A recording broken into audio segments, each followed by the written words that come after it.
Good evening. Tonight, your Mystery Playhouse presents Inner Sanctum. Mr. Holt, the door.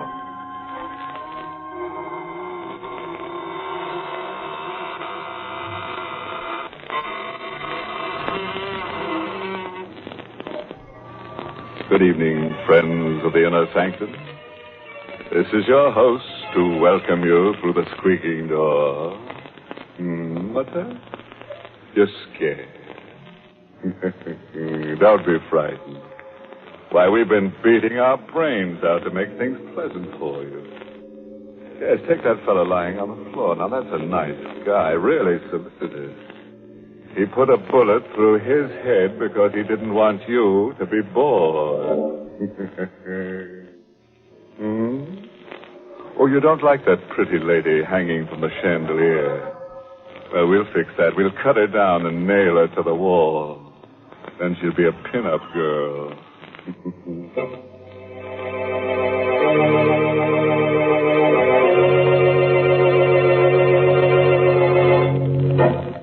And now, friends, do whatever it is that you do when fear fastens cold fingers on your spine.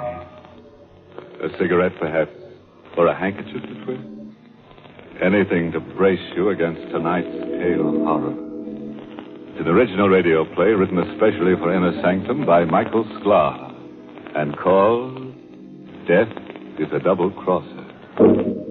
Our star tonight is Lawson Zerbe, who plays the part of Harry Smith, murderer. I looked at the blood-splattered mallet, still gripped in my hand. Then down at Marie's body. It was like coming out of a bad dream, only to go into a nightmare. Instead of using a mallet to cut the King Midas diamond, I'd used it to murder my wife. And the big diamond was still in the vise, still sparkling in the light of the work lamp, still tormenting me with the glow of its inner fires. The thing was evil. Anderson had warned me. Does the diamond frighten you, Harry? No wonder. The story of great diamonds is a history of intrigue, violence, murder. Anderson was right. My luck had been all bad ever since I came to his house. Through all those old New York brownstones, big enough for several families, but only 2 people were living there when I came. Anderson and my wife. Marie was working as his housekeeper, and she gave me a layout. He's about 70 years old, Harry. He lives all alone here. It's perfect for you. No family? No wife, no children, no friends. He never goes out except on business, and no one ever comes to see him. Sounds good to me, Marie. Good. It's perfect. I'll tell him you just got out of the army. He won't ask questions. He'll never find out you were in prison. What does he do for a living? He's a diamond cutter. A diamond cutter? You don't say. He was famous once. Diamonds. He doesn't cut little ones, Harry. Only the great big diamonds worth thousands of dollars.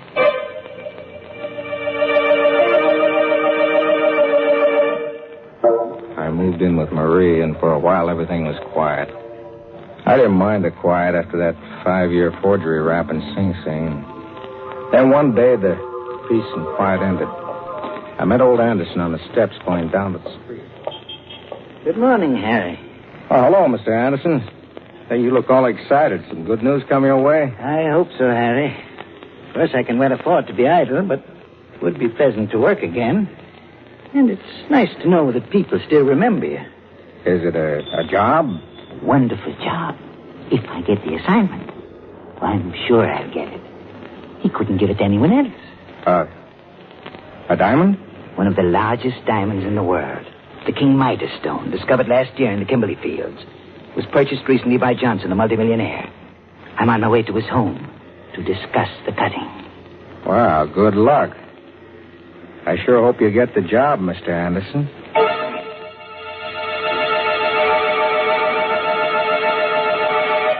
The next afternoon, Anderson invited me up to his workroom.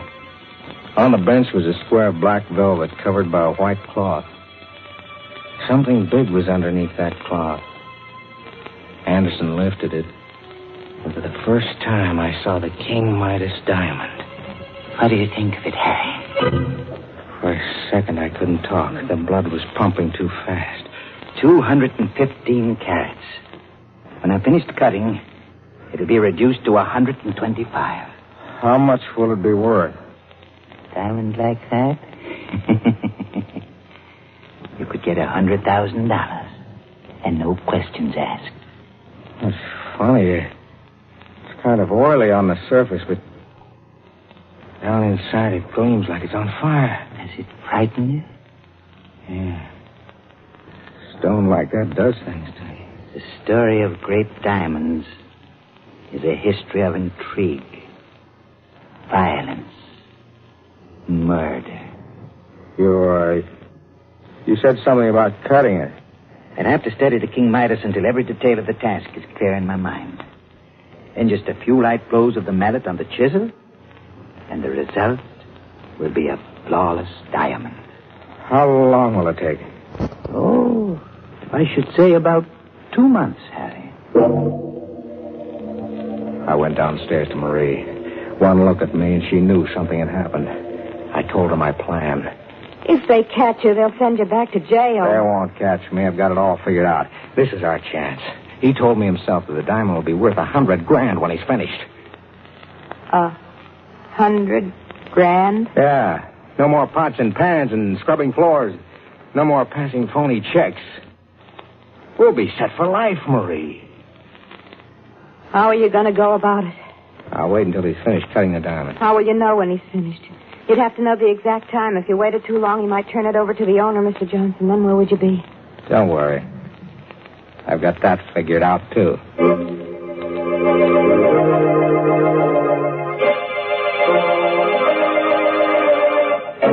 So you want to become a diamond cutter, Harry?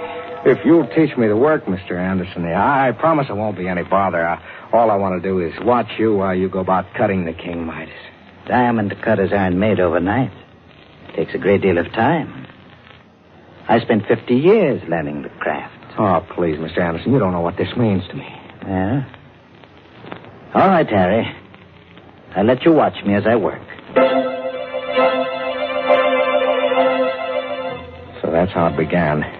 Every day for 2 months, I went upstairs and watched Anderson as he studied the King Midas diamond. Cleavage must take place along planes parallel to the octahedron faces of the crystal. Step by step, he explained the job, how he would split it, where he would place the notches so that the diamond would split along the exact lines he wanted. He went over every detail again and again and again. Finally, he cut the notches for the splitting. Slowly, carefully. And then he placed the diamond in the vise. He got out the chisel and the mallet and placed them on the workbench. It was like a wedding ceremony. I was on fire. I couldn't wait. Just a few taps with the mallet, and it's done. Are you going to do it now? No, Harry. Tomorrow. Tomorrow. He kept putting it off. Then I realized what it was. He was scared. He couldn't trust his unsteady hands. It hit me like a ton of brick. He was never going to cut that diamond. You're so smart. What are you going to do now? I'm going to cut the diamond myself. You? Yeah, me. I know how to do it. It's all set. There's nothing to it. But what about Anderson? We don't need Anderson anymore. You mean... Yeah. But that's murder. So it's murder. They'll never pin it on us. I've figured out a way to do it without leaving any trace behind. We went upstairs. Anderson was standing where I left him at the workbench. He was so lost in thought that he didn't hear us come in. He isn't looking. Get it over with. All right.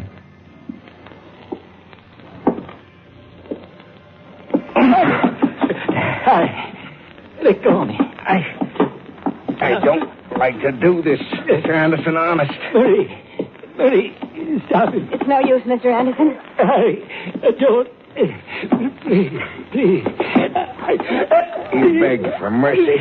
He fought back, but it was useless. I had a firm grip on his neck with both hands, and he was an old man. I squeezed tighter and tighter till his voice was cut off. His body stopped thrashing around. I held him like that a couple of seconds more for good measure. You can let go of him now. He's dead, Harry.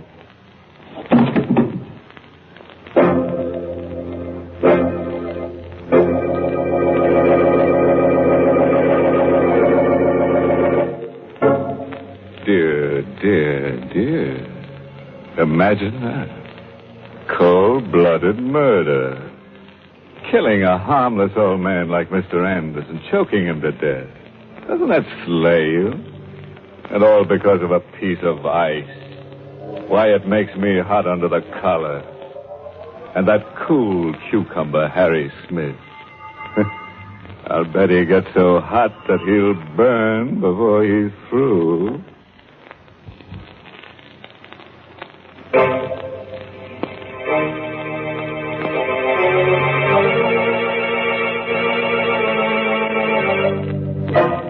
Well, friends, let's get back to Harry Smith and his charming wife. Such nice people. They killed old Anderson, the diamond cutter, to steal a piece of ice worth $100,000.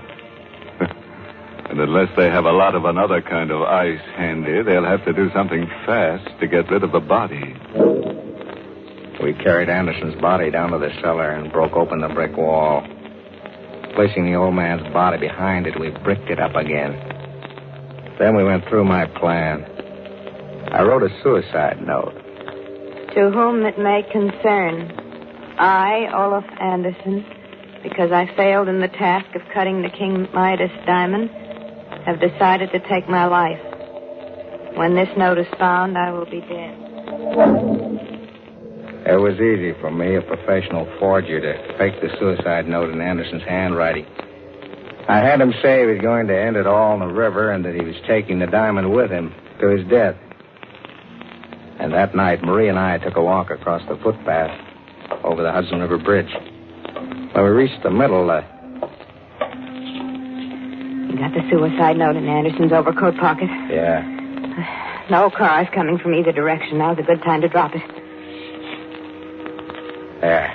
The cops will find the coat and figure that he took it off before he climbed the rail and jumped. All right. Come on, hurry. Let's get away from here.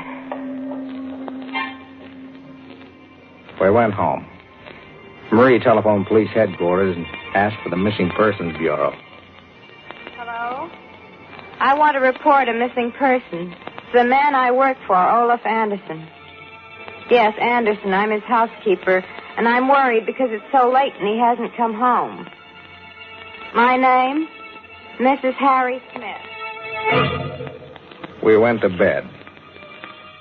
I guess we would hear from the police the next morning, and I was right.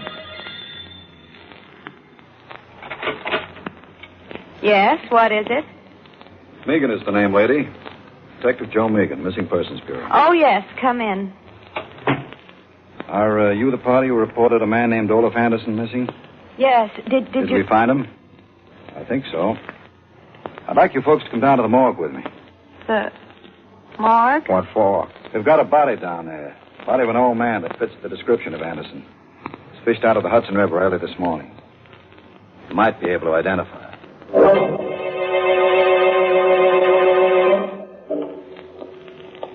Here we are, folks. Before I lift the sheet on this slab, I ought to warn you. This stiff ain't exactly pretty. We can stand a little shock, Megan. Well, I just thought the lady... I'm all right. Okay, then. Well? You recognize him? His face, it's gone like he went through a meat chop. Most of his clothes were gone, too, when we got him.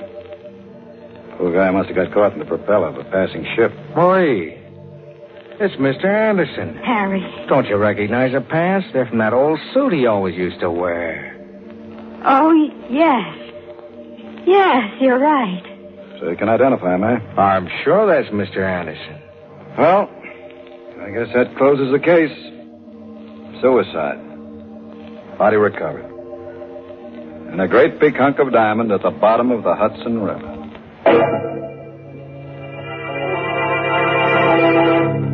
It was a lucky break for us. We were in the clear, and the King Midas diamond was ours. We went back to the house. I took the diamond up to the workroom, and I placed it in a vise. I got out the mallet and the chisel. I thought it would be easy to cut the stone. Until I tried. Well, what are you waiting for? My hand is shaking. I'm kind of nervous. Things have been coming too fast.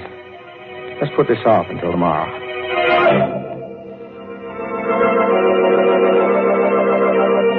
I know I said I'd do it tonight, but... But what? I don't feel so well tonight, Marie. You're lying.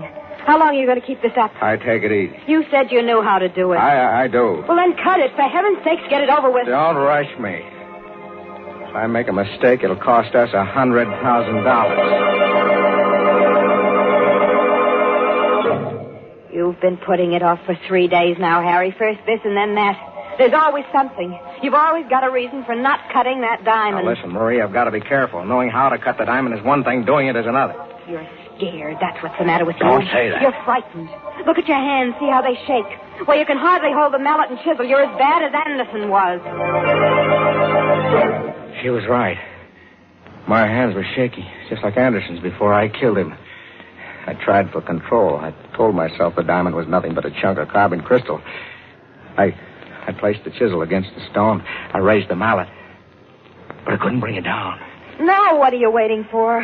I don't know how hard to strike. A gentle blow. That's what you said Anderson told you.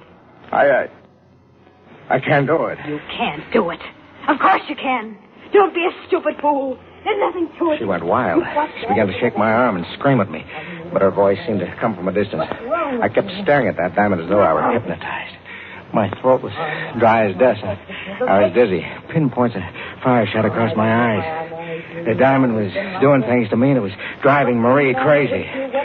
Suddenly, I couldn't stand it. Her voice snapped something in my mind. You fool, you stupid idiot. Don't stand there like a silly fool. Shut up. Don't you dare shout at me. Shut up. I've had all I can take from you. Why, of all the nerve, you... Harry, put down that mallet. Stay away from me. I didn't mean those things I said. Take as much time as you like. Don't. Harry! Marie. I'm sorry. I lost my head. Marie, say something. He's dead. I killed her.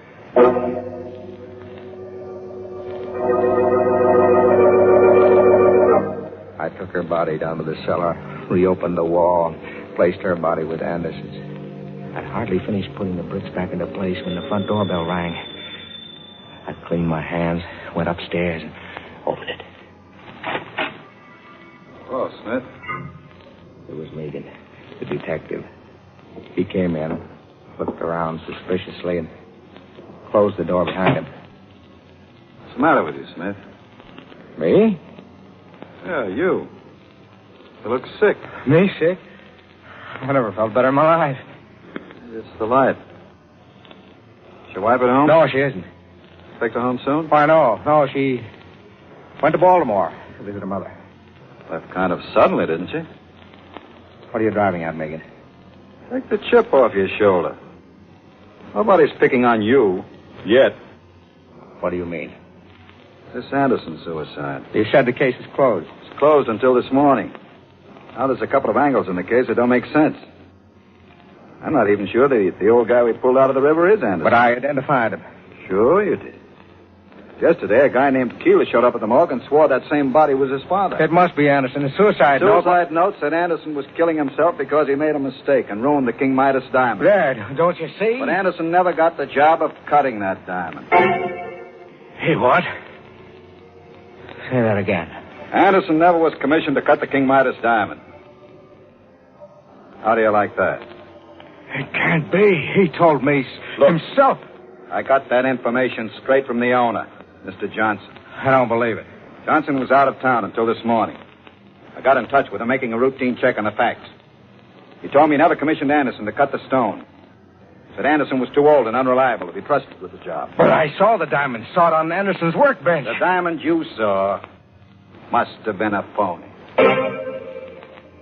A diamond. Still upstairs in the workroom. Still waiting to be cut. I couldn't believe it was a phony. I wouldn't believe it. It had to be the King Midas. Megan was getting more and more suspicious. I had to act fast before he got down to the cellar and noticed the fresh plaster on the wall. I had to make sure about the diamond. I'd gone too far now to back out. I hit Megan on the head with an andiron. He was unconscious. I dragged his body into the closet and locked the door. Upstairs in the workroom, I grabbed up the chisel mallet. No time to think now, no time to be frightened. I had to know if that diamond was the King Midas. I put the edge of the chisel to one of the cleaving grooves and struck with the mallet. It chips like glass. Yeah. It is glass. Megan was right. I went through all this for nothing.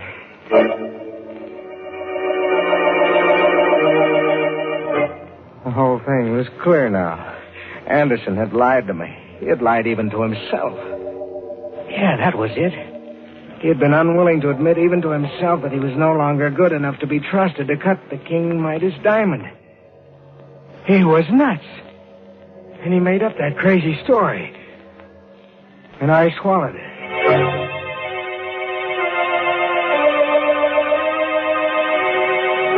There was one thing left to do. I had to get away. As far away as possible and as fast as I could. I ran to the stairs. Going somewhere, Smith? Megan. Hoist your hands. Get him up higher. Now, come on down here. That's close enough. How'd you get out of the closet? No trick at all to force that door when I recovered from the crack on the head you gave me. That sock did something for me, Smith. You know, it gave me a brand new angle on this case. A new angle? Yeah. How's this? You thought Anderson had the King Midas diamond. So you killed him for it and planted that phony suicide note on the bridge. You know, we almost fell for it. No, You killed Anderson. I wouldn't be at all surprised if you murdered your wife. And all for a phony 5 and 10 cent store diamond.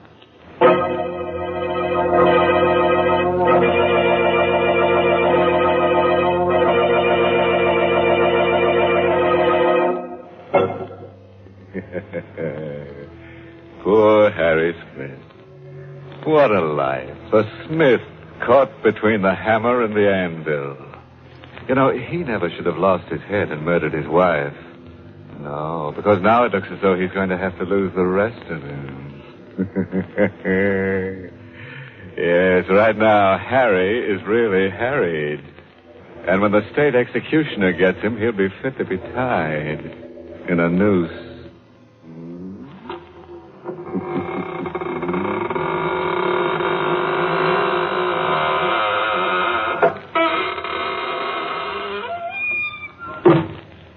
Well, thank you, Mr. Host, for an enjoyable performance in our Mystery Theater.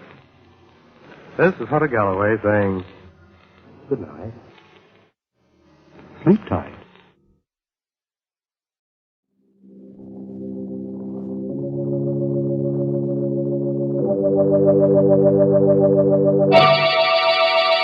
Lipton Tea and Lipton Soups present Inner Sanctum Mysteries.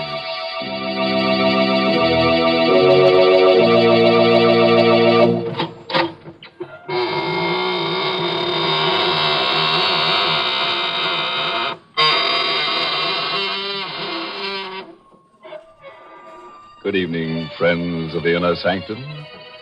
This is your host to welcome you through the squeaking door. What's that? You're scared. Don't be frightened. Why, we've been beating our brains out to make things pleasant for you. Yes, take that fellow lying on the floor. Now, that's a nice guy, really solicitous. He put a bullet through his head because he didn't want you to be bored.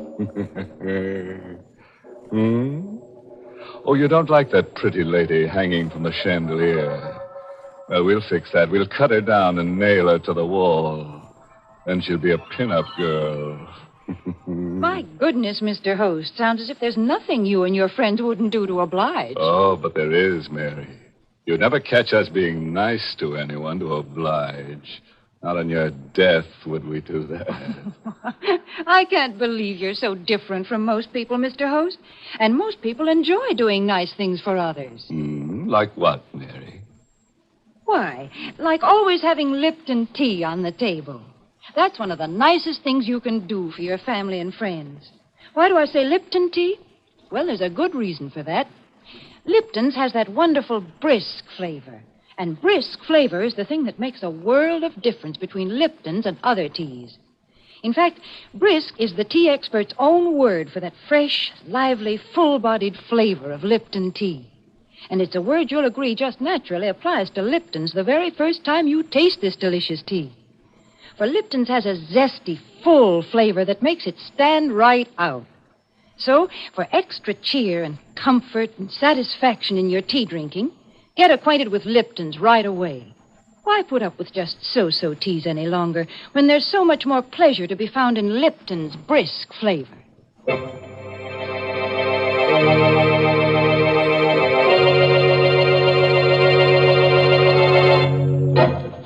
And now, friends, do whatever it is that you do when fear fastens cold fingers on your spine. A cigarette, perhaps, or a handkerchief to twist? Anything to brace you against tonight's tale of horror. It's an original radio play written especially for Inner Sanctum by Michael Sklar and called Death is a Double Crosser. Our star tonight is Lawson Zerby, who plays the part of Harry Smith, murderer. I looked at the blood-splattered mallet, still gripped in my hand, and down at Marie's body. It was like coming out of a bad dream, only to go into a nightmare. Instead of using a mallet to cut the King Midas diamond, I'd used it to murder my wife. And the big diamond was still in the vise, still sparkling in the light of the work lamp, still tormenting me with the glow of its inner fires. The thing was evil. Anderson had warned me. Does the diamond frighten you, Harry? No wonder. The story of great diamonds is a history of intrigue, violence, murder. Anderson was right. My luck had been all bad ever since I came to his house. It was one of those old New York brownstones, big enough for several families, but only 2 people were living there when I came. Anderson and my wife. Marie was working as his housekeeper, and she gave me the layout. He's about 70 years old, Harry. He lives all alone here. It's perfect for you. No family? No wife, no children, no friends. He never goes out except on business, and no one ever comes to see him. Sounds good to me, Marie. Good. It's perfect. I'll tell him you just got out of the army. He won't ask questions. He'll never find out you were in prison. What does he do for a living? He's a diamond cutter. A diamond cutter? You don't say. He was famous once. Diamonds. He doesn't cut little ones, Harry. Only the great big diamonds worth thousands of dollars.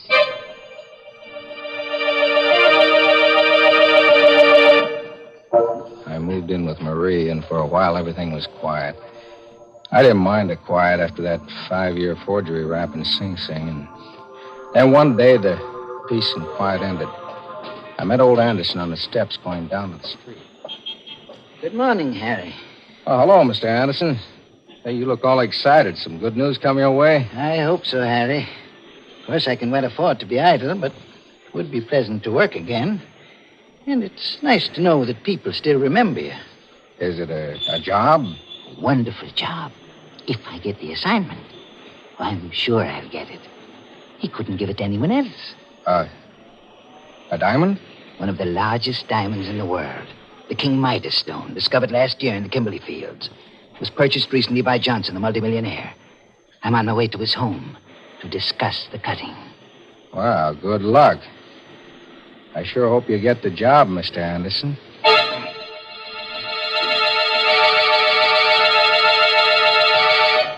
The next afternoon, Anderson invited me up to his workroom. On the bench was a square of black velvet covered by a white cloth. Something big was underneath that cloth. Anderson lifted it, and for the first time I saw the King Midas diamond. What do you think of it, Harry? For a second, I couldn't talk. The blood was pumping too fast. 215 carats. When I'm finished cutting, it'll be reduced to 125. How much will it be worth? Diamond like that? You could get $100,000 and no questions asked. It's funny. It's kind of oily on the surface, but down inside it gleams like it's on fire. Does it frighten you? Yeah. Stone like that does things to you. The story of great diamonds is a history of intrigue, violence, murder. You said something about cutting it. I'd have to study the King Midas until every detail of the task is clear in my mind. Then just a few light blows of the mallet on the chisel, and the result will be a flawless diamond. How long will it take? Oh, I should say about 2 months, Harry. I went downstairs to Marie. One look at me, and she knew something had happened. I told her my plan. If they catch you, they'll send you back to jail. They won't catch me. I've got it all figured out. This is our chance. He told me himself that the diamond will be worth $100,000 when he's finished. $100,000? Yeah. No more pots and pans and scrubbing floors. No more passing phony checks. We'll be set for life, Marie. How are you going to go about it? I'll wait until he's finished cutting the diamond. How will you know when he's finished? You'd have to know the exact time. If you waited too long, he might turn it over to the owner, Mr. Johnson. Then where would you be? Don't worry. I've got that figured out, too.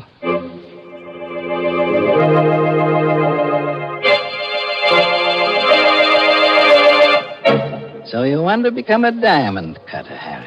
If you'll teach me the work, Mr. Anderson, I promise it won't be any bother. All I want to do is watch you while you go about cutting the King Midas. Diamond cutters aren't made overnight. Takes a great deal of time.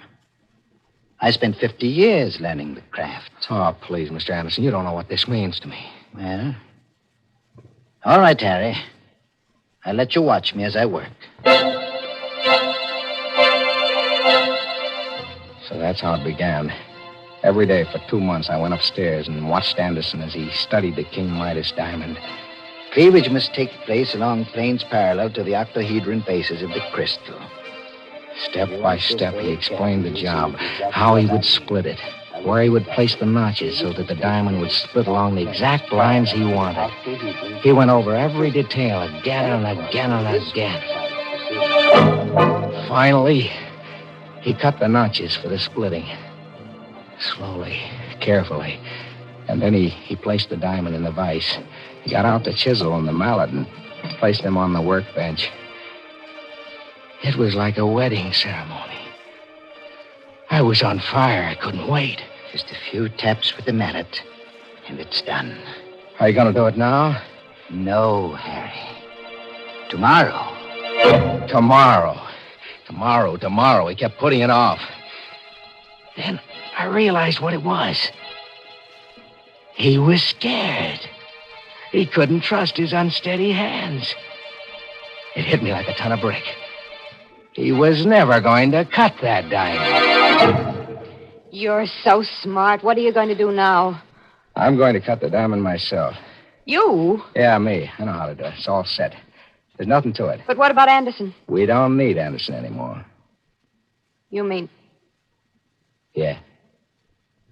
But That's murder. So it's murder. They'll never pin it on us. I've figured out a way to do it without leaving any trace behind. We went upstairs. Anderson was standing where I left him at the workbench. He was so lost in thought that he didn't hear us come in. He isn't looking. Get it over with. All right.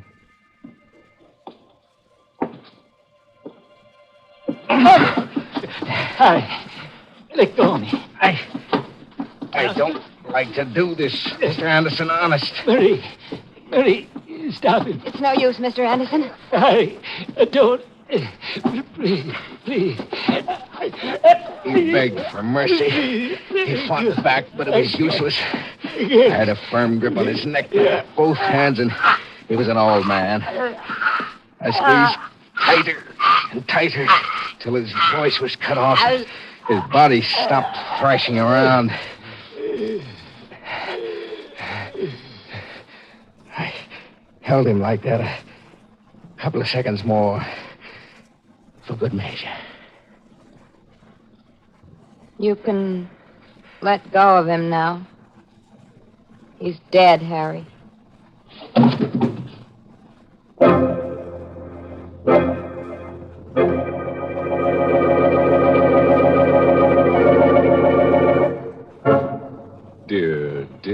Dear. Imagine that. Cold-blooded murder. Killing a harmless old man like Mr. Anderson, choking him to death. Doesn't that slay you? And all because of a piece of ice. Why, it makes me hot under the collar. And that cool cucumber, Harry Smith. I'll bet he gets so hot that he'll burn before he's through. Brr, Mr. Host. I'd surely hate to look forward to such a fate. Oh, no danger, Mary. That is, unless you plan to embark on a crime career just for excitement. Oh, no, thank you, Mr. Host. I find enough excitement in the little everyday pleasures of life. Take yesterday, for instance. I was in the middle of the luncheon dishes when the doorbell rang, and in walked my cousin Betty, a whack just back from overseas. You can imagine that called for a real celebration. And in no time, I had the tea kettle on, and we were sitting down to a real gab fest over our friendly cups of Lipton tea. We were in the sunroom, and the sun was streaming in, lending its bright golden rays to cheer us on. We just sat there sipping and talking. Oh, it must have been for hours, because the sun was going down in a rosy blaze when we finally tore ourselves away. And believe me, Lipton's played a lively part in the fun we had. Even Betty remarked on it. When she got up to go, she said, "You know, Mary, it's tea like that makes a person glad to be home again." And, friends, that's really true. Lipton's grand, brisk flavor is worth hunting the world over to enjoy. It gives you such extra delight, complete satisfaction. Try it yourself. Tomorrow, start enjoying Lipton's, the tea with brisk flavor.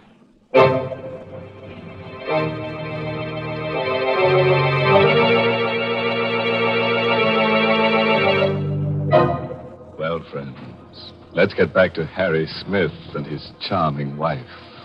Such nice people. They killed old Anderson, the diamond cutter, to steal a piece of ice worth $100,000. And unless they have a lot of another kind of ice handy, they'll have to do something fast to get rid of the body. We carried Anderson's body down to the cellar and broke open the brick wall. Placing the old man's body behind it, we bricked it up again. Then we went through my plan. I wrote a suicide note. To whom it may concern, I, Olaf Anderson, because I failed in the task of cutting the King Midas diamond, have decided to take my life. When this note is found, I will be dead. It was easy for me, a professional forger, to fake the suicide note in Anderson's handwriting. I had him say he was going to end it all in the river and that he was taking the diamond with him to his death. And that night, Marie and I took a walk across the footpath over the Hudson River Bridge. When we reached the middle, You got the suicide note in Anderson's overcoat pocket? Yeah. No cars coming from either direction. Now's a good time to drop it. Cops will find the coat and figure that he took it off before he climbed the rail and jumped. All right. Come on, hurry. Let's get away from here. We went home. Marie telephoned police headquarters and asked for the Missing Persons Bureau. Hello? I want to report a missing person. It's the man I work for, Olaf Anderson. Yes, Anderson. I'm his housekeeper, and I'm worried because it's so late and he hasn't come home. My name? Mrs. Harry Smith. We went to bed. I guess we would hear from the police the next morning, and I was right. Yes, what is it? Megan is the name, lady. Detective Joe Megan, Missing Persons Bureau. Oh, yes, come in. Are you the party who reported a man named Olaf Anderson missing? Yes, did you... we find him? I think so. I'd like you folks to come down to the morgue with me. The morgue? What for? They've got a body down there. Body of an old man that fits the description of Anderson. It was fished out of the Hudson River early this morning. You might be able to identify it.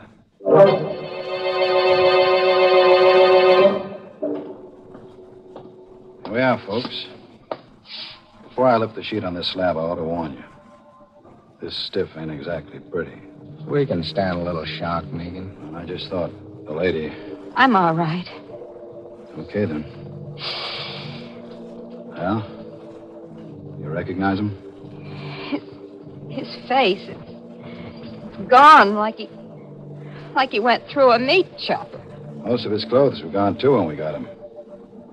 Poor guy must have got caught in the propeller of a passing ship. Marie, it's Mr. Anderson. Harry. Don't you recognize the pants? They're from that old suit he always used to wear. Oh, yes. Yes, you're right. So you can identify him, eh? I'm sure that's Mr. Anderson. Well, I guess that closes the case. Suicide. Body recovered. And a great big hunk of diamond at the bottom of the Hudson River.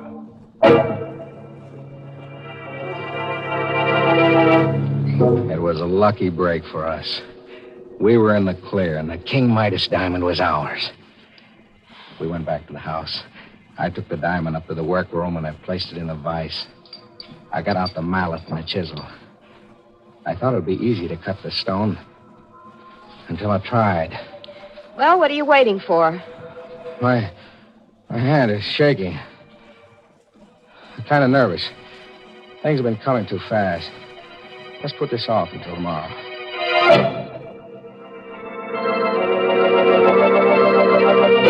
I know I said I'd do it tonight, but... But what? I don't feel so well tonight, Marie. You're lying. How long are you going to keep this up? I take it easy. You said you knew how to do it. I do. Well, then cut it. For heaven's sakes, get it over with. Don't rush me. If I make a mistake, it'll cost us $100,000. You've been putting it off for 3 days now, Harry. First this and then that. There's always something. You've always got a reason for not cutting that diamond. Now, listen, Marie, I've got to be careful. Knowing how to cut the diamond is one thing. Doing it is another. You're scared. That's what's the matter with you. Don't say that. You're frightened. Look at your hands. See how they shake.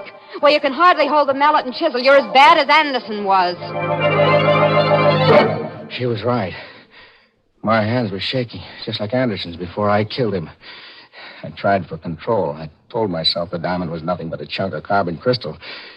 I placed the chisel against the stone. I raised the mallet. But I couldn't bring it down. Now what are you waiting for?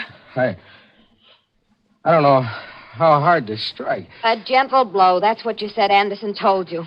I can't do it. You can't do it. Of course you can.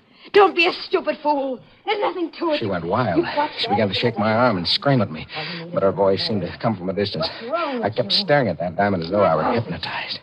My throat was dry as dust. I was dizzy. Pinpoints of fire shot across my eyes. The diamond was doing things to me that was driving Marie crazy. Suddenly, I couldn't stand it. Her voice snapped something in my mind. You fool, you stupid idiot. Don't stand there like a silly fool. Shut up. Don't you dare shout at me. Shut up. I've had all I can take from you. Why, of all the nerve, you... Harry, put down that mallet. Stay away from me. I didn't mean those things I said. Take as much time as you like. Don't. Harry! Marie. I'm sorry.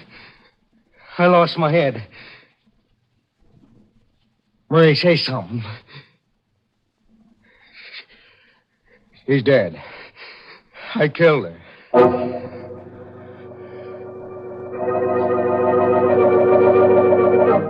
I took her body down to the cellar, reopened the wall, placed her body with Anderson's. I'd hardly finished putting the bricks back into place when the front doorbell rang. I cleaned my hands, went upstairs, and opened it. Hello, Smith. It was Megan, the detective. He came in, looked around suspiciously, and closed the door behind him. What's the matter with you, Smith? Me? Yeah, you. You look sick. Me sick? I never felt better in my life. Maybe it's the light.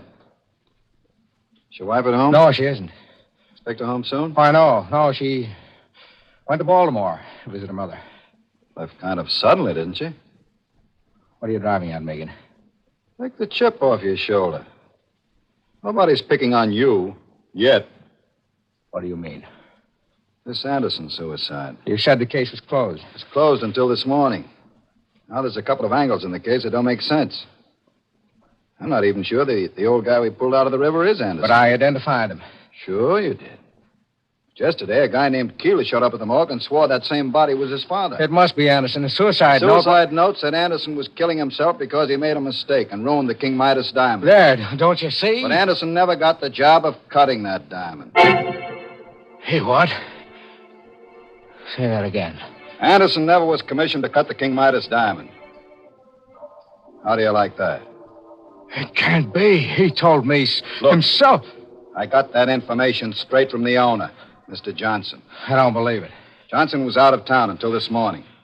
I got in touch with him, making a routine check on the facts. He told me he never commissioned Anderson to cut the stone. Said Anderson was too old and unreliable to be trusted with the job. But I saw the diamond. Saw it on Anderson's workbench. The diamond you saw must have been a phony. A diamond. Still upstairs in the workroom. Still waiting to be cut. I couldn't believe it was a phony. I wouldn't believe it. It had to be the King Midas. Megan was getting more and more suspicious. I had to act fast before he got down to the cellar and noticed the fresh plaster on the wall. I had to make sure about the diamond. I'd gone too far now to back out. I hit Megan on the head with an andiron. He was unconscious. I dragged his body into the closet and locked the door. Upstairs in the workroom, I grabbed up the chisel mallet. No time to think now, no time to be frightened. I had to know if that diamond was the King Midas. I put the edge of the chisel to one of the cleaving grooves and struck with the mallet. It chips like glass. Yeah, it is glass. Megan was right. I went through all this for nothing.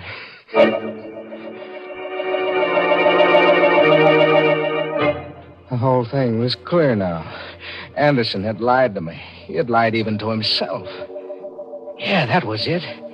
He had been unwilling to admit even to himself that he was no longer good enough to be trusted to cut the King Midas diamond. He was nuts. And he made up that crazy story. And I swallowed it.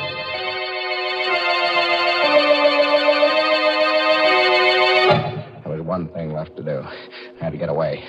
As far away as possible and as fast as I could. I ran to the stairs. Going somewhere, Smith? Megan. Ice to hands. Get him up higher. Now, come on down here. That's close enough. How'd you get out of the closet? It's no trick at all to force that door when I recovered from the crack on the head you gave me. That sock did something for me, Smith. You know, it gave me a brand new angle on this case. A new angle? Yeah. How's this? You thought Anderson had the King Midas diamond. So you killed him for it and planted that phony suicide note on the bridge. You know, we almost fell for it. No, you killed Anderson. I wouldn't be at all surprised if you murdered your wife. And all for a phony 5 and 10 cent store dime.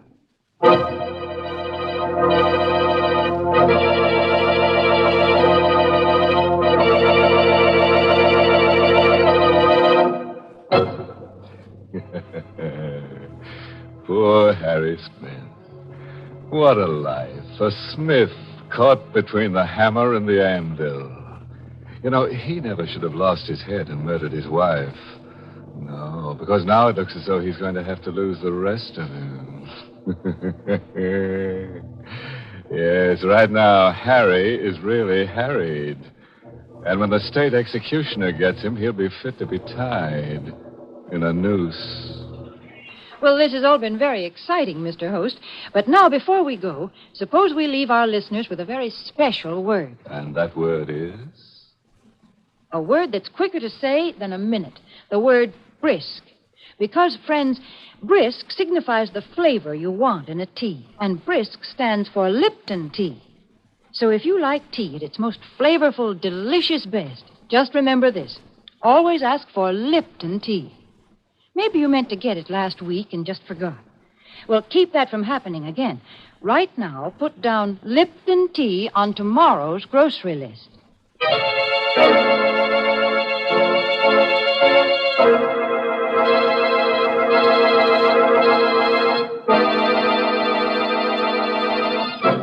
And now, friends, a few parting words of advice culled from the case history of Harry Smith. Remember, you can't afford to cut up when you cut diamonds. And don't put off until tomorrow what you can do today, because someone might do you in tomorrow. Oh, by the way, this month's Inner Sanctum mystery novel is The Lying Ladies by Robert Finnegan. And next week, the makers of Lipton Tea and Lipton Soups will bring you another Inner Sanctum story, directed by Hyman Brown, and called Night is My Shroud. Where would you least expect to meet the man of your dreams? You know, tall, good-looking, well-groomed. In the movies? Tending the soda fountain? Or right in your own dumbwaiter? You'll be listening to Inner Sanctum at the same time next week to see how your dream may come true as only dead dreams can. Until then, good night. Pleasant dreams.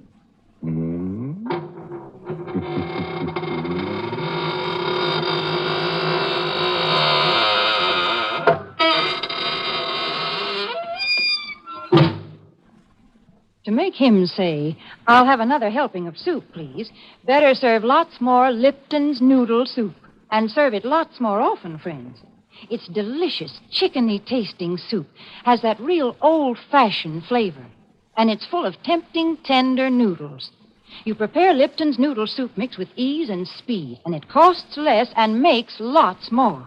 It's Lipton's noodle soup. So ask for some tomorrow. And next week, tune in for another Inner Sanctum Mystery. This is CBS, the Columbia Broadcasting System.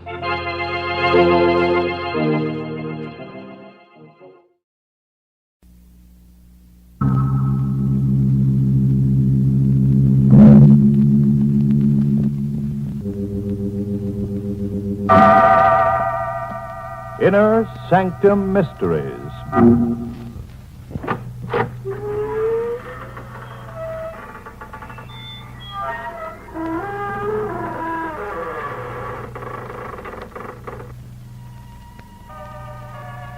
Good evening, friends of the creaking door.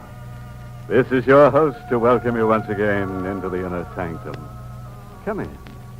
Meet Edgar, our electrical wizard. At school, he was voted the most likely to shock 'em dead. Edgar's wife was a dull dame, so he plugged her into a wall socket. Now you should see the way she sparkles. Yes, sir. Now she's the light of the party.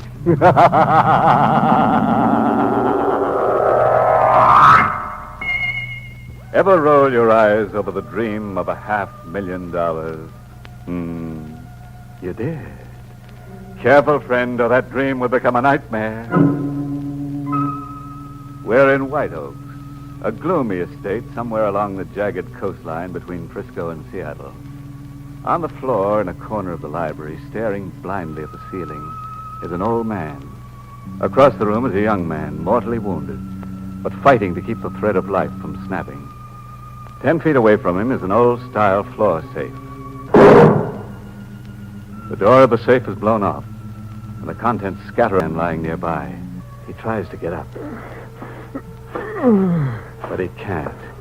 His hand creeps to a bundle of cash and drops helplessly over it.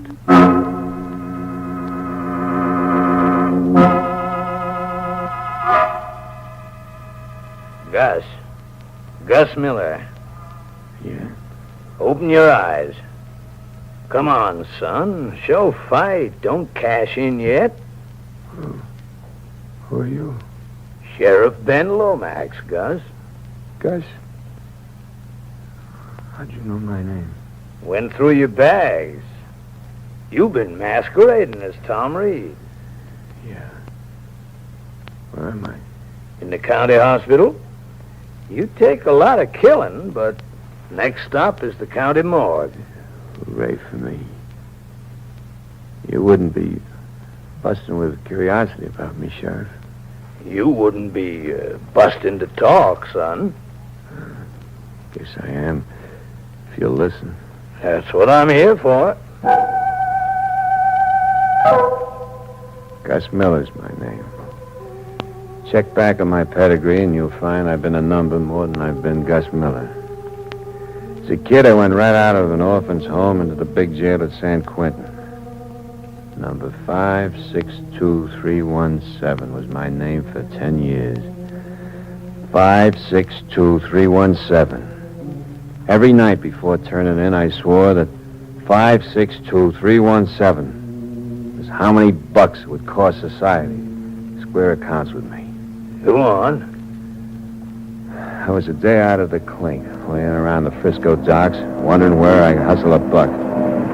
Big liner had just come in out of the Pacific fog.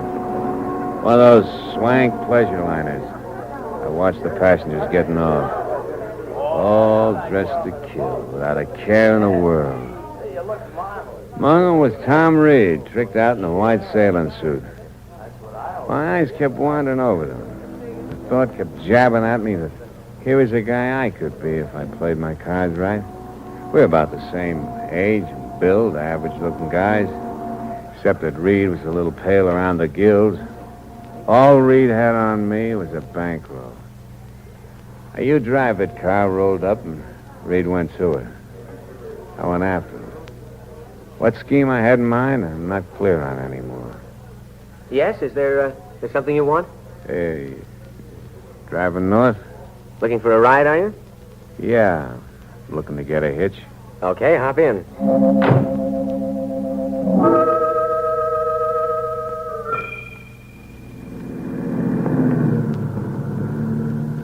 I'm Tom Reed. My name's Gus Miller. How far are you going? As far as I can get, I guess. No destination? No destination. How far are you going? Oh, about 200 miles. White Oaks.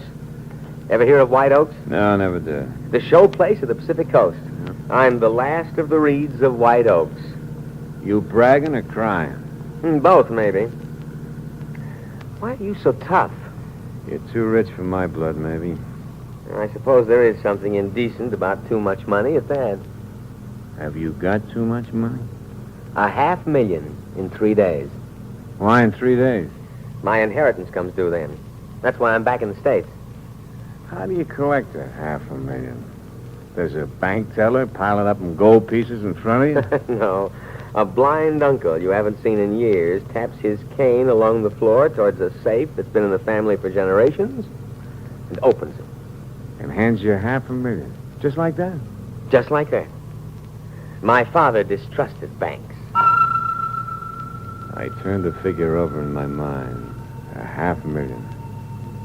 I saw Reed looking queerly at me out of the corner of his eye. You're burning up with temptation, Miller. I don't know what you're talking about. Pose as me for 3 days, then go off with all that money. Uncle Walter will never detect the masquerade. He's blind, and you're a pretty good faker. That's what you're telling yourself, aren't you? Where are you all the time I'm posing? Dead somewhere. You've murdered me. If I had any idea like that for a minute, Reed's openers put the kibosh on it.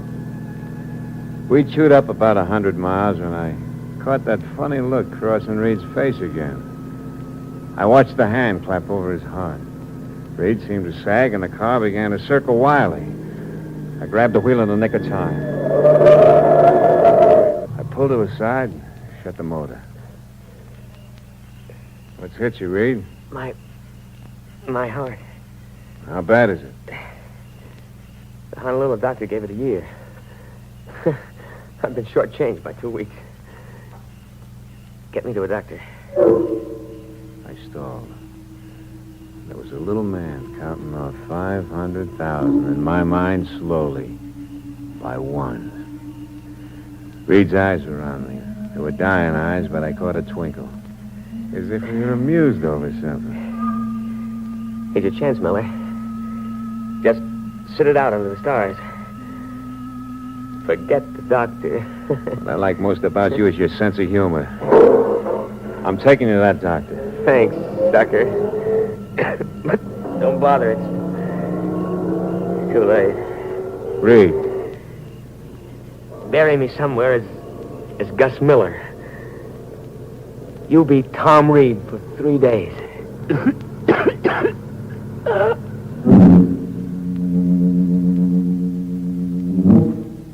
It was too late to play Boy Scout and race for the doctor. Reed was the deadest man in the world. I told myself that Reed's dying crack practically made me his heir. I didn't have to tell myself anything. The little man was counting 500,000 in my head fast, by 50s.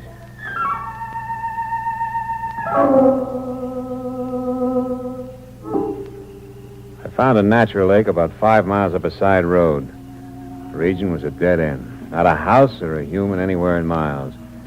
I swapped clothes with Reed, weighed his pockets with stones, and said goodbye and let him slip.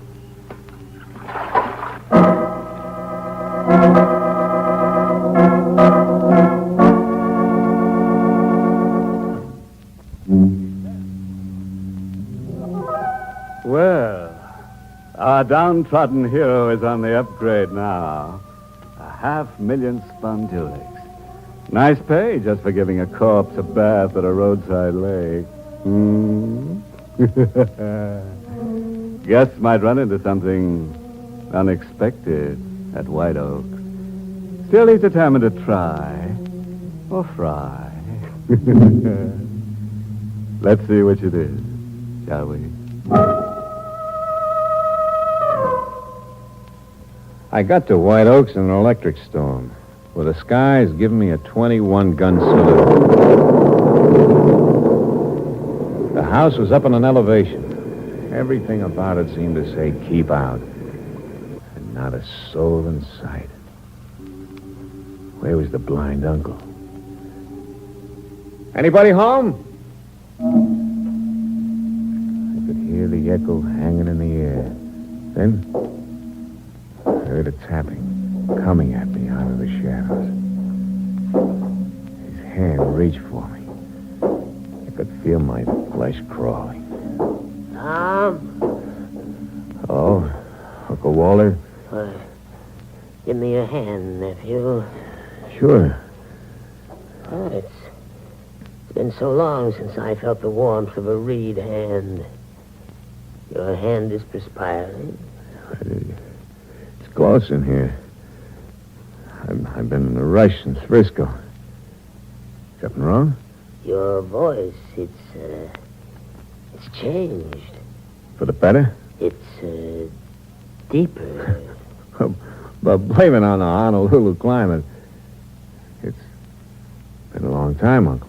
Yes, it's been a long time. Margaret, your fiancée, will be here tomorrow to greet you. Margaret?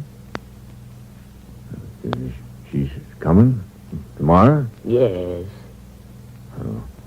How is Margaret? She's grown into a fine woman. She'll make you a good wife, Tom. When do the wedding bells ring out? The day you take your inheritance, as your father wished it. You and Margaret were playmates as children, and your father wanted someone close to have his money after you. This letter from Margaret came the other day. If you'd like to read it.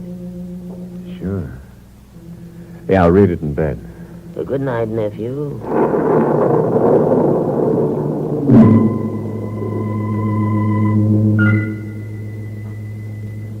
A bride went with the 500,000. I opened her letter. I needed a line on her. I read the opening paragraph again and again until it was whispering in my brain.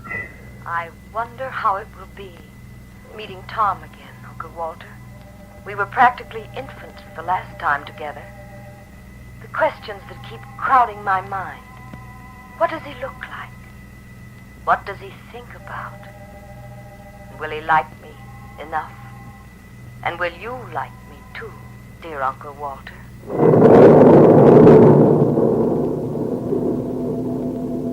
I had all the line on her I needed. Margaret didn't know Tom Reed from Adam.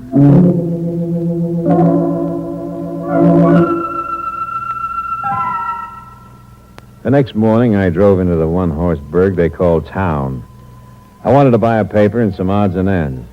I left the general store when a fat little guy in a seaman's outfit who'd been hanging around inside followed me out. I started the car when he drifted over.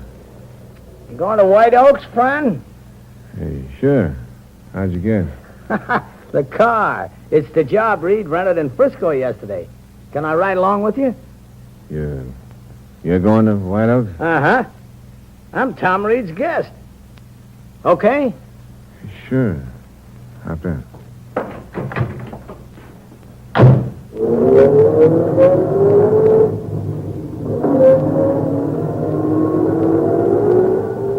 You a friend of Tom? Well, kind of. I was a purser on the ship he came over on. We hit it off, and I got invited to his wedding. What'd you do with Tom Reed, mister? I don't get you. I get you. You're playing at being Reed. You're wearing his clothes. You're driving his car. When you paid for some junk at the store, you flashed a wallet I remember seeing on Reed. But, you needn't sweat. Maybe we can do business. For how much? Half, if you're just masquerading. All, if you killed him. I didn't kill him. A heart attack did it. I just ditched the body. Is it half? I'll let you know. What are you stopping for? Get hold of myself for a minute. Find my smokes here.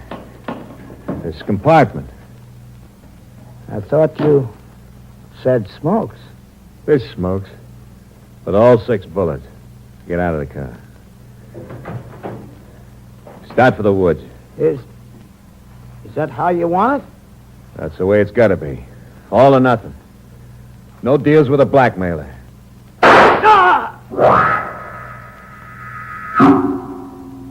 He sat down in a slow, wriggling motion, then fell over on his side into the weeds. I started to drag him through the weeds, looking for a place to hide him until I could get some tools and bury him later. And suddenly, there was an auto horn back on the road, making like crazy. Some motorist unable to get past my parked car on a narrow road. I left Trace as he was and ran to the car. It was a girl in a snappy convertible. Move over. I can't get by. Sure. Were you hunting? Hunting? Why do you ask that? I heard shooting. Why, I took pot shots at some rabbits. Any luck? No, I'm on bad shot. Too bad. Am I on the road to White Oaks? Sure. You wouldn't be Margaret. Yes. I'm Margaret. Hello. I'm Tom Reed. You're Tom Reed? Disappointed? Don't mind my staring. Aren't you going to show me the way, Tom? The way you keep staring has got my curiosity up. I'm sorry. Like she couldn't control her eyes. Keep them put. I followed the direction of his stare. And suddenly it hit me. Murder was written all over me. There was blood all over my clothes, from my shirt right down to my shoes. It was as if Tracy's corpse was standing beside me, telling it to the world. In those woods. You killed somebody in there. That's what those shots were. You killed Uncle Walter. And now you're talking crazy. A hobo stuck me up. I grabbed his gun and finished him. You don't believe me, huh? No. And you're not Tom Reed. You got a picture of him grown up, huh? Yes. Nice and frank and open, huh? Being that honest is gonna cost you something. Well, don't you scream or something? I'd rather do this. Stay exactly where you are. I'm toting a gun in a maroon convertible. You know how to shoot it? Try me and see. Kid, I got to try you. Whether I like it or not, I gotta know. I'm shooting for a girl. My turn. Now.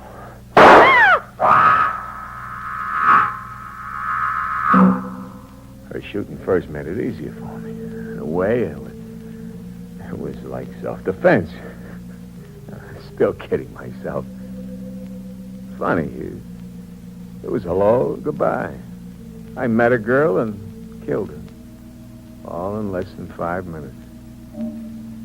500,000 was coming a lot harder than I figured, all right. I was running out of time. Play now is to grab what was in the safe one way or another and lamb as far from the two stiffs and the blind uncle as I could get.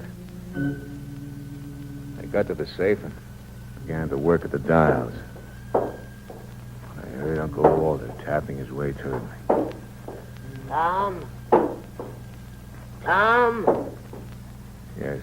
Yes, Uncle Walter. Oh. Margaret hasn't come? No, not yet. She'll be along. Give me your hand, nephew. Where is it? Here. Well, what do? Read palms with your fingers? Yes, nephew. There are flecks of dirt on the palm. As if you've had your hands on the ground. That's not bad. You ought to be a detective. There's an odor. Smell of blood. Let go of my hand. What's wrong, Tom? We'll skip that. Now listen carefully. I got a gun in my hand, pointing right at you. You're to tap your way to that floor safe and open it, with no stalling and no questions. But, I said no questions. But I don't know the combination from memory. I said no stalling. If you listen, the combination is on a memorandum pad in the library desk. I'll get it. He tapped his way along the floor to the desk, stooped over a drawer, and stayed there in a crouch like a guy in a trench. There was a gun pointing in front of him. Are you crazy, old coot? What good's a gun gonna do? You're blind. You won't get a cent, imposter. He shot me with perfect marksmanship. Like he could see right along with anybody. He'd aimed in the direction of my voice. I figured. I moved to a side quickly and emptied my gun.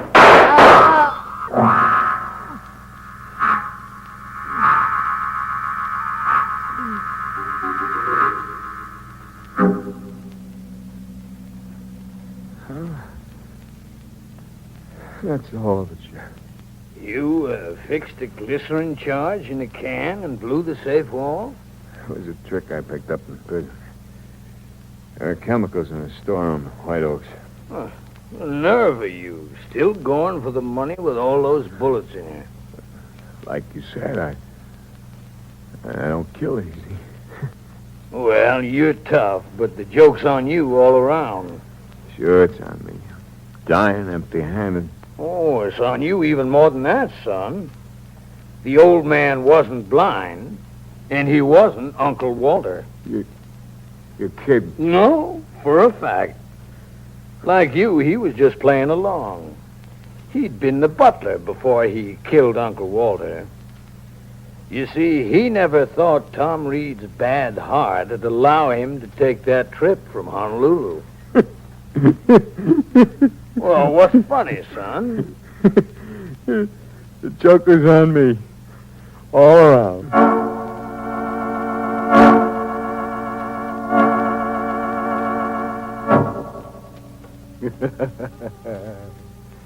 Funny twist, A young man plots his rise to fortune and then finds he can't even get up off his back. One barren blessing, though. He's got all the time now in the next world to count off that 500,000 in fractions. May he rust in peace.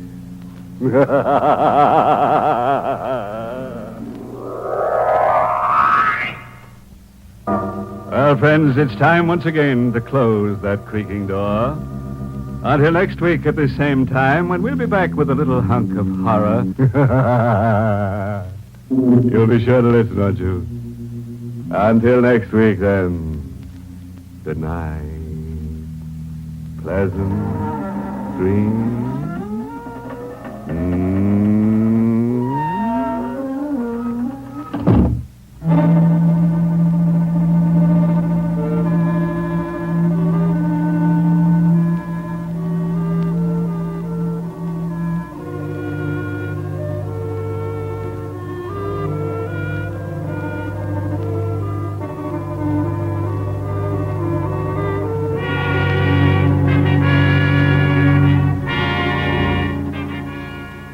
Inner Sanctum has come to you through the worldwide facilities of the United States Armed Forces Radio and Television Service.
Lipton Tea and Lipton Soup present Inner Sanctum Mysteries.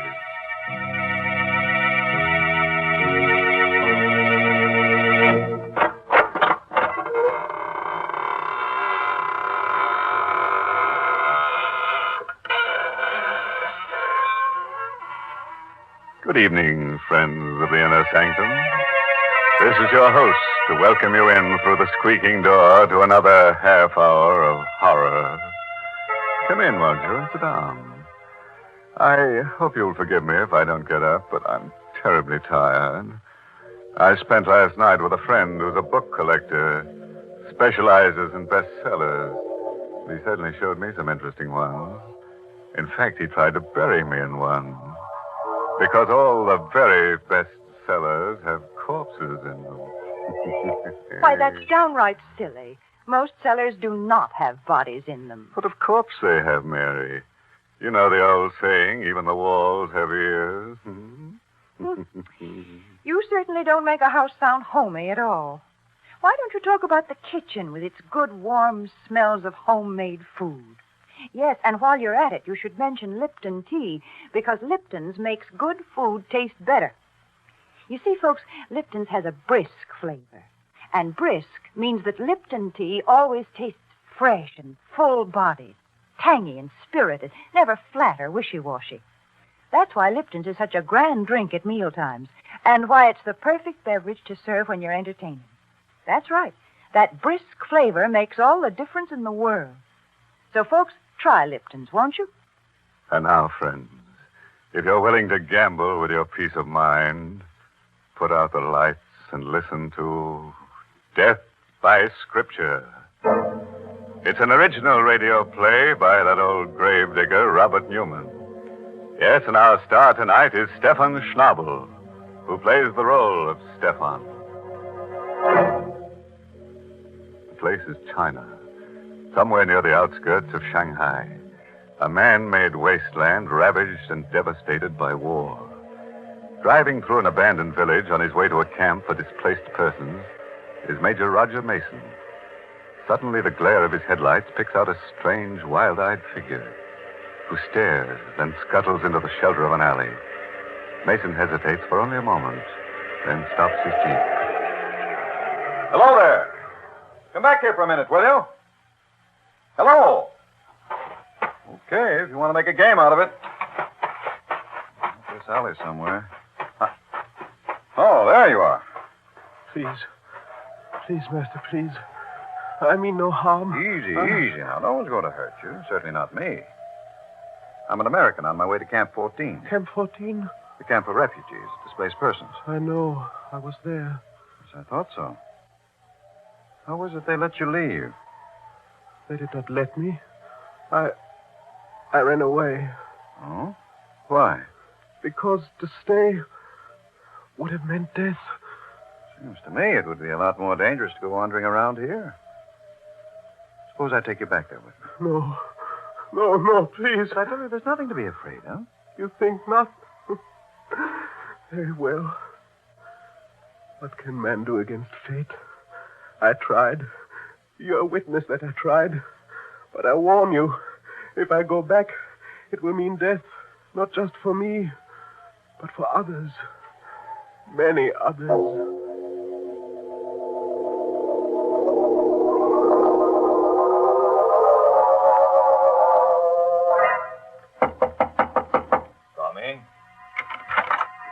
Dr. Corner? Yes. I'm Major Mason. Major Mason, I'm very happy to meet you. Welcome to Camp 14. I'm very glad to meet you, too. I've heard a great deal about you. The job you've been doing here. Oh, Dad. There was not much I could do when we were all prisoners. But now that we have been freed and are beginning to get food and medical supplies, it is almost like a holiday. May I present Miss Mia Singh, who has been assisting me? Major Mason? Miss Singh? I brought someone here with me, someone I picked up on the road, and... Stefan. I did not want to come back. He made me. Well, then he does come from the camp here? Yes, of course. A curious case. We have never been able to discover his last name or even his nationality. We have many kinds here, you know. White Russians, Koreans, Siamese, Burmese. Stefan, why did you do it? Why did you run away? Because I was afraid. Because of this. Another one. That same paper. What is it? We found about a dozen of them scattered around the camp this afternoon. Read it. You have not escaped. There is no escape. Do you recognize this symbol here? Japanese Black Dragon Society. It says there is no escape. And it's true. I tried to escape, and what happened? He brought me back. Our benefactor. Our savior. I told you there was nothing to be afraid of, Stefan. Afraid? Is death something to be feared? It is the one escape they cannot take from us. Death, to sleep, to rest, to rest. He's really in a pretty bad state. Couldn't you put him up in the administration building? That might be exactly what they want. What do you mean? It is not like the Black Dragon Society to warn someone they mean to kill. But suppose they don't know exactly who they do want. Wouldn't they do what they seem to have done? Make a general threat? And see who showed fear? Who did run away? The war's over, Cornell. The Major is right, Doctor. Are we still living in the past? And we do have a room here where we can put Stefan. The one down the hall. Very well. But remember, I warned you. I, too, think it will mean death.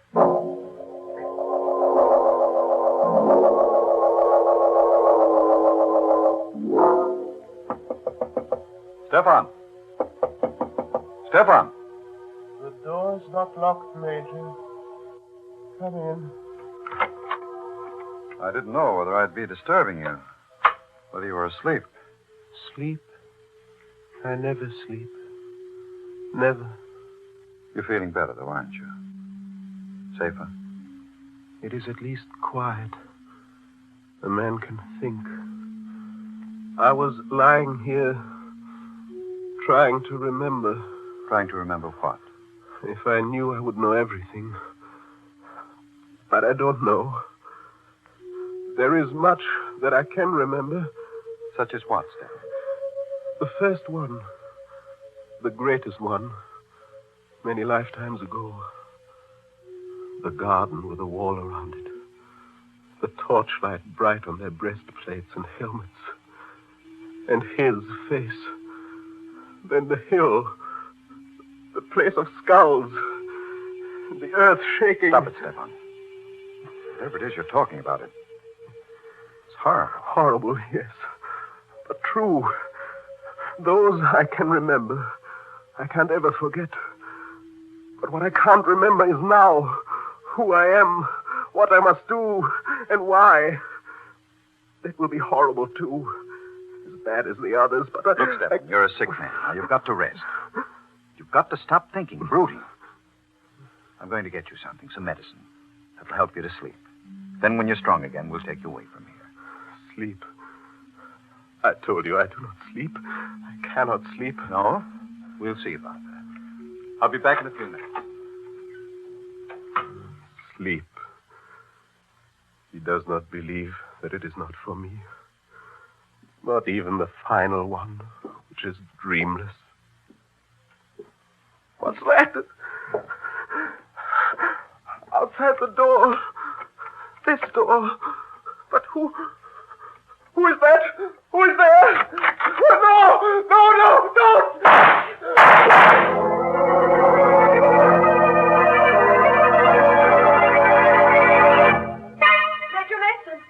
Major Mason, did you hear Yes. Down at the end of the hall there. Stefan's room. Come on, quick. Major Mason, near. This way, down here. It sounded like shots, as if... It was. Look. Stefan? No, don't touch him. Let me see. Dead? Unless he's not flesh and blood. 3 slugs right over the heart. Must have been fired right from the door there, and... Good Lord. What is it? His pulse, still there. Where's your surgery? Right next to the office. What there is of it. Here, help me carry him in there. We'll operate immediately.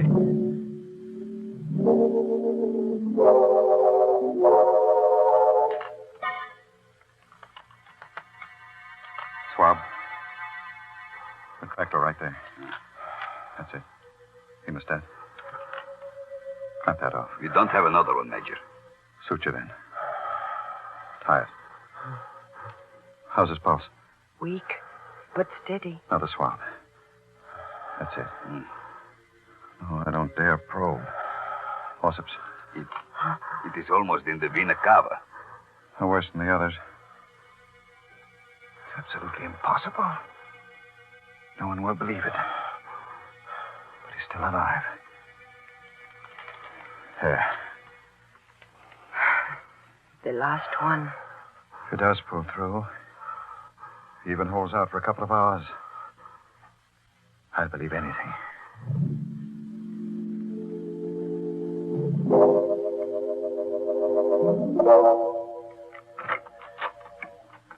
How is he, Mia? I don't believe it either. But he's better. His pulse is still strong and there are no signs of shock. I'll stay with him for a while. You go get some sleep. No, I'm all right. I'd like to stay until we are sure that... Major, look. He's coming too. No. Don't make me come back. Don't make me do it again. Don't. Hello, Stefan. How are you feeling? What?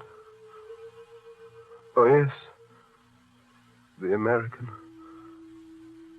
Why are you looking at me like that?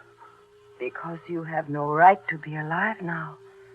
And you wouldn't be if it were not for him. I never had any right to be alive.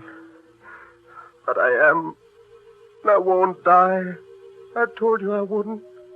I couldn't. Until I do what I have to do. And what's that? It is coming to me. Slowly. I'm beginning to remember. I do not see it all yet. But I know what it will mean. Vultures and blood. Coffins and death.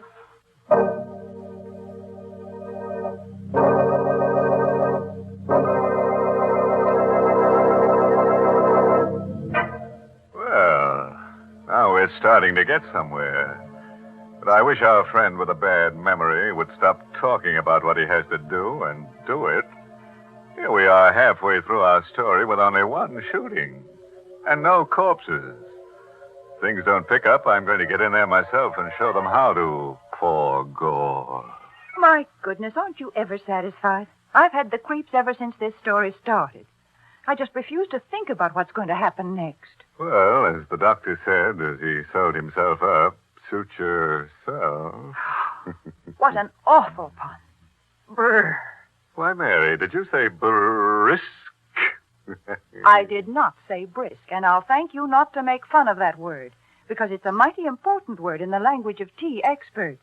Yes, brisk, B-R-I-S-K, is the word they use to describe the flavor of Lipton tea, because Lipton's always tastes fresh and tangy, never flat or insipid. That's why it's the largest selling brand of tea in the whole world. Why, folks, you just don't know how good tea can be till you know how good Lipton's is. Oh, don't say that, Mary. Not till you've tried some of my special brew, tea. Terror, nightmare, and trouble.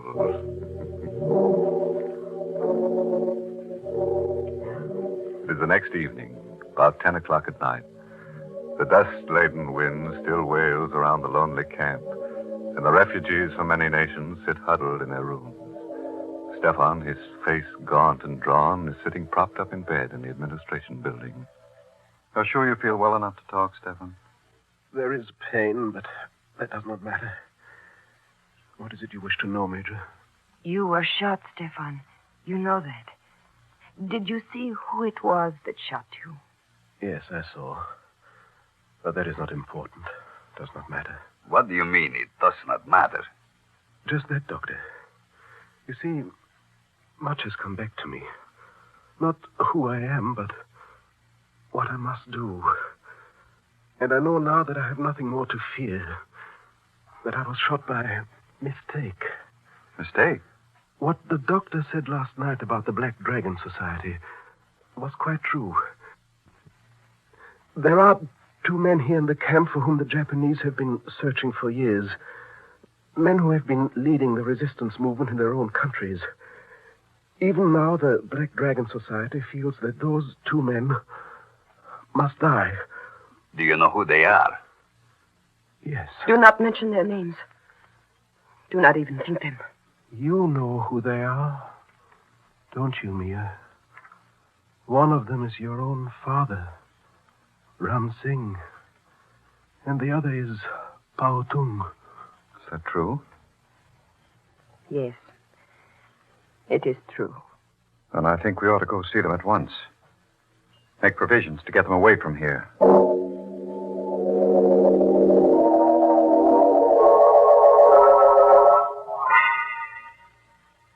That, then, is the situation, gentlemen.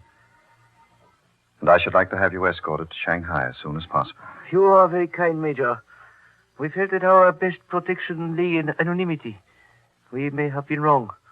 As for the danger, even though Japan has been beaten, not all the members of the Black Dragon nor their agents have been rounded up. So... Nonsense, Ram Singh. You always were too cautious. The Major is right. We should have declared ourselves, returned to our countries at once. I, for one, will be happy to do so now. Good. There are a few things in my room I would like to get first.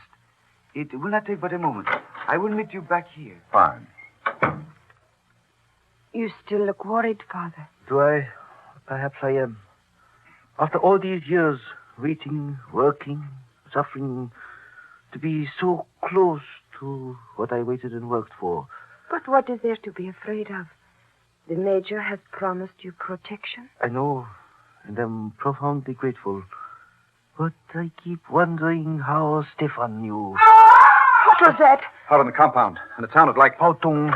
Stay here, both. No, wait, I'm coming with you. Father, you stay here. Lock this door and do not let in anyone unless you know who it is.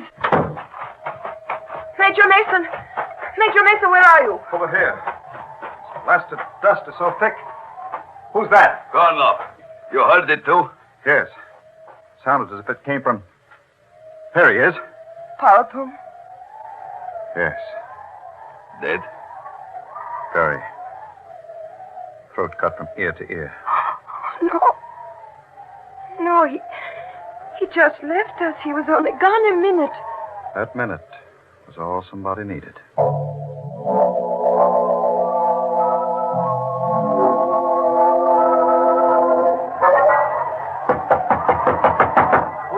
Dr. Konov, Ram Singh. Major Mason asked me to take you up to the administration building. Just a second. That scream out in the compound, was it? Yes. Pao Tung. And was he... Yes. Killed. That is why the Major wanted me to come and get you. To put you somewhere where you would be safe. You are ready? Yes. Poor Pao Tung. To have lived through so much, waited for so long. Then, is it known who did it? No, not yet. But they are closing the gates. Whoever it was will find it difficult to get away. Will they? I wonder.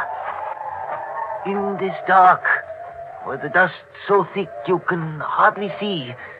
Besides, suppose it is not someone from outside. Suppose it is someone from the camp here.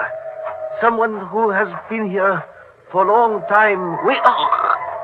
Dr. Konov! Dr. Konov, where are you? Dr. Konov! Must have lost him as we came through the alley. With this wind. Dr. Konov! Is that you? Who is it? Answer me! Tell me who it is. No, let me go.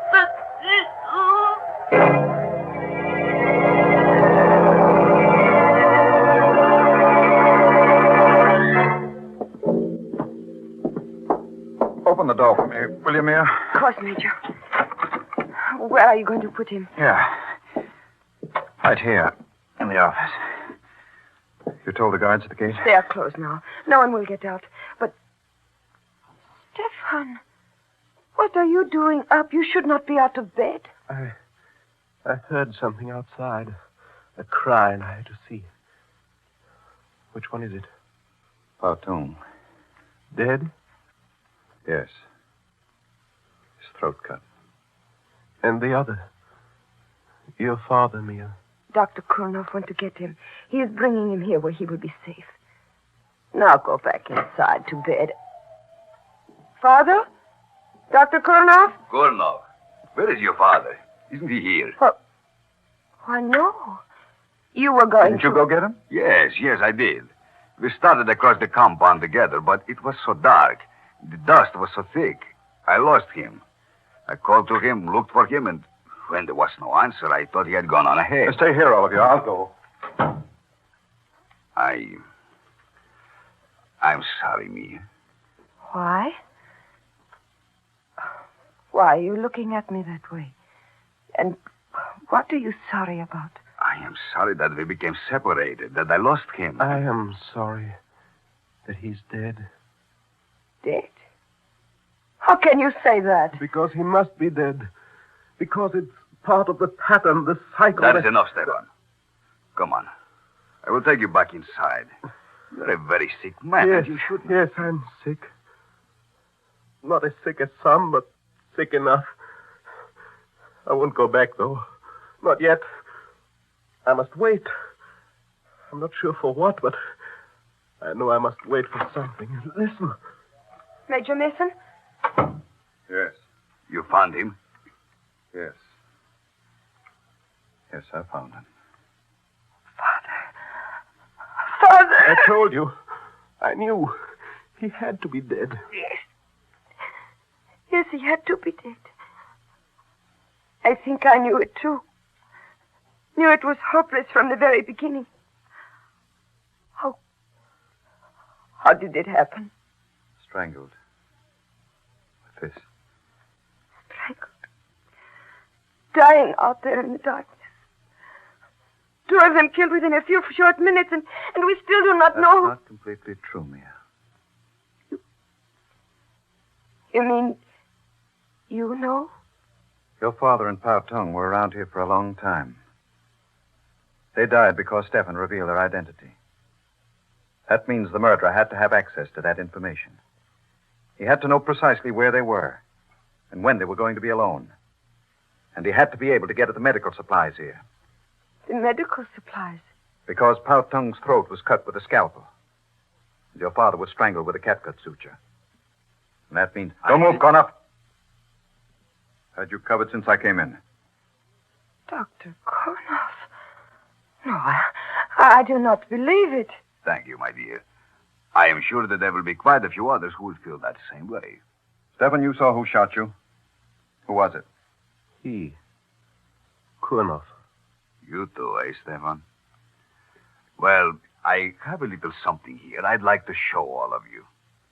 Something... Major, look out! Oh! Quite fast enough, Kurnoff. At least you saved us the trouble of a trial. As for you, Stefan... Do not blame him, Major. It was not his fault. Not his fault. It was he who exposed your father and Pao Tung. I know. But I think I also know why he did it. You know? Then tell me in heaven's name. Here. This should not come from me, but take it. Money? You are giving me money? Yes. Silver. The amount may not be exactly right, but now do you understand? Yes. Yes. Thank you. And bless you. I do understand everything. What I have done and what I must do. What does he understand? Why did you give him that money? There was once someone else who betrayed a friend and was paid for it with silver. 30 pieces to be exact. You mean? Yes. In the Bible. One Judas Iscariot. What, that's mad, insane. Are you implying that that's why he didn't die when he was shot? That he's eternal, immortal? I do not know. Perhaps he is not always the same. Perhaps in each crisis, in every period of history, There is always one who must play the role of the betrayer, even against his will. But this much I do know, that he is not immortal. Wait a minute. I just remembered. The story of Judas in the Bible. Come on, quick. What's that? The money I gave him on the floor. And... Good heavens. Yes. Matthew 27, as I recall. And he cast down the pieces of silver in the temple and departed, and went and hanged himself.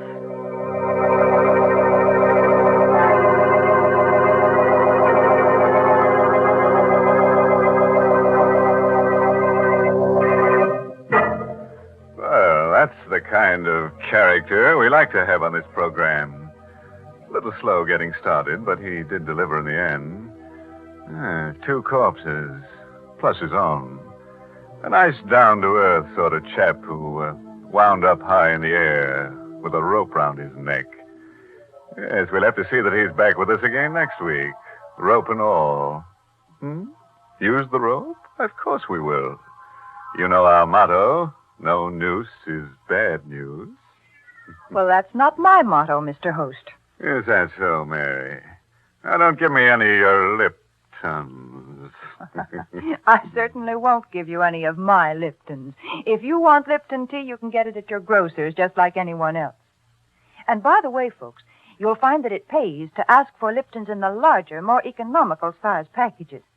That way you not only save money, but you also make sure that you have a good supply on hand of that brisk-flavored Lipton tea. And you know, Lipton's is always welcome.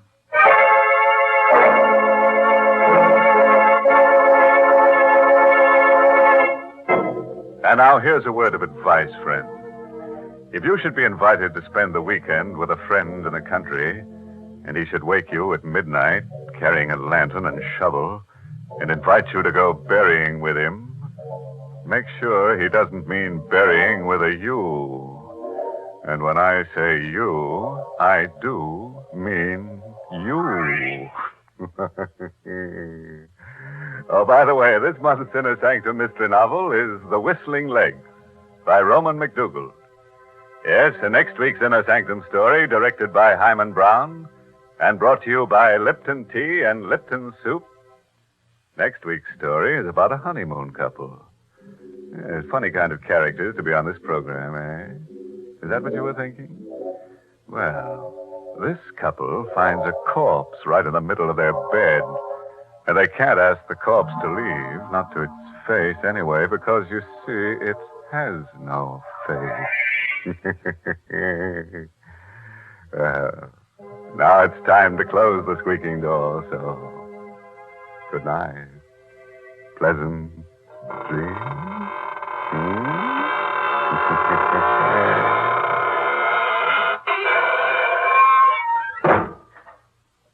Folks, here's a modern food with an old-fashioned homemade flavor. Lipton's noodle soup. You see, Lipton's takes no time to prepare, and yet it's blessed with a real fresh-cooked chickeny taste. And what's more, it's swimming with tender golden egg noodles. That's why Lipton's is such a grand food to give your child when he comes home from school for lunch. Yes, it's quick and it's appetizing. You'll find that children enjoy Lipton's just as much as grown-ups do, because it has the same good spices, the same rich, old-fashioned flavor as the chicken soup you'd make right at home. So, friends, don't forget to serve Lipton's noodle soup. And don't forget to tune in next Tuesday night for another Inner Sanctum Mystery.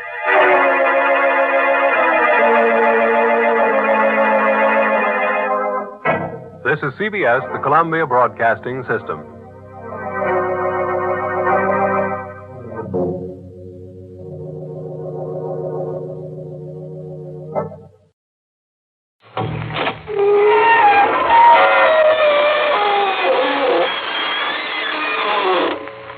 Good evening, friends of the creaking door.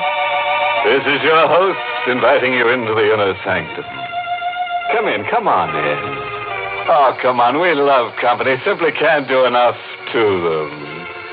We've got lots of games custom designed for our guests. They'll simply slay you. The favorite's called a tisket, a casket. But the game we play best is called Revival. Oh, it's wonderful. You pass out and we try to revive you. If we don't, you don't.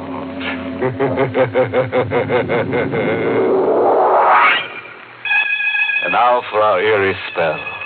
The hitchhiking corpse. Climb up on the driver's seat. Sit close to the driver. Sean O'Hara, a bewitched man with deep-set eyes. Hear what he has to tell about the beautiful corpse of Madoc County. The girl who lost her head over him. Eileen. The last time I saw her, she was standing where she always waits for me. In the rain on the little white bridge where the road takes a bend around Moon Hollow. I could hear her call for me to stop. No, I'm right with you. No. But I wasn't going to stop for her. Not anymore. My mind was made up to that. And then the lightning flash burned over her like a million lighted candles. And she was standing there where she always waited for me. Without her head. Eileen had lost her head. Am I right in my mind now, I'm wondering? These things I know, these things that I saw, was it a dream? A man's imagination gets tipsy when he drives a great silver van 400 miles in the loneliness of the night. Eileen. The first time I saw her, she was standing where she stood the last time on a little white bridge near Moon Hollow. Climb in, miss. Yeah, sit deep in your seat with your head low. It's a black mark in the book for me. If the company inspectors see you riding in the cab, I'll be docked. They won't see me. Only you can see me, son. Only I can see... What?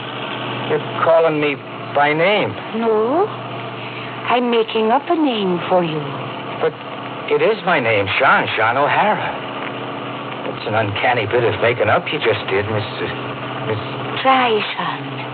If you try, you too can do an uncanny bit of making up. With your hair like it is, and your face, just one name suits. Only one name. And my name? Eileen. I am Eileen. And just where are you riding to? To Madoc County. But someday, not tonight. Madoc County's a good 80-mile ride from Moon Hollow. Is it someday, I heard you say? Yes, someday I'll be riding to Madoc County. And it will be you who will take me there. Oh, there's little to that. I always pass through Madoc. It's on my route. My people came from up there. It's a big house we once had. A great big house. Without windows. Without windows, you say? There was a great hall. And a great long table with my people sitting round it. The living and the dead. The living and the... A house without windows and now it's the living and the dead. You're a pretty one. But you're as batty as a loon. Am I really a pretty one to you, Sean? Sure. Pretty hair. Eyes to light up a man's dream. Dainty little hands. The two of them fit into one of mine. The face... A face. Sean. No, the face I cannot praise. Why not?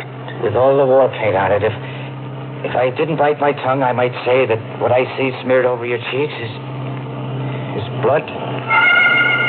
Don't bite your tongue, Sean. You're getting out. Trust Sean O'Hara to pick up a gibbering farm girl who smears her face with chicken blood. Good night to you. Good night, Sean. I'll be waiting again tomorrow night at Moon Hollow. I'll be watching for you. I watched her go, sailing off on the mist. As high as my eyes could go, I could see her riding into the sky like a night witch, and then blowing into the smoke of the moon. There had been no Eileen. I dreamed her up in my fat head. A man's imagination gets tipsy when he drives a great silver van in the loneliness of the night.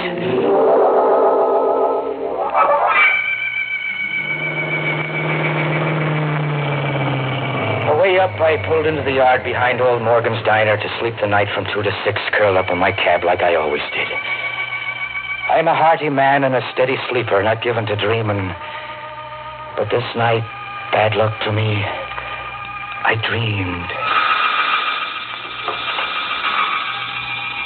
She was leaning over me, Eileen, with the moon in her eyes. And now the blood was wet on her cheeks and running down in big red beads to splash my shirt. The old mill house in Meadow, where the water falls in Meadow.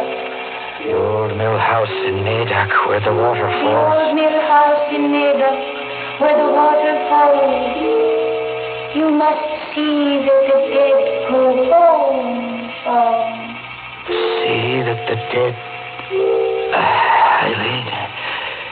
Eileen.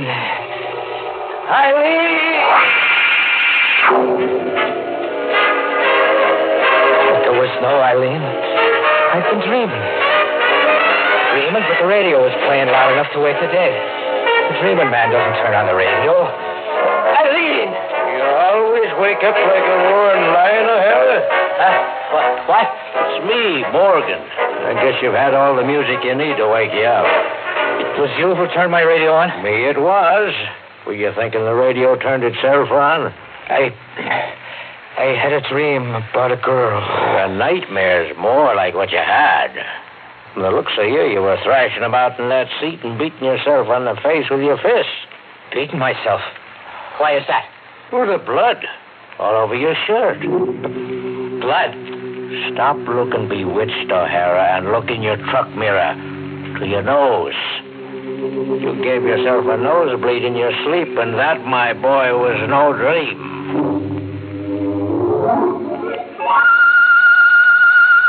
I was an hour late for unloading in the Cloverville depot. O'Hara. Yeah, Red. Come over to the van a minute, where the loaders can't get an airful. Oh, you're acting funny. We got everything off the inventory calls for.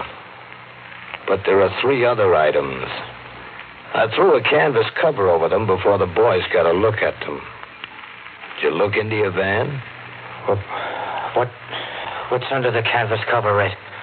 Coffins, O'Hara. 3 old pine wood coffins. You want to tell me something? To tell you? Oh, sure, I almost forgot about those coffins. It's a side job. Some yokel undertaker down by Moon Hollow. I'm to drop him off somewhere. Save him trucking charges that way and make myself $20 side money. Quit lying to me, O'Hara. And to yourself. Oh, lying, you say? But it's a fact, Red. Positively a fact. And I'm giving you half of the $20 for covering me. Wasn't one to pass up $20 for trucking 3 empty coffins. The coffins aren't empty, O'Hara. And you never took a job from any local undertaker either. You seem to know a lot about something. I know Route 266. I was born and raised here. What is there to know? For one thing, the red-headed witch of Moon Hollow, maybe. You might be trucking the dead for her. Eileen? Or any name you give her. She was Katie to a trucker named Conway who had your run once. To hear Conway tell it, Katie, or Eileen, was always trying to get him to take her dead out of Moon Hollow to somewhere else. To Maida-Kari, to the old mill house. Or somewhere. Anyhow, that's how the story usually goes. But what she's really out to do is drive you crazy. How do you know there is such a girl? Those pine boxes in there. I saw them on Conway's truck once, like they're on yours now. Conway dumped them right back in Moon Hollow. Take my advice. From now on, pass the redhead up. Jam your accelerator to the floorboard and go past her at 80. I don't know what I'll do.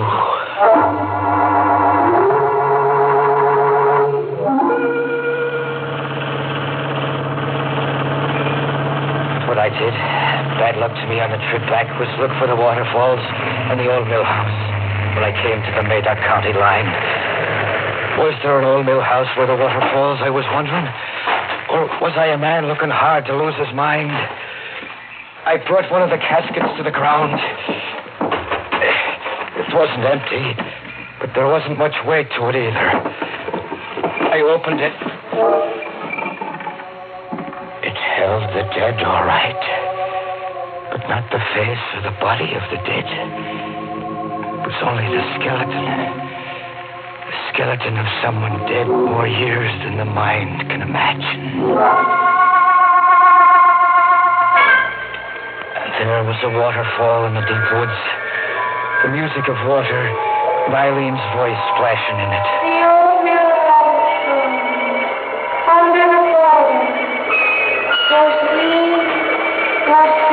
And there was an old mill house down below the rocks. A stone house without windows, like Eileen had said. I pulled an old rusted bolt and opened the door to one great room and a table that went from wall to wall. It was old. The flying dust could blind a man, so he'd only see what his tipsy imagination would want him to see. I saw Eileen. Eileen standing before me with her arms out. Like a thin shadow my eyes could see through to the wall. Go bring the casket, son. Go bring the dead home. Here's something terribly new in thumbing a ride. A witch hiker. And a neat switch, too, on the old boy meets girl formula. This one's boy meets gold. Eileen, now there's a bonny lass dead set on getting ahead. And if she keeps up the pace, she'll have O'Hara shorn of his sanity any mile now. But let's get back beside our bewitched trucker. A man's imagination gets tipsy when he drives a great silver van in the loneliness of the night. But there was an old mill house where the water falls, as Eileen has said. And it was there I left 3 caskets of the old dead.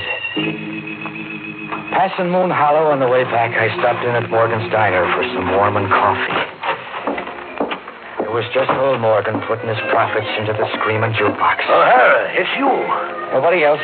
I've been waiting all night for you to come. I stopped for a time in Mayduck. Well, agitated the way you look. Have I slipped out owing you for a meal? No. I don't understand the looks of you. The shoebox. It's for you, you see? Your name's written on it. Sean O'Hara. And left by whom? The devil's own daughter. O'Hara, her face was enough to send a man hiding in his coffin. A face all smeared with blood, was it? You have seen her, too. We are old acquaintances by now.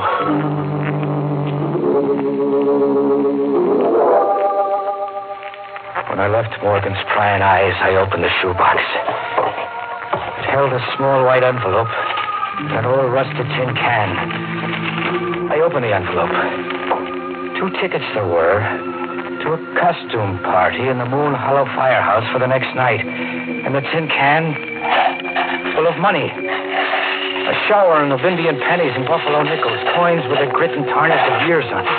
Like some miser had saved them in a secret nook of the kitchen. Well, it was too much for a tired working man to puzzle out. My poor head would have none of it. I had a load to hold back that night. There was time enough for puzzles another night. She'd be standing on the little white bridge where the road takes a bend, and then I would put my questions to her.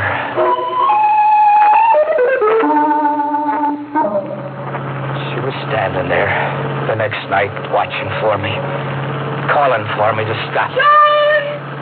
Stop, Sean! Her hair was wild as before, and her face the same. Her dress was changed. It was a costume now she was wearing, all silk and gaiety, like she was dressed up for a party. Yes, Eileen. You weren't going to stop? For a fact, no. You'll not be riding in my cab. And I'll not be trucking your dead ancestors anymore. Not for a barrel of nickels and pennies. Here, take your money back. No. It was grandmother's savings. She wants you to have it. Oh, so there's a grandmother, too, is there? Yes. And when will she be riding along to the old mill house? Tonight, Sean. She will ride with you tonight. And after that, I'll be riding with you to Mayduck, too. And that settles the count of your people? No. It still leaves you, Sean. Me?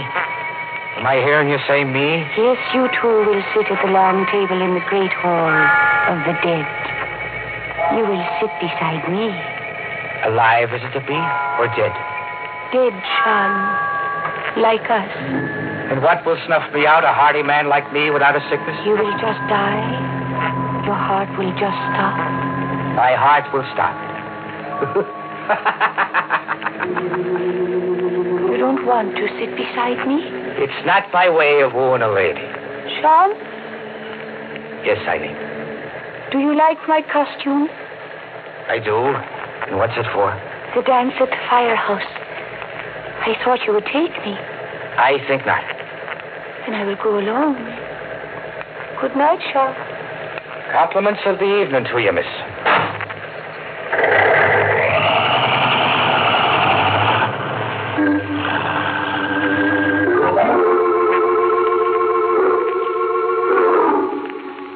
But instead of sleeping in old Morgan's yard, there I was just before the midnight hour, in the costume of a trucker with a tottering mind, and looking for Eileen in the firehouse. I found her in her silken gaiety where the Japanese lanterns were dimmest, wearing a mask like the others were, but not dancing like the others. Eileen? Sean. You're not surprised I came? I knew you'd come. You're not dancing? The music is stopped. It's unmasking time. Midnight's not a minute away. The caller's announcing. Attention! Attention, everybody! It's midnight! Everybody, unmask! You're not unmasking, Eileen. You unmask me, Sean O'Hara. All right, I'll... Speak again. Say my name again. Sean O'Hara. The voice. It's not the voice of Eileen. I am not Eileen. Put your hand to my mask, Sean. You're an old lady. I am old, and the life you see is the last I have to show. Look at me for the last time, O'Hara. I am Eileen's grandmother. But Eileen, she was here. Her hand was in mine. Dressed in the costume with the silken gaiety you're now wearing. Eileen slipped away to leave me with you. You have business with me now, Sean. Business, you say? Take me to Medoc County. The old mill house where the water falls. I'll be waiting to ride with you, O'Hara. Don't be long.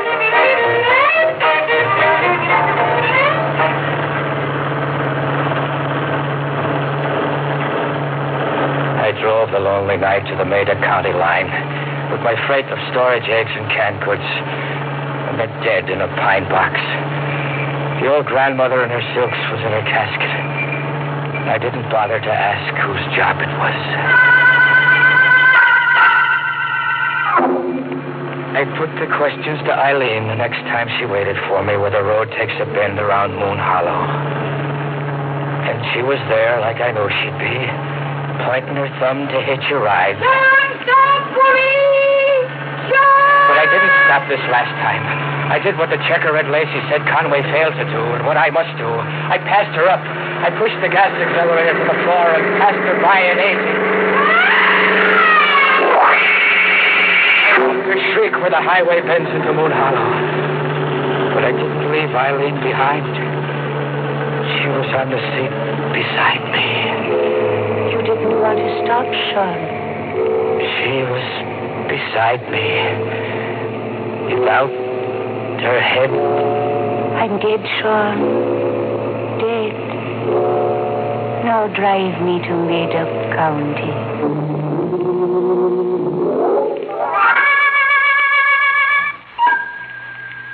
The imagination gets tipsy. The sheriff of Medoc County is one to know it. And the doctor beside him looking at me with eyes of pity is one to know it, too. I hear them talking to me, but the words go sailing into the smoke of the moon. I listen, But I do not understand. You ran over her on the bridge down in Horla last night. A 20-ton truck, O'Hara. Her head was severed.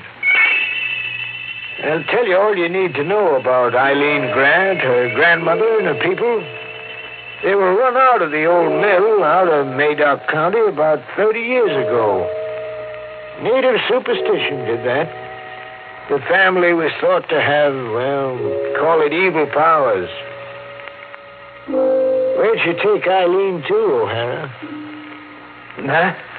Eileen. What did you do with the body? I'll take you to her. Come, I'll take you to her.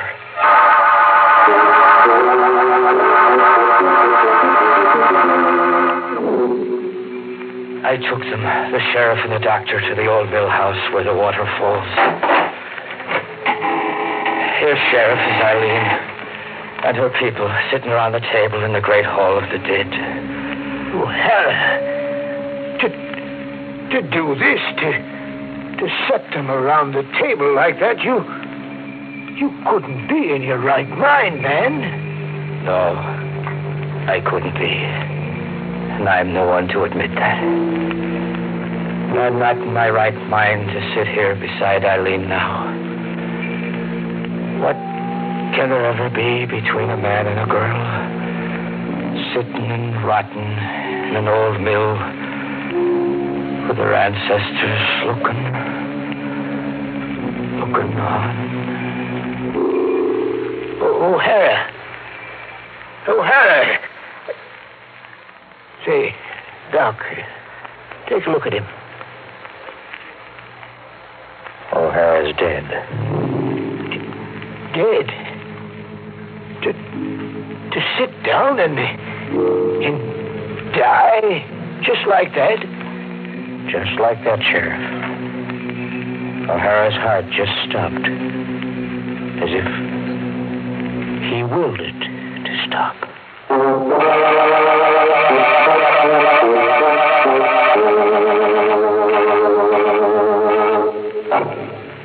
Now that O'Hara's given up the ghost, there's a job open. Somebody... As a special inducement to insanity, a pretty girl goes along with every truck. Oh, sorry, friend. I can't tell you which of the two jobs is the more harrowing.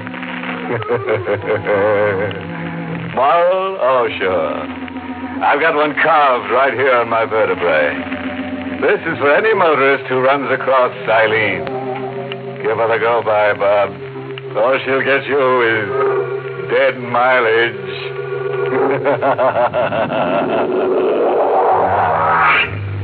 Pleasant dreams.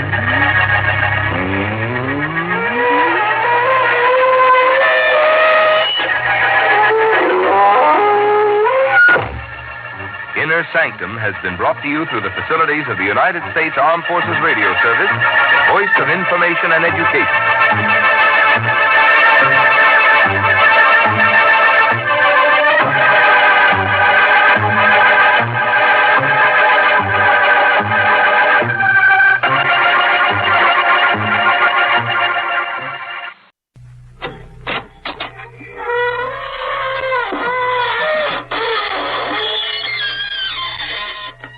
Good evening, friend. This is your host to welcome you through the creaking door into the inner sanctum. Come in, come in. We had a surprise visitation here a scream or two ago.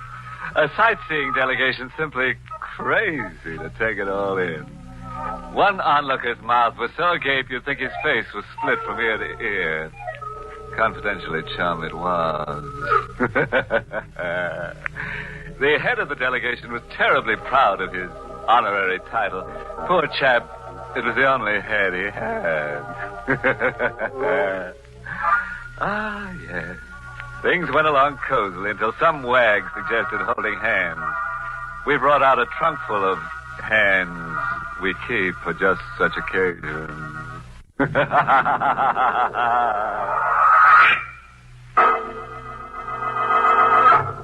Tonight's Inner Sanctum Mystery Between Two Worlds was written by John Robert and stars Mason Adams in the role of Sam, with Ann Shepard as Connie. It's Yuletide week in South Chicago as a flash electric storm whips the streets. Inside the 10th District Police Station, Chief Matthews and his clerk Daly are passing the time over a game of chess. Suddenly, like a bolt from the heavens, a window pane crashes, and a parcel fastened to a fist-sized rock drops to the station house floor. It's a package tied to a rock, Chief. And what's in it? Oh, a notebook, Chief. A 5-and-dime notebook. And all written up like a confession. It's signed Sam Tyler. Sam Tyler, never heard of him. Read me what Sam Tyler's got to say. Ever come face to face with death and just stand around helplessly waiting for it to tap you? Waiting for the final count. While you're waiting, your heart is a big clock ticking off your doom. And inside your head, a moving picture's going on. You're looking at the story of your life. And it's not a pretty story. It's all black. It's all bad. You hate to die without a single good mark in the big book. If you only had just enough time to chalk up one good deed. It happened like that with me. I came face to face with death. Death was Nick Fazenda. I'd lost face with Nick. The big guy liked his racket boys tough and nerveless, and I had a streak of chicken, Nick said. I had a streak of chicken. And I knew too much to be trusted alive. Where do you want it, chicken? Nick, don't do it. Give me another chance. Dying like this scares me. What's waiting for me after you pull that trigger, Nick? I haven't done one decent thing since I was born. Kid, you picked the wrong setup. You should have joined the Boy Scouts. So long, chicken. The shot made a noise like a TNT charge, but I hadn't felt the impact. I hadn't felt anything. Either I was paralyzed with fear or dead to feeling. Or Nick had missed. I watched Nick stare unbelievingly and aim again. An easy bullseye at 5 yards with Nick a crack shot, but still no impact. I was still standing up. Kid, hold on. You're dead. No, Nick. I'm alive. You can't kill me. Nick, you're seeing a miracle happen. You're crazy. Nick, I'm going to get that chance. I'm going to live. 2 more shots, but still no impact. I was alive, uninjured. Something was happening to Nick. His face was purpling as if he was suffocating. As if some invisible stranger had his hands around Nick's throat, strangling him. I'm choking to death.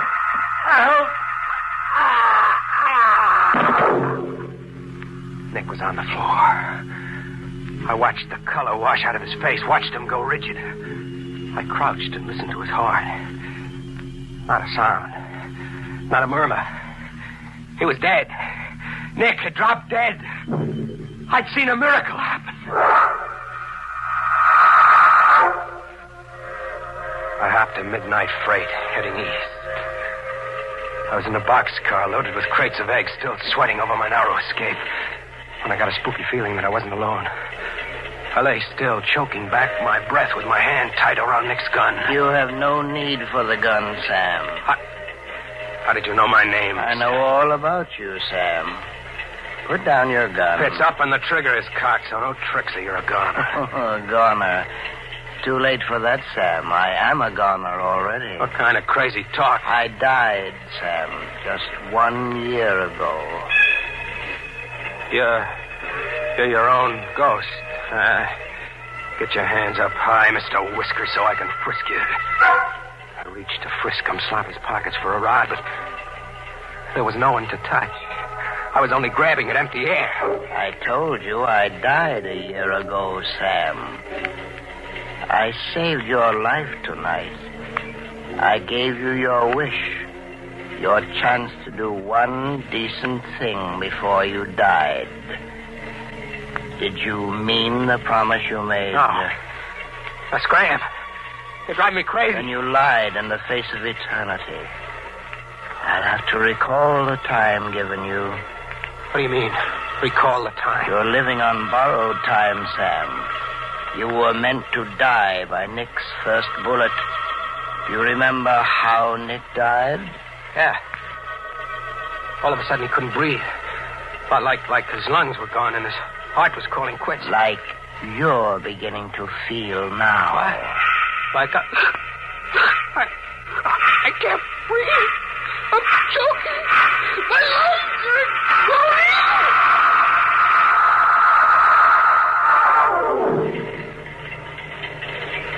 When I came to, Mr. Whiskers was smiling over You did mean your promise to tomorrow, didn't you, Sam?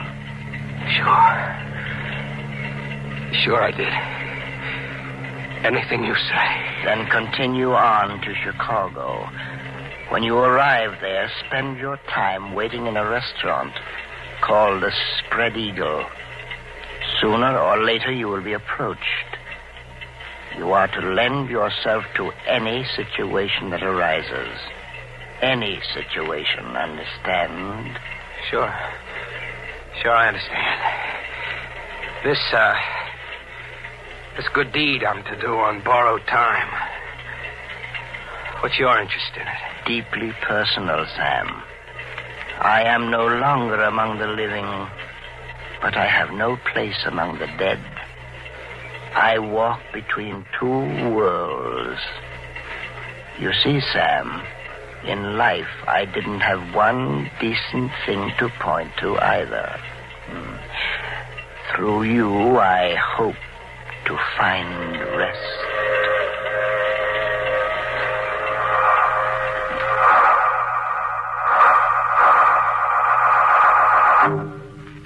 In Chicago, I tried to get Mr. Whiskers out of my mind. I'd had a bad dream. It had to be a bad dream. I went to the Spread Eagle, afraid not to. I just sat like a frozen mummy ordering ham sandwiches I couldn't eat and coffee I couldn't swallow and listening to downbeat piano music. Mind if I join you? Pull up a chair. I'm Tresca, Sam. You know my name, huh? I know your name and all about you. Where you come from, your record, and why you're on the lam. You know all about me, too, huh? I've watched you. I had a confidential operative check into your pedigree.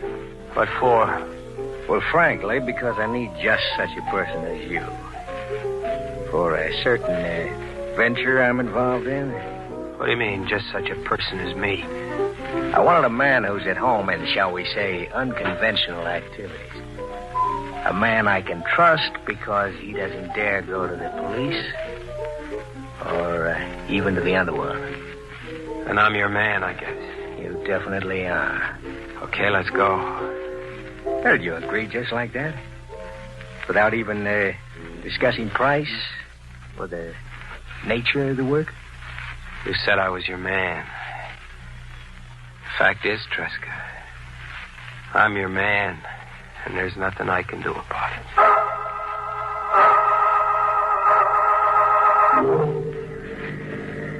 This is our destination, Sam.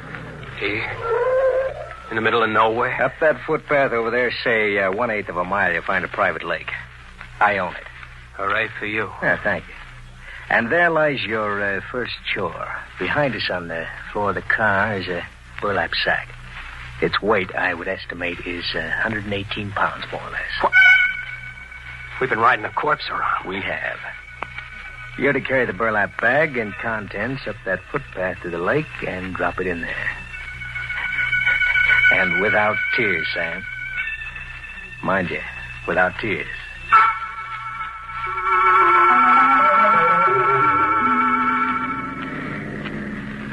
From this point on, as the saying goes, we're in business, Sam. What's the next event? Wedded bliss. For you. I'm to get married? You are. Tomorrow evening, you'll call on your radiant bride-to-be at this address. 15 Cantilever Walk. Yeah. And try to look more cheerful, Sam. Love comes but once into every man's life.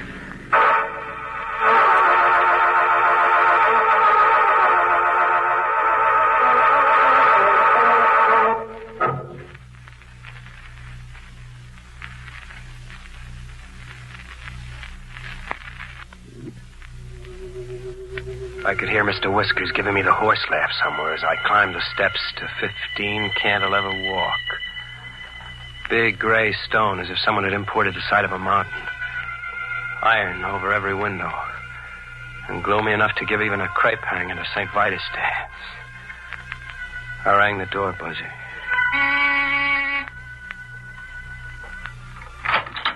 Hi, Sam.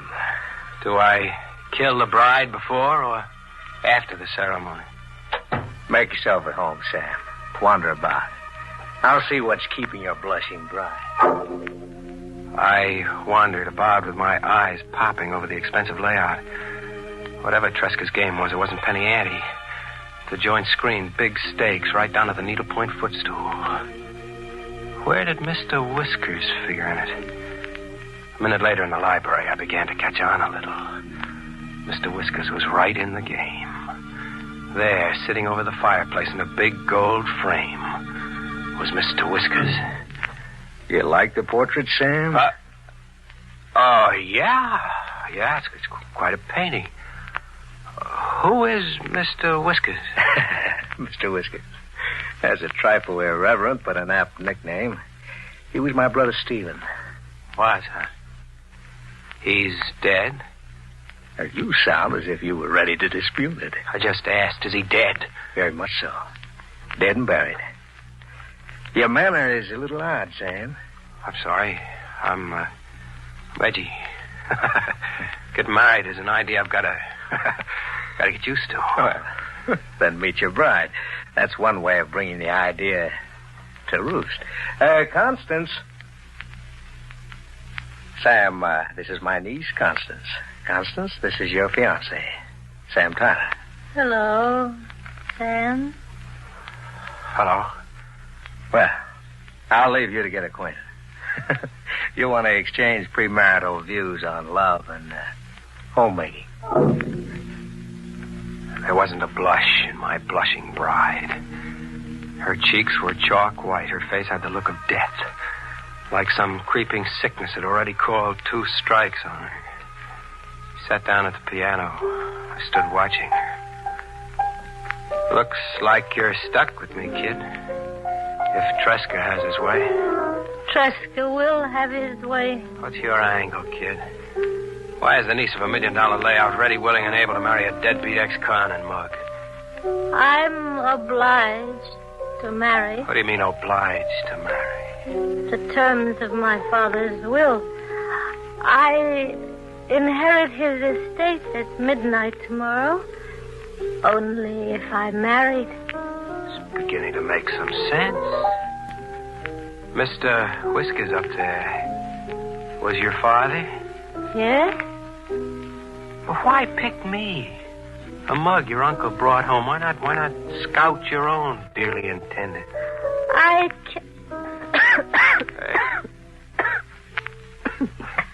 I'm not well enough to... Hey, you sound as if you're not even well enough to live. No, Sam. I'm not well enough to live much longer. We were married, with Tresca and a scrub woman standing as witnesses. I shacked up in the big jail at 15 Cantilever Walk.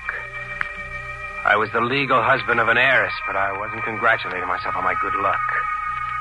There was a hidden gimmick somewhere. I pried. I searched Connie's room. I found the hidden gimmick in the lady's handbag. The handbag was crammed with the usual junk girl stock, a powder case, lipstick, nail file, comb, plus a driver's license and a Christmas Club bank book. But they weren't in Connie's name. The name on them read Ann Powers. I got it as fast as I read the name. The girl was a ringer, another patsy in Tresca's game. You needn't feel too guilty, Sam. What? I left my handbag where you could find it. I had to look. Tresca killed his niece and hired you to stand in for her. You going to deny that? No. How did you come to fall in with Tresca? I was in a restaurant. Tresca came along and hired me. My life, Sam, every bit of it hadn't been good. I couldn't die. leaving it all bad. You wanted to do one decent thing before you died. Yes. You made the wish, and Mr. Whiskers appeared and took you up on it. He sent you to Tresca, and Tresca hired you. You're going to tell me that's what happened? You're hurting me? Is that what happened, I asked? No! I don't know anything about this obsession you have with Mr. Whiskers. What good deed can we do around here, kid?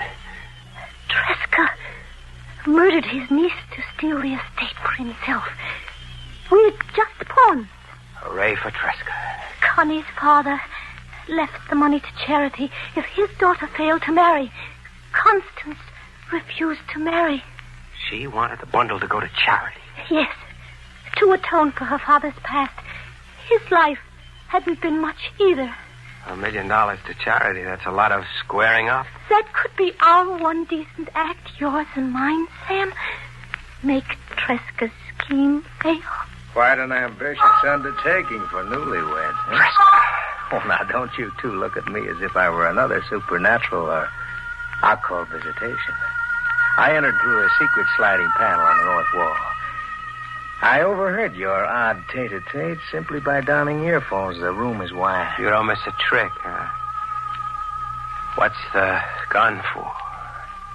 What are guns for? There was a charge like stale air exploding. I spun around but didn't drop. This was where I had come in. Tresca, like Nick, could empty his gun point blank, but he couldn't rub me out. It was exactly where I had come in. There in front of me, Tresca was getting the same dose Nick got. His face was purpling as if he was suffocating. As if some invisible someone had his hands around Tresca's throat. Having trouble with your breathing, Tresca? I can't breathe. I choked in here.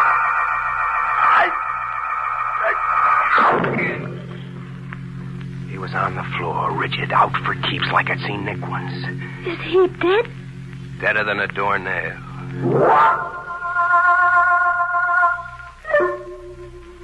We sat around, the three of us. Tresca, the girl, and me, waiting for Mr. Whiskers. We sat all day and all night and through half the next day, but Mr. Whiskers didn't show. Mr. Whiskers didn't show, as if he never was. Sam. What? He exists only in your mind. You're waiting for a man who died a year ago. How do you explain that to yourself? I don't explain it. Maybe Mr. Whiskers doesn't have to come anymore. His job is done. One last thing, and our job is done. What? One last thing, Sam? The cops. We tell them what gives and hand $1 million over to charity. That's the one decent act, the purpose that brought us here. It's the purpose that brought you here. I just hired out to Tresca for pay. What about that wish you made on the docks, kid? It was different on the docks. I was sick and broken, hopeless. I'm not broke or hopeless anymore. I can buy a cure. I can take a trip, spend money, all kinds of money, have a good time I never knew. I can laugh. You're saying we shut up and keep the estate between us. Why not? In a way, we earned it. It's no good, kid. I've got a promise I've got to keep. A promise you made to a ghost. My promise to tomorrow. But if you can't keep that promise because I won't let you. What if I won't let you cheat me out of my one chance to live? How? Like this? She backed away from the piano with Tresca's gun in her hand. The gun is no good. I don't kill, kid. You saw how I don't kill. That was before, Sam. You do kill now. Don't kill now!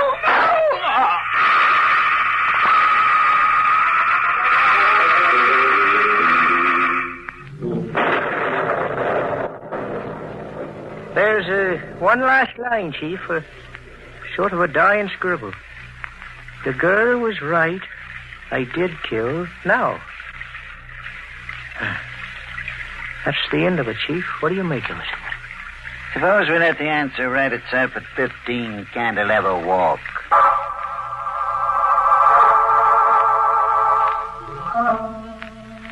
Well, the confession's the McCoy, all right. That's Sam Tyler on the sofa, Tresca on the floor, and there's the girl out cold, still holding the gun. Got any pulse?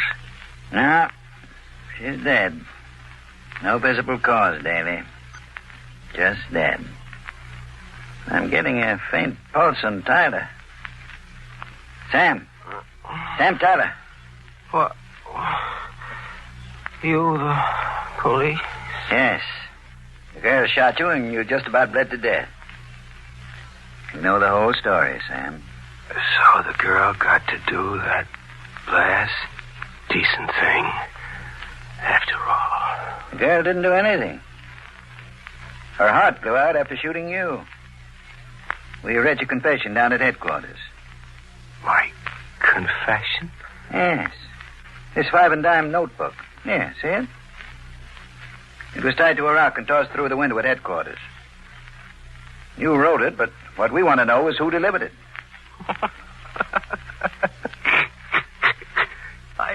I didn't write that confession, mister. I didn't write it or deliver it. You didn't write? And it was the girl. She had enough left to get downtown and get your story to us. If not you, it had to be the girl. You'll have to ask Mr. Whiskers about that. If you hurry, you might catch him somewhere between two worlds. Merry Christmas, Chief.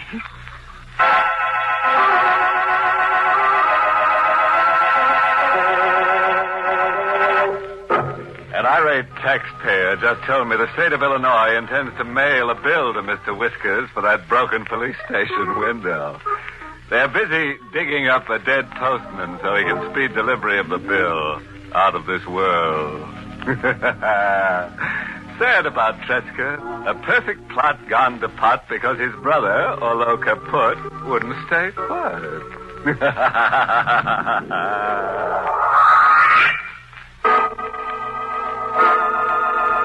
We invite you to join us again next week at this time for Inner Sanctum.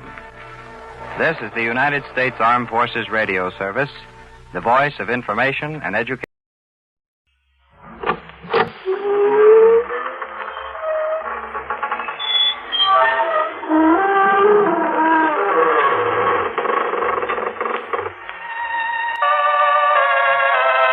Good evening, friends of the creaking door. This is your host to welcome you once again into the Inner Sanctum. Come in. Come in and meet our newest guest. He'd been married for 10 years, and everything was going fine until one night at dinner, his wife asked him to pass the knife, which he did, right through her. Then he hit her body in the town bell. That's where he made his mistake, because the next morning she told on him.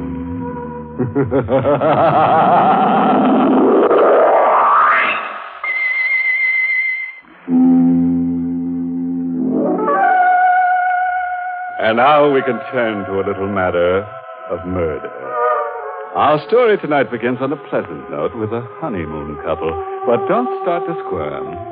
The unpleasantness will commence soon enough. Let's look on at Joe and Nancy Stone, married hardly 5 hours, and parked at the side of the road by the bank of the old mill stream, and whispering sweet nothings to each other. Gee, Nancy, it's wonderful to be married. Yeah. The other clerks at Scott's department store can see us now. I don't want anybody to see us. I just want to be alone with you, Joe, for the rest of my life. Hope you don't mind spending our honeymoon in a tourist cabin instead of a swanky hotel. But I love it this way, Joe. The stream rushing past, the moonlight shining on the ridge, the woods all around us. Look, there's another car. They're parking on the bridge. He's turning his headlights out, too. They think they've got privacy. I guess they can't see us parking. Look, Joe, that couple's getting out of the car. Yeah. For a walk on the bridge. Wonder if this is their wedding night, too. It's a gorgeous car. Joe. What? That couple, they're acting very strange. Huh? They're having an argument. Joe, look what he just took out of his pocket. Holy mackerel. A gun. He's pointing a gun at her. He shot her. Holy mackerel. It can't be. It must be a gag of some kind. But you saw the flashes when he fired the gun. How still she lies. Her body crumpled at his feet. Yeah, he's picking her up. I bet he's going to throw her into the Joe, street. don't let him. Nancy, you push my hand down on the horn. He sees us. He's starting across the bridge. Heading for us. He knows we witnessed the murder. He's got to kill us, too. Quick, start our car. He'll be here before I can turn the car around. What are we going to do? We'll duck into the woods. Come on. Quick. Let's run. My high heels, I can't run fast. You've got to. Here, through these bushes. Get behind this tree. He's getting out of his car. He has the gun. Joey, he means to kill us. He's coming straight for this tree. He knows we're here. Nancy, we've got to run for our lives. Take my hand. Come on. Shooting at us. Nancy, faster. Faster. Faster.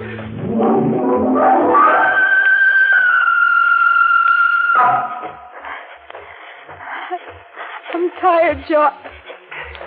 I can't go much further. We can't stop. He's close behind us. Is he gaining on us? Nobody's still after us. Let's stop and run. Oh, not yet. I saw headlights up ahead. Maybe there's a road if we can only make it. Joe, I'm through. I can't go anymore. Nancy, look. Through the trees, the road. Come on, one last sprint.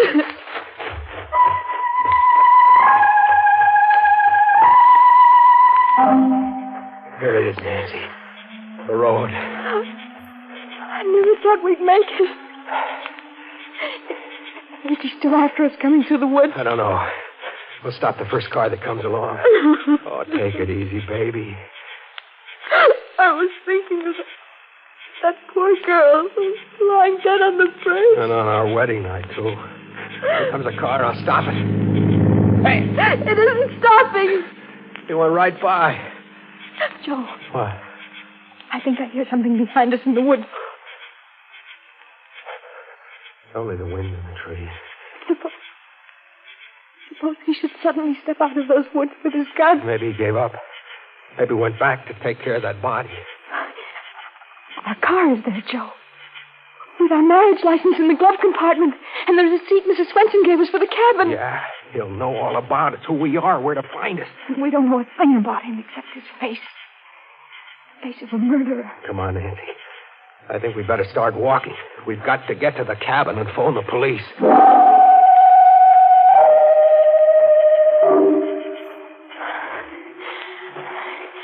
How much further, Joe? Just around the bend. I'd like to lie down and sleep. Right here on the road. Fine way to spend a wedding night. Darling, look. We're there. Swenson's cabin. They're all dark. Everybody's asleep.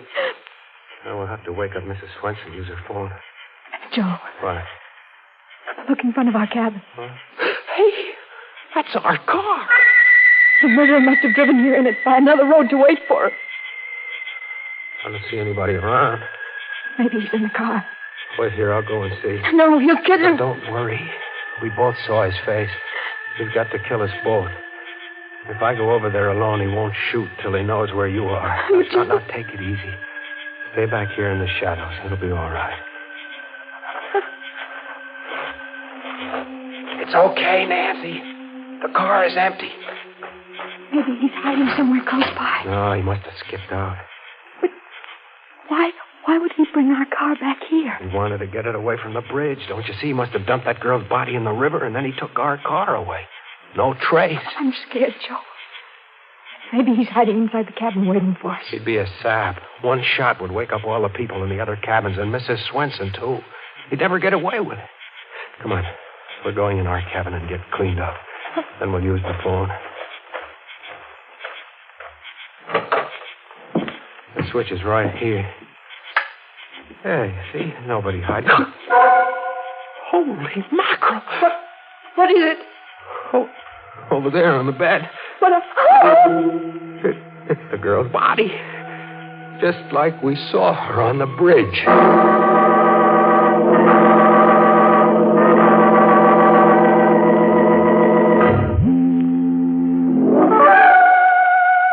And now we can return to that cozy little honeymoon cabin where Joe and Nancy found the beautiful corpse on their bed, the corpse who'd had her face lifted. But don't worry, before the night's over, the murderer may have his face lifted, too, on the end of a rope. Now, if that murderer were an Oriental, he might try to save face, but you can't save your face if you lose your head, can you? In the meantime, I wonder what Joe and Nancy are going to do with the uninvited corpse in their honeymoon cottage. Don't you? Now, listen, Nancy, we have to think this over. We're in a jam. Oh, for the love of Pete, Nancy, this is no time to faint. It's awful. Her face. No. Don't look at her. Not here. What'll we do, Joe? I don't know. I got to think. Oh, on our wedding night to have a thing like this happen. Why did he leave her here, Joe? To put us in a spot. The cops will never believe our story. Now they'll think we killed her. But, Joe, we never saw her before in our lives. Nancy, we've got to get rid of her. What? We've got to take her back to the bridge and dump her right back on the murderer. No. It's the only thing we can do. Suppose the cops come here and find her. They'll grill us for hours. They'll hold us for the inquest. It might take a week, 2 weeks. A fine way to spend a honeymoon in jail. I never thought of that. We've got to do it. We've got to take her back. But that means we'd have to lift her up and carry her. I'll carry her, but you'll have to help. I couldn't. You've got to. What must I do? You go out and get the back door of the car open, and then I'll bring her out. Joe, they'll find us here with the body. Quick, throw the blanket over her. I'll see who it is. I can't go near her. Do as I say, quick. I'll try. Give me a minute. Who is it? It's ours, Mrs. Swenson. This blanket, it's too short. Just a minute, Mrs. Swenson. Her feet are sticking out. Get those clothes out of the valise. Throw them on top of her. That's the best I can do. All right. Sit on the bed in front of her feet. Really sorry, Mrs. Stone. It's coming, Mrs. Swenson. Is everything okay, Nancy? Yes. I feel faint. Bite your lip. Do anything, but don't faint now. Good evening, Mrs. Swenson. Good evening, Mr. Stone. I hope I'm not intruding. I saw your light, so I knew you weren't asleep yet. We were just going to sleep, weren't we, Nancy? Yes. I should have thought you'd be asleep long ago. Oh, you see, I brought you a jug of my own homemade apple cider. I'll put it right here. Some glasses, too. Oh, thank you, Mrs. Swenson.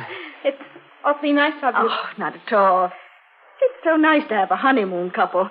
I wanted to do it earlier, but my heart was bothering me. I have a bad heart, you know. Oh, I'm terribly sorry to hear that, Mrs. Swenson. Well, thank you for everything. Oh, aren't you going to try my cider? I thought you'd like to drink it toast. Well, we're not very thirsty right now, Mrs. Swenson. Are we, Nancy? No. Oh, of course not. Now, run right along and leave you both strictly alone. Good night, Mrs. Swenson, and thank you again. Good night, Mrs. Swenson. Oh, you poor dear. You look all tuckered out sitting there on the bed. I bet you don't even know how to make up a bed. Here, I'll make it up for you. Oh, no. Oh, it's the least I can do. Now, you just sit over here on the chair, my dear. Please don't. Why? Well, she means, please don't bother. Oh, it's no bother at all. Oh, look at all these clothes all thrown around. What's this? We can explain everything. Shot. She's been shot. Murdered. Please, Mrs. Swenson, it's not what you think. Murdered. You're no honeymooners. You're murderers. Stop that. Let me go. Stop that. No. Stop it. I'll show you smothering in your hands. I'm just trying to stop her yelling. Please, Mrs. Swenson.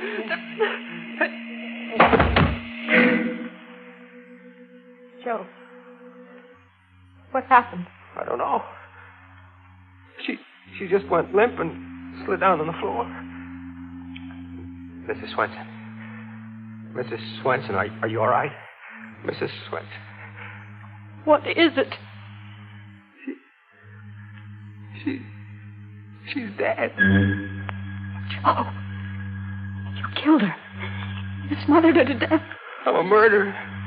Me, Joe Stone, a killer. We started out on a honeymoon and now I'm a murderer. Joe!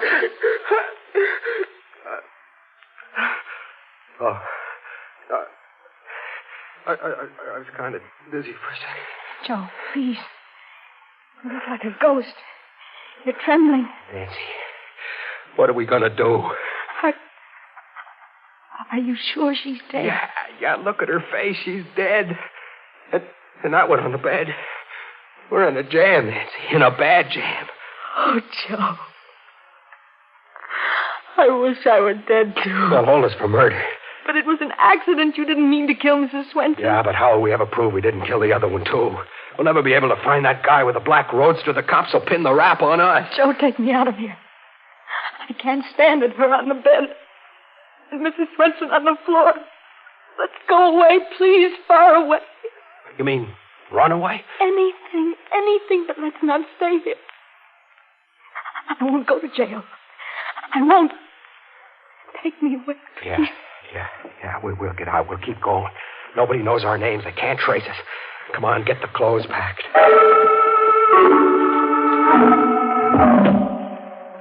Joe, I can't close this valise. I'll close it. You get the other one packed. Now, don't forget anything. Look under the bed. Be sure we don't leave a single thing behind. No, mustn't leave anything behind.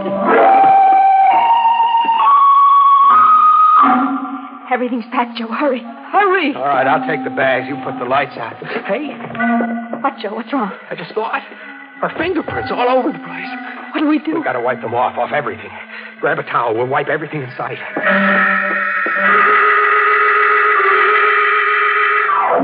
We've wiped everything, Joe, I think. The bedstead? Yes. The bathroom, the faucets? Yes. The doorknob, the dresser?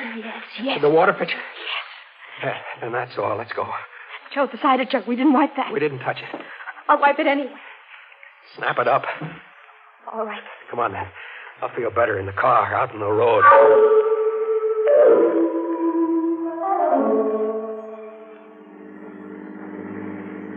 Joe, do you think we forgot anything? I don't know. I can't think. I'm numb all over. Darling. Holy mackerel, Nancy. I'm a murderer. I'm a killer. Running away. We shouldn't have done it. We shouldn't have run away. Joe, it's not as if you killed her on purpose. It was an accident. Nancy, you realize you're married to a murderer. But it wasn't murder. So easy to kill.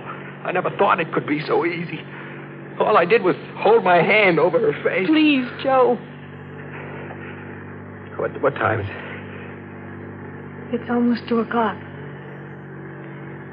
We've been driving for an hour. I've got a cigarette. I think there's some in the glove compartment. I'll get them. Joe. What? Our marriage license, it's gone.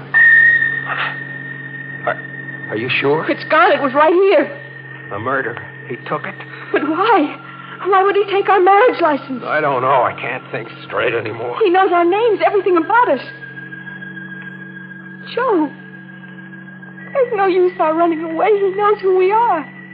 We'll always be at his mercy. Oh, gosh. I feel all it. I can't drive anymore. I gotta rest. I gotta think. Pull up at the side of the road.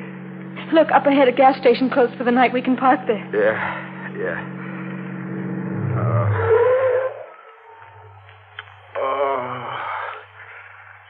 I wish I could sleep for 100 years. Poor Joe. Here, put your head on my shoulder. The first night of our honeymoon.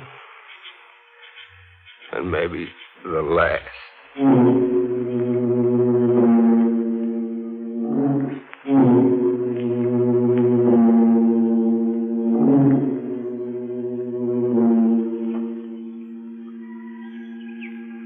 Joe.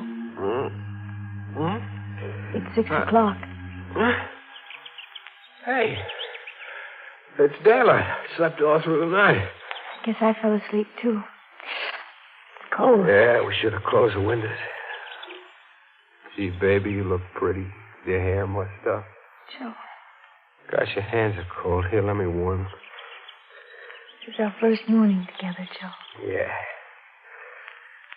Yeah, our first morning together. This isn't the way I used to dream about. How did we ever get in a mess like this? We're back where we were last night in the same jam. Nothing's changed. Those two corpses still in the cabin. What do we do? Joe, let's not think about it for a while yet. Let's go find a place for breakfast. Our first breakfast together. After that, we'll go back to thinking about it. But at least, let's have those few minutes. Sort of stay of execution. Yeah. Okay.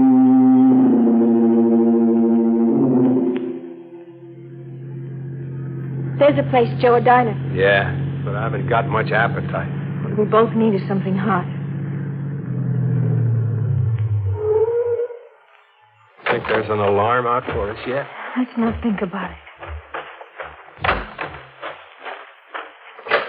Early weather report. The customers inside. That's good. Morning. You've been traveling all night? Yeah, all night. Some scrambled eggs, please. Right. It'll take a few minutes. That's all right. We'll wait. I'll turn the radio up for you. This is brought to you. This is your friendly neighborhood station with the early morning local news. During the night, death came to Mrs. Hannah Swenson, whose tourist cabins are located on the Bay Park Highway. Joe. Yeah. Right off Route 27. Mrs. Swenson's body was discovered by Oscar Jansen, the handyman, who was awakened by the sound of a car driving away from one of the cabins. Investigating, he found Mrs. Swenson lying on the floor of cabin 3. Dr. Macklin, who was summoned immediately, noticed that Mrs. Swenson had died of a heart attack. Heart attack? He had been treating her for a severe heart ailment. And I didn't kill her. Joe, he didn't say anything He had not taken about more the other than a body. quota of digitalis. The state police are anxious to contact a couple who occupied the cabin and who apparently left during the night. They are traveling in a blue Nash sedan, license number SN1637. Their names are not known as yet, but if they should hear this broadcast, they are requested to call at the state police barracks as soon as possible. Let's get out of here, Nancy. Say, what about your eggs? I can't wait. We're in a hurry. Come on, Nancy. What does it mean, Joe? Why didn't he mention the other body? It's a trap, Nancy. You get it? They're keeping mum about the girl's body. Joe, I don't think so. What? Well, what else could it be? We left two bodies there, didn't we? Shut the motor off. Maybe the real murderer was waiting close by all the time. Maybe after we left, he went in and took the girl's body away again. I don't like it. I want to get away from here, far away. Wait, Joe. Don't you realize you're not a murderer? You didn't kill Mrs. Swenson. It was a heart attack. That's what they say. I say it's a trap. Now, let's get moving. Joe, it's too late. Look. State troop? He's coming right over here. Sure. He's got this license number. Well, I guess our honeymoon is over. Well, are you Mr. and Mrs. Joseph Stone? Yes. You're Joe Stone? That's right. And you, lady, you're Nancy Stone? Yes. Well, then this belongs to you. What is it? Take it. Her marriage license. Where'd you get it? One of our men happened to be cruising down by the old mill stream last night. He saw a fella get out of a roadster on the bridge carrying a girl's body. Well, the fella dumped the girl over the rail, and our man went after him. They had a gunfight, and the fella got a slug through the heart. When we went through his car, we found this. And on the back of it, you notice, he wrote your license number. It was like you figured, Nancy. The killer was waiting outside the cabin all the time. And after we left, he came back and took the girl's body away again. And, officer, you got the murderer. Yeah, sure did. But we didn't recover the body of the girl. It was carried downstream. It may take several days to find it. And we're not wanted for anything? Well, you're the folks that were in Mrs. Swenson's cabin last night. We figured you left in a hurry. Kind of embarrassing to have a thing like that happen on your honeymoon, huh? I can't blame you. But then we're free to go on our honeymoon? Just come down to the barracks and sign a statement. Then you can be on your way. Would you mind, officer, just a few minutes? We want to go back in the diner for our honeymoon breakfast.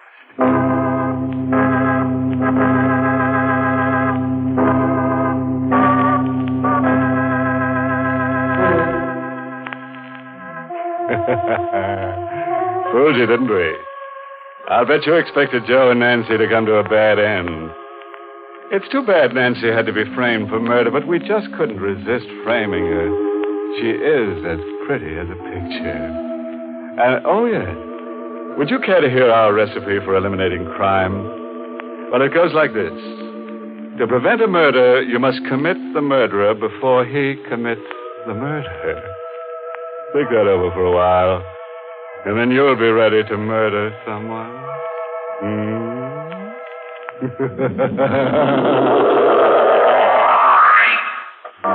Well, friends, it's time once again to close that creaking door.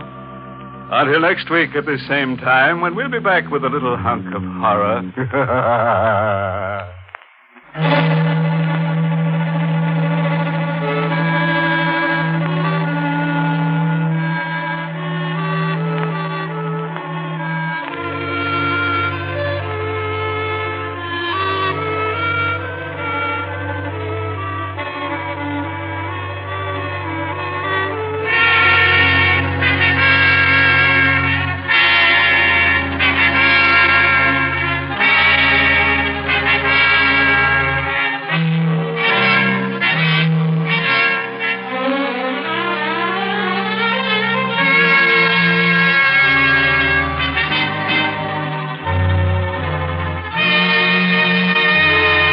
Inner Sanctum has come to you through the worldwide facilities of the United States Armed Forces Radio and Television Service.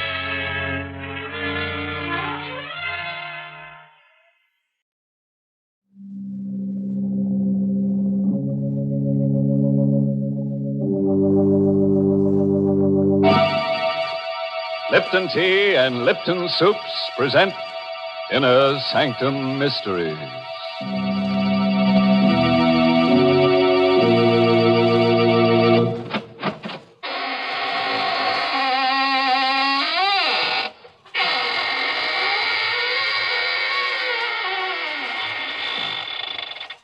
Good evening, friends of the Inner Sanctum. This is your host opening the squeaking door for another session of the AGGMS, the Association of Ghouls, Ghosts, and Midnight Spirits. Oh, may I see your membership card as you enter, please? What, Oh, no, it's not a printed card. All you have to do is show me your wrist. If there's any blood pulsing in your arteries, then you don't belong here tonight.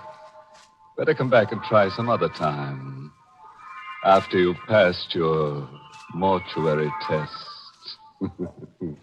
Well, Mr. Host, I'm afraid I don't qualify as a member of your AGGMS, Association of Ghouls, or whatever it is. But I am a charter member of the ILLB Society. The ILLB? What's that, Mary? It's a new one on me. Why, those initials stand for I Like Lipton's Best. To join this club, all you have to do is see that the tea in your teapot is always Lipton's. The club password isn't a word at all. It's that familiar sound of appreciation, For really, Lipton tea is delicious, as zestful and spirited as can be. And the reason? Very simple. It's Lipton's brisk flavor. Brisk, you know, is the tea expert's own word for the lively, full-bodied flavor of Lipton tea. That brisk flavor has made a lot of friends, for more folks buy and enjoy Lipton's than any other tea in the world. So try a cup of Lipton tea yourself. I know you'll say, as so many others do, I like Lipton's best.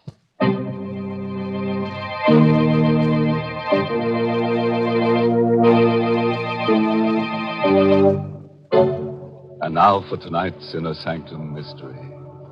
It's an original radio play by Emil Tepperman called Make Ready My Grave, and stars two radio favorites, John Banks and Richard Widmark. It's about a boy and a girl who've just been married. A piece of colored string, an open grave, and a hangman's noose.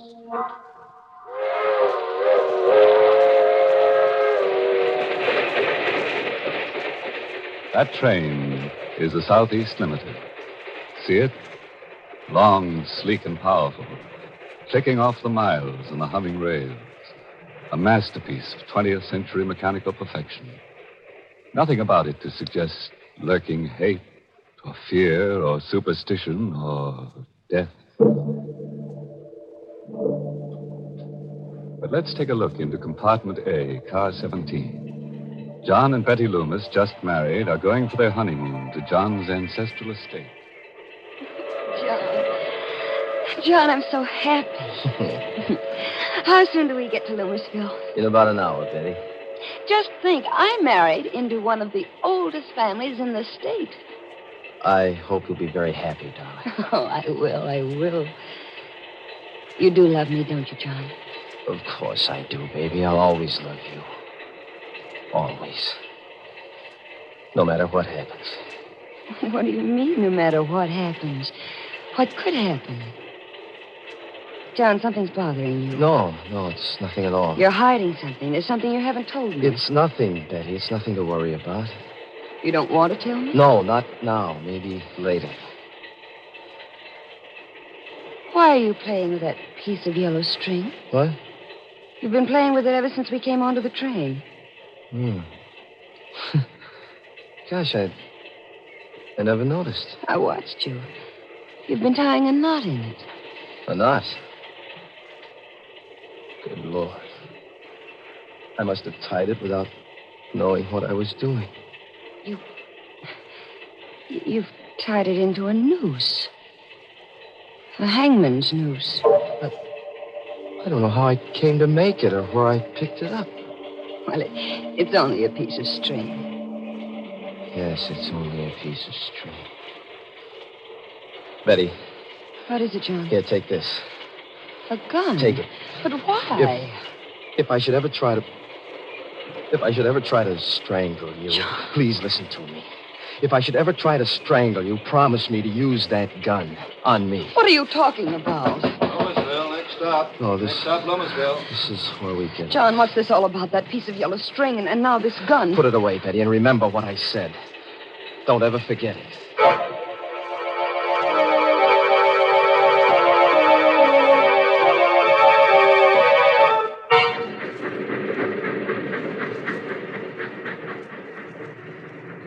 Why is it so dark here? This is just a way station. The train only stopped here to let us off. Otherwise, it goes right through.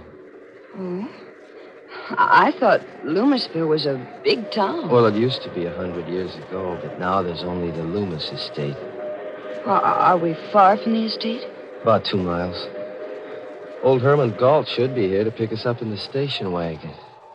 Herman Galt? Mm-hmm. He's the handyman. There's been a Galt working for the Loomis family for the last 150 years. John, I don't like it here.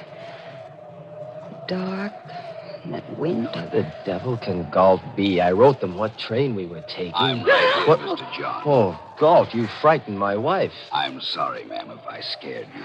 Oh, that's all right. It was just the way you spoke so suddenly out of the darkness. If you'll follow me, I've got the station wagon back here. John, he doesn't like me. God, no, that's just his way. He's very devoted to the family. Wait till you get to know him. I don't think I care to.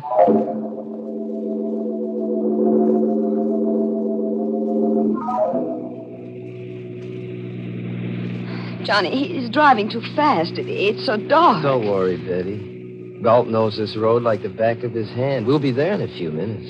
I'm frightened. Darling, please, tell me why you gave me the gun. No, I can't tell you now, Betty. Maybe after you meet Uncle Everard. John. What? What's that in your hand? What?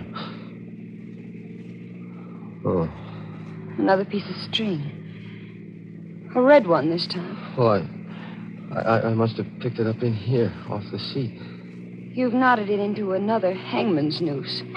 Galt. Yes, Mr. John. This piece of red string, did you put it here? No, sir. Then how did it get here? You ought to know.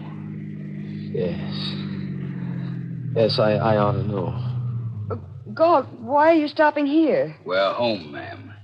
This is the entrance to the Loomis estate. I've got to get out and open the gate. I'll be right back. Betty, I've got to get out, too. I've got to see for myself. See what, John? You stay here, Betty. But, stay right where you are. Wait a minute, I'm coming, Go back, too. Betty, get back in the car. Mr. John is right, ma'am. You shouldn't go with him. Take care of her, Galt. I won't be long. Galt, where's he going? That is the Loomis family cemetery. Cemetery? What does he want to see in there in the middle of the night? He'll tell you himself, ma'am. In due time. No, I'm going to find out right now. Better not, ma'am. Better come John! back. John, wait for me. Betty, I told you to stay I'm in that going car. with you. I want to know what there is in that cemetery. Get back in that car. I'm your wife now. I have a right to know what this is all about. I'm going with you. All right, if that's the way you feel about it. But hold on to that gun I gave you. Keep it in your hand all the time. John, why? You'll find out soon enough. This is the gate of the family cemetery. All the Loomises and their wives are buried here. It's so shadowy. White tombstones look like ghosts. Hold my hand, John. No.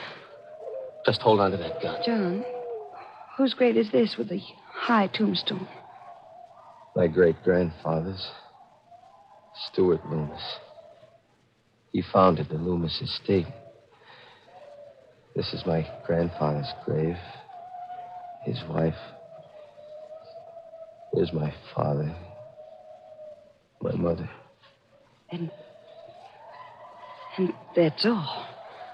That should be all. What do you mean? Come over here. This is what I came to see. This is what I've been afraid of. John, it's an open grave. Freshly dug. Yes, Betty.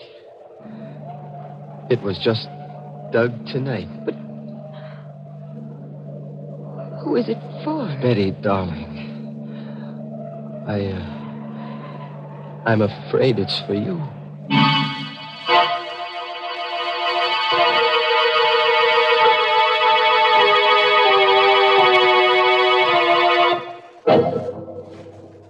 Well, what's poor Betty letting herself in for?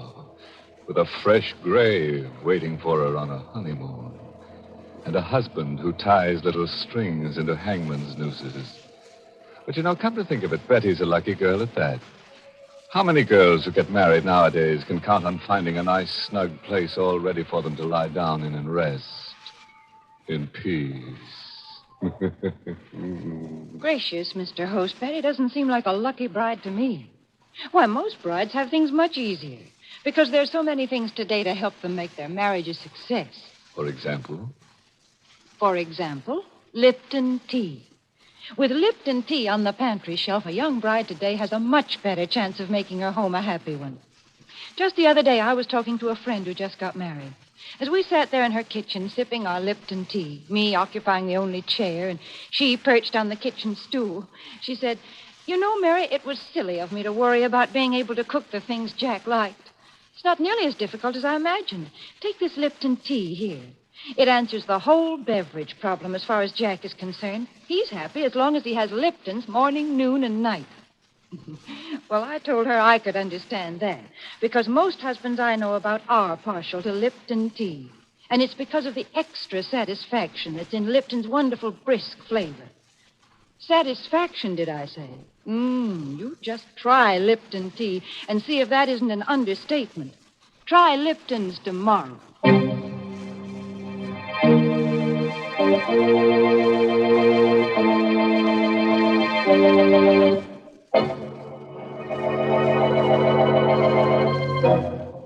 Now, let's hurry back to our date in a graveyard. Remember? With poor Betty, whose husband has just told her he's afraid the freshly dug grave is for her. John, what do you mean? Who dug this grave for me? Who? If I told you, you'd think I was crazy. No, you've got to tell me. If I'm in danger, I have a right to know. Was it Galt? Your Uncle Everard? No, at least I don't think so. His wife, Christine. Betty, do you believe that a ghost could dig a grave? Ghost? Do you mean I'm in danger from a ghost? Oh, I told you you'd think I was crazy. John, why are you looking at me like that? I don't know. Betty, have you got that gun with you? No, I left it in the car. What good would a gun be against a ghost?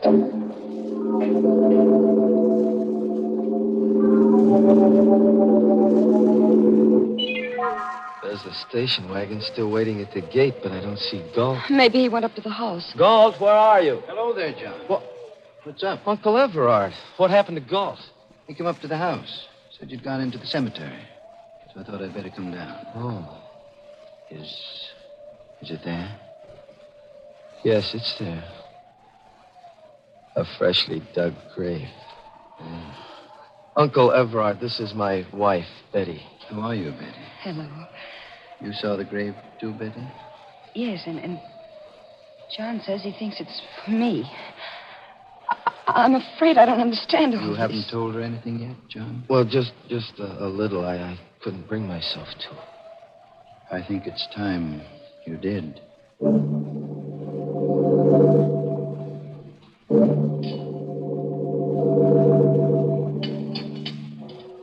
More tea, Betty? Thank you, Uncle Everard. I will have a little more. You, John?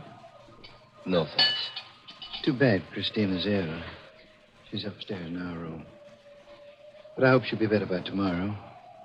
You can see her then. Maybe. What do you mean? That grave out there. Maybe it'll be filled tomorrow. John, don't you think it's time you kept your promise to tell me what this is all about? You tell her, Uncle Everard. Well, Betty, there's a ghost in the Loomis family. That's it in a nutshell. Oh, I see. And it was a ghost who dug that grave. Huh?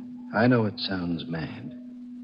But after 150 years, we Loomises have come to the conviction that it can't be anything but a ghost. 150 years? You mean... John's great-grandfather, Stuart Loomis, settled this strip of seacoast under a patent from the colonial governor. There's his picture over the fireplace. He doesn't look much like you, John. Stuart Loomis was a hard man. There was a French privateer in these waters who made a lot of trouble in those days. Gaston Leroux, who sailed the seas with his wife, Antoinette. But what has a French pirate and his wife to do with that grave? Stuart Loomis captured Leroux and his wife, and under the authority conferred upon him by the governor, had the power to hang them. You mean the woman, too? Yes. He hanged them both on a gibbet where our family cemetery now stands. Oh, how terrible. Before he died, Gaston Leroux laid a curse on the Loomis family. He swore that just as his wife was hanged, so would all the Loomis women die.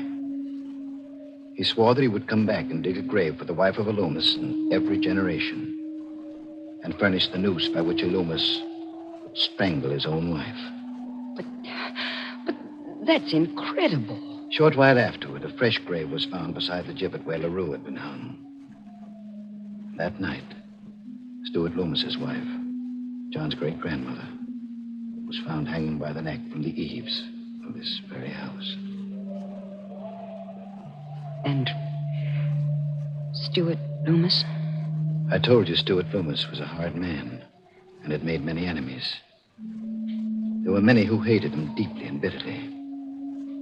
He was arrested and tried for the murder of his wife. Convicted and executed. Now you know the secret of the Loomis family. But, John, that still doesn't prove there's a ghost. No, that one incident doesn't prove it. But it happened again when the next Loomis married. John's grandfather. And to the next Loomis, John's father. Sometimes a year after he married, sometimes 5 years. But the curse never fails. It's happened in every generation? Yes. And now, John Loomis has brought a new wife home. There's a freshly dug grave waiting in the family cemetery. Then I'm next. I don't know, Betty. Maybe that grave isn't for you. What? Maybe it's for Christine. My wife. This is all ridiculous. A ghost couldn't dig a grave, make John strangle me to death. Uncle Everard, you can't believe such a legend. It can't be true. Maybe not, my dear. But the graves of the strangled Loomis women are out there to prove it.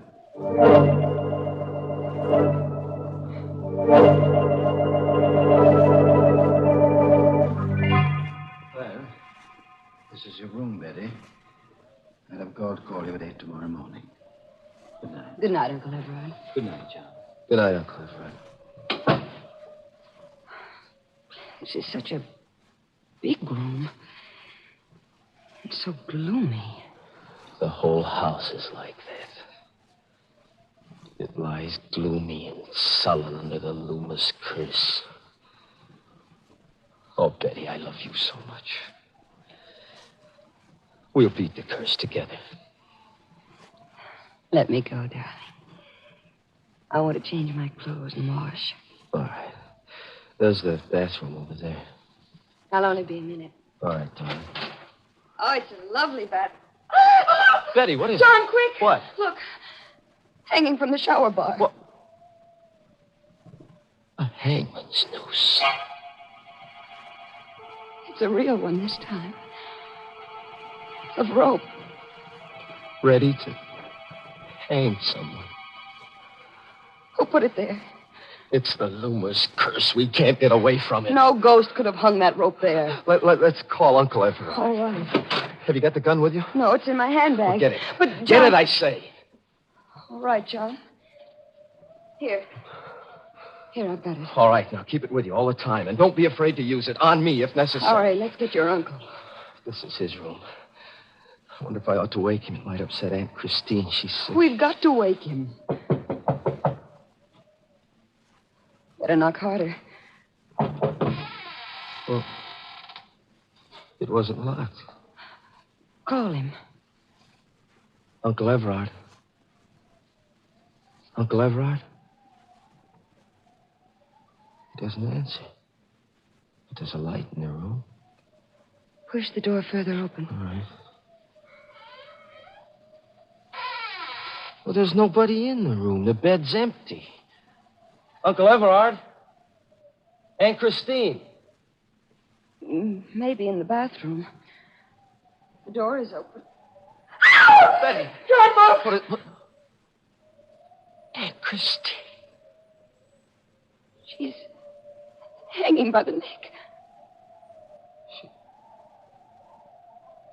dead. It's the same kind of a noose as in our bathroom. Uncle Everard hanged her. It's the Loomis curse catching up with us.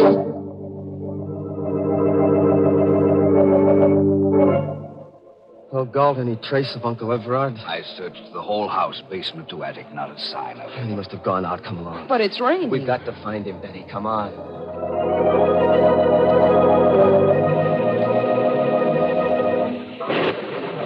It's so dark out here. How will we ever find him? I have a flashlight, ma'am. You look. What? Fresh footprints in the slush. Oh, they must be Uncle Everard's. They lead down toward the cemetery. Come along, Gull. Here, Mr. John, you can see for yourself. The footprints lead right to this new grave. But why did he come here? There's the answer, Betty. A cross at the head of the empty grave. Throw your flashlight on it, Gull. There's something written on it. It says, Christine Loomis. Betty, what is it? Look. Over there. Another grave. He's dug another one. There's a cross on this one, too. Does it say anything? Yes. Yes, it does. It says, Betty Loomis.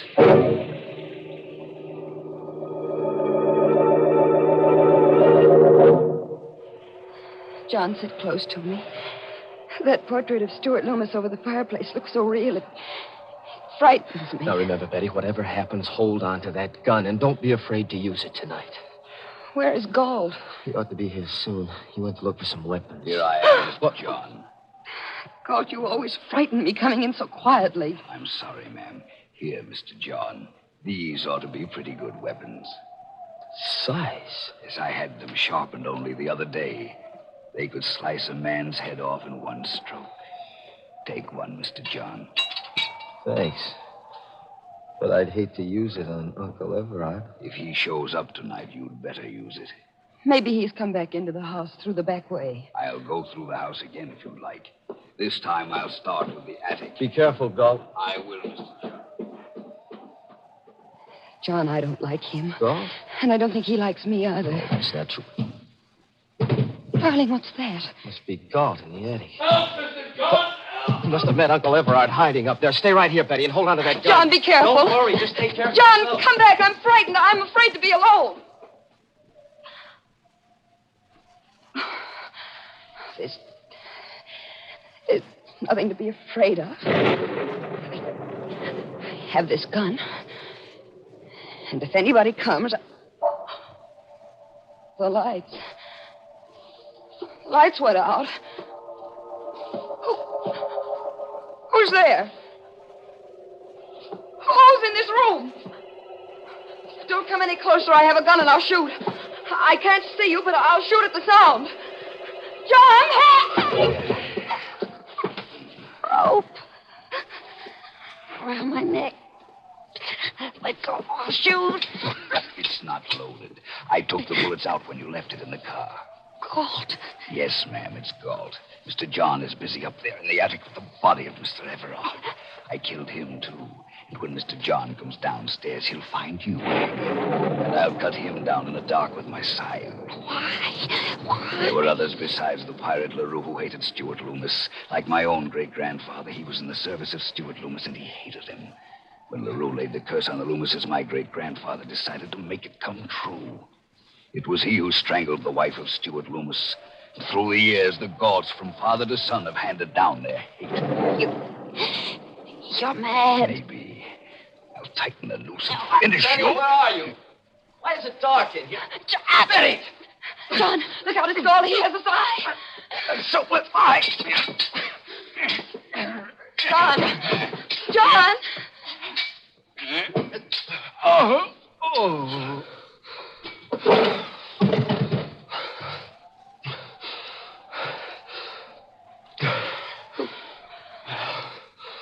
Who is it? Oh, darling, where are you? Here, John, here.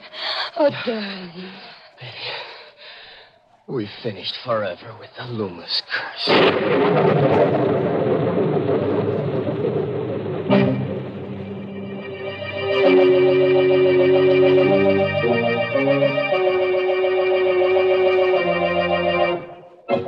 Well, that was a pretty rough honeymoon for Betty.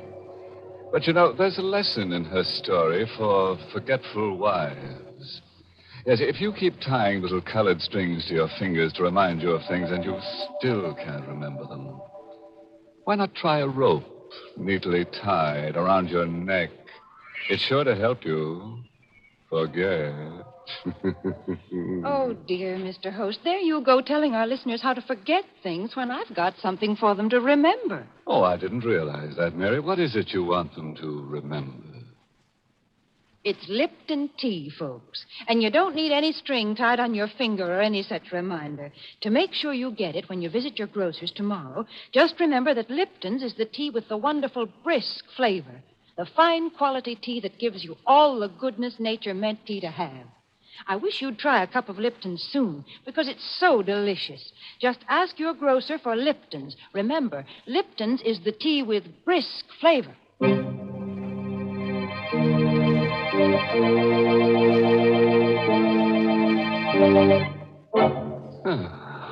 And so our evening's over, with the usual quota of corpses to qualify for the Ghoul School. We're working on a special matriculation for bachelor ghouls. In case you didn't know, A bachelor ghoul is one who believes that two can die as cheaply as one. Oh, by the way, this month's Inner Sanctum mystery novel is I Hate Blondes by Wolf Kaufman. And next week, the makers of Lipton Tea and Lipton Soups will bring you another Inner Sanctum story directed by Hyman Brown and called Dead Man's Turn. It's a little night course in murder, that's all. As you have your choice of majoring in choking, shooting, drowning. But why don't you just listen in to Inner Sanctum next week and you'll get all the inside told. Oh, yes, next week part of the country goes on daylight saving time. If your area remains on standard time, tune in to Inner Sanctum 1 hour earlier. Until then, good night.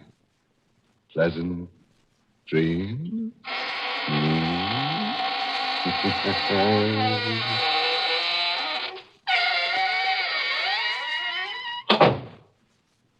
Want a delicious dinner treat in a hurry? Then Lipton's Noodle Soup Mix is the thing for you. In just a few quick minutes, you have a grand-tasting chickeny soup ready to serve. Lipton's Noodle Soup is full of tender, golden noodles and seasoned to perfection. And it's economical, too. Costs less and makes lots more than ordinary canned soups. Just ask your grocer for Lipton's Noodle Soup Mix. Your family will love it. And don't forget to tune in next week for another Inner Sanctum Mystery. This is CBS, the Columbia Broadcasting System.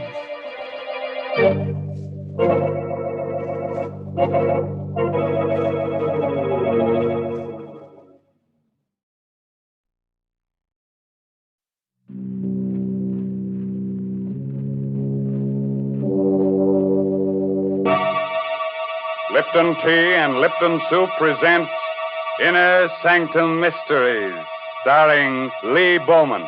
Good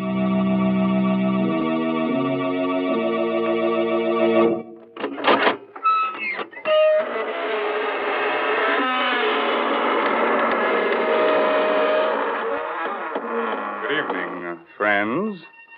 This is your host, Raymond. Welcome to the Inner Sanctum. Come in, won't you? What are you staring at? The walls. Well, you know that old saying about walls having ears. Well, these walls have eyes and a nice assortment of fingers and hands. One of them has a heart, but you can't beat that.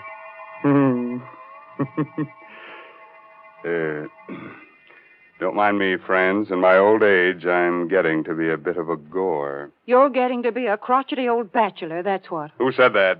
Oh, Mary Bennett. Hello. Tell me, Mary, do you think I should get married? You know, I used to have a girlfriend, but she threw me over. She was a vampire. She said I wasn't her blood type. Oh, Mr. Raymond, please, what a silly thing to say. More and more, I'm convinced that what you need is a wife. I'd just love to see the way a wife would handle you. Would you send me a wedding present, Mary? I sure would. I'd send you a big supply of Lipton's Noodle Soup. You know, I'll bet your wife would appreciate that. My goodness, in the old days, it took a woman all day to make a pot of noodle soup, whereas nowadays it only takes a jiffy. That is, when you use Lipton's Noodle Soup Mix. But Lipton's has got the same homemade taste, believe you me. It's got the same chickeny flavor. Yes, sir, a hot plate of Lipton's Noodle Soup is a grand welcome home for the whole family. One whiff of that savory Lipton's Noodle Soup, and folks feel relaxed and ready for dinner with a rousing good appetite. Well, now, that's a very pretty picture, Mary. Which reminds me, our story tonight is about one of the fine arts, murder. It's called Death is an Artist, an original tale by Frederick Matho. And our star is from Hollywood, Lee Bowman, soon to appear with Rita Hayworth in the Columbia Technicolor picture Tonight and Every Night. So curdle close to the fire and turn the lights down real low. By the way, if you have a little spook or two in your home, looking behind your shower curtains before turning on the water is the courteous thing to do. Otherwise, you might be dampening your spirits. Now let's get on with our story. I'm Stevie, a reporter. I'm what's called a police reporter because I hang around police stations for my stories. But tonight, I'm the best reporter in the world because I've got that kind of a story that's only given to one writer in 1,000, once in a lifetime. This story begins with the end of a man's life. Yesterday, an old man living alone with his 5 cats on an abandoned barge under the Brooklyn Bridge cut off the heads of 4 of his cats, then expertly slit his own throat from ear to ear. At 6 o'clock on the morning we got the flash about this old man, I was playing cribbage with Mike, my police pal, at the station house squad room. Burke, the desk captain, was snoring his head off. Okay, Mike, there it is. Go, 121 points. That last run made it. You're the luckiest jerk, Stevie. We're both lucky. Not a call the whole night. Sure hate to drive out to anything in this blizzard. Police, 84th Precinct, Brooklyn. What? Yeah. Wait, say that slower. You haven't seen him in a week. His cats ain't around. Oh, but lady... Huh? Blood in the snow. Well, that's different, sure. Yeah, okay, thanks. What's up, Captain? Some dame passes an old barge down the foot of the bridge on her way to work every day. Says an old bum lives there with his cats. Don't tell me I gotta rescue a cat now. No, this coot talks to her real polite every morning. But she ain't seen him in a week. Today she goes to look close like and finds blood in the snow near the door. So we go see. Well, probably went south for the winter. Coming along, Stevie? Yeah, but I don't like it. Burke mentioned cats, and I hate cats. And I hate people who keep cats.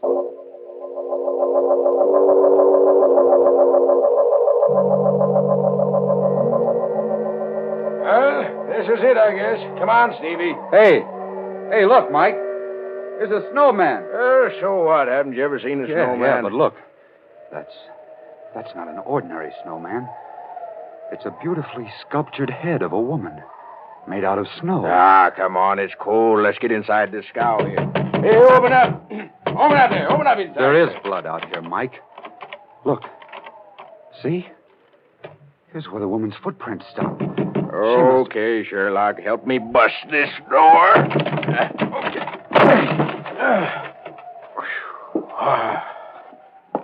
What's the matter with you? Look on the floor. Holy mackerel. 1, 2, 3, 4 cats with their heads cut off. And another one. Alive. Hey, where are you going? I told you I can't stand them dead or alive. One of them clawed me when I was a kid. Stevie, get a load of this over here on the bed. He did a good job. From ear to ear. He had done a good job.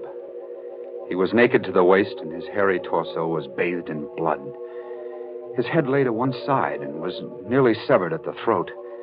His mouth, a strangely sensitive mouth, hung foolishly open in the middle of a matted mass of beard. But it was his eyes that stirred something inside me. They were coal black agates that smoldered with defiance, even in death. They seemed to carry a message only I was meant to see. I turned away and stumbled over a small wooden box. It contained clay fragments. An impulse seized me, and I carried the box outside. What do you want that box of trash for? I'm not sure. I just feel I ought to take it along. Mind? Just junk. These bums collect the screwiest stuff. Come on, I'll drop you off at your paper. You'll get a news beat on this anyhow.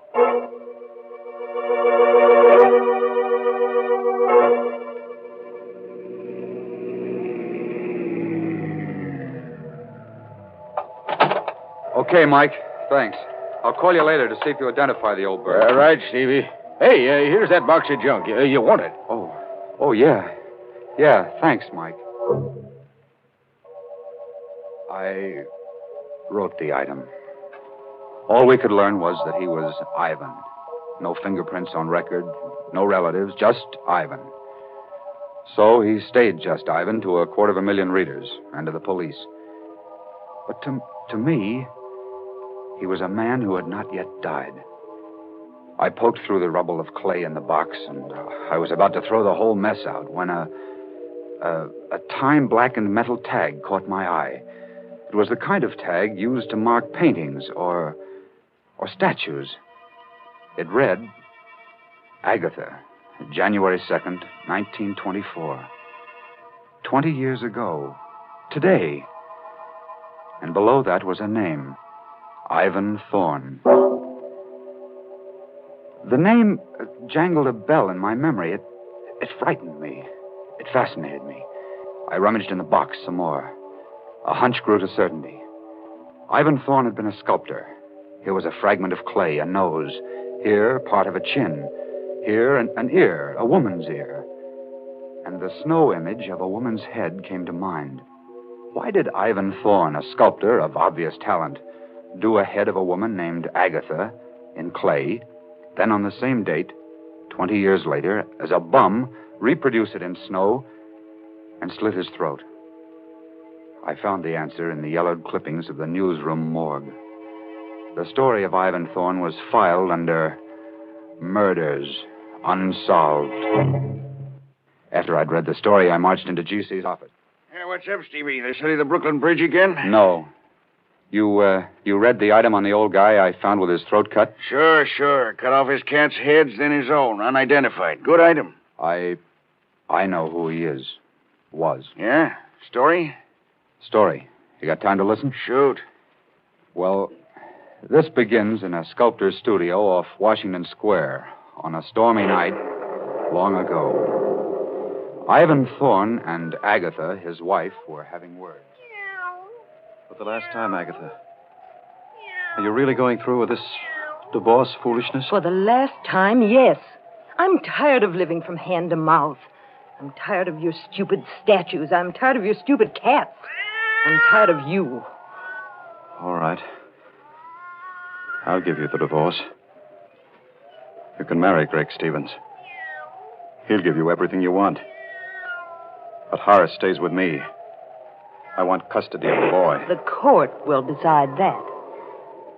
Agatha, I've been working on that head of you for a year. It's good. I think the museum will... Oh, that thing? It doesn't even come close to looking like me. Of course, that head isn't you. It's what I remember you as when I first met you. Ivan, let go of me. You're hurting me. All right. I'll let go of you. But I'm going to finish that head, Agatha. And you're going to help me. I will not. You'll get your divorce. Only if you agree in writing to pose me one day each month for 6 months. I must finish it. 6 months, hmm? And what about Horace? He's away at school all the time. We'll let the court decide a decent arrangement. All right, Ivan, I'll do that. Give me that pen. Here. I, Agatha Thorne, agree to pose for a sculptured head by Ivan Thorne on the first day of each month for 6 months. Signed, Agatha Thorne. There you are.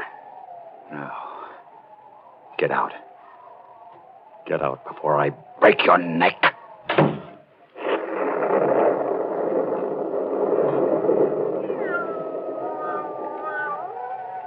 She's gone. She's gone. But I'll see her again. 6 more times.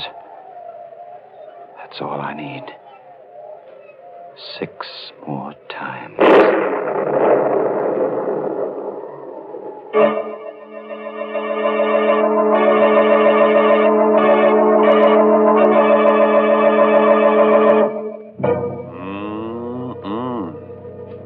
Sounds to me like this Ivan guy is working up a neat little cat Astrophy.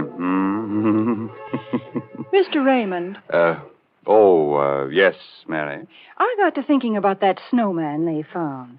Did you ever make a snowman? Oh, sure, and I cut off his head for a souvenir. Kept it in the icebox over the summer. And you're teasing me, Mr. Raymond.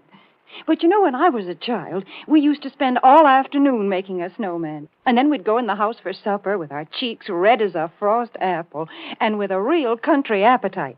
The house was so warm and cozy.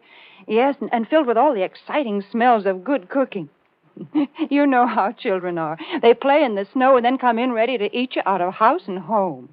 And I've got a grand suggestion for these winter night suppers. Lipton's Noodle Soup Mix. It's such a heartening dish. Thrifty, too. Costs a lot less than canned soups.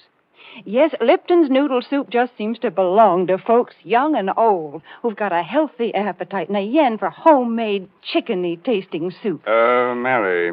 Yes, Mr. Raymond? Mr. Bowman is waiting to resume his part of the young police reporter, Stevie.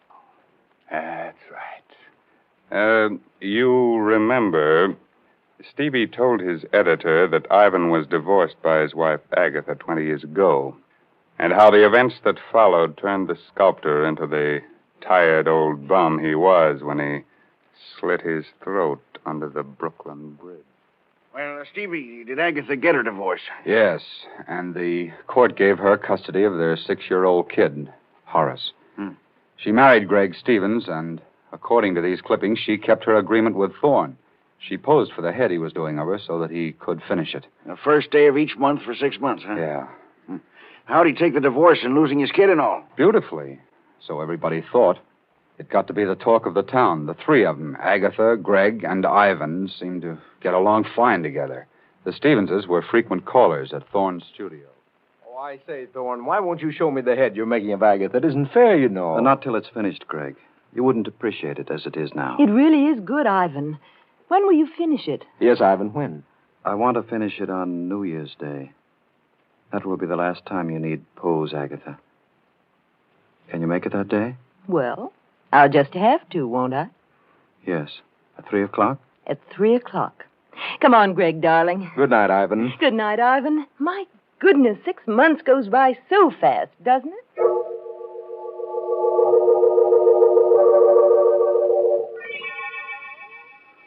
Six months. I gave them 6 months. One day it's over.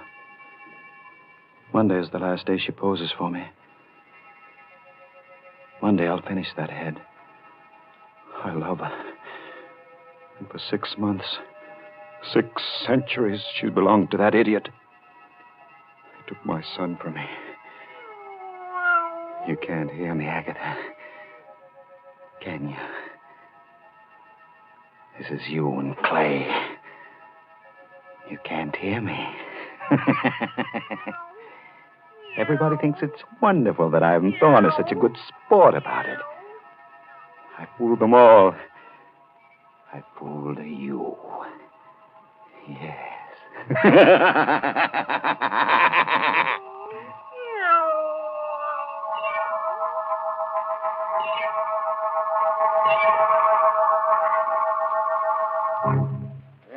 He really was out of his mind, Stevie, the Ivan guy. Sure, but with a madman's cunning, he disguised it well. At that point, only his cats knew it, I guess. New Year's Day, 1924, was a howling wintry day. Neighbors later testified to seeing Ivan's massive frame, coat flailing open in the wind, eyes staring, unblinking, as he turned into his building. It was the last time they saw him. In his studio, Ivan kicked his door shut and began talking to Agatha's statue, as he'd gotten into the habit of doing now for some time. I'll set the table by the fire, Agatha, just as we always did. You like that. And I'll set a place for little Horace. Oh, I know you don't want him to come here, but we'll just make believe, huh?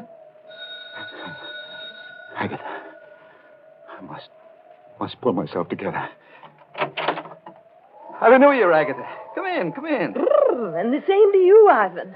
Oh, let me get to that fire quickly. I'm frozen up. Why are you bolting the door? The draft rattles the door. Here, give me a coat. Now, how about a bite? By the fire? Why, Ivan. How quaint. Just like old times, hmm? This is the last time you'll come to pose. Have you minded living up to our agreement? No, Ivan. You've been very decent about it. But tell me, why are you so set on finishing the head you're doing of me? Have you ever seen a human skull, Agatha? Ugly thing. Long after that pretty head of yours becomes a skull, the head I'm making of you will live in ageless bronze. That's why I'm so anxious to finish this work. I see. Well, shall we start, Ivan?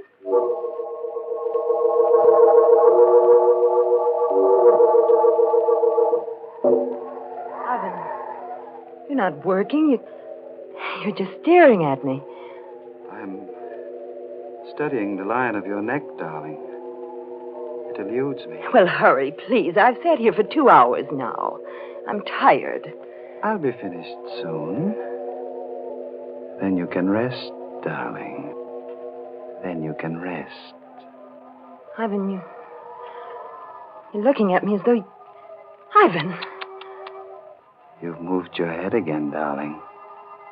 Here, let me show you. There. So. Just like this. Don't move, Agatha. My fingers are loose on your throat. But in a split second, I can sink them into you tight. Like this. Don't. I've loved you more in these few months you've been away from me than I ever did before. I'll always love you. But if I can't have you, no one else can. Ivan, you're mad. You can't. I gave you 6 months with that fool because I wasn't sure. I thought I could get over losing you and the boy. But I can't. We all thought you were... Resigned. No. Even now, I don't know if I want to kill you, Agatha. I'm not sure. No, you don't. You know you don't. Think of Horace. Your son. I am thinking of you, little fool. Oh, Greg. Greg, help me. Greg. You've got the nerve to speak his name here. No. You want Gregory.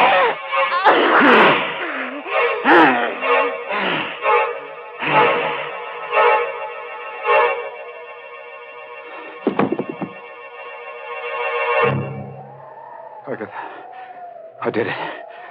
But you made me do it. How beautiful you are. Dead. Look at this clay head. Agatha, see, I was wrong. You're much more beautiful. I've changed my mind. I don't want fame. I don't want a statue. I want you.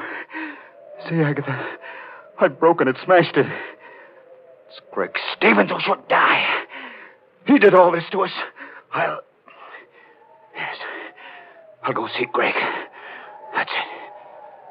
But I must be careful now. I must make Greg suffer. Oh. I have it. Yes. He must know that he, too, has lost Agatha.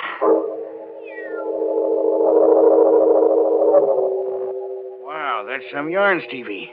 He actually strangled Agatha, huh? What happened then?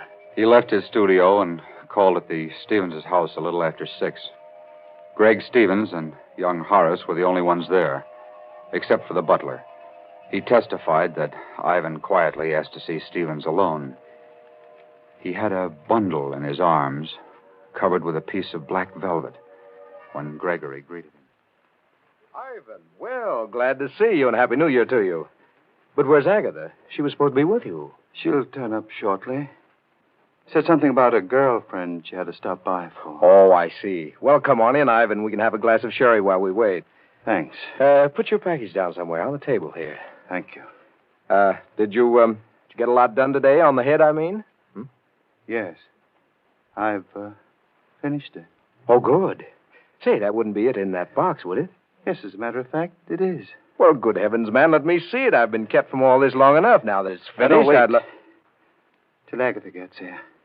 I'm going away for a while, Stevens.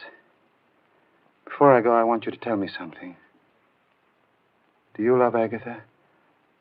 A lot, I mean. A lot? I worship her. I adore her. You know what you did to me when you took Agatha and my boy from me? Well, the choice was hers. I'm glad for my sake. I'm sorry for you. But I thought you were resigned by now. Resigned? You poor fool.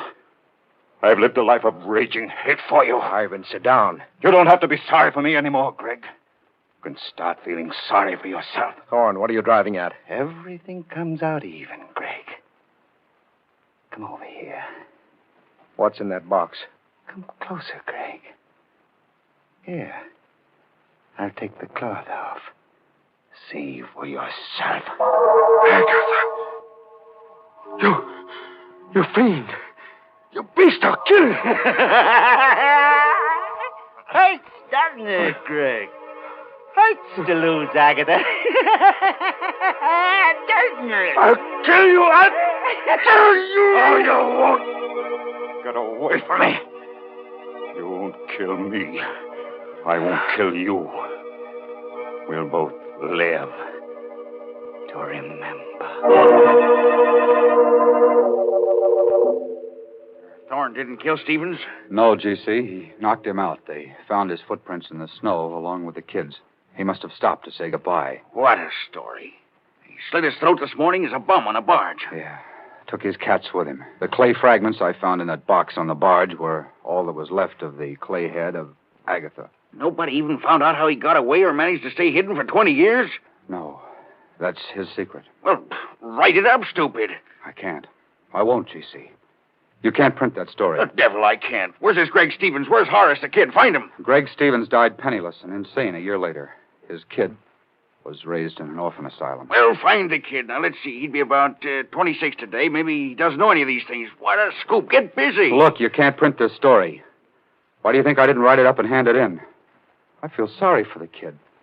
I was raised in an asylum. A story's a story. What do I have to do? Draw you a diagram, GC? Why do you call me Stevie? Well, because your name is Stevens, I guess. And, good heavens. You don't mean. Yes. My name is Stevens. I never use my first name. I don't like it. It's Horace. That's right. You're Horace Stevens. Yes. My father was Ivan Thorne.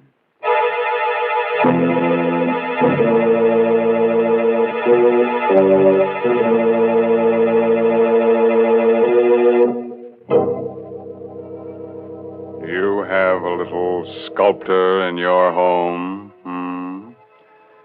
Better take his modeling away from him. Might grow up to be a bust. That's enough to give anybody the creeps. It certainly is, Mr. Raymond. Mary Bennett. Say, didn't you like our story tonight? Well, it was exciting, all right, but why don't you tell stories about normal, happy people? Of course, folks like that never get murdered or anything, but interesting things happen to them. Nice things, too. Like discovering Lipton's noodle soup, huh, Mary? Well, why not? Lipton's noodle soup is a good way to brighten up a meal, and good meals are a mighty important part of life. So, folks, maybe you've tried other envelope soups, but if you've never tried Lipton's noodle soup, you've got something real nice ahead of you, because Lipton's is the favorite noodle soup of them all. Our moral for tonight is don't drive alone. If you have a car, lucky you, form a carpool. Then, if you should have a flat tire, you'll be among friends on that cold, cold highway. Fun, huh? And Uncle Sam says join a carpool, too. He's not kidding. He says your carpool will help save gas and tires, so look to it, Max. Yes, this month's Inner Sanctum Mystery novel is Net of Cobwebs by Elizabeth Sanksay Holding. Oh, yes, and you won't forget to look for Lee Bowman with Rita Hayworth and the Columbia Technicolor picture tonight and every night. Well, now it's time to say goodnight until next week at the same time, when Lipton Tea and Lipton Soup again present another Inner Sanctum Mystery, directed by Hyman Brown. Good night. Pleasant dreams.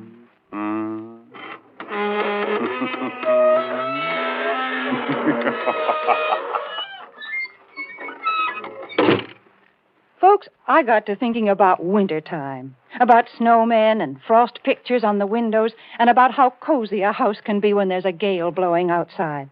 And then I got to thinking about Lipton tea, because a cup of Lipton's, the tea with that brisk flavor, really hits the spot. It's so cheerful and warming.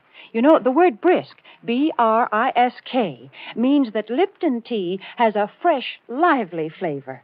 It's never thin or wishy-washy. That's why Lipton's is America's favorite tea. So don't forget to ask for it when you go to the grocery store. And don't forget to tune in next Tuesday night for another Inner Sanctum Mystery.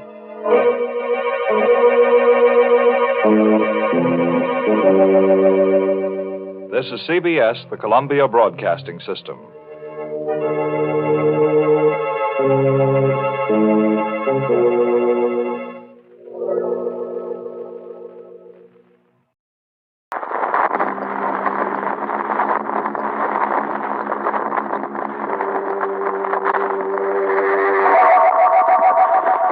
Drug Company, makers of bromosulfate, invite you through the creaking door into the Inner Sanctum for a special transcribed Christmas story starring Frank Sinatra. Bromosulfate reminds you to...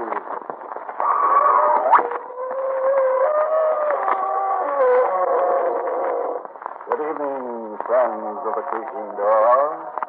This is your host to welcome you into the Inner Sanctum. Come in. Come on in. It's Christmas. And since traditionally in this season, not a creature stirs, not even a mouse, we silence our government and creatures too for the occasion. In story conference, we ask our writer to devise, and I quote, a play in which people are touched in the heart and not in the head. A story as mellow and sentimental as the season's greeting card. Tonight's story, then, is our season's greeting card to you. The Enchanted Book. The Yuletide miracle story of Christianity. Played by Frank Sinatra is the story of a tough guy who came to believe in Christmas ghosts with magical power. So let's hear Chris's own version of it. Go ahead, laugh if you like. Sure, only kids and old ladies believe in ghosts. That's what I thought, too. Until I met a chubby little guy with hair like cotton candy who called himself Sir Benjamin. At first, let me fill in the details up to my meeting for Benjamin. I was in one of those free eats missions, a straw church along Chicago's Skid Row. The sign, come one, come all, hadn't pulled me in. Flanagan had. Flanagan was a parole officer prowling the south side to hand me a merry set of bracelets for Christmas when he caught me. I had the mission all to myself, except for a skinny young punk hacking out a cough that made the benches jump. His face looked like he was already dead. And in between the cards, he opened two square little boxes with Christmas designs on them and stared into them. Hey, kid, you're sick. I know. You need a doctor. I've had a doctor. I wanted to go home for Christmas once. For all the years, I didn't care. Those boxes you're holding, who do you mean them for? My mother, Swallow lady, and Linda, my kid sister Linda. You like this? Maybe so what, huh? Yes, for my mother. Things on the dress. What's in the other box? Stockings. Fine silk. I promised Linda I'd buy her fine silk someday. I think this is far as I go. Oh, kid, get hold of yourself. I can't go. He's good. If you could get them to Mrs. B. Summers for me.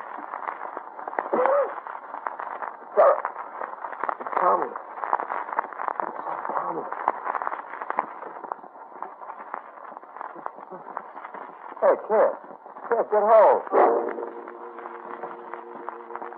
The coffin stopped for a longer time, and his eyes fixed wide as if what he was looking at was no longer in the room.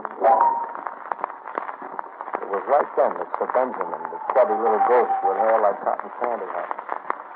The first I knew of him was music, as if he was announcing himself. Music coming from an upright piano on a platform way down the mission hall. A Christmas hymn. But look, until my eyes popped out of my head, I couldn't see anybody playing. The piano was going, but nobody I could see was playing. I went up to the piano and reached over the stool to see how the trick was working. My hand touched something solid, like somebody sitting on the stool, and then I saw fingers and hands skipping along the keys. Only hands as if they had a life of their own. Don't be frightened, Liz. First I'm seeing things, and now I'm hearing voices. My voice, Liz. You're hearing me. Where are you? I'm right here, my boy. You touched me before, and very roughly. I'm afraid I have a wound with your hand, pal. Well, it's one of the risks of my business, I suppose. Look, whoever you are, in another minute, I'm going to let go and scream and blow my top. Oh, no, don't. Please. Just be patient and I'll rematerialize. It takes a moment or two. I saw the hands too. First arms, and then elbows and shoulders and the torso. Slowly, like some artist was sketching it in front of me. And then the last thing, the head, the little tufts of iron gray hair, and a face, a chubby face, rosy and smiling. What? Here I am. What's the good of me? That's rough. Who are you? Sir Benjamin? I'm sorry if I worried you. That optical illusion here you work. Like you were invisible. I was invisible.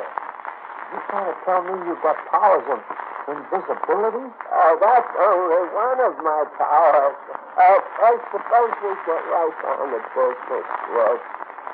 We have business? Oh, of course. That guy over there on the stand. Tommy's in it. Oh, the kid. Honest to God. He's laying there like he's dead. I don't dare go outside, but somebody's got to call an ambulance or do something. No, it's too late for the boy. Tommy has left us. What are you going to do about his dying wish? Dying wish? Oh, you mean saying that those items are delivered to a teacher? Yeah, those were items. Delivered in person. What are you going to do? Nothing. I'm going to do nothing. It's none of my business. I've got problems of my own. Flanagan, the parole officer? Now, where did you think that? What have you got? Powers of divination, too? Oh, I'm a very versatile and talented ghost. I also have powers of conjuration. What do you mean, powers of conjuration? Turn the boy's dying wish aside and I'll conjure up Flanagan. Oh, you don't think I can, huh? I think it's me that's got the powers of conjuration. I don't think you even exist. How about that? I think I'm dreaming you were. Very well. I will demonstrate. Now, hold on to something first. Conjuration is very cataclysmic and semi-explosive. It will definitely be safe if you hold on to something. Don't ask me why. But I grabbed a hold of the piano and then coiled right under it. It's a good thing I did because the gently gonna rock like a horse was. The benches began to fall, flapping and banging until it toppled over. Quit it, will you? Quit it, the joint's falling apart. Get it out, get it! I'm finished now. Oh, that was quite a job of control. Flanagan was a good half a mile away. This Flanagan was a... Yeah, but there he was, in the street, peering through the plate glass window of the mission, watching you. Holy smoke! It is Flanagan. Hey, I better get out of here. I gotta find a bucket. Well, over here, through this back door. Look! I ran into the yard with Flanagan's police with the blowing up. The yard was a dead end. High building walls all around like a prison yard. curve it's up a long, narrow alley to the street, past Flanagan. I flattened in the shadows. A dead duck. That's the exit, boy. I'll flash you now. Down for it. Look back. And you better show him the truth for me, do you hear me? Duck was the word, like a rat. What is the penalty for violation of parole, huh? You're maybe too. You're a pig. I'll chew me into the yard. Well, that's fine. Well, thank you to help me.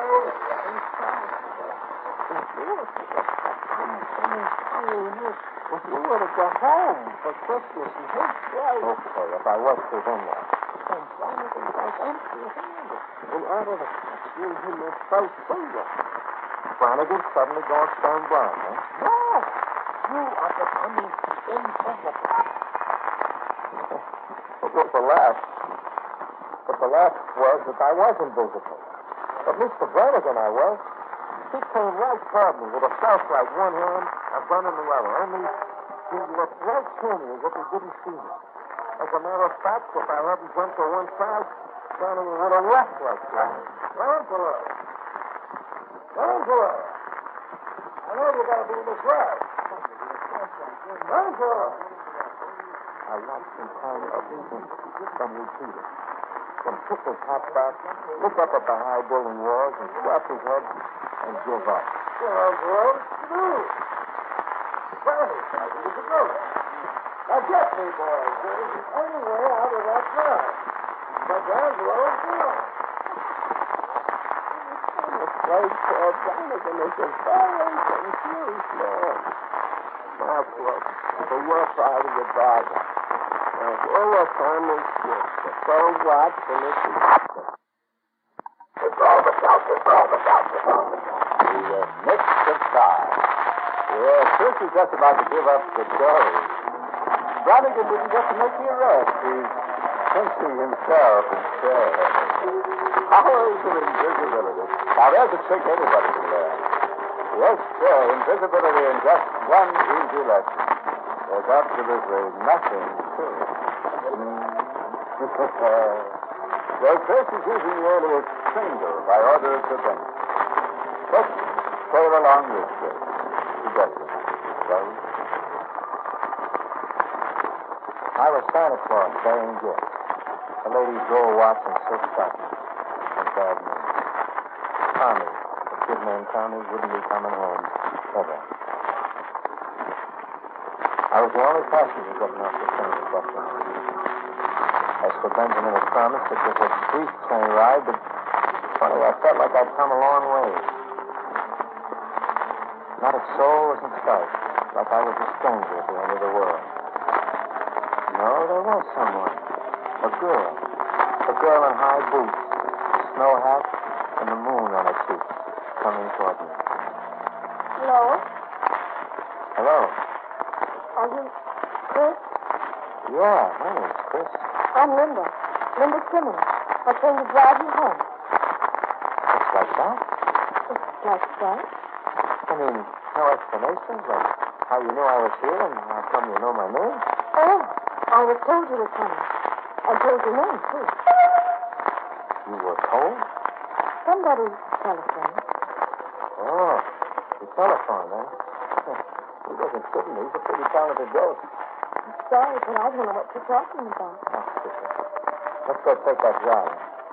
Say, wait a minute. Yes? Wait a minute. You came right at me just now. That means that you saw me. You can see me? See you? Yeah. Face, hands, bill, me. I'm a guy. You look at me and you see a dot, huh? No, I can't see you. Then I'm invisible. No. It's just that I'm blind. Sister, I'm sorry. Oh, don't please.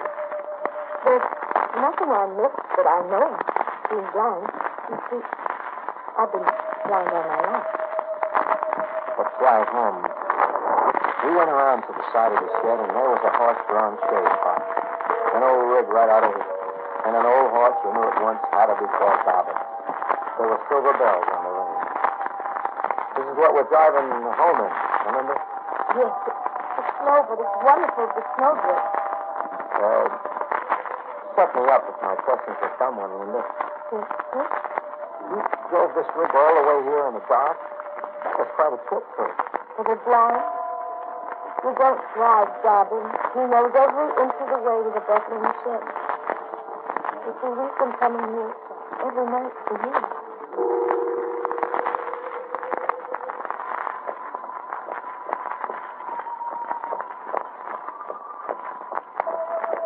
Clip, clop. Nice and slow and easy. And Dobbin sure knew the way home in the dark, just like a homing picture. I've been running since I was born, and now I was asking myself, what for? So I opened my fist. A guy can't stay tough in a horse-drawn rig in the snow. I opened my fist for the first time that I could remember, so Linda could put her hand on mine. Hey, this is all right, huh, Linda? It's so beautiful, too. I was getting to like my new job. I could see myself in Brannigan's probation office, handing him my business card. Chris D'Angelo, Santa Claus. We reached home. A plain cottage, nothing fancy, with a candle burning brightly in the window. Meet Mother. Mother, this is Chris. Welcome home, Chris. Oh, thanks. Nice place you got here, Mrs. Simmons. I'm glad you like it. Very glad. I don't know exactly how to get it said, Mrs. Simmons. Well, I'm a mug. I quit school the minute I learned how to tell a teacher that, so I haven't got the right word. You don't have to have the right word, Chris. You don't even have to get it straight. This is Tom. You know? About Tom? Yes. About Tom. Oh, somebody had you on the telephone. Is that all right? Yes. Somebody telephoned me. The last thing Tommy thought about was you and Linda and coming home for Christmas. He asked me to give you this. It's their watch for you, Mrs. Simmons. And this for you, Linda. Six bucks. Not much, maybe, but Tommy didn't have much to give. What it was for him. You're wrong, Chris. Tommy had more to give, and in his day, he gave it. You're stopping over in my head, and I guess in the house. A boy comes home.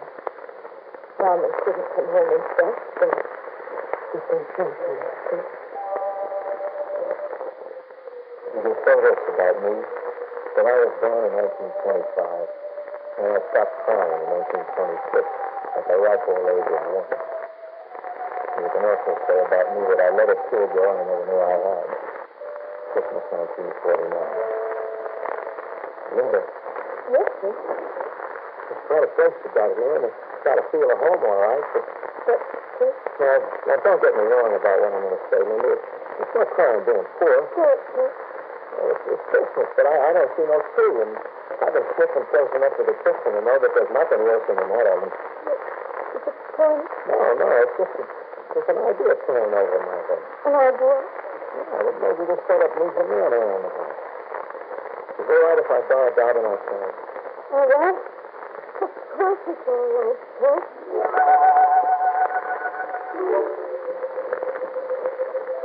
You can also put me down as a guy who never knows when to shut up.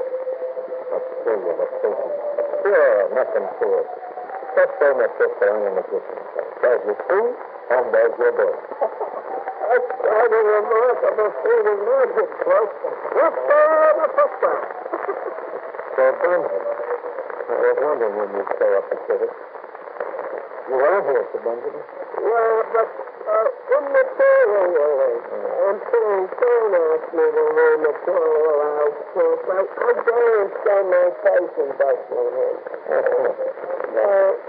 I lived here once before my present situation. And I wasn't very popular with my townspeople, I'm afraid. What did they have against I died on the president, the baker, and even the goodness sake.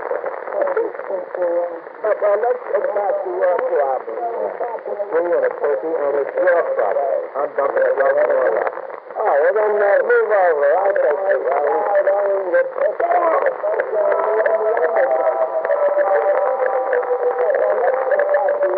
There aren't any ghosts in Horla Station, but we're going to observe the rig of a smart ship to a farm stuck with special subsea.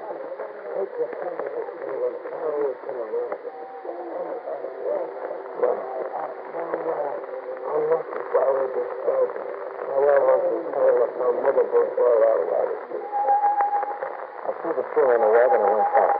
Mr. Benjamin was coming out of a turkey house, and he had a rope around the neck of a fat gobbler.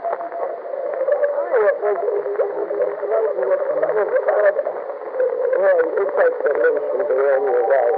Where you going? To leave in the street for a cleaning of places came down for sales. I hurried back to the roof, right into the arms of trouble. There was somebody in the against the wagon waiting for me to show. Tony. Hello, Angelo. Run and you won't get 10 yards. What did you do? Look into your crystal ball to find out where I was? But nothing. I just did the same thing you did. Baloney, you had to see me to be able to do that. I had to see you. What were you, invisible or something? Yeah. Sure I was invisible. That's where you're killing me. Invisible. What about in the yard behind the mission? You walked right past me. You saw the flashlight on me, but you couldn't see me. How about that, huh? I'll answer that. Maybe I didn't see you because I didn't want to see you. What kind of baloney? Very fast, Johnson. I didn't want to touch you. I had to make noises to get in a touch. I didn't want to make you arrest. Not on Christmas. Well, you're making me arrest now. Maybe I'm not. Why'd you call me all the way here? You look rusty. You really had a heart for him, but I can't. So, you're bringing the things to food and turkey. How do you know about the things? I knew something. But I can't see those gifts that the missus told me about. I phoned Mrs. Simmons and knew that she was coming. Oh, it was really fun. Yeah. So I thought to that. I don't know. I'll ask you one question, and maybe I'll leave. Think carefully, please. Go ahead, ask me. If I arrange for you to keep in touch with the parole office by mail, providing the letters will face my birthday, would you like it? Well, Flanagan, where else does a guy want to write letters from that home?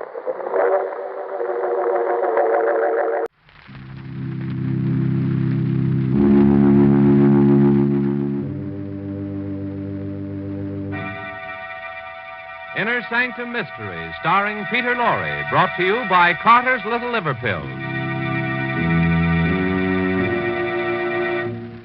Before we open the squeaking door on Inner Sanctum this evening, here's a message the government would like to have passed on to you. Women are urgently needed now in war plants and essential industries. There are all kinds of war jobs which don't involve machinery or tools, such as driving a bus or taxi, working in a laundry, restaurant, school, or day nursery. And in filling these jobs, women are relieving men for heavier work. Ladies, if you live in an area where there's a shortage of war workers, go to the office of the United States Employment Service nearest your home at once. The address is in your local telephone book. But remember, do not move to a crowded war center in search of a job. It will only add to the housing and living problem already existing there. Your first and only necessary step to volunteer your services in a war job is to visit your local United States Employment Service office. Get yourself a war job and hasten the day of victory.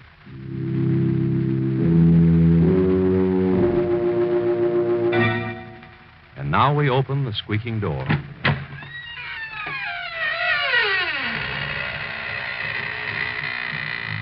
Good evening, friends of the Inner Sanctum.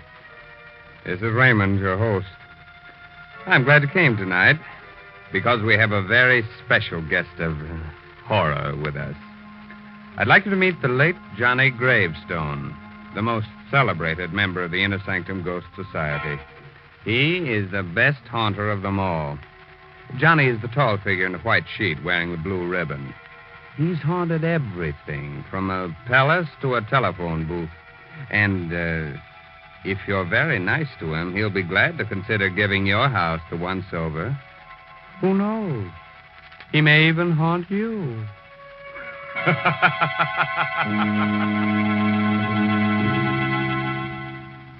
Tonight's Inner Sanctum story, The Black Seagull, is an original radio drama by Sigmund Miller and stars Peter Lorre in the role of Richard Blake.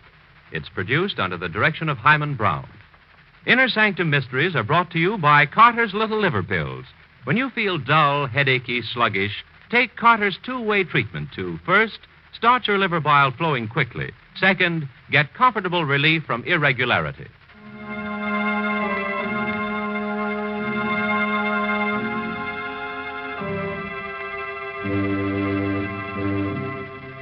Well, we're about to begin our story. I forgot to warn you about the tremblins. They're those pesky, invisible cousins of the gremlins. They sidle up to you, give you quick little shoves, and create the false impression that you're trembling. If you're being troubled by a tremblin, just grab him by his invisible little horns and stick him into the nearest pincushion. Dusk is settling fast along the Carolina coast. A few miles out at sea, a motorboat rides through the choppy waters. Dr. Griffin and Richard Blake are frantically scanning the horizon, looking for Richard's wife, Barbara, who's lost in sailboat. It's getting dark, Richard. We've got to find her before nightfall. Perhaps she's gotten back home by now. We've been gone for over an hour. The mast was loose in the sailboat. It would never hold out in that wind. Barbara is in a disabled boat. We haven't much gasoline left. I'm not going back until we find her. The only thing we can do is call the Coast Guard. Did you hear that, Dr. Griffin? Yes. Seagulls. Sounded like a human cry. Oh, no, it's only the gulls, Richard. Listen. It's the same sound. No. This is no bird cry. That was Barbara. That was the cry of a seagull. See? He's right above us. A black seagull. Black gull. Completely black. It's an ominous sign. Something has happened to Barbara. Oh, come now. I hope you don't believe in that superstitious nonsense. Look. Over there. Do you see it? It looks like a boat. It's Barbara. The mast. The mast is down. We'd better get over there fast.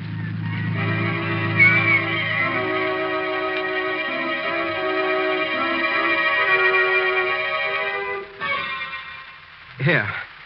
Help me put her on the couch. Dr. Griffin, please, you've got to do something. I'll do everything I can. Pretty bad. Concussion. The mast. It must have come loose and struck her. Please, Dr. Griffin, you've got to bring her back. She may come to any second. Or she may never come out of it. No. It isn't true. I wish it weren't. Her skull is crushed. The injury is a fatal one. No. It's only a surface wound. Perhaps an operation. We can get her to a hospital. Look, she's coming too. Please, Richard. There isn't a chance. Richard. Yes, darling. Oh, it wasn't my fault. The mast, it broke in the wind. Don't talk, my darling. I'm so sorry, Richard. Don't be unhappy. You're going to be all right. Dr. Griffin says you're going to recover. No. You've got to hold on, darling. We'll get you to a hospital. You've been so good to me, darling. We've been very happy together. You can't leave me, Barbara. I won't live without you. Oh, you mustn't say that. If you die, Barbara, I don't want to live. I'll always be near you. I'll come back if it's possible. You must. You must come back. You must. If you don't, I'll come to you. No. No, I'll return, Richard. I'll return. Richard, Oh. He's gone.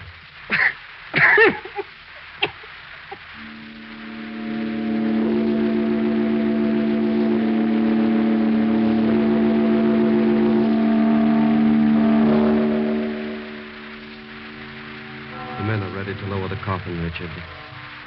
You wish to pay your final respect? Final respect? This isn't the end. It's the beginning.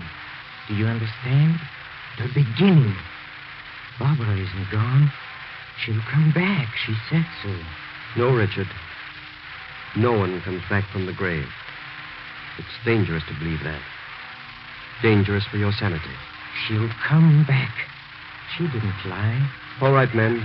Lower the body. Did you hear that? Yes. The seagulls again. That wasn't a seagull. I told you. That was Barbara's voice. Please, Richard. It's only a gull. No. It's her. She's calling to me. She promised to return. You see, Barbara didn't fail me. You must stop this, Richard. You'll wind up in an asylum. You're a fool, Dr. Griffin. Lower the coffin, That then. was her voice. No. Don't lower it. That sound came from the coffin. She might even be alive. She's dead, Richard.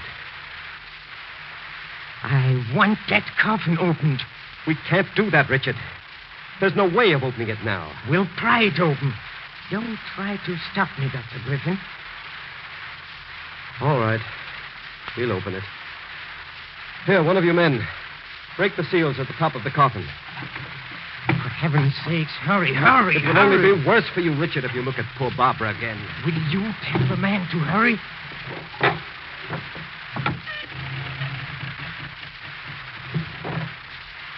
The coffin's opened, Richard. Now you can see for yourself. Look at her face. Her face? You wouldn't believe me. Look at her mouth. As if she had just called my name.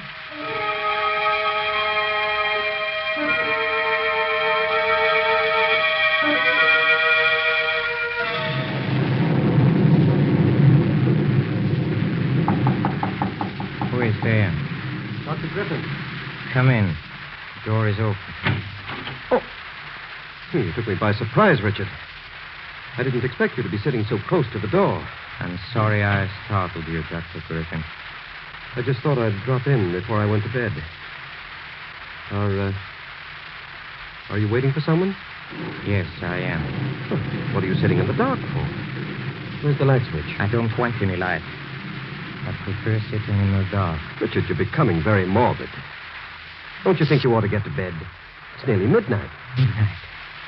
Yes. That's the time she'll come back. You really believe Barbara will come back? Yes. I'm sure she will. Well, we'll see. She'll come. If she does, it will only be in your mind. Please be quiet.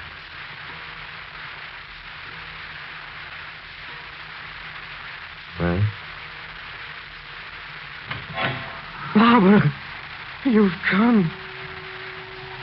She's here. I know she's here. Oh, darling, you've kept your promise. Richard, stop it. Where's the light switch? Put that light out. It was nothing. The wind opened the door. It was just a coincidence that happened at the stroke of midnight. I didn't close the door properly when I came in. She was here. I felt her cheek on mine. You imagined it. Imagined it. Look, Dr. Griffin. Look at my cheek. My cheek. A teardrop fell on my cheek. It's not a teardrop. It's the rain. The wind blew some rain in through the open door. It wasn't the rain. Barbara was here. If you hadn't put on the lights, I would have seen her.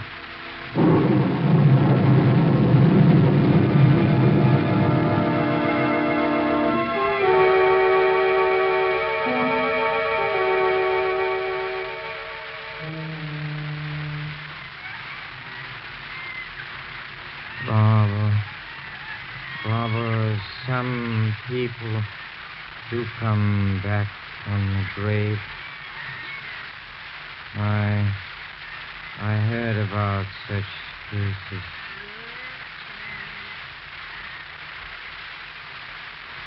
Richard. Barbara, it's you. Yes, It's darling. you. It's me. I promise never to leave you. I was about to give up. I was beginning to lose hope. How good it is to see you again. Yes, darling. It's very good. I've been trying to come back. Then it was you who opened the door at midnight. Yes, Richard. And it was your tears that fell on my cheek. Wasn't the rain, as Dr. Griffin said? Yes, Richard. But I couldn't see you then. I just felt your cheek against mine. It was very hard to return at all. What is that noise? I don't hear anything, Richard. That sound disturbs me. It makes me uneasy. You're asleep. Fast asleep. Perhaps the sound will fade away. Look at me, Richard. Oh, I can see you much more clearly. And the sound? It's fading out. Perhaps we'll never be separated again. So good to be with you again. Let me hold your hand. Wait. Why do you say that? Not yet time. What do you mean? You haven't crossed over yet. Can you still hear the banging? Oh, just a little. Barbara, don't go away. I can't help it. Someone's dragging you away. Don't let him. I don't want to go back. I'll try to come back again, Richard. I don't want to go back. I want to stay with you. Goodbye, Richard. Richard. Richard. Richard. Wake up. Wake up. Good thing I heard the shutters banging. I came in to see what was making all this noise. You shouldn't have wakened me. This box of pills. You took an overdose of these sleeping tablets. If I hadn't awakened you, you would have slept on until eternity. Barbara came for me. She was just about to take my hand. Perhaps if she had, you'd never have gotten up. I didn't want to get up. I wanted to be with Barbara forever.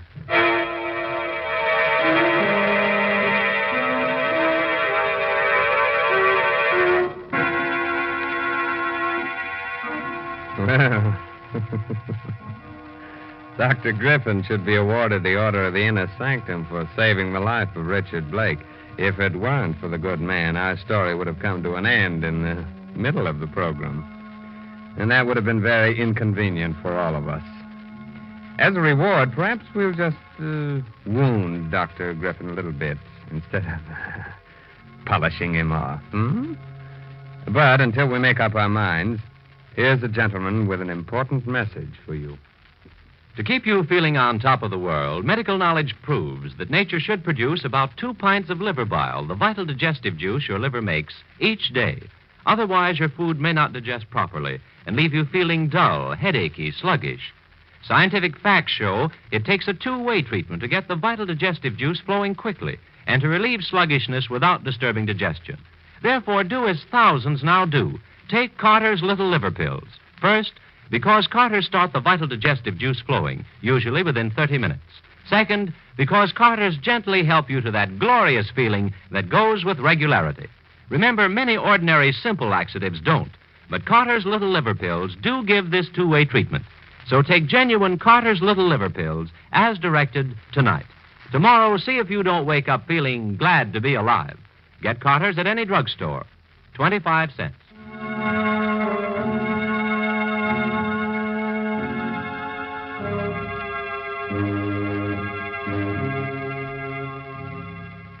Now we're ready to continue with our strange story. I hope you've all made yourselves comfortable. If it's too warm for you, we'll be glad to chill you a bit. Or if it's too cold, we'll be glad to make it hot for you. As a matter of fact, from now on, you'll get it both hot and cold. The following evening.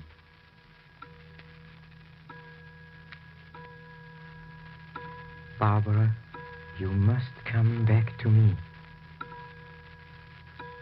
Barbara. Barbara. Can you hear me? Perhaps she can't get in. She said it was hard for her to come back. I'll open the door. Barbara. For a moment, there was a shadowy figure at the door. I did see something. She's here. Oh, it's you, Kitty. Barbara's pet. Haven't seen you since Barbara died. Come here, Kitty. Whom are you looking at?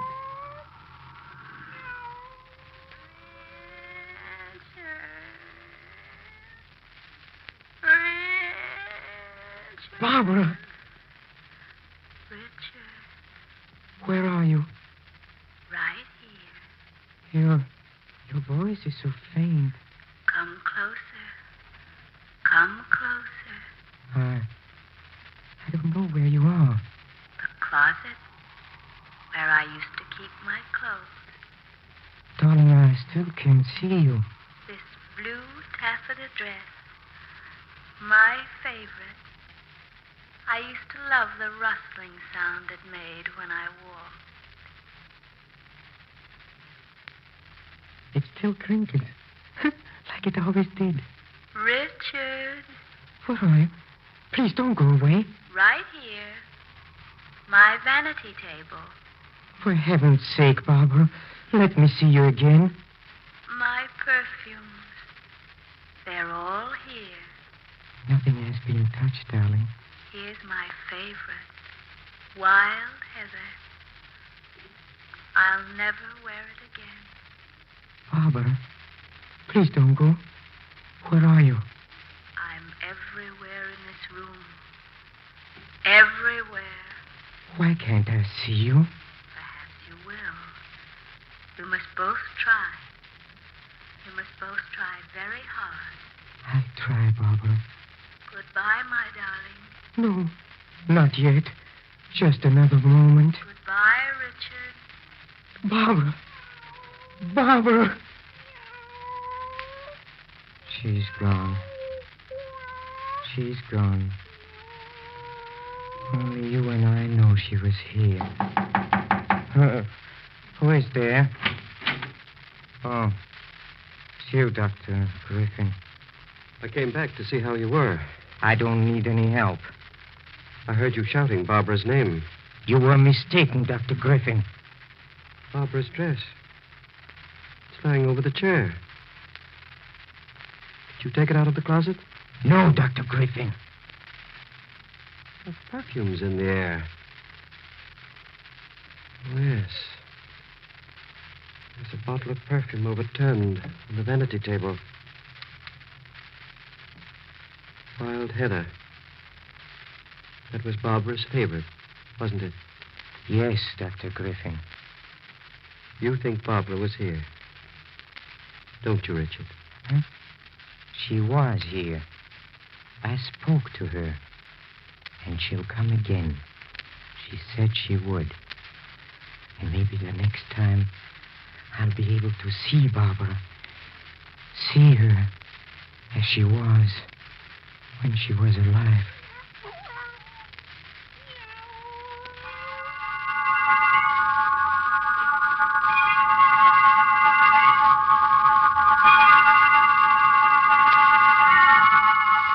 I know you don't want visitors, Richard, but you shouldn't be alone.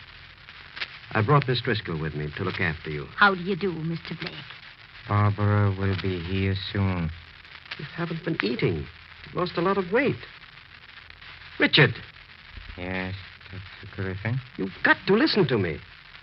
There's nothing you can tell me. You won't last at this rate. Look at you. Pale and lifeless. You're still alive, but you're living among the dead. Well, you've got to stop this. You don't, you'll wind up in an asylum. An asylum. You still don't believe Barbara had come back? No, Richard. She hasn't come back. You saw for yourself the other night. Her dress, her perfumes. She came back. I spoke to her. You took the dress out of the closet yourself, and it was you who overturned the bottle of perfume. You are lying, Dr. Griffin. It wasn't me. You're trying to come between us. I won't let you. I won't. Barbara! Richard, I've come back. Darling, I can see you. Get me my bag in the hall, Miss Driscoll.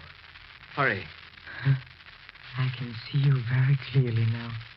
Do I look any different? No. You're even lovelier than ever. Richard. We've got to meet each other halfway. Richard.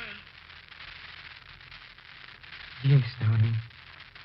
I've been trying. I tried very hard.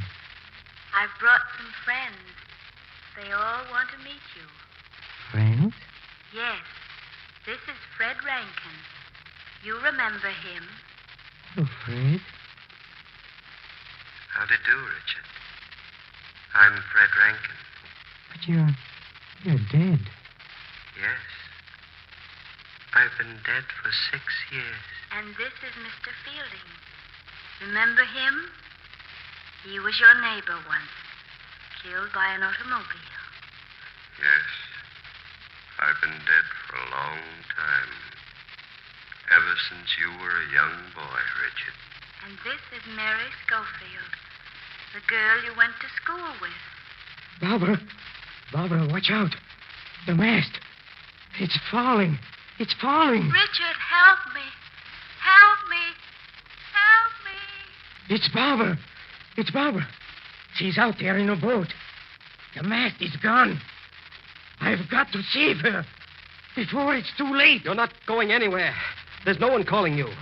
Nurse, help me get him back into bed. Let me go! Let me go! You're staying here with me. Let me go! Come back! Come back, Richard!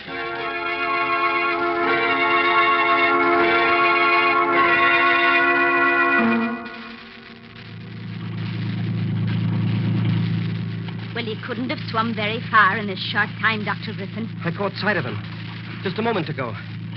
Oh, there he is. Yes, I see him. Yes, but he's going down. He's going down. Merciful heavens. Did you see? Yes, he's gone down. But he was holding someone. I could see her long black hair.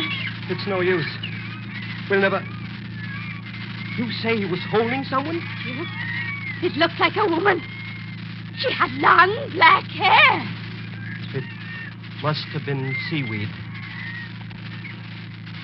You see things in this twilight that don't exist. Imagination is like fire. A good servant, but a bad master. I guess we had better get back.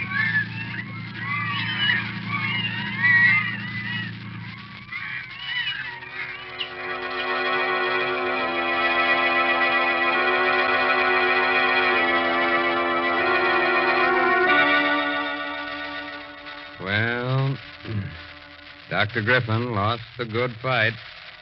Mm-hmm. He was Gull crazy. But that was no Gull. That was Richard's wife. Anyway, the Inner Sanctum Ghost Society is mad at Dr. Griffin because he's interfering with the drive for new members. Say, by the way, if you should hear the wild cry of birds in your next dream, don't be alarmed. It's just that spring is on its way. Be sure to read this month's Inner Sanctum mystery novel, The Smell of Money, by Matthew Head, on sale at all bookshops. It's enough to make you shudder when you see what a boy or a girl can put in his or her stomach. Things you know would lay you low. Yet they bounce out of bed in the morning just a raring to go. That's youth for you. Yet thousands of people who should feel terrible tomorrow morning, considering the way they've insulted their digestive systems this weekend, may feel like a million tomorrow morning. Because tonight, they're going to act on a piece of advice from the Book of Medical Knowledge. For medical knowledge proves that nature should produce about 2 pints of the vital digestive juice your liver makes each day. Otherwise, your food may not digest properly and leave you feeling dull, headachy, sluggish. Scientific facts show it takes a 2-way treatment to get the vital digestive juice flowing quickly and to relieve sluggishness without disturbing digestion. Therefore, do as thousands now do. Take Carter's Little Liver Pills to get this 2-way treatment you may need. First, Carter starts the vital digestive juice flowing, usually within 30 minutes. Second, Carter's gently help you to that glorious feeling that goes with regularity. Remember, many ordinary simple laxatives don't, but Carter's Little Liver Pills do give this 2-way treatment. So take genuine Carter's Little Liver Pills as directed tonight. Tomorrow, see if you don't wake up feeling glad to be alive. Get Carter's at any drugstore. 25 cents.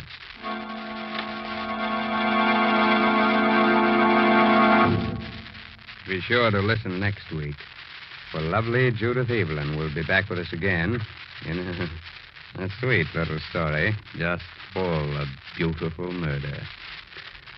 Well, now it's time to close the squeaking door of the Inner Sanctum until next week. So, good night. Pleasant dreams.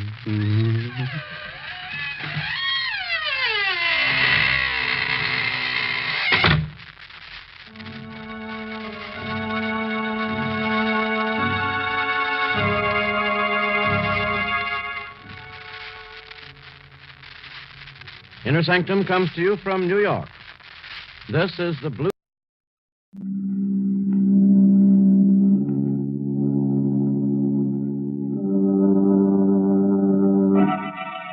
Lipton Tea and Lipton Soup present Inner Sanctum Mysteries, starring Irene Wicker.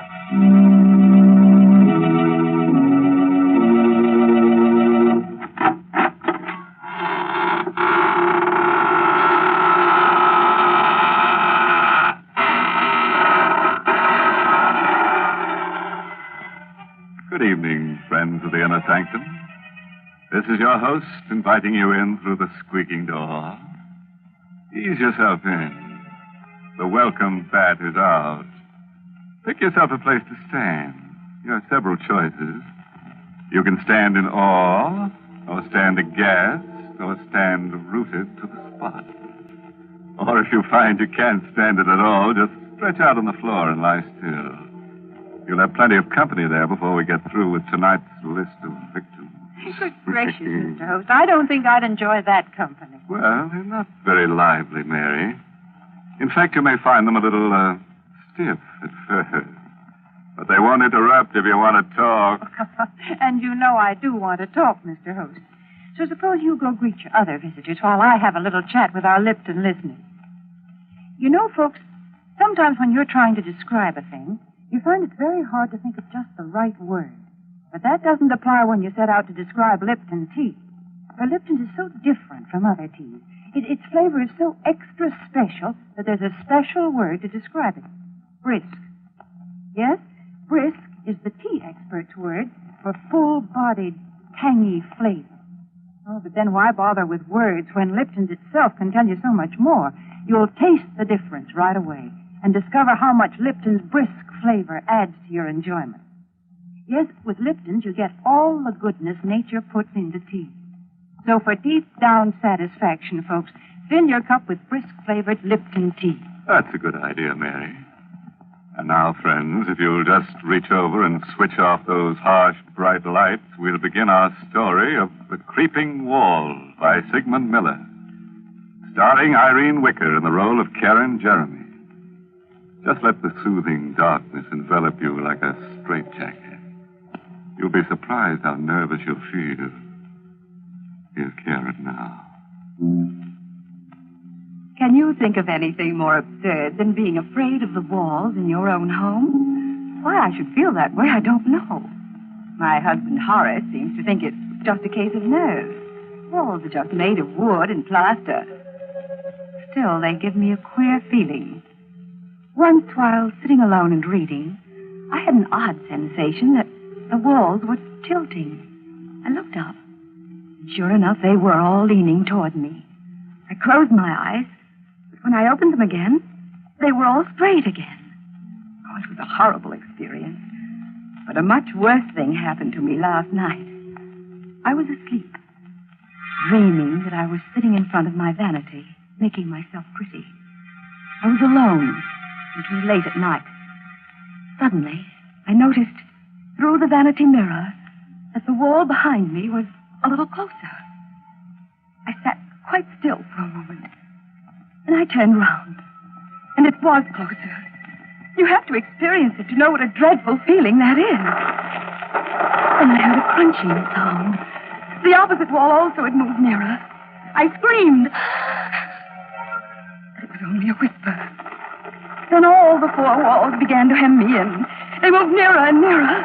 I could feel the cold of the walls filling the remaining space of the room. I was going to be crushed to death. There was a book of matches on the vanity. I lit a match and held it near the cold walls. They stopped moving. They were afraid of the heat. Then the match went out. The walls began to move again. I lit another match. They stopped. I held it until it burned itself out in my hand. I frantically lit another one, the last. It flared up, and then it died out. The walls began to move. They were just inches away now. And one of them touched my hand, icy cold and dreadful. In an agony of terror, I beat against the walls, and I screamed with every breath of life in me. Karen, what's the matter, dear? Don't let them crush me! Help me, Horla! Stop beating the walls. Karen, what is the matter with you, dear? Dreaming. The walls were closing in on me. I had to light matches to stop them.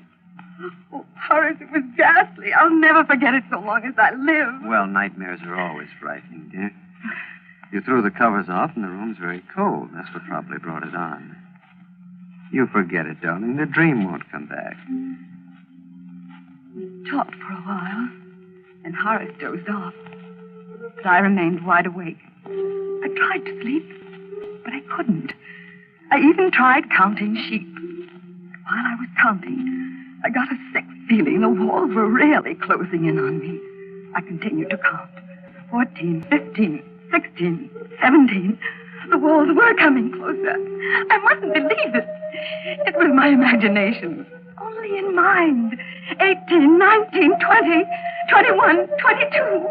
I could feel the walls hovering over me. They were moving silently this time. 23, 24, 25, 26. Karen! Get some water quickly. The curtains are on fire. They were on fire. The flames were creeping up the curtain. Here, help me pull the curtains down. Here's the water. How did they catch on fire, Horace? Well, there's a book of matches on the floor, Karen. Here's a burnt-out match. I didn't do it. Oh, believe me, Horace, I swear I didn't. Darling, you haven't been feeling well lately. I think you ought to see Dr. Gustafson. I'm you sure don't that... believe me. I wouldn't do anything like that. I couldn't. You probably weren't aware of it. Probably nothing serious. Dr. Gustafson's a very good man. Now, Karen. Don't be a baby, darling. All of us get ill sometimes.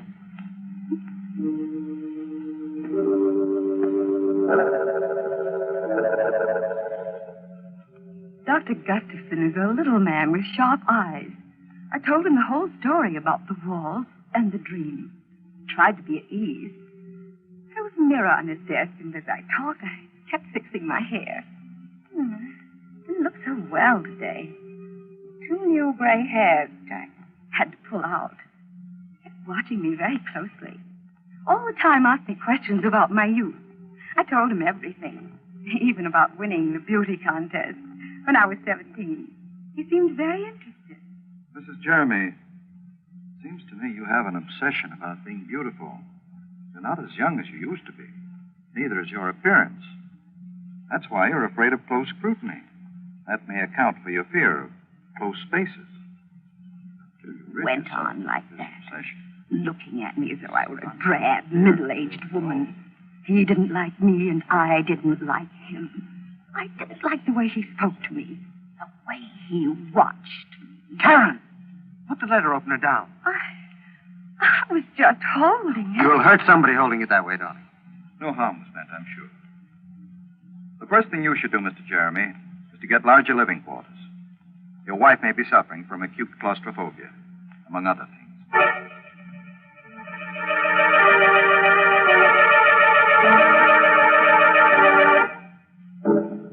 I was glad the visit to that horrid little Dr. Gustafson didn't influence Horace at all. He still loved me. Told me I was the loveliest woman in all the world.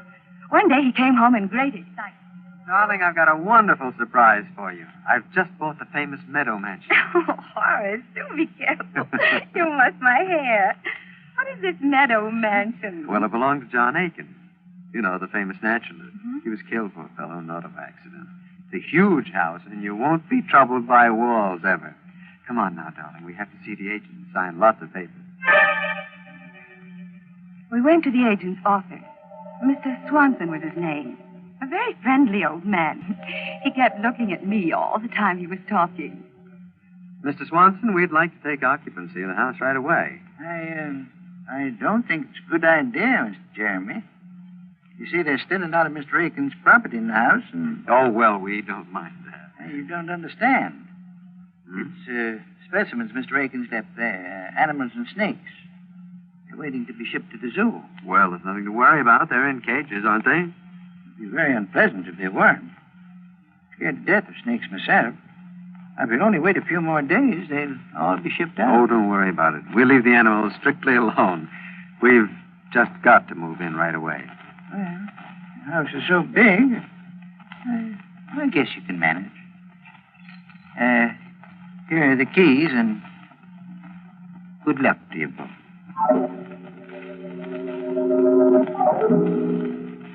Meadow Mansion was magnificent. It was big and gracious. The rooms were huge and beautifully decorated. The high ceilings gave you a wonderful feeling of freedom. But the drawing room was loveliest of all. A large prism chandelier hung in the middle of the room, and the walls were paneled halfway up to the ceiling. But most exciting of all, each wooden panel had a darling little mirror set into it. There were easily 100 such mirrors. Oh, it was very gay. You could see images of yourself anywhere in the room. It was all breathtakingly beautiful. Except for a picture on the wall of a very flashy-looking woman called Delilah. Well, darling, how do you like our new home? Oh, it's wonderful, Horace. I love it all. Everything. Except that picture. Oh, you mean Delilah? Well, that's a fine painting, dear, of a very beautiful woman. Well, she looks evil to me. Darling, I do believe you're jealous. You needn't be. She isn't half as pretty as you are. Alice, answer the door, please. We didn't talk about the picture anymore, because Mr. Swanson, the agent, came in to see how we were getting on. I left Horace talking to him, and I wandered into the next room. There were a dozen cages standing near the fireplace, ready to be shipped off to the zoo. There were mostly snakes and lizards in the cages. All of them were quite motionless, except one. It was labeled Bushmaster, Venezuela. Very odd name for a reptile. Fearfully ugly, yet it fascinated me. About 4 feet long, fat and clumsy looking, yet it slid round the cage with wonderful grace. Kept moving round and round, trying so hard to get out. It looked at me pleadingly. And then I found my hand on the safety catch.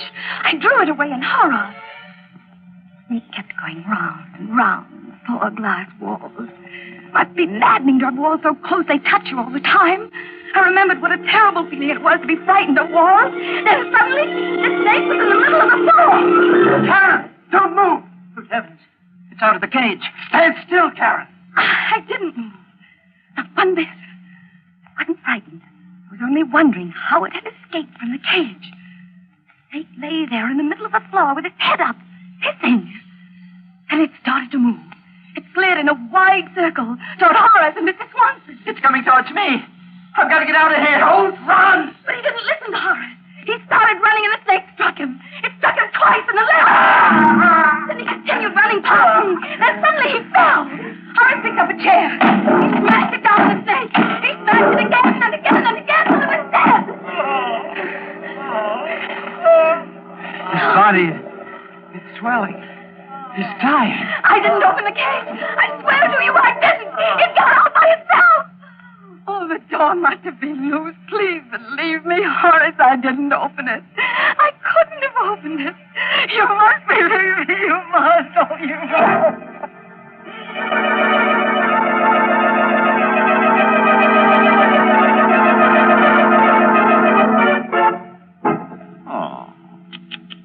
You know, I'm really upset about poor Mr. Swanson.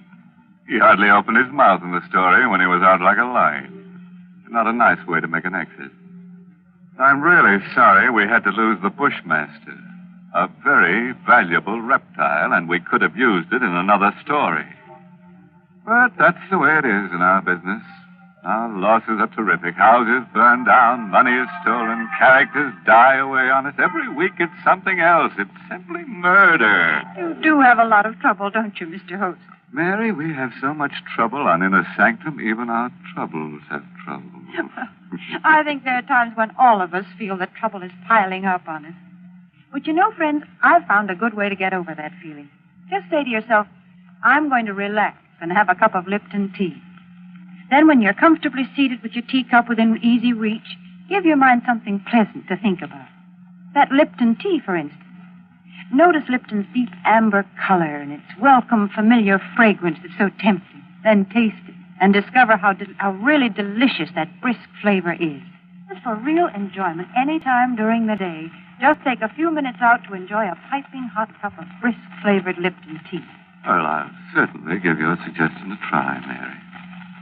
And now, friends, if you'll give me your hand, we'll go on with the story. Or would you rather take yourself in hand? Things are going to be a little rugged from now on, so take a firm stand, sit tight, and buckle down. And it won't be a bad idea to grit your teeth and square your shoulders at the same time. By the way, if you can do all those things at once, let me congratulate you. You're quite an athlete. Well, here she is. Karen Jeremy.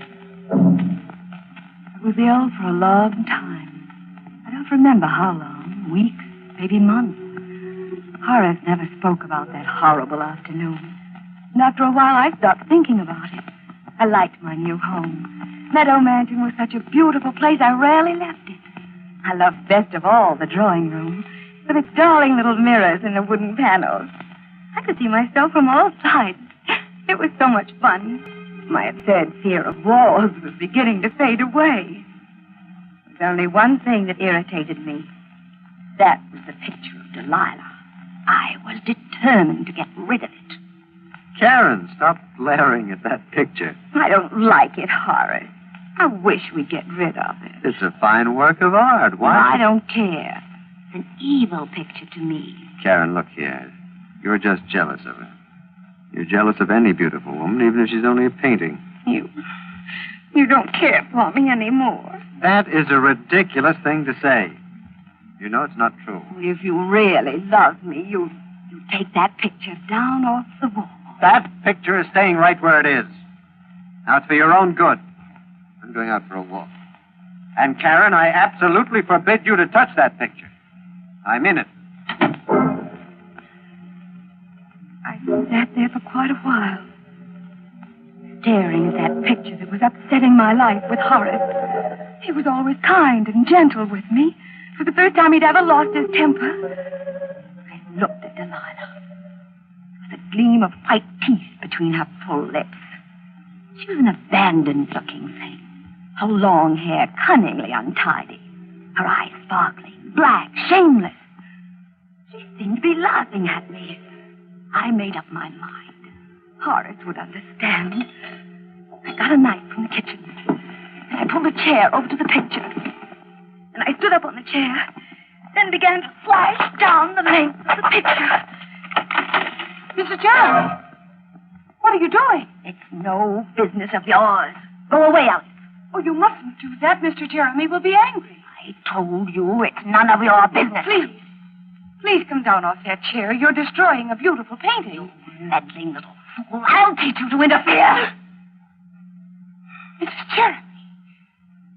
I've put up with you for a long time. Nobody's ever dared to slap me. You vicious, miserable hag. That's what you are, a hag.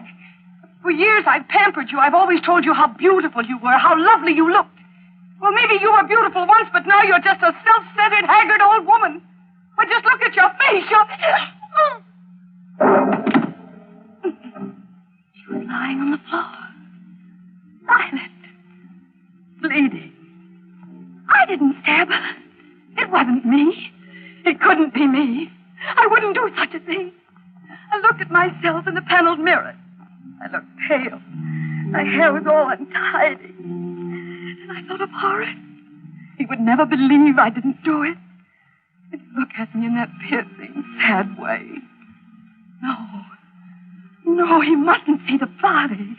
I must hide it before he gets back. I dragged her over to the closet. And I hid her body in the corner. I locked the door with a key. There was blood on my hand. I don't know how it got there, but I had to wash it off. And the knife, I threw it in the garbage pail. There was blood on the carpet, too. I took a scatter rug and carefully placed it over the spot. And I sat down. I waited for Horace to come home. The room was very queer. The chandelier seemed to be lower. All the walls, they seemed to be closer. I sat there fighting off that old terror, praying and praying that Horace would come home. As soon as he came, I'd put my arms around him and never let him go again. Never let him go. And I heard the doorknob turning. I hurried over to the door. Hello, Karen. Oh, darling, I'm so sorry. It was all my fault. Please forgive me, Horace. I can't bear your being angry with me. Please say you forgive me. That's all right, Karen. I shouldn't have lost my... What happened to the painting? It's cut. I don't know what came over me. But you see, I didn't cut it all. I stopped. It just cut a little. I can repair it. It'll be just as good as new. I'll never do it again. I swear I'll never touch it. Well, it's not too badly damaged. I'll get Alice to take it over to the art shop. Maybe they can repair it. Oh, Alice isn't here. She's gone to get your blue coat from the tailor's. Karen, that is not true. Alice got that coat this morning. Where is she? I don't know where she is. Karen, you do know. Where is she? She was here just a little while ago.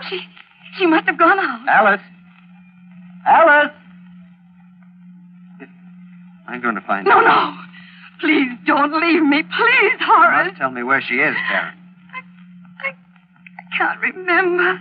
I can't remember anything. Karen, did you do anything to her? No, nothing. You're not telling me the truth. Something has happened to her and you're hiding it. Now, I'm going to find her. She must be somewhere. No, she isn't in the house. How do you know she's not here if you don't know where she is? I didn't mean that. I'm going to look around. All right.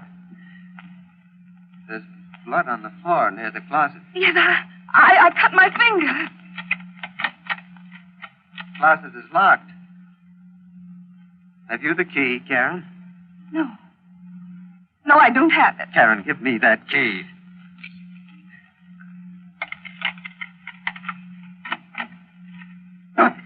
Karen! You killed her! No. I didn't kill her.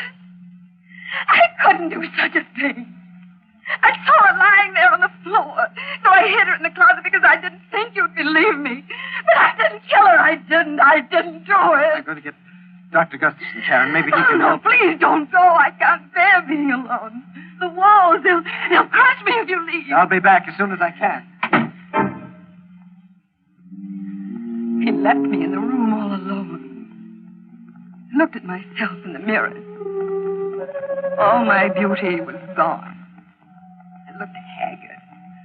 I wasn't beautiful anymore. My face was all wrinkled and pale. My hair hung down lifelessly.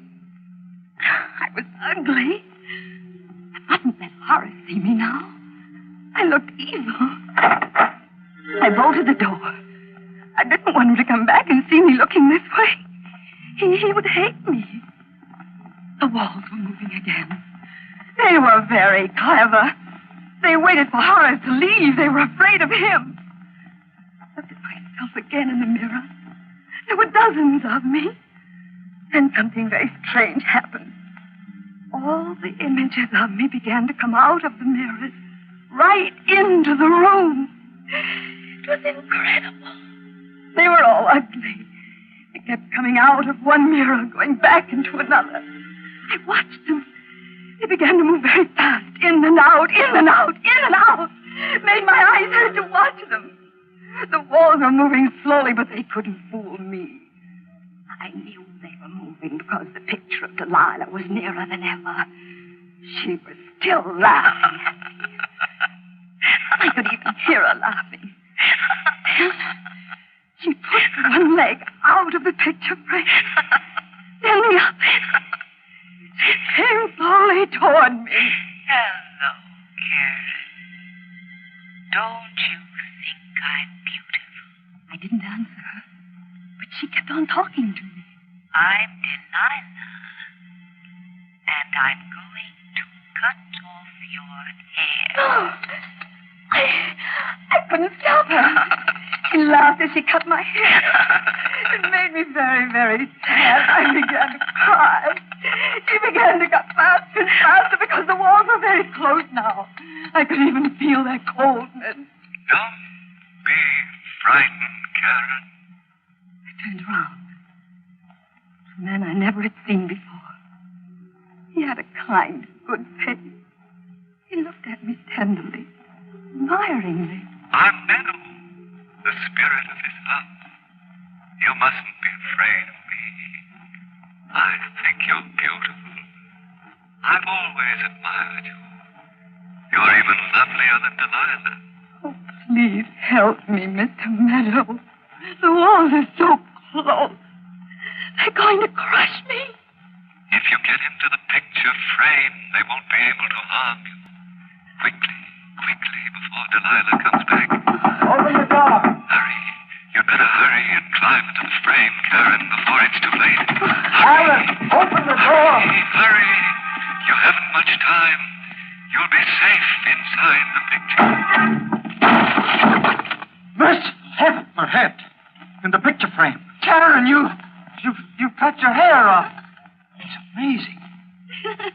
She looks 20 years younger. And she's beautiful. I'm safe now, darling. The walls can never get me. Ever.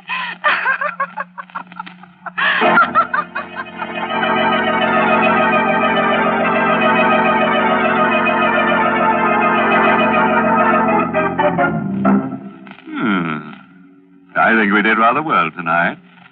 Two of our characters were gathered to their forefathers.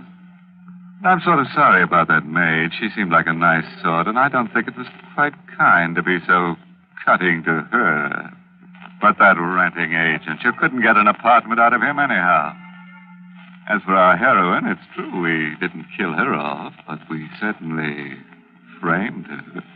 Well, it couldn't have been a very pretty picture, Mr. Host.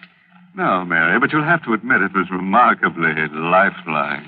Well, while you're admiring it, I have a few words for our friends listening in. You know, some people tie a string around their finger to remind them of things. Well, I'm not going to ask you folks to do that. All I want you to do is just remember all the good things I've told you about Lipton tea, and let them remind you to get a package of Lipton's tomorrow. Lipton's wonderful brisk flavor, its full-bodied goodness mean more contentment in your teacup. Remember, Lipton's is the tea that gives you extra pleasure and extra satisfaction. Ask your grocer for a package tomorrow. Well, that should be easy to remember, Mary. Well, friends, it's time to close the squeaking door until next Tuesday, when we'll get together again for another killing time. Oh, by the way, this month's Inner Sanctum Mystery novel is The Pavilion by Hilda Lawrence. Yes, in next week's Inner Sanctum story, directed by Hyman Brown and brought to you by Lipton Tea and Lipton Soup, next week's story is called The Edge of Death. Feeling a little edgy already? Very interesting story. Yeah, it's sort of a mixture of Russian legend and modern psychiatry that tells of a beautiful and sinister old sword. But I'm sure you'll get the point. So, until we meet on the edge of death next Tuesday, good night. Pleasant dreams.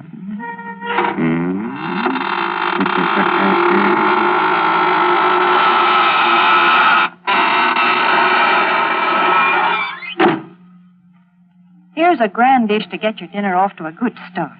Lipton's noodle soup. It has all the homemade goodness and real chickeny flavor your family loves. Lipton's noodle soup is seasoned to perfection, and it's full of tender, golden noodles. Hard to prepare? Not a bit. It takes only a few quick minutes from package to soup plate. Economical, too. Costs less and makes lots more than canned soups. So get Lipton's noodle soup mix tomorrow. And don't forget to tune in next Tuesday night for another Inner Sanctum Mystery. This CBS, the Columbia Broadcasting System.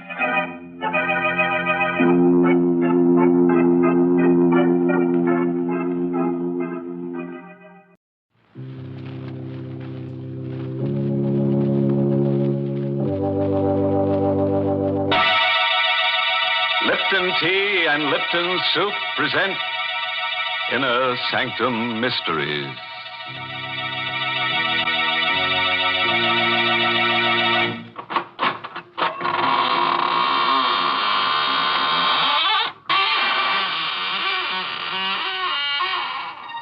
Good evening, friend. This is your host of the Inner Sanctum inviting you in through the squeaking door. Come on in. Have your picture taken with the corpse. You look good next to him. Poor fellow was a photographer. Passed on last winter while taking a picture. Yes, died of overexposure. Awful, isn't it? Enough to make your camera shutter. Well, let's gather around the coffin now for a nice, happy picture. Watch the body. Watch the body. Oh, dear. We'll have to take that again. Someone moved. And I think it was the corpse. Why, that's downright silly. Oh, hello, Mary. You're just in time. Come on, get in the picture. What? Do you think I'd stand next to a corpse? Oh, please, Mary. You can wear your Lipton sterling silver medallion. Then I'll send the picture to my friends in the graveyard. Why, Mary, with your figure, your symmetry, they'll probably elect you Miss Cemetery of 1945. Wouldn't that be nice? Thank you, but I can do without that honor. And as far as the sterling silver medallion is concerned, it's mighty popular right now. I've been getting hundreds of letters from ladies all over the country telling me how much they appreciate it. You see, the medallion is made of real sterling silver. It's about 1 inch in diameter, and it's decorated with the Chinese symbol for good luck. You can wear the medallion as a necklace or a choker. You see, it's hung on a narrow black rayon satin ribbon. Or you can simply add it to your charm bracelet if you wish. It's just the thing to brighten up your simple silk dresses and your dressy suits. And ladies, here's how you get this handsome medallion. Just send 25 cents and the box top from a package of Lipton's, the tea with the brisk flavor, to Lipton Tea, Box 92. That's Box 92, New York City. You paint a pretty picture, Mary. Now let me paint one for you. Mine is called Portrait of Death. It's an original radio play by that ghastly ghostwriter, Robert Sloane. And our star tonight is Miss Leslie Woods, who plays the role of Miss Snyder. And listen, if you've never sat for a portrait, you'd better not sit alone for Portrait of Death.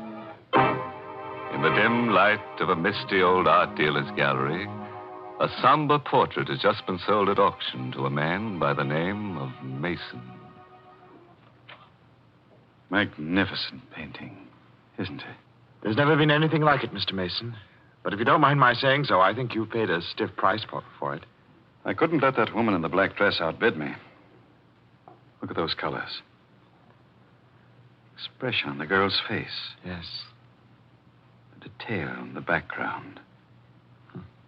really is a work of art. Technically speaking, yes. But the portrait has a strange history, Mr. Mason. Strange and sinister. What do you mean? Well, people say it's brought bad luck to every one of its owners. Oh, come now, Fleur. Well, it may be just a story, but at least this much of it is true. The day this portrait was finished, the artist died by his own hand. And the model who posed for him died, too, by her own hand. So that's why he painted her in black. Yes. He knew she was going to die. He even painted 2 graves into the background of the picture, you see? 1 grave's for him, 1 for her. Remarkable. Now you know why the painting is called Portrait of Death, Mr. Mason. It meant death for the artist, the model, and, oddly enough, for many of its owners. I'm sorry you bought it, Mr. Mason. I'm sorry you bought it, too, Mr. Mason. You shouldn't have taken it away from me. I beg your pardon. Don't you remember me? Oh, yes. Yes, of course. You're the woman I was bidding against. I still want the painting, Mr. Mason.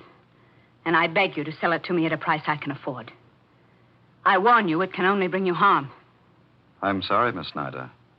The painting is not for sale.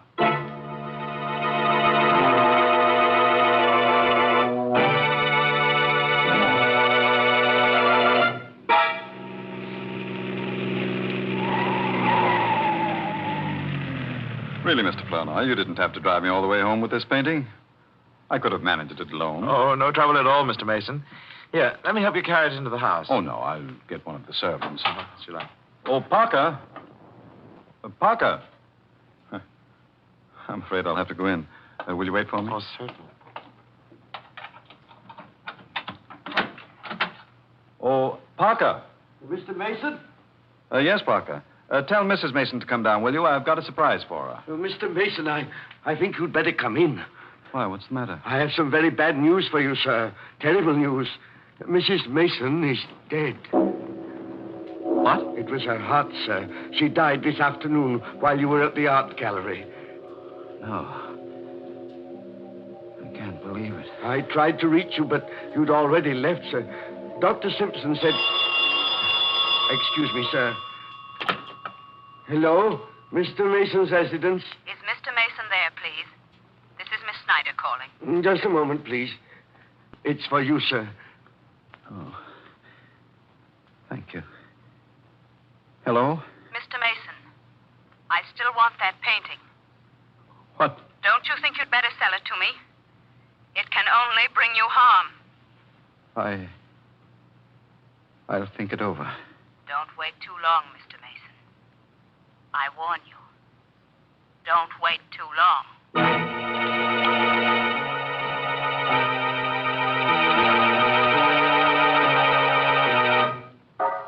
You ought to go to bed, sir. You haven't had any sleep for days.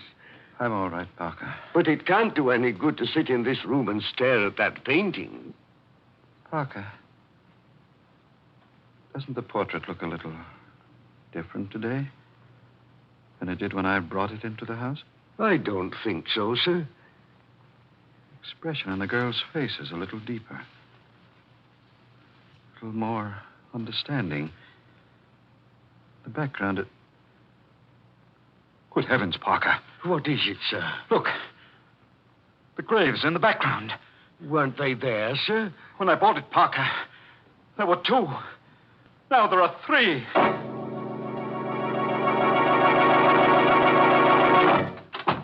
I'm so glad you could come out here, Mr. Flournoy.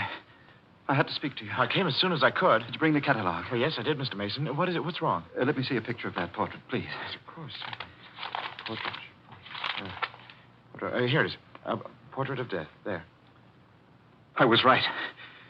There were only 2 graves in the original painting. Well, of course, Mr. Mason. I told you there were 2 the day you bought it. But now there are 3, Flournoy. 3 graves. What? Come.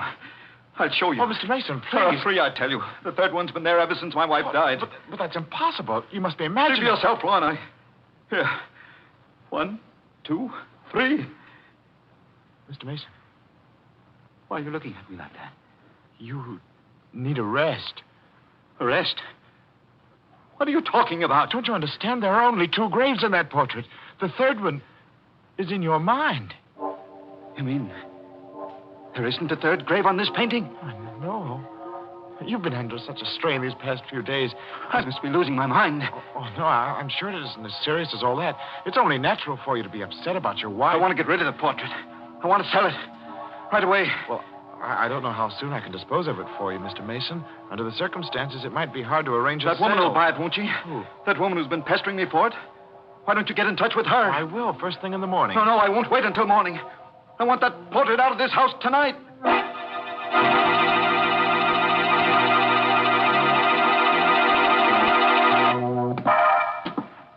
Parker. Where are you going with that painting? Why, I was taking it to the garage, sir. What for? You said you didn't want it in the house tonight. I thought I might return it to the dealer. Mr. Flournoy hasn't called back yet? No, sir. Well, I'll take it to him myself. Is the car ready? Yes, sir, but I hardly think you ought to go alone, Mr. Mason. You're in no condition. I brought that portrait into this house, and I'll take it back alone.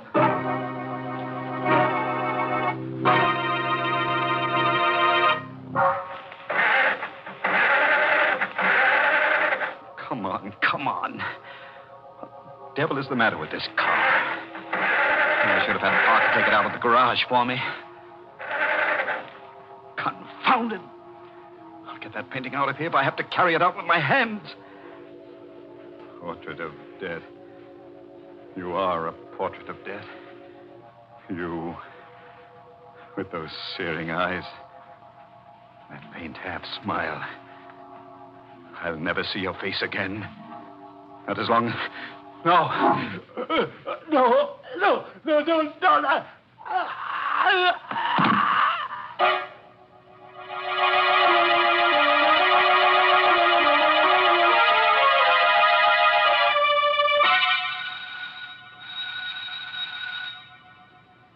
This is a strange time of night to go calling for a painting, Mr. Flournoy. Mr. Mason told me to get in touch with you right away, Miss Snyder. He was determined to have you pick up the portrait tonight. Well, I hope he isn't asleep. Yes. Nobody seems to be answering the door. Oh, wait a moment. There's a light in the garage. Oh, good heavens, what was that? It sounded like a scream from the back of the house. Come on, we better hurry. Come on, Miss Snyder. There's somebody in the garage. Why, hey, Parker. Yes, What's sir. the matter, Parker? Why'd you scream? It's Mr. Mason, sir. He's dead. What? I just found him, sir, slumped over on the floor of the car. How awful. Maybe he was asphyxiated. No, the motor wasn't running, sir. It's the portrait. The portrait killed him, just as it did the others. It does seem strange. He came to the garage about an hour ago, carrying the painting in his arms. Well, didn't you help him? He wouldn't let me, sir. He insisted on being alone. Well, that's strange. Look at these marks on his neck. As if he'd been strangled with a fine chain. Or a woman's necklace. What do you mean by that? Nothing. Did you think I was accusing you, Miss Snyder? I don't know. Good heavens, Mr. Flournoy. Look at the portrait. Oh, what's wrong? The necklace, sir. The necklace that was painted on the girl's throat. It's gone.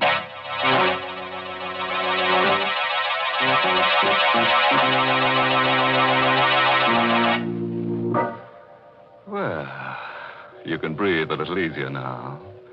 Unless you happen to be wearing that girl's necklace. If you are, just write a note to the artist that painted the portrait and he'll answer you from the grave. Honest.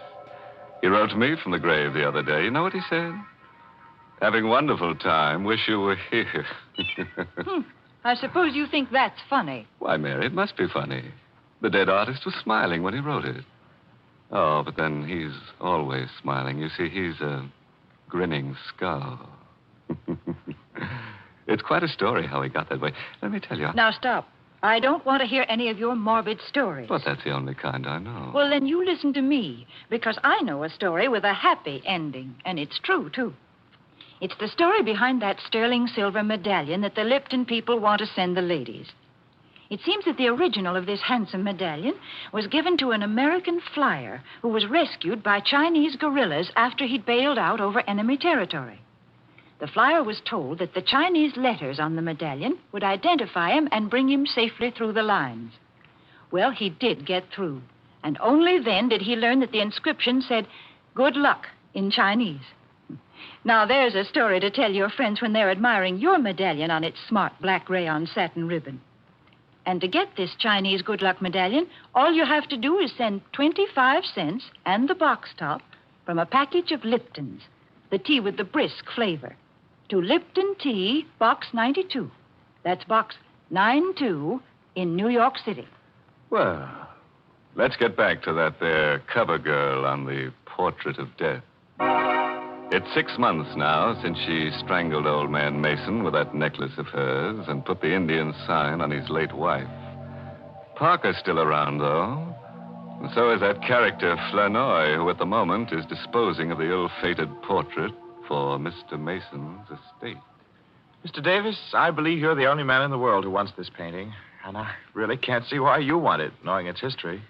Mr. Flanoy, that kind of history doesn't mean a thing to me. Oh. May I take it with me now? Oh, certainly. Parker. Yes, sir. Would you be good enough to help Mr. Davis with the painting? If you don't mind, sir, I'd rather not touch it. I haven't seen it since Mr. Mason died, and I don't care to see it now, sir. All right, Parker. I'll help you, Mr. Davis. Thank you very much. It's a very heavy frame, you know. It's really too heavy. Wait, that's incredible. What is it, Mr. Flanoy? What's wrong? Parker, you say you haven't touched this painting since Mr. Mason died? No, sir. Well, look at it. The girl is wearing her necklace again.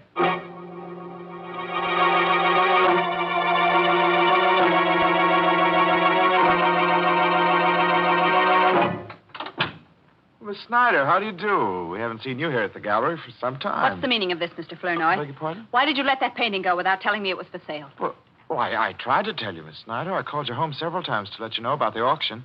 I was never able to reach you. Didn't you know I was away on a trip?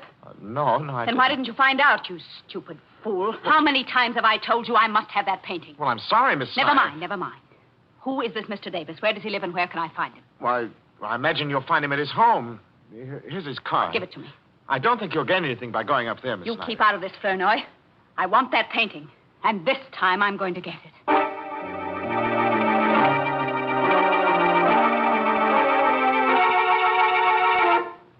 I'm very sorry, Miss Snyder, but nothing you can say will persuade me to part with the painting.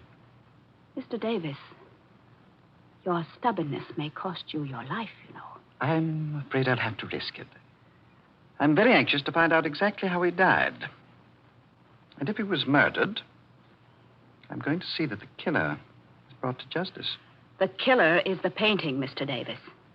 And you will find that out very soon, just as the others did. Are you threatening me? I am giving you one more chance to live. One more chance to sell me the portrait at the price you paid for it. If I refuse? If you don't sell it to me now, Mr. Davis, I will buy it after your death. Forgive me for not showing you to the door, Miss Snyder, but I hardly think... Never mind, I'll go myself. No, you don't have to. Parker. Yes, sir? Parker, what are you doing here? Oh, didn't you know, Miss Snyder? I'm Mr. Davis's new butler.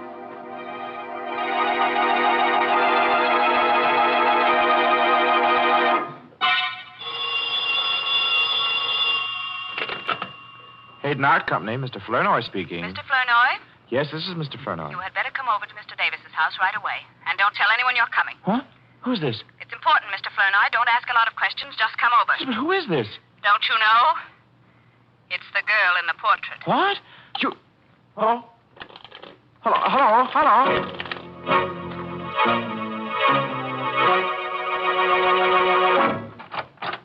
Come in, Mr. Flanoy. I thought it was you on the phone. Why didn't you tell me? I didn't want to mention any names. Come in, will you? All right. What's the hurry? What's this all about? I'll tell you in a minute. Does anyone know you came here? No, I don't think so. Good. What are you doing here? And where's Parker and Mr. Davis? Parker's left. He's gone away. I found a note from him on the foyer table there. Well, what about Mr. Davis? He's in the library. Well... Wait a moment. Don't go in there yet.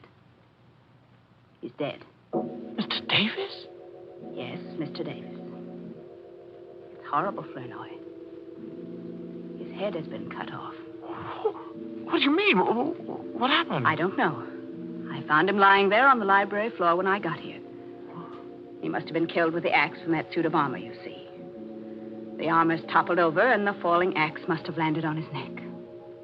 It would have to fall from a good height to sever his head, Miss Snyder.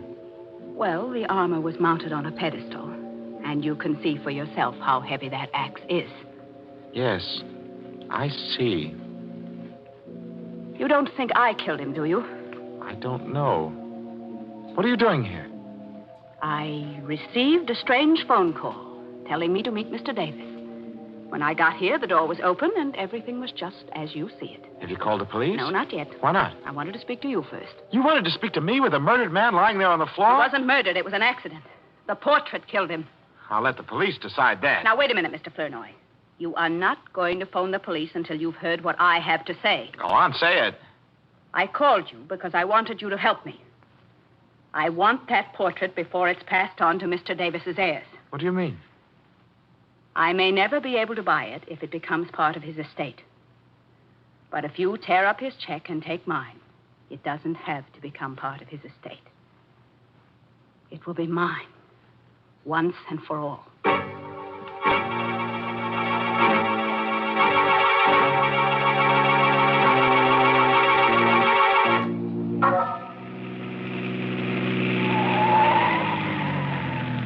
Mr. Flournoy? What? Mr. Flournoy? Why, Parker. What are you doing outside Miss Snyder's house? I've been waiting for her, sir. Have you any idea where she is? Why do you want to know? She left a photograph at Mr. Davis's house last night, and I've come to return it. Oh, I'll take it to her, Parker. If you don't mind, sir, I'll return it myself. Is it that important? The photograph is a picture of the woman and the portrait. And if Miss Snyder can explain why she's been carrying it around, we might have an answer to this mystery. You suspect her, don't you, Parker? Not any more than I suspect you. What's that? You've got the portrait in your car, Mr. Flournoy. Yes. Don't try to conceal it. I recognize that frame anywhere. I'm not trying to conceal it. I'm trying to find out what your game is. I have no game. Then why did you leave that note saying you were going away? What note? Oh, don't lie to me, Parker. I saw it myself on the foyer table. You must be mistaken, sir. Today is my day off. I left the house early this morning, and I didn't write a note. Well, if you're telling the truth, then I know who did write that note.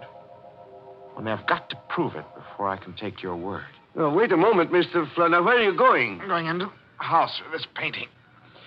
I'm going to set a trap for Miss Snyder. I'll go with you. What for? To help you carry the painting, Why? Of course. But you'll spoil everything if you're seen, Parker. Then I won't be seen. I'll hide. What's the matter, Mr. Flournoy? You're not afraid of me, are you? I don't know. Every time this painting has brought misfortune to anyone, you've been alone in the house with the victim.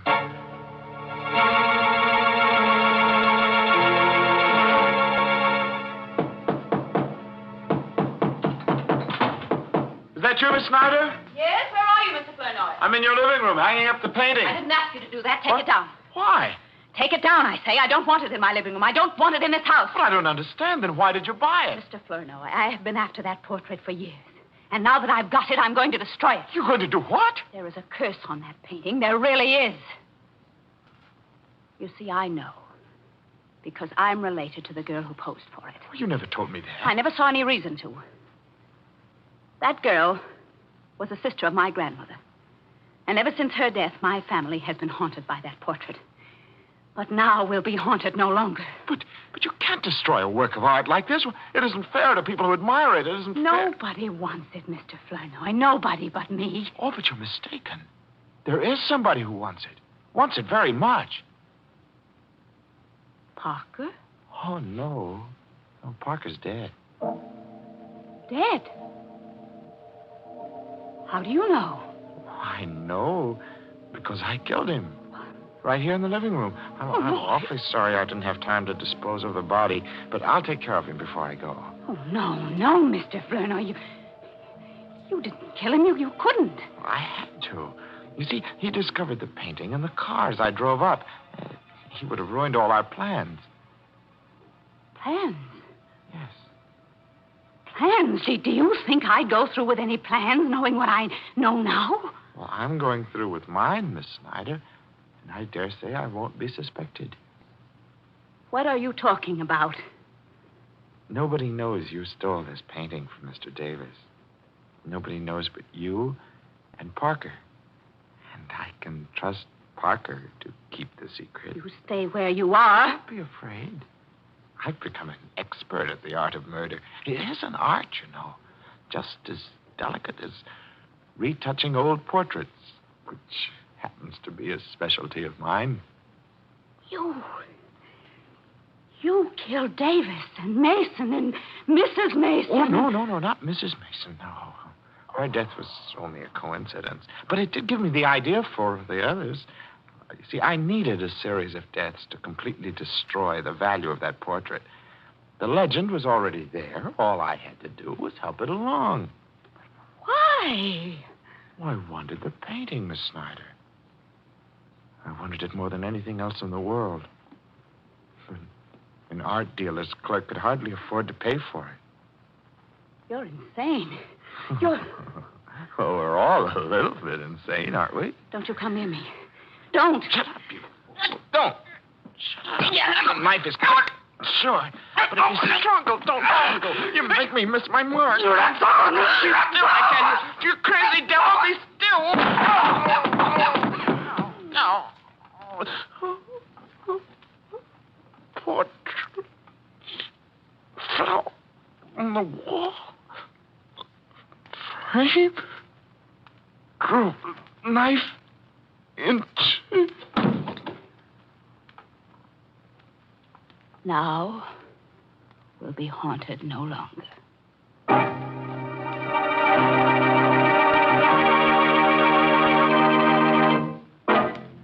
Poor old Flournoy. Framed by a portrait. Still, it's better than being boiled in oils. But Davis is the guy who really had an interesting death. Yes, that armored axe did a smooth job. And the police might have thought it was purely accidental. That terrible picture. It was always changing around. I guess it wasn't what they call a still life. In fact, I'm surprised there's still life left in any of the people in the story. Well, drown me in a cup of Lipton tea if Mary didn't make a joke. So I did. But now I want to talk about something serious. Because this is a real occasion. A mighty important one, if you ask me. You know, folks, I heard just the other day that this coming Saturday, June 16th, is an anniversary for some people in the United States Army that deserve all the credit we can give them. They're the Quartermaster Corps. They make delivery under fire on all fronts. And they're 170 years old. Yes, think of it. The Quartermaster Corps was created in 1775 by the Continental Congress. You know, I'm a woman, not a businessman or a soldier. But I know what it is to keep every single little thing on hand that's going to be used by a whole army. It's hard enough to get food and matches and things for a family. But when you have to take care of a shopping list that has things on it like 11 million field jackets and 10 million blankets, 100 million pairs of shoes, trucks, and all of the good wholesome foods that keep our men in fighting trim, well, that's a real job. And the men of the Quartermaster Corps not only do all that work, but they do fighting, too. That's why these men are called the Fighting Quartermaster Corps. That certainly is a name to be proud of.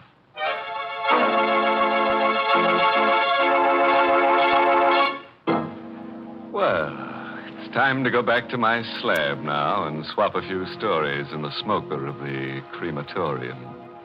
Oh, before I leave, this month's Inner Sanctum Mystery novel is Lay That Pistol Down by Richard Powell. Yes, and next week's Inner Sanctum story, directed by Hyman Brown and brought to you by Lipton Tea and Lipton Soup. Next week's story is just your meat. That is, if you like human meat. It's about a man who's been dead for 6 years. So, of course, his wife doesn't recognize him when he comes home. In fact, nobody recognizes him. So he goes around killing people to refresh their memory. I guess he figures that if they can't remember him, they might just as well remember nothing. Now it's really time to close the squeaking door, so good night. Pleasant dreams.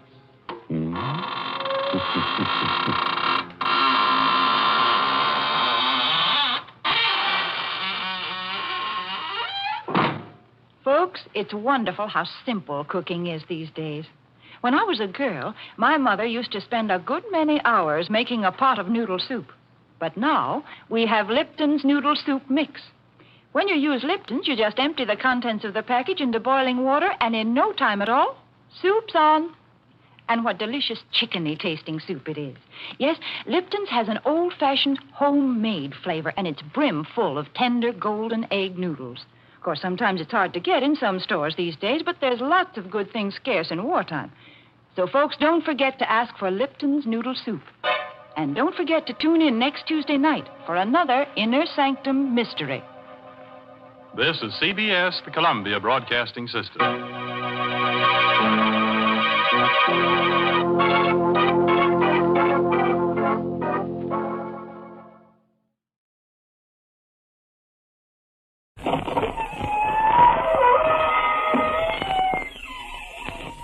Good evening, friends of the Inner Sanctum. This is your host inviting you through the squeaking door to give you a peek at the latest style in murder and mayhem. Yes, friends. The styles in crime change like anything else. You know, there's a new look to the corpses these days. Blood is running longer for the ladies. Stranglers report that the new long hairdo is ideal for garroting girls with their own stresses. Only one girl ghost I know of complained about the long dresses. She says that she's been wearing long sheets for years, and now no one can tell her from a human that she can't haunt people anymore. Isn't that terrible?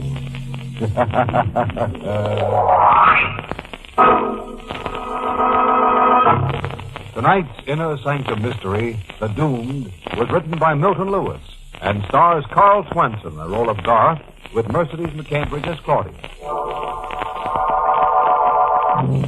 All right, Francis. You know what's going to happen now, don't you? That's right. You're going to scream your little heads off and laugh. Ready? Then gather close to the fire and listen to Garth Walden tell us his strange story.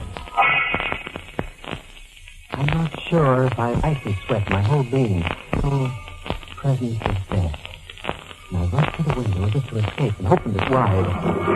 I with the breath of the cool night air on my face, my eyes cleared, and I looked at Nina's bed. And I knew that she wasn't sleeping. I called. Nina!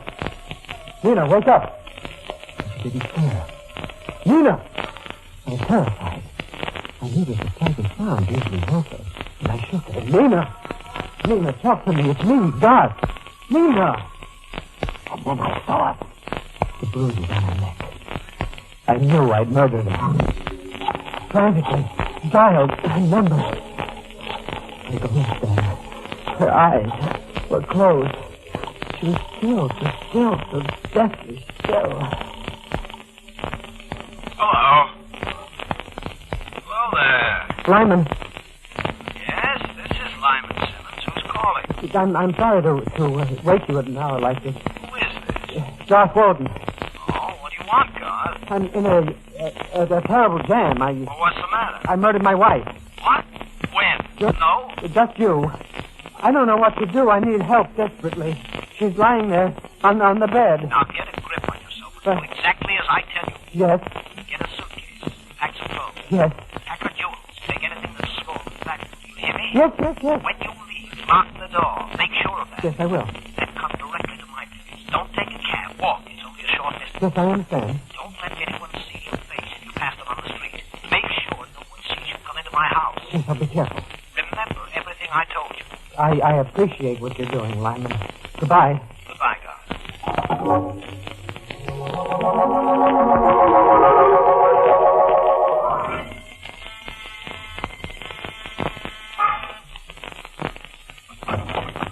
Come in, Garth. Did anyone see you? No. It's all right. Sit here while I draw the blind. This is the ground floor apartment. Lyman, just a moment, Doc. Did you get the jewels? Yes, here. I took the jewelry box. Put it on the desk. Here. Now, what happened? Well, you know that I've been ill. Yes. Well, Nina wanted me to go to her sanitarium. I guess that's why I hated her. I guess that's why I killed her. She wanted me locked away so that she could get at my money. She never loved me, and I'm not sorry that I killed her. Shut up. Someone made you. I don't care. I'm glad I killed her. I'm sorry, Doc. You're losing your head. All right. I'll behave.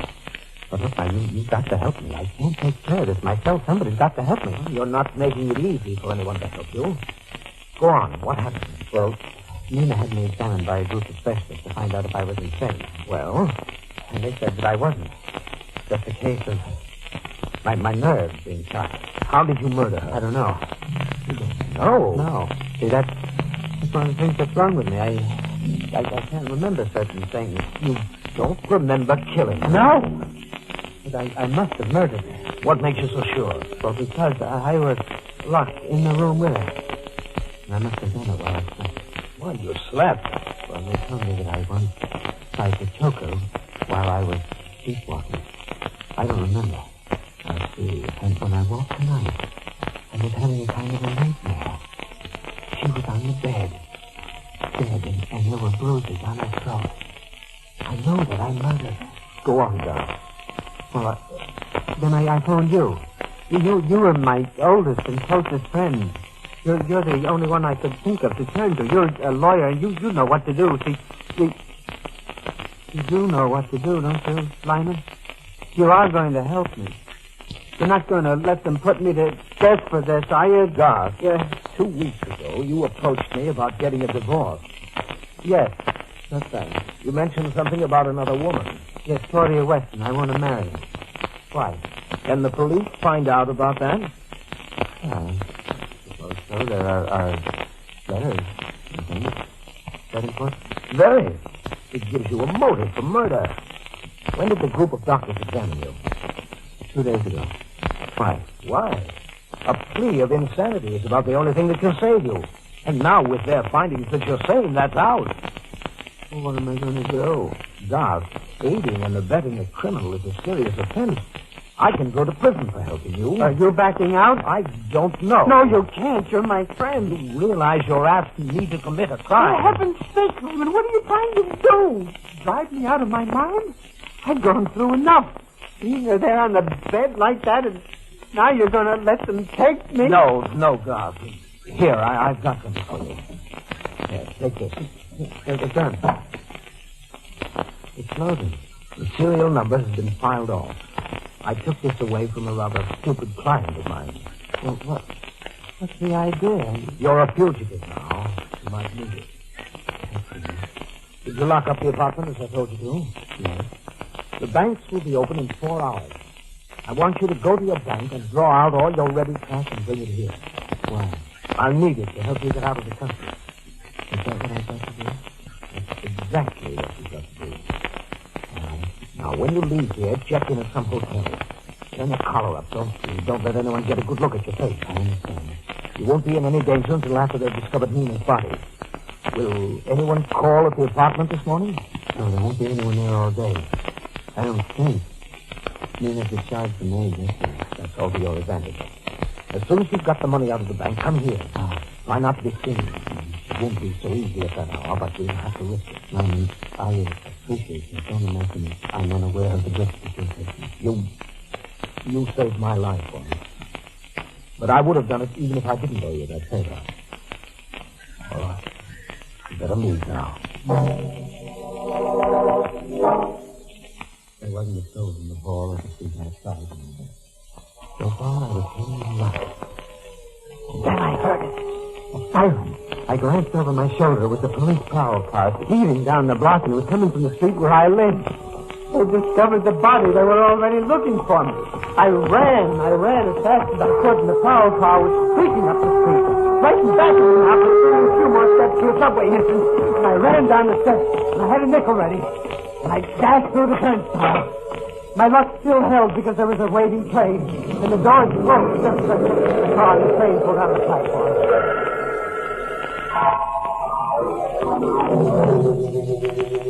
And then you came here, Doc. Yes, that's right, Claudia. I was afraid to go to a hotel. The police might be looking there already. They could get me when I tried to register. This is a hotel. I know, Claudia. But I knew I could come right up to your room without going to the registration desk. Oh, God. I know. I shouldn't have done it. You know what it's like. They might be behind you any minute. I was so miserable I had to see you, Claudia. I can't say much more of it. Please. I found them. You'll be all right. Oh, Claudia. No one will find you, please. Oh, I'm so tired. Terribly tired. I'm very tired. Doc, have you told me everything? Just as it happened? Mm-hmm. Doc, there's no reason to suppose the police will ask me. But I saw the car. But in the state you're in, you could imagine anything. Hello, operator. Would you get me village 69970, please? And call me back when you complete the call. That's my home. What are you doing, Claudia? If the police are there, they'll answer. But if nobody has discovered the body, it'll just ring. Another thing, Doc. I think you made a mistake about Lyman. Mistake? Yes. Well, you don't know, Lyman. He'd do anything for me. He's taking a big risk trying to help me. Maybe he's trying to get your money. How can you say that? Stop, darling, don't you see? He wants you to bring him everything you have. Well, what's to prevent him from keeping it? You'll never be able to do anything to him without risking capture. Claudia, if I can't believe in Lyman, Listen to me. I know a way you can test him. What? Just a minute. Yes. Oh, thank you. There was no answer at your place, Doc. Then the police don't know. No, but Lyman does. Doc, you've got to find out about him. How can I test him? Listen.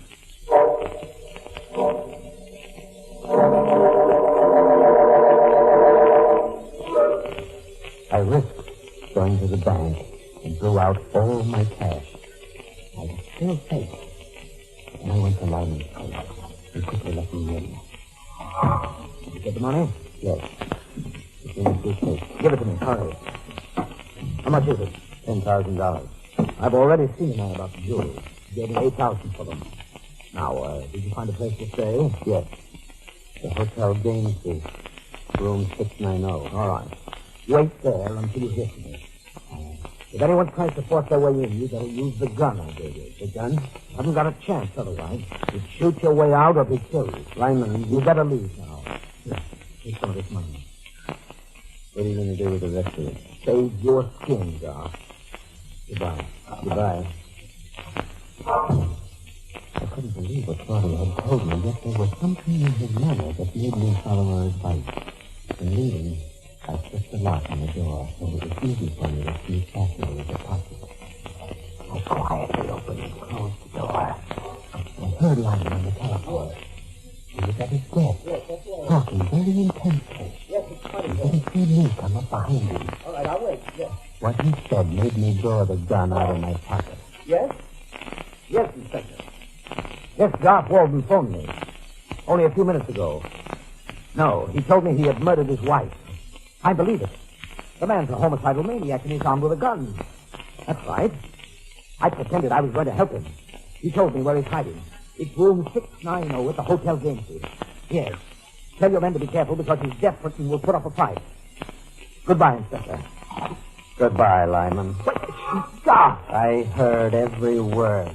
Did you? So you're my friend. Yes, you're misunderstanding, Doc. This is part of a plan to help you. There's the same penalty for 2 murders as there is for 1. Isn't that true, Lyman? Doc, put that gun down, please. My friend.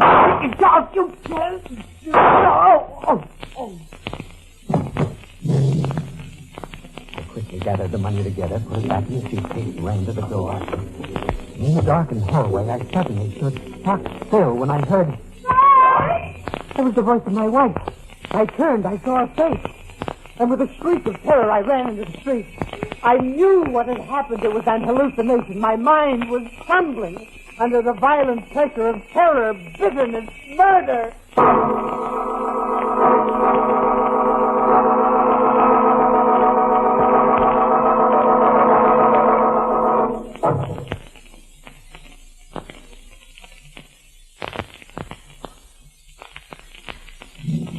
Garth Walden has just told us about 2 murders and his insanity. You know, that's the trouble with committing murder. It leads to lunacy, and lunacy leads to psychiatrists, and psychiatrists are so expensive. Well, let's hear Garth finish the story in his own words. A cab was waiting outside the house, and I jumped into it. I had the driver take me to Claudia's hotel. I went to her room, told her everything that had happened. So you murdered him? Yes. You were right about him. Perhaps you shouldn't have come directly to the hotel. I don't care anymore. Well, you didn't tell Lyman that you were with me. No, I lied to him. I said I was just a hotel gamesman.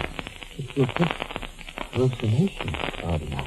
I've never had that before. I know it in my mind. Arthur, you mustn't think about it. You've got to calm down. No. Here, I've got something for you.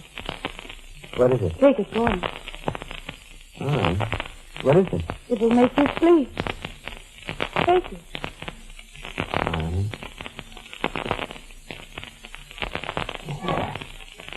Now lie down. Is it there? Now, poor darling. Claudia, you can't imagine what I've been through. Don't think about it now. What's going to happen to me? Nothing, God. Nothing. But the murder. No, I'll help you. You'll get out of the country. Be able to start all over again soon. I really believe that. It can be done. I'll help you. You better not. I told you what Lyman said about necessity. I think that makes any difference to me. You go to jail. I wouldn't mind. It would help you. After me, we both may be killed. Yes. Yes, you may. Doesn't that mean anything to you? No. If you die, do you think I'd care if I was killed? Claudia. Close your eyes. You do love me, Claudia. I'll never forget that. Never. You've done more than any man would do right there. Close your eyes. I closed my eyes. I could still feel my jangled nerves torturing my body. Sleep? I don't know if I slept. But I saw this. Was it in a dream, nightmare? I saw Claudia open my suitcase, take out the money, wrap it in a neat package, address it. A little later, there was a knock on the door. The black boy was in the middle of this corner. This should cover the postage. You keep the change. Why'd you do that? It was a dream. Had to be a dream. You should have took a telephone. Hello, operator? I want you to call the police at once. Yes, there's a man coming up to my room, and he's armed with a gun. He's a homicidal maniac. A nightmare. It was me. Couldn't believe it. No, Claudia. Saw her coming towards me. She had a gun in her hand. Her lovely face was affected with expression. It was a mask. Maybe it had to be. So I raised the gun, put it close to my head, and I looked through my half-closed eyes. I saw her throw the safety catch, get her trigger finger caught, to shoot. And then I aligned. Oh, let go of my hand! Let go! Give me that gun! Oh, no! Give it to me! My arm! There, I got the gun now. Oh, you hurt my arm. How did I? What are you going to do? You sent for the police, didn't you? You heard that? Yes. It wasn't a dream. What do you say? Nothing that'll make any difference to you now, Now, Claudia. look, listen, Garth, you mustn't do anything foolish. Such as murdering you, Claudia? No, Garth. And why not? Don't. What difference can another murder possibly make now? Garth. What did you do with that money? I mailed it to the downtown post office, general delivery, under the name of Carol Crane. So that's why you're so helpless. To get my money. No. It was just a plan to help you. The gun next to my head. That was a plan to help me, too, I Garth? You'd go to jail for me, wouldn't you? You'd die for me, wouldn't you? You're worse than Lyman. Put down that gun. It was for you that I was going to divorce Nina. Gull!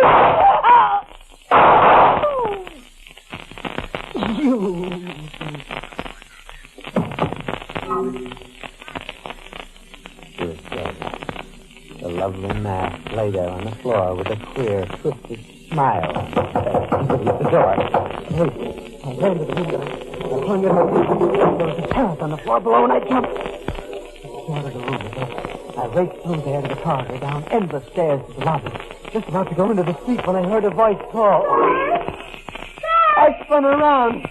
Nina, my wife, I saw her face again, and I raced into the street.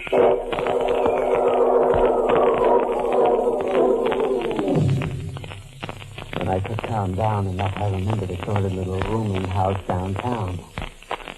Nina and I had lived after we were married and had to count every penny. I was lucky enough to get a room. And that night I heard a knock on the door. Who is it? Nina. Hello, Doc. Nina. Don't, come down. Doc, I come to help you. You're dead. No. No. Doc, listen to me. I know what happened. I didn't kill you? No, darling. You were dead. I'm sorry. I was close to death. You saved my life. Huh? Remember, we used coal in the fireplace of the bedroom and we didn't open any window? I was unhelpless from coal gas. You managed to wake up, I guess, and open the window. I saved you. But the bruises on your neck. Don't you remember? What? Earlier that night, you got up to your feet. You had one of those fits of violence. Oh. Good boy. Oh, Nina, do you know what I've done? Yes, darling, I know what you've done. I tried to find you. I went to Lyman. I even went to Claudia. Why'd you come here? To help you. Help me? You're not yourself, Doc. You haven't been for some time. I know you need help more than you've ever needed it. I thought of this place. I didn't expect to find. Darling, I have a little money. I borrowed it from my mother. Perhaps we can go from here. Just let me go. Who is it? The police, Walton. Better come out quietly. We know you're in there. Don't say anything, Walton. You haven't a chance. Oh, you betrayed me, too. No, Doc, I didn't. Listen to me. I'll help you now. Oh, I haven't got a chance. I'll go to the sheriff for those two I murders. have a gun. Here, I've got the car outside. Now hold me in front of you. Use me as a shield. They won't dare fire and hit me. At least we'll have a fighting chance. Nina, you'll do this. Yes. Open the door. Come on, Walton. Open You ready, Garth? All right. I'll try it. I'll open the door. Now stand in back of me. Ah, you're just... Hey, what's the idea? Don't shoot, officer. I've got a gun. If you shoot, you'll hit her. Get out of the way now. We're coming through. You fool. You can't get away with We'll this. see about... Hold! Hold it! Garth, don't mind me. Run for it! Oh, Nina.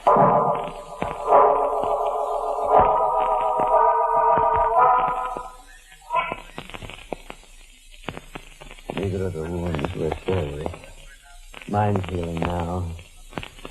Nina's well enough to visit me here in the hospital. In 2 days, I'll have to appear in court to answer a charge of murder. The two people I killed were two people I loved and trusted. And they both betrayed me when they thought I was a murderer. The only person who loved me enough to risk her life for me was my wife, Nina.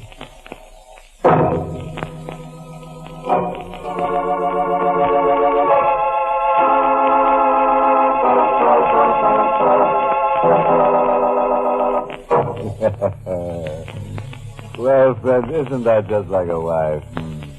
To come out of the grave and be sweet to you just before you go to the electric chair. Poor God. Well, he would have known better if he'd only read the inscription on the tomb of Slice Him Alive, the Arabian Bluebeard, which says, "Never murder a wife who won't stay dead." And here's a little thought to take to sleep with you. Never commit a murder to become wealthy, because being rich is so expensive these days.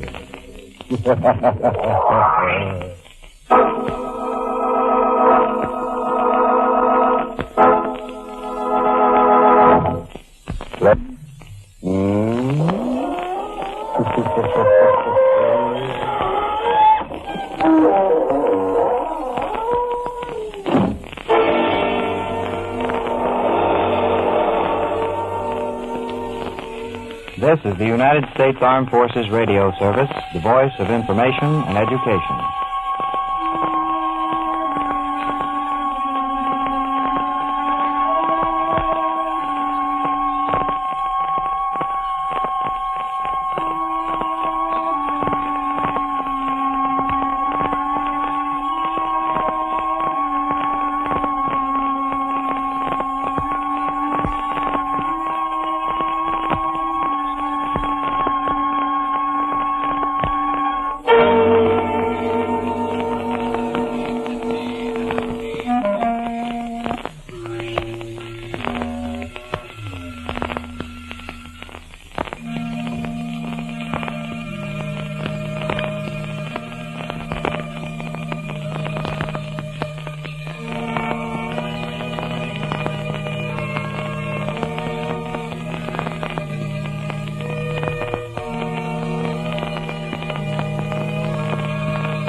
Good evening, friends. This is your host to welcome you through the creaking door into the inner sanctum. Well, went sailing over the weekend. Trim little sloop known as the Vampire. Named after its owner, Nash. Everything went along with a charming frenzy. The owner yelled, "Man the deck!" And the captain promptly did. Just one man. Spread so thin over the deck, you'd think he was sprayed. An afternoon storm gave us the time for a while. One guest was washed right over the side. We didn't rescue him because we just know he'll turn up. He did once before.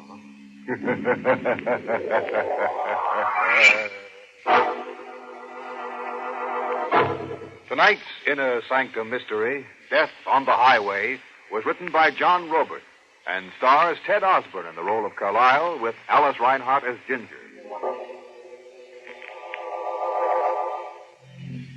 And now for tonight's sweet symphony of screams. We're on Chicago's famous Skid Row.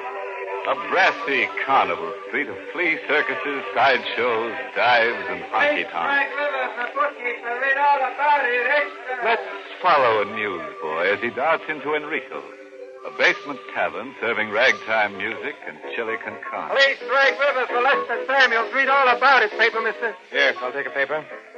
Hey, didn't I sell you a paper right here last night?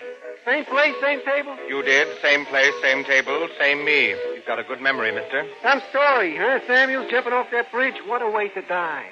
Yes. Oh, what a way to die. Hey, you sound funny. Did you know Samuels? No, I didn't know Samuels. You got your nickel. What are you waiting for? Nothing. You don't have to get sore. Lay down the front of it, please. I did know Samuels. Lester Samuels, embezzled $100,000 from Eric Carlyle, investment broker. And I'm Eric Carlyle. I did know Samuels. I was an eyewitness to his last scene on Earth. I played it. Oh, well, I can't face it. You have no choice, Samuels. You had a position of trust, and you embezzled $100,000. $10,000. I just took $10,000, not the $100,000 that's missing. You're confused and hysterical. You lost heavily to gamblers, so heavily you lost track of how much. That's not what happened.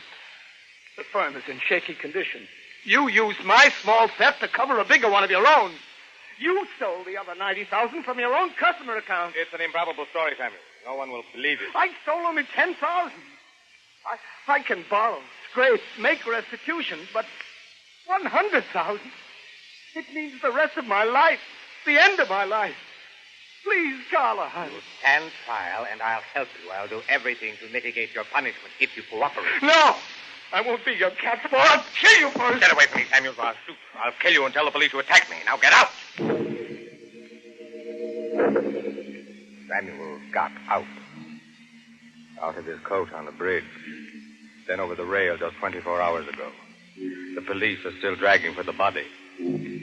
With Samuel's death, I was safe. I thought. His plunge into the river made the police story simple and passed and solved. A thieving employee had taken the only way out. But I wasn't safe. Even here, a heavy-set stranger at an adjoining table guessed my secret. Troubled about something, Mr. Carlyle? Carter.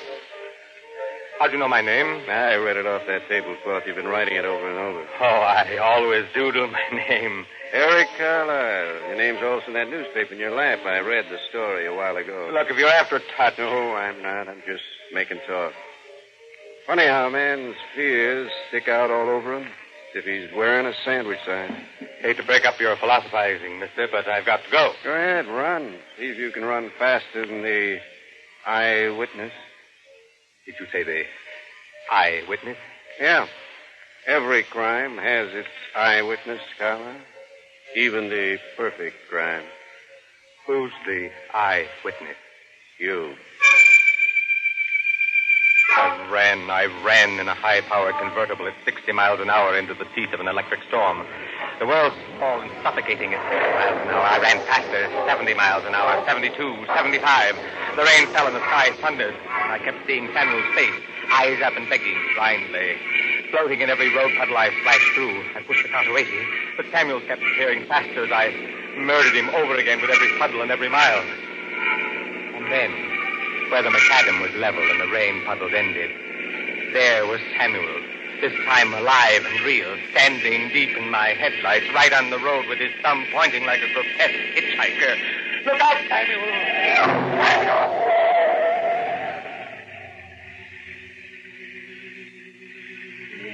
It was minutes before I dared get out of the car. The hallucination of having struck someone was so strong. When the mood passed, I went to look. I had struck somebody. And there was a witness to it. You bore down on the poor guy like you wanted to run him down. It's impossible. It was Samuel standing in my headlights, a man who died yesterday, a ghost. Yeah. How did a nut like you ever get a license to drive? This is a kid named Slim. He was trying to hitch a ride for us. I was waiting on the side, and he was thumbing you. How is he? I don't feel no pulse. He's dead. You're sure? Sure, I'm sure. Have a look for yourself. I can't. Well, help me get him into your car. There's a trooper's headquarters 2 miles up. Wait a moment. What for? Pneumonia? I'm soaked through to the skin. The victim. Who was he? A kid named Slim, I told you. Friend of yours? Well, not exactly. I only met him a couple of hours ago in a road diner. He'd had an argument with a red-headed dame he was with. They were eloping to get hitched before they got to fighting. The dame faded in a huff, and the kid, Slim, latched onto me. You're a hobo. Sure. I'm a hobo, and you're a killer. What about it? I didn't mean to insult you. I'm desperate. Yeah, well, mister, you will be when I testify as how you tore along at 80 and smacked into the kid like he was a paper bag. Why should you testify? The kid, Slim, meant nothing to you. You mean even less. If I meant more? Is that an offer shaping up? If it was. How much? $1,000. Hey, you got all that sugar on you? Yes. It was a horrible accident. I'm sick, in desperate trouble. Okay. What do you want for your grand? Dispose of Slim somewhere and forget everything. Let me continue on as if nothing happened. Is it a deal? 1,000 talks. Get it up. Here. There are 20 $50 bills here. I'll go on. Sure. Hey, wait.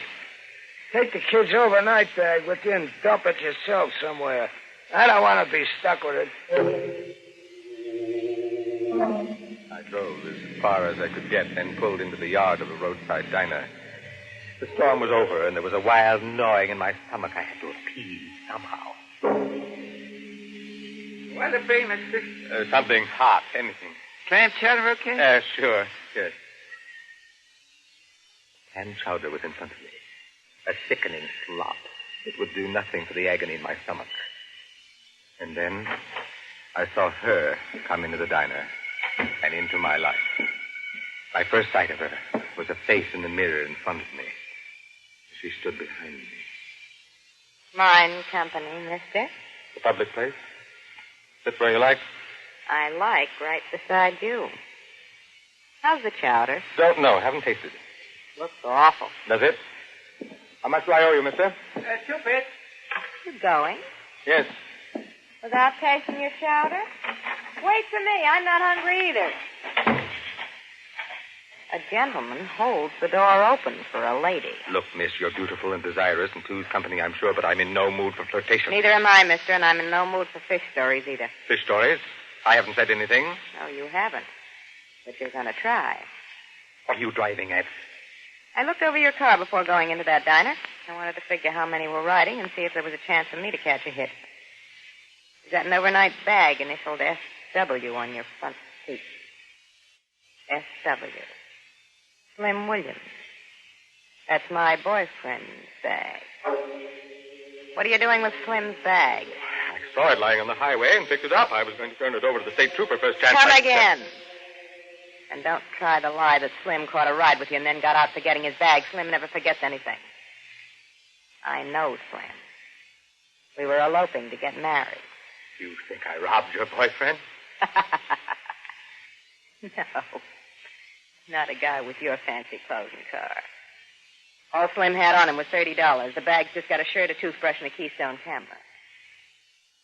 I think you ran Slim down.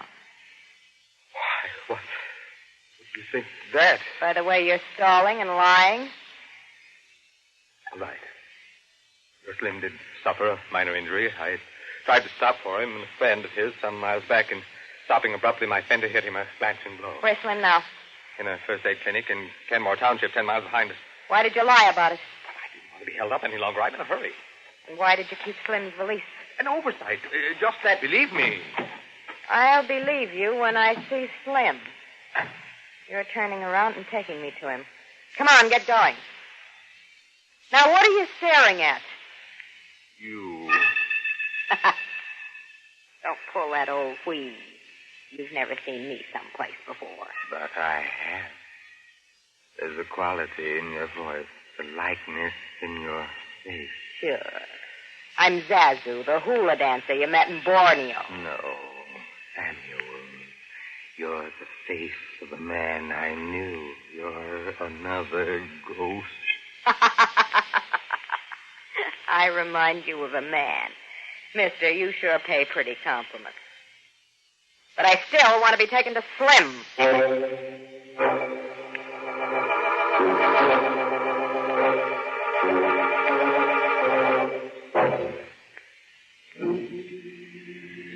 Every crime has its eyewitness, even the perfect ones. I was my own eyewitness. I had run from Samuel, the bookkeeper I'd framed and destroyed, into a new terror, an even greater danger.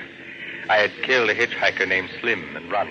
And now a girl with hard, accusing eyes was forcing me to turn back, forcing me to produce a dead boyfriend. How much further to that hospital clinic Slim's supposed to be at, Mr. What did you say your name was? I didn't. It's Chambers. Richard Chambers. Now you're lying again. Your name's Carlisle, Eric Carlisle. You live on Mulberry Drive. How did you know that? By reading. You've got your car ownership slip around your steering wheel. I'm Ginger Thomas. Hello. How much further to Slim, did you say? Not much, Father. Well, step on it. You're loafing along like we're out joyriding. We were close to the place where I'd paid off that hobo. And again, the thing was coming alive before me. The dead were coming back in the black puddles the car overtook and splashed through mile after mile. Samuel and now Slim lying side by side. There had to be an escape for me. I had to rid myself of the girl at any cost. Why are you stopping? Rear tire feels flat. Take a look at it. Go ahead. Tire is low. Have to pump air into it. Got a hand pump in the trunk. Hurry it up. I found a tire wrench in my tool chest, the only weapon available. Miss Thomas. I'm used to being called Ginger. Ginger, I'll need your help. Tire pump keeps slipping. Someone has to hold it while I pump. All right, if I have to. Hey, it's pitch black and spooky out here. Where are you? Here, at the rear of the car. I can hardly make out. Please hurry if you're going to help. I'm staying where I am. Did you really think I was going to walk into a tire wrench whacking down on my... My hand! You've got a gun. It's Slim. I stole it from him when we quarreled. Can you still drive with that hand? Yes. Your bullet hit the tire wrench. The hand's just stunned from the concussion. Then let's go. This time I'll sit in the back and do the directing. In case you get any more funny ideas.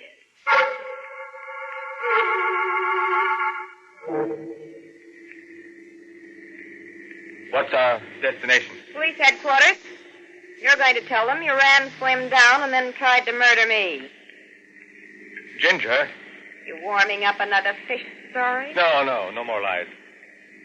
I killed your Slim on the highway accidentally. I couldn't seem to stop in time. Where is Slim now? A hobo who was with him disposed of him. For a price. How much? $1,000. Cheap way out for you. I didn't haggle over price. I offered that much, and the hobo took it. I never haggle over the price of my safety. No price too high. You're telling me. I saw you go for that wrench back there. Slim meant nothing to the hobo. Slim meant something to me. I understand. If I could make it up to you, somehow. He meant 100 times more to me than he meant to the hobo. 100 times more? $100,000? Police headquarters about a quarter mile up. $100,000 is a fortune. Sure, it's a fortune. If it means my safety. Yes. I'm rich. Pull into the first tavern you see. I want the thrill of ordering a 4-inch steak and champagne.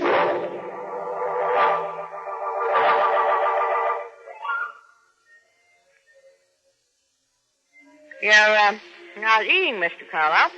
Eric, formalities are a little pointless now. Okay, Eric. Go ahead. Order something extra good. On me. Thanks, no. Say, how are you going to turn over all that money to me? I have that much in my vault. In cash? In cash. Good. Eric. Yes? Don't look now. Across the room in the end booth, near the piano. Who is it? The hobo. The one that Slim took up with. The one I took up with. You mustn't see us, Ginger. Let's go quickly. But I haven't finished half my steak. You'll get another one some other place. We've got to get out of here. We got out of the tavern without being seen. Wait a minute. This dawns on me that your safety is my safety now. We're partners, sort of. And the hobo's your problem and my problem. I don't follow. If the hobo gets to worrying about what he's done for you and yells cops, I'm out that $100,000 you're going to give me tomorrow. You see it? In a way. And if the hobo sticks his hand up for a second helping of your money, you can't pay him because I've got your money. So the hobo turns to me. But how can he get to me? He hardly saw me in the storm of darkness. I didn't identify myself. You don't know hobos. That $1,000 you gave him opened his eyes to a lot of possibilities. He doesn't know your name, but I'll bet you anything he jotted down your license plate number when you pulled away. And then what can we do? Just one thing. One thing. If we're going to stay safe, we've got to shut him out. For good. Murder. You were the man with the lug wrench once. Look, I've got a fortune now, and Slim wants me to protect it any way I must. When Mr. Hobo comes out, we're walking him down the road and into the woods.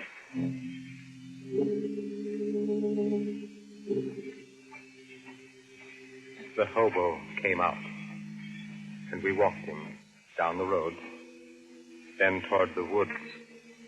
I was beside him, Ginger behind him, prodding him with a gun.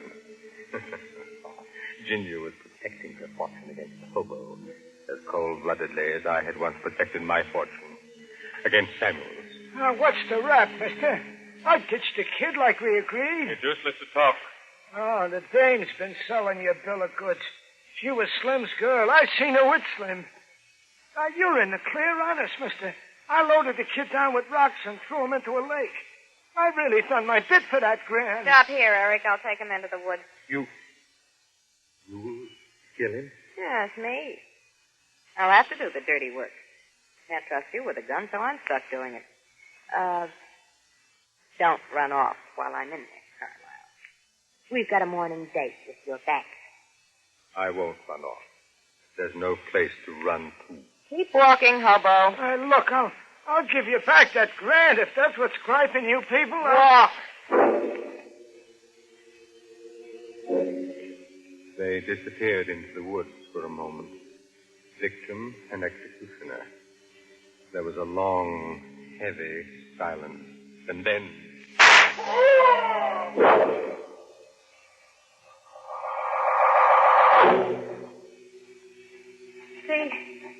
See this? Came out of the hobo's wallet. Why, 67432. It's my car license number. It was his number to a juicy career of blackmail. But we're really safe now. Sucker.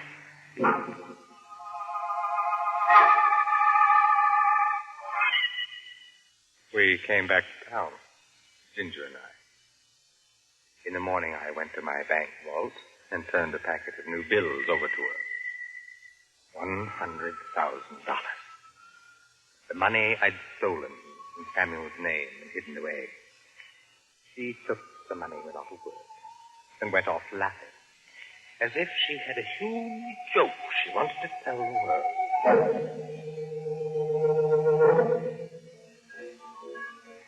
I'm here in Enrico's now. I've been an eyewitness to a lot of things since Samuel.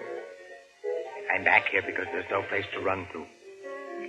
The heavy-set stranger who called the turn on me last night is coming over. Weren't able to shake that eyewitness, huh? No. How can a man shake himself? I've been seeing Samuel everywhere. He's been a boy named Slim, hobo, girl named Ginger. Lock me up somewhere. I'm out of my mind. No, you saw right. Samuels and his family. His 2 sons and his daughter. Samuels? And his family? Samuels didn't leap into the river. He merely left his coat on the bridge and walked away. But I ran over a boy named Slim. He was under my wheels. Before your wheels. He practiced just such a fall for days. It was all a frame-up, then. A frame-up to trap me, Slim, the hobo, the girl. No, not a frame-up. Just a wave giving justice a little push on a wave. Who are you? Another Samuel? Samuel's father, maybe? No. I'm just an odd-job man working out of police headquarters. I specialize in digging up eyewitnesses. You're a cop. Yeah. Funny thing, how 9 times out of 10, the missing eyewitness turns out to be the guilty party himself.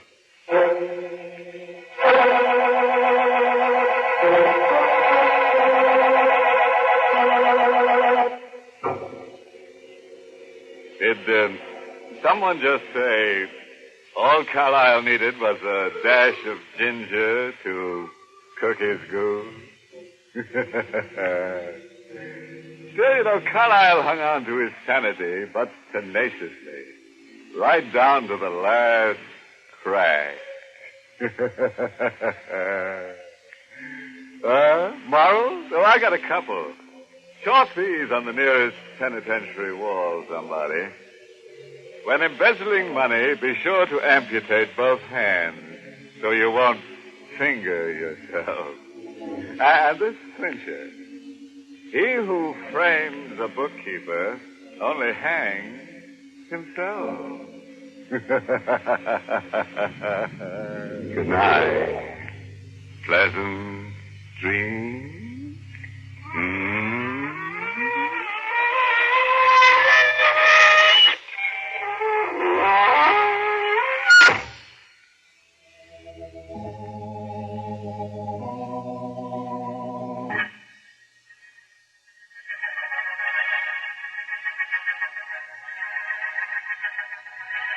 Inner Sanctum was heard in the United States over CBS, the Columbia Broadcasting System, and has been rebroadcast for servicemen and women overseas.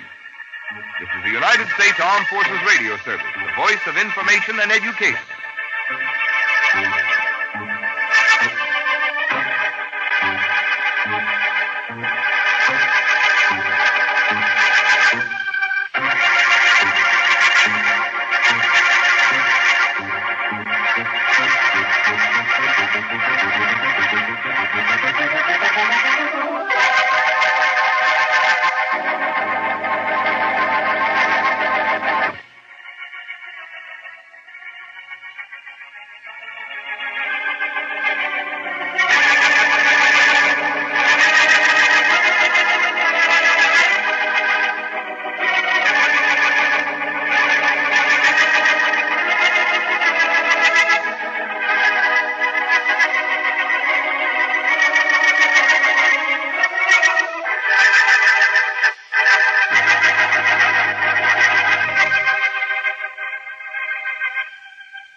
World-famous concert pianist, lies in his bed, Coffin.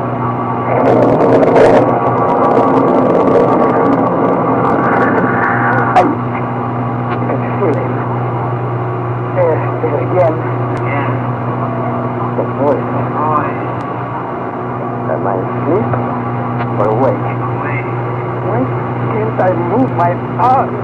I want to move them, but I can't. Why? Who are you? Why don't you leave me alone? Why do you torture me? Making me weak and helpless. Let me go, I tell you, let me go! I must get up! I must!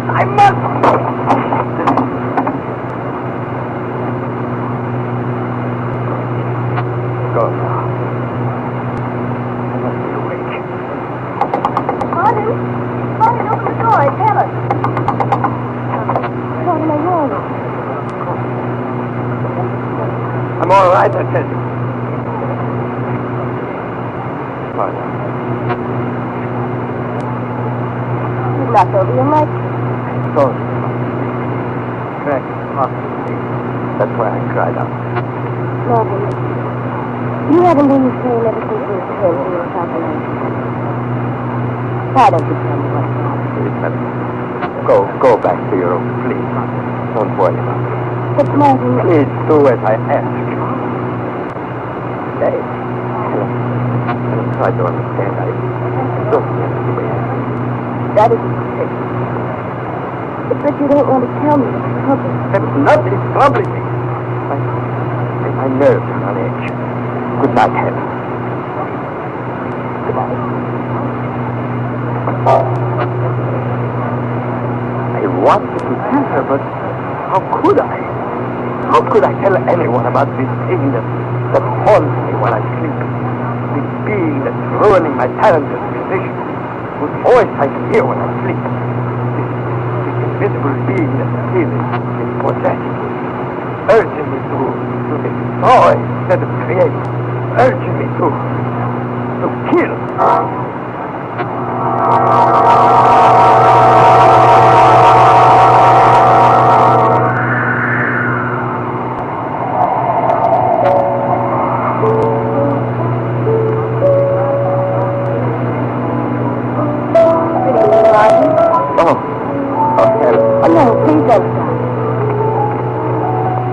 You're playing for music. You're playing music. Oh, you know something too. What do you mean? You heard how badly I played. You knew I was losing my ability. Martin, I never said so. Of course you didn't say it. No one has said it. I can tell what they think by the way they look at me. Martin. It's true. It's... No. I've never done it. Not even for a moment. Why did you say I'm playing as I used to? Martin, you haven't been listening. I didn't mean anything by that remark, except that you appear better. My music sounds better. I never lied. Yes. He has come here for 2 nights. What do you mean? Nothing. Here's myself. Why don't you go on? I will.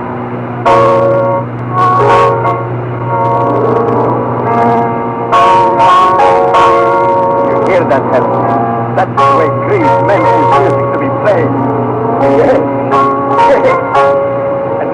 and listen to this. It speaks of the strange terror and mystery of life. There is trouble with that precious sword.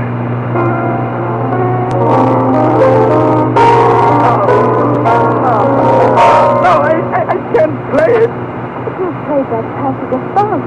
I know, but now I can't. I can't. Oh. Well, only because I can't play it. You haven't been practicing.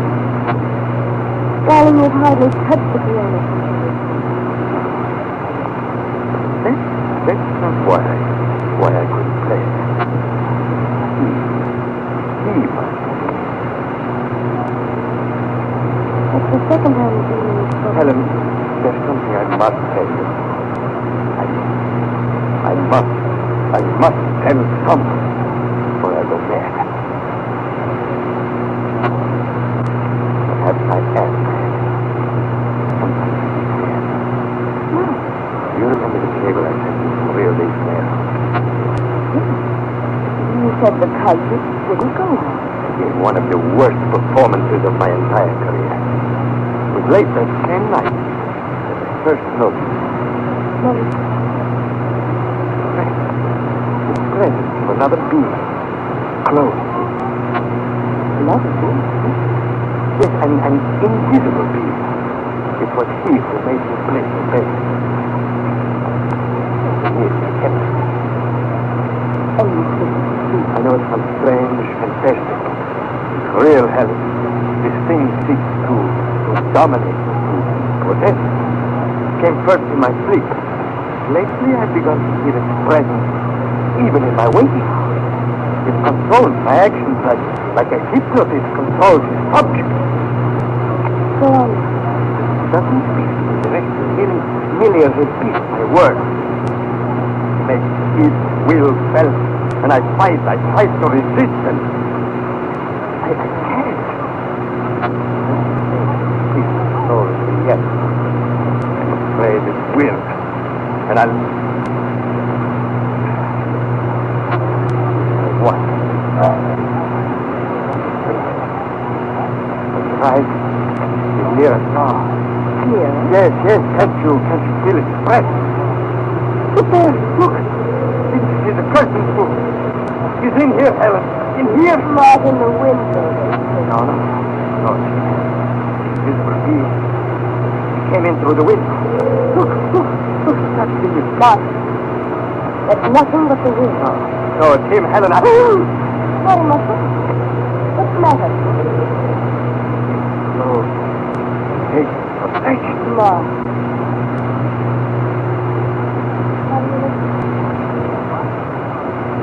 Why don't you answer me? Why are you holding out your hands as though... No, Martin, don't touch me. For heaven's sake, don't. You're not yourself, Martin. Martin, wake up.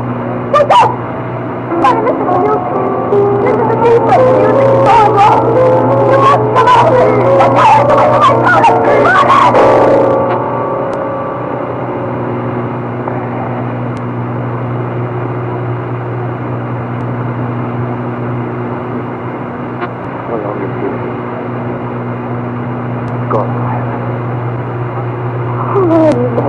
Don't throw away from me, Helen. I won't come.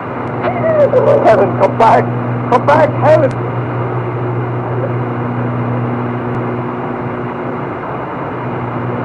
Even that invisible being urged me to fear her. We're all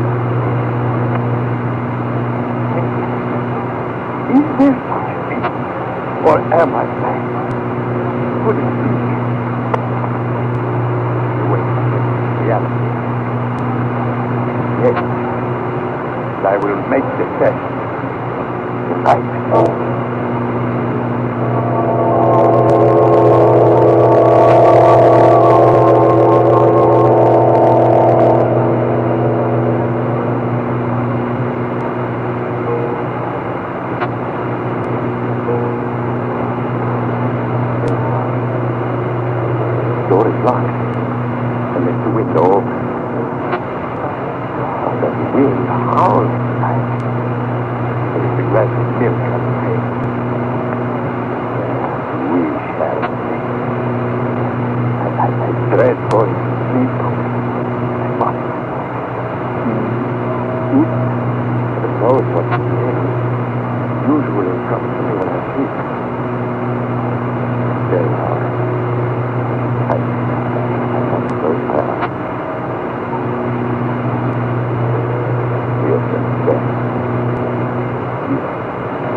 Why don't you ever let me sleep?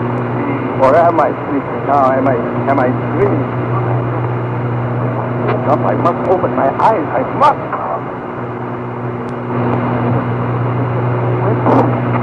Not a single drop on the table or on the floor. The glass was empty when it vanished.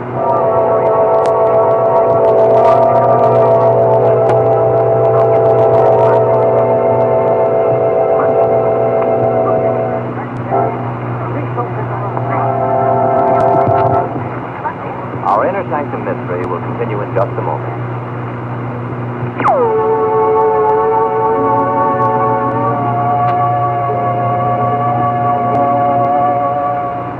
Well, friends, let's return to tonight's Inner Sanctum Mystery. Let's see, where were we? Oh, yes. Martin Corelli, obsessed with the thought that an invisible being is torturing him, makes an experiment and discovers evidence to strengthen his strange belief. We find him in his room, watching over the evidence he has just set. No doubt about it now. I must find a way to destroy this thing. I must kill it before... Here. Oh, you came back again. I never heard your voice before while I was awake.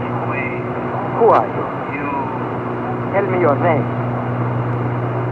What is your name? Horla. Oh, then you do understand what I speak to. Yes. Why have you never spoken to me before? I did not choose to. What do you want with me? I thought you knew. Oh, I imagined all sorts of things, but I never knew. What do you want with me? I will come to you when you sleep. When you are helpless. After each visit, you will be more and more under my power. Until finally you will become my complete slave. Do it as I will. Your slave? Yes. Where are you now? Sitting here. In the chair near your bed. Waiting for you to go to sleep again. I will not go. You must sleep sometimes. That is the great weakness of your race of humans. I will sit here and wait. I'll remain awake until you leave. I'll never go to sleep again as long as I live. We shall see. I have great patience. What are you doing? Going to light a cigarette? Put that match down. Why? Put it down, I tell you. No. I lit it. Put it down. Oh. Oh, you can feel fear. You are afraid of the flame. Stand back. Don't come near me. I have found your weakness now. You fear flame, fire. Now we shall see who is strong. Don't come near me. Cut. I put a match to them and they go up in flames. There. There, see the fire. You cannot escape through the window now, and the door is locked. I have you trapped. You hear? Trapped. You cannot destroy me. Then why are you afraid? Why? Let me out of here. No. See, I like this music. Now I have a sword, a weapon against you who have so much power. But here the flame. Don't touch those sheets. You somewhere in this room. You whom I cannot see. You who attack men in their sleep. Command them to do your horrible bidding. You are the living spirit of evil. You seek to have men destroy each other so that you can conquer the earth. Let me out of here. Let me out of here. Oh, how many men have pleaded for mercy from you? Do you think I will show you this slightest mercy now? You shall be destroyed here. No, you will not escape through this door. I will back out holding my blazing newspaper before you. You're right. These my old clothes, soak them in kerosene, drop them in front of the door, put a match to them.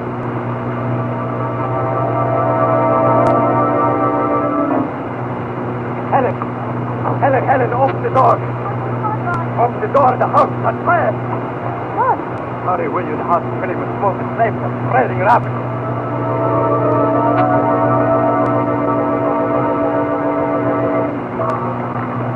Let's bring God take here.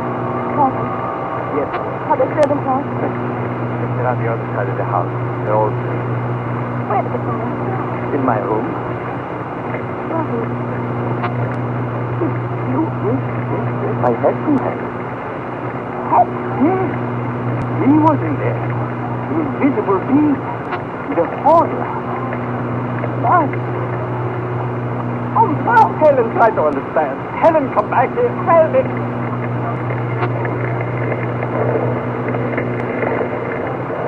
Weak by the weak. The flame danced madly about the house. By this time, the blazing furnace. Tongues of fire, red, yellow, orange, blue, flames leaping high into the air, light the dark night like a huge, magnificent torch. That side the roof seemed to crumble in the big wall. A fountain flame roared on the ground. Suddenly the whole structure came to a stop. In a moment it comes crashing to the ground.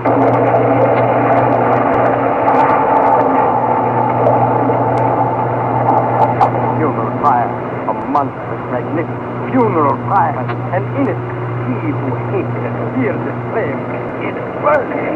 He, my prisoner, the invisible being, the Horla.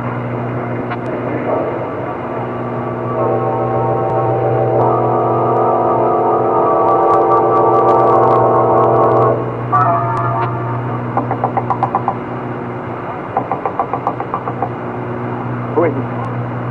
Who's there? Open the door.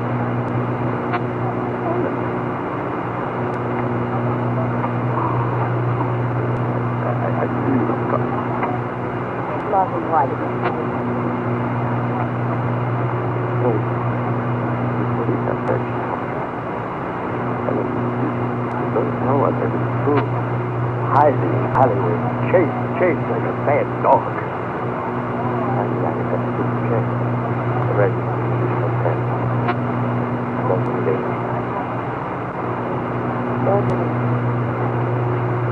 I want you to give me. No problem. That's the only way. You throw the papers then. You know what will happen if I surrender. Darling, you will. Will you please medical attention? Medical attention? Then you believe me. You think I'm insane, don't you? Don't you? Believe me, I will not. I didn't suspect. Won't you come with me? Yesterday was a time when I thought I was. But now I am certain I am not. It's a week, a full 7 days since our house burned down. And I haven't felt the Horla nearly once. I tell you, he was real, Helen. This invisible being was as real as you or I. Perhaps. But if that's the case, then you have nothing to fear. The doctors will examine you and find you normal. Oh, Martin, don't you see? You have everything to gain by surrendering. Sure. What difference does it make? The only thing that really matters is that the whole life is dead. Yes. Do you feel... What is it now? Never mind. I'll do as you ask. I'll give myself up. Will you go down to the lobby and wait for me? I'll only be a moment. All right.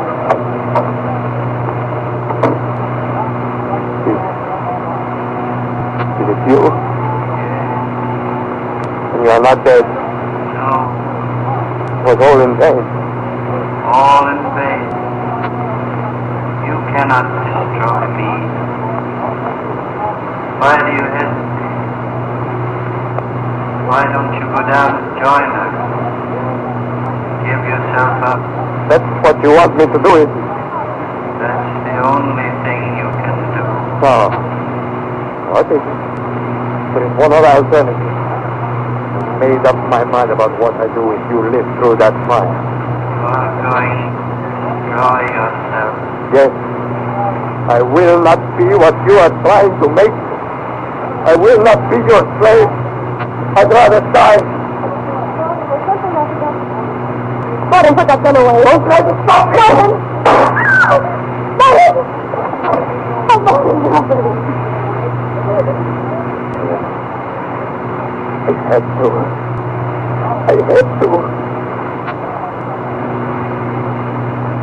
Exactly what I wanted you to do. The Horla.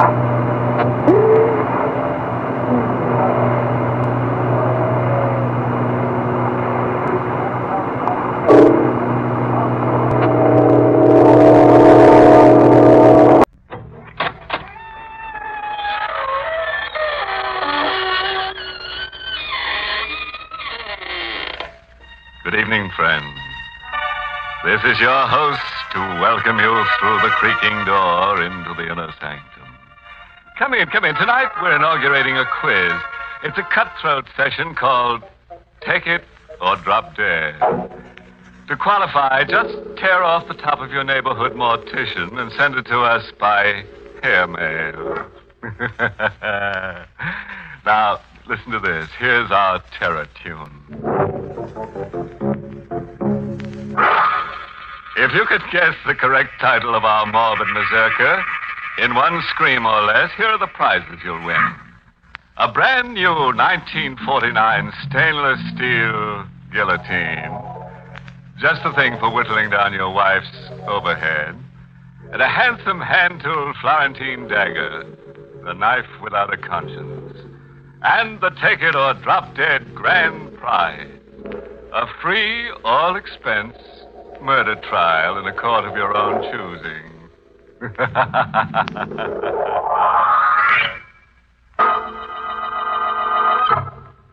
Tonight's Inner Sanctum Mystery, The Deadly Dummy, was written by Ed Adamson and Robert Sloan, and stars Mason Adams in the role of Steve with Elspeth Eric as Claire.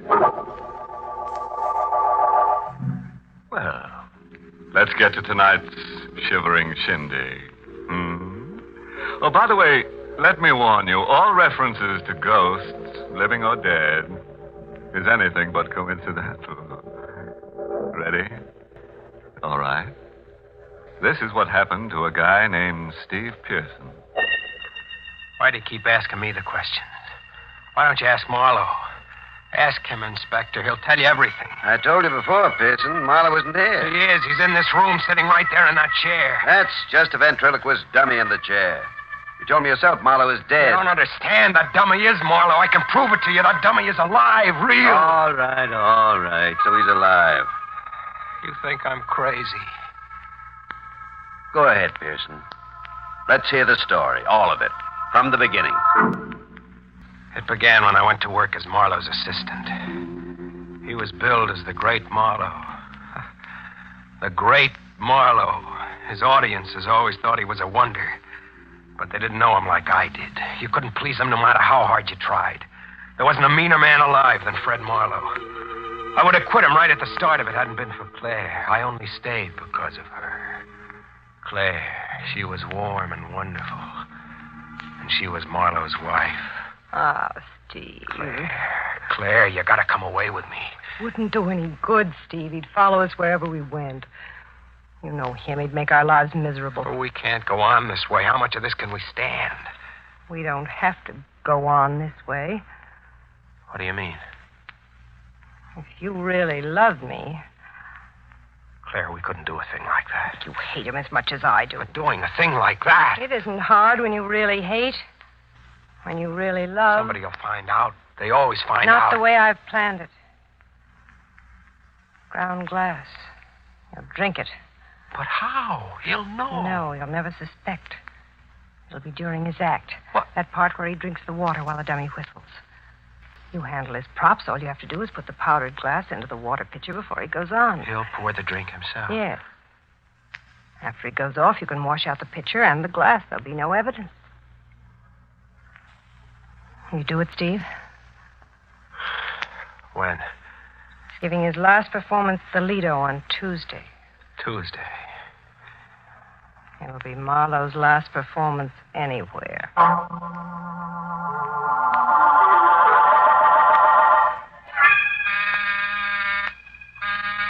I'm on next. Everything set, Steve? Yes, Mr. Marlowe, everything is set. You made sure of the water in the pitcher. Last night you almost forgot about that. It's in there now. I made doubly sure this time. All right, Petey, let's go. Ready, Marlowe? Claire, Yes, Fred? my last performance here. Aren't you coming out to watch? I'll be along in a moment. I wouldn't want you to miss it. We're going to be really great tonight. Aren't we, Petey?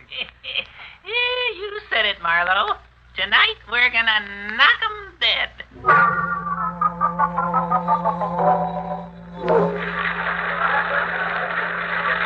Claire and I stood in the wings while Marlowe went through his act.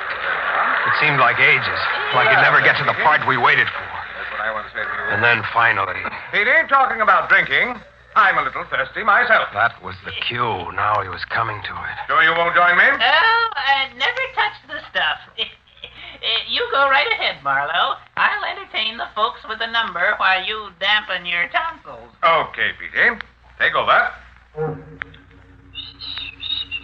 The water in the glass slowly emptied. A silent scream shook in my throat. Suddenly, I didn't want it to die. Hating him, there wasn't enough reason for killing him. I wanted to stop him. The scream in my throat begged for release.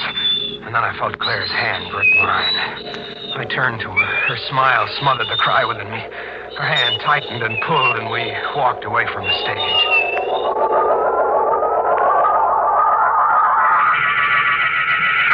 Pearson, the doctor. I sent your wife for one, Marlowe. The pain, it feels like there's a fire inside me. It won't bother you for long. Fire burning, cutting into me.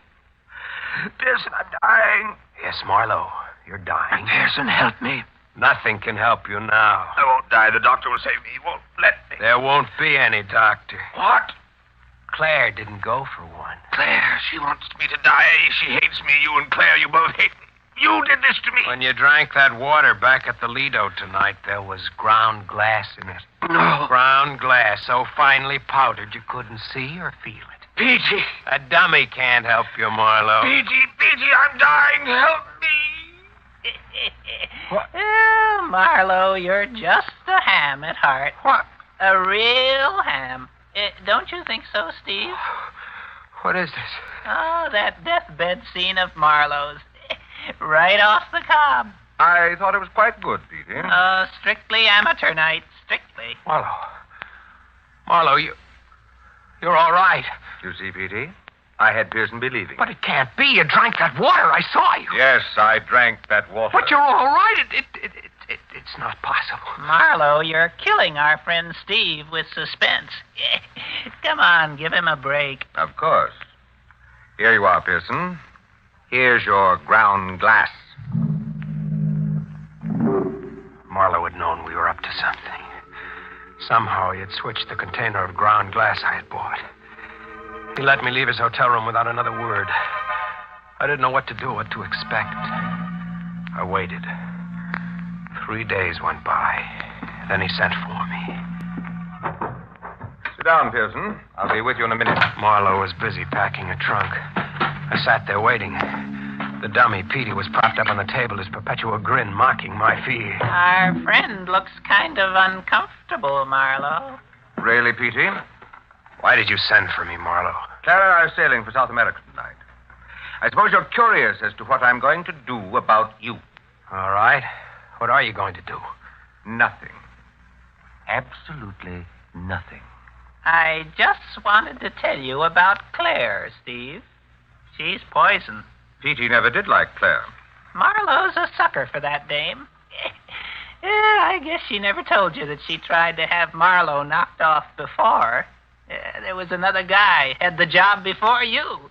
Claire fed him the same line. He's lying, Marlowe. Why don't you ask her? She'll be back soon. Claire wants Marlowe's money, but not Marlowe. She was just using you. Shut up. She'd give you the go-by so fast. Shut up, I said. You're out of her class. She wouldn't want you in a minute. This will shut you up. I'll break you into a million pieces. You're a fool, Pearson. You forget there are other Peteys. After all, they're only me. Remember? So you see, the only sure way to shut them up is to stop me. Marlowe taunted me with a sickening laughter. I couldn't stand it. I had to stop him some way. I felt along the table behind me. My hand came across the heavy glass ashtray. I gripped it tightly, then brought it up from behind. He slumped to the floor. The grin was still on his face. I bent down over him. He was breathing. I hit him again. Marlowe was dead. You shouldn't have done that, Steve. It was the dummy talking. I heard him. He lay on the floor. I had crushed him into 100 pieces. But they were his words, his voice. You can't get away with murder. You'll see, Steve.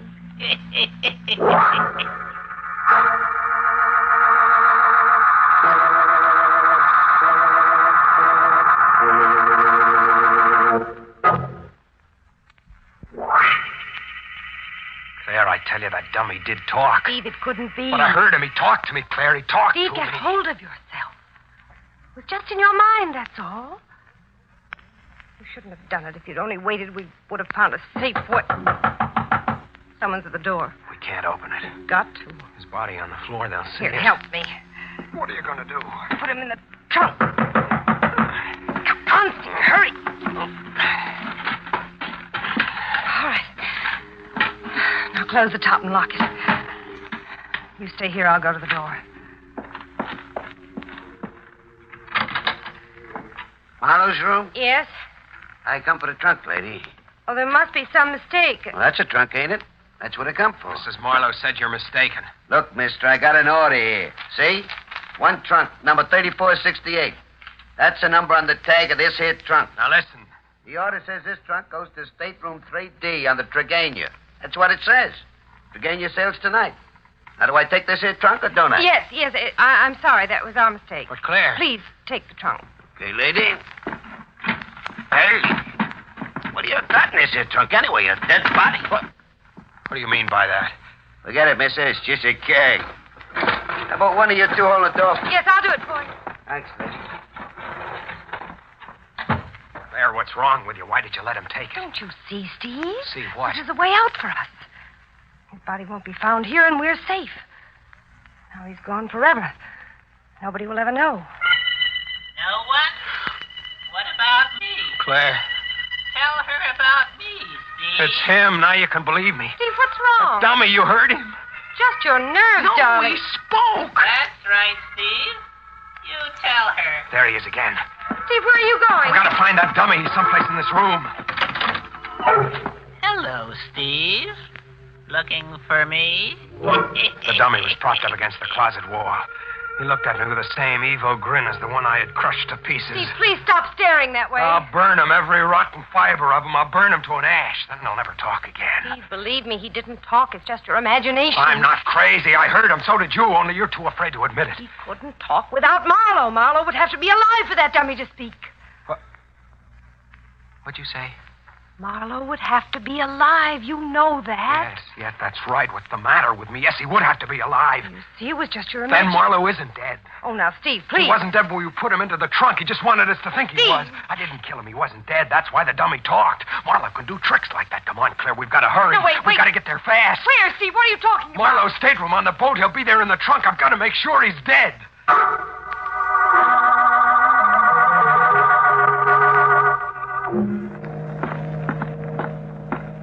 It's on this deck, Claire.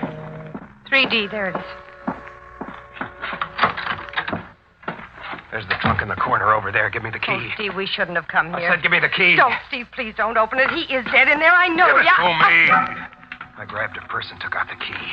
I unlocked the trunk. I pulled up the lid. Marlowe was in there, motionless. When I touched him, he was cold. Marlowe was dead, all right. But there was something else in the trunk with him, at his feet. And the same grin was on his wooden face. Hello, Steve. I knew you'd come. I was waiting for you.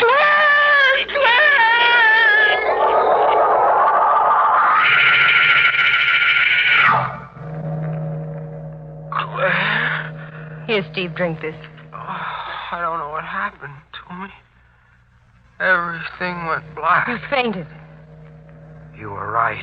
Marlowe is dead. But that dummy, I heard him speak. No, Steve, it's just as I told you. You only heard it in your mind. He didn't really talk. Oh, Claire. Well, those things happen, and now it's over, and you'll never hear it again. Can you get out? Yeah, I'm all right now. We've got to get off this boat before somebody sees us. I ruined everything. No, we're still safe. Nobody knows we came here. You go first. That'll be the best way. I'll follow in a moment. Yes, I'll meet you on the pier. All right. How do you do, ma'am? Oh, sorry to give you such a joke. My name is Higginsman. I'm your steward. Just stopped by so we'd know each other. Time was against us. We were too late in getting out of that stateroom. That steward would remember Claire. Steve, what are we going to do? There was only one chance. With Marlowe's body in that trunk, there was only one thing we could do. I had Claire ring for the steward. Yes, ma'am? Mr. Marlowe and I have decided to cancel our trip. But, Would you please have the porters come for our trunk and take it to the pier? Well, I'm sorry, Mrs. Marlowe, but that won't be possible. What? What? Well, in the excitement, ma'am, you probably didn't notice. Notice? What are you talking about? Our departure. We sailed 20 minutes ago.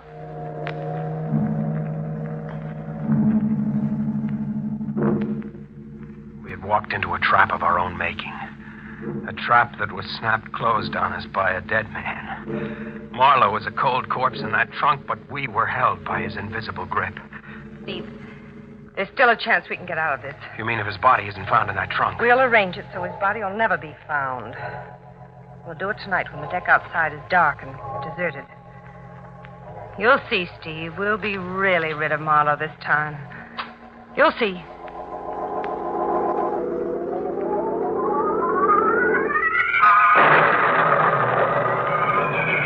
We got our first break. Early in the evening, a storm came up and grew worse with the passing hours. About 11 o'clock, I made a careful check of the promenade deck outside the stateroom. It was completely deserted. We supported Marlowe's body between us and carried it toward the darkened space at the end of the deck. In the morning, I'll report my husband is missing. They'll ask a lot of questions. I'll have all the answers, just the way we planned them. I'll tell him how he often gets up at night to go for a walk. And the dizzy spells. Yes. Another of his dizzy spells. That's how it must have happened. Another terrible dizzy spell, and he fell overboard. Meantime, Steve, you'll have to hide. I found a place in one of the lifeboats. We'll meet every night. Wait. What is it? I thought I saw somebody down that way. I don't see anyone. It was probably just a shadow. Come on, let's get this over with. You can help me lift him to the rail. All right. Now push.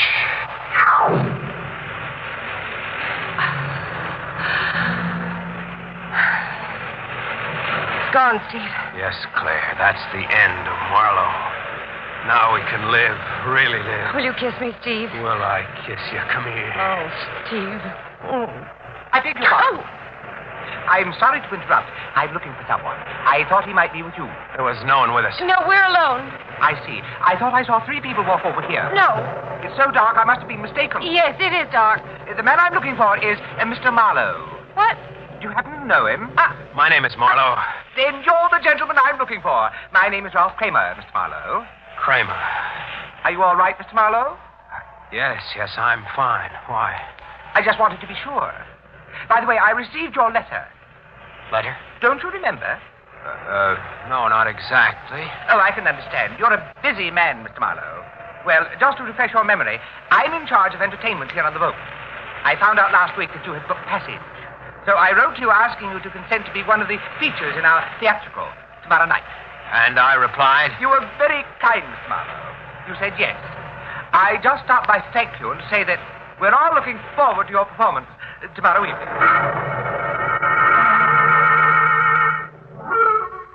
Steve, you've got to keep trying. There isn't much time left. It won't work, Claire. It will. You know Marlowe's act. You've understudied him. You went on for him in Cleveland, remember? I know, but I can't do it now. I can't get it. It'll come to you, darling. Now just keep trying. Go on, Steve, please. Try again. All right. Tell me, Petey, don't you and your girlfriend Phoebe ever have a difference of opinion? Sure, Marlowe. But I wouldn't dare tell her about it. Oh, you see, Claire, it's no good. Hey, you're doing fine. Don't tell me. I know it's rotten. Tell him I'm not going on. Steve, it means our lives. You've got to go through with it. Sure. You can do it, Steve. I'll see you through. Claire. What's wrong? What is it? The dummy just talked, and I didn't do it. He said, you can do it, Steve. I'll see you through. You heard him, didn't you? No. Don't let her kid you, Steve. There, he said something again. You didn't hear that either. Oh, now, Steve, don't. You've got to pull yourself together. That dame can really play angles, can't she, friend? Yes, she really can. Who are you talking to? You know who I'm talking to. You know all about it. Go ahead, Steve. You tell her. You're making the dummy talk, Claire. It was you all the time. You don't know what you're saying. You're trying to drive me crazy. That's why you're doing it. Now I know what Marlowe said about you was true. You were just using it. No, Steve. You wanted Marlowe dead. You wanted his money, just as he said you were playing me for a sucker. Steve, don't look at me that way. Now I can see you for the first time, what you really Don't you are. come near me. You are the same evil grin as that dummy. Because that's what you are, something inhuman. No, stay away. Something mean and vicious and bad. Steve! Oh. My hands gripped my throat. I squeezed tighter and tighter, my nails digging deep into the soft flesh. The color slowly drained out of her face. There was a final gasp, and then she stopped moving. She was like a rag doll in my hands. I stood there holding her lifeless body. Then after a while, I heard a knock on the door. Mr. Marlowe! Mr. Marlowe, it's Ralph Kramer. Mr. Kramer? What is it? The show started. You're on in 5 minutes. All right, Kramer. I'll be there. And now, ladies and gentlemen, we take extreme pleasure in presenting the great Marlowe. I sat there with a dummy on my knee and looked out into the sea of faces. All the men had the same face. It was Marlowe's. The women were Claire. I tried not to look at them. Come on, Steve. The dummy whispered to me. Come on. I told you I'd see you through. Let's go. Petey, I want you to meet the folks. Hiya, folks. By the way, Steve. You fool, it's Marlowe. Marlowe. Who was that lady I saw you with last night? Last night? That was no lady. That was... Now, you're not going to tell me it was your wife. Because I know whose wife she was. Stop it. Sort of a deadhead, isn't she, Steve? I told you not to call me Steve. You'll give it away. I warned you about that dame, remember? I told you she was playing you for a sucker. Stop talking about her. We've got to get back on the routine. The routine, yeah. That's what she gave you. I said cut it out. Cut it out, hey, with ground glass. If you don't stop, so help me, I'll choke you. How do you like this guy, folks? He wants to choke me and cut his best part off. I'm warning you, just one more wrong word. This will kill you, folks. Wait till you hear the story I'm going to tell you. Oh. And it's no joke. You think this is Marlowe here, huh? Don't listen to him. He's lying. You can't stop me now. It's too late, Steve. Don't listen to him, please. He doesn't know what he's saying. He's going to tell you lies. He's going to tell you I'm a murderer, but don't believe him. Make him stop laughing. Get him out of here. Somebody make him stop, please.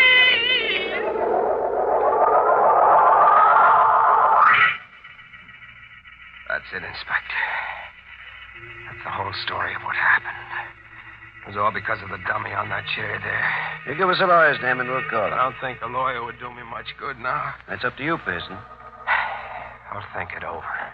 Okay, Roberts, take him downstairs. I don't suppose you'll need me any longer, Inspector? Just one question, Kramer. What is that? What did you hear the dummy say that night when Pearson tried to go through with Marlowe's act? Oh, the dummy didn't say a word. Pearson was up there on the stage talking to himself.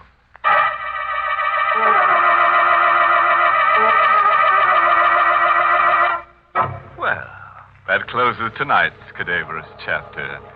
Poor Steve Pearson, he just couldn't help double-talking himself into a knot, the kind the hangman ties. Now he's in a grave condition. But it's his own fault, you know. His dummy done told him. You know, the real reason he killed Claire is because he figured 2 dead heads are better than 1. Well, anyway, all's well that ends dreary. Yes, as we say here in the Inner Sanctum, the end always justifies the screams.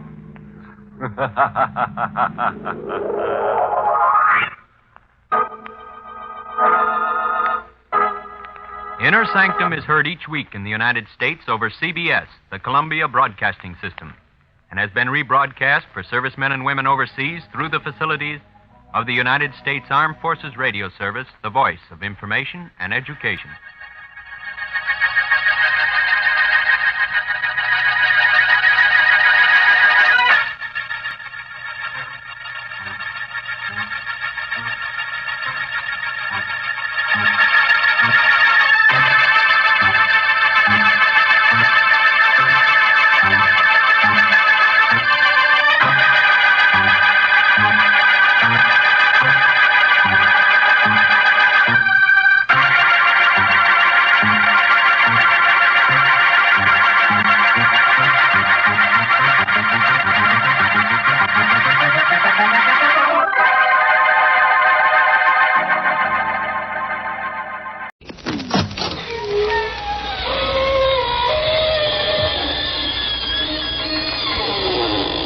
Good evening, friends. This is your host to welcome you again through the creaking door into the Inner Sanctum. Come in, come in. I'm enjoying some winter sports with a couple of cold-blooded skates. Personally, I don't mind the low temperature anymore. That's because I wear a snowflow storm coat. Keeps the cold spirits out. Yes, now I'm just a werewolf in a sheepskin-lined shroud. Oh, him? Now, that's our photographer, Artie. Yes, he just passed out while taking a picture from overexposure.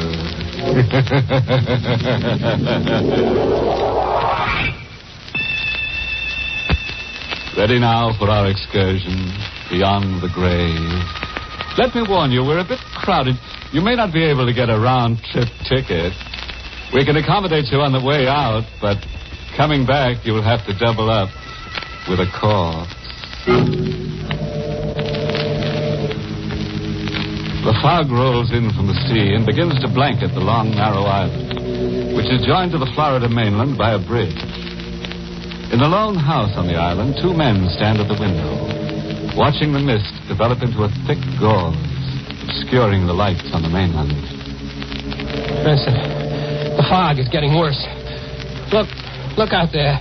It's covering everything like a disgusting, evil monster. It'll lift by morning. Morning.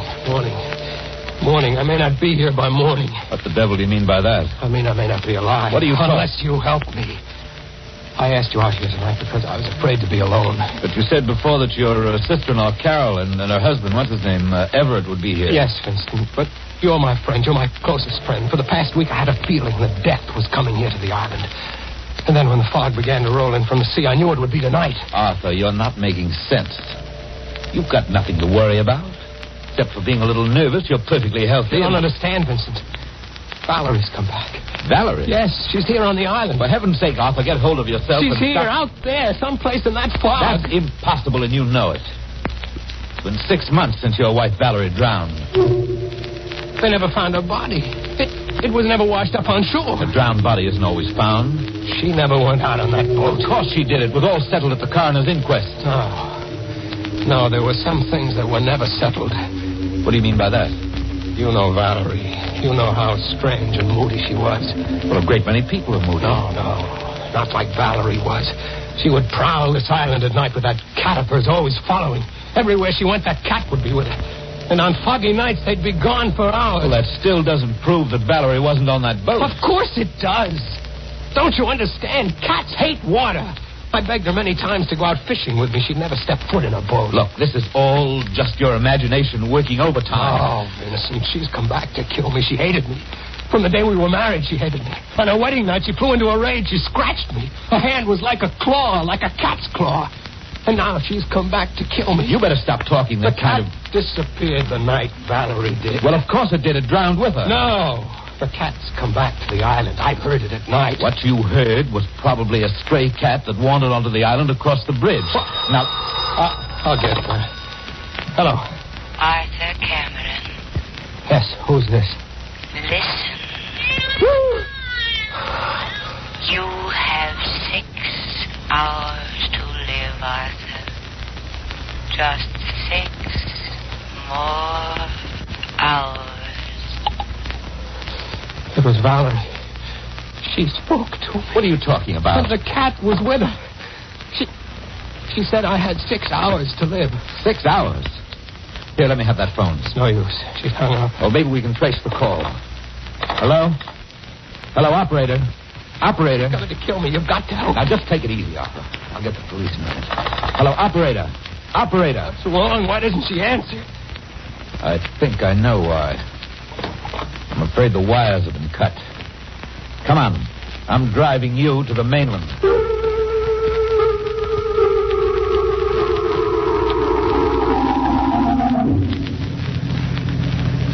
Can't you drive faster? With the fog as thick as it is, Arthur, I'm going faster than I should. But you've got to get me off the island. The bridge is just ahead. We'll be on the mainland in a few minutes. Say, I just remembered something. What?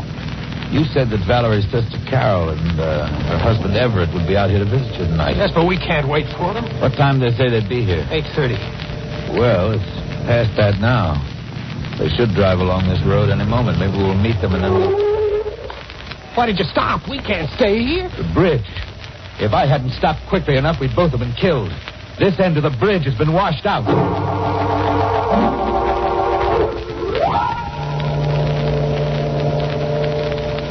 Vincent, please, let's go back into the house.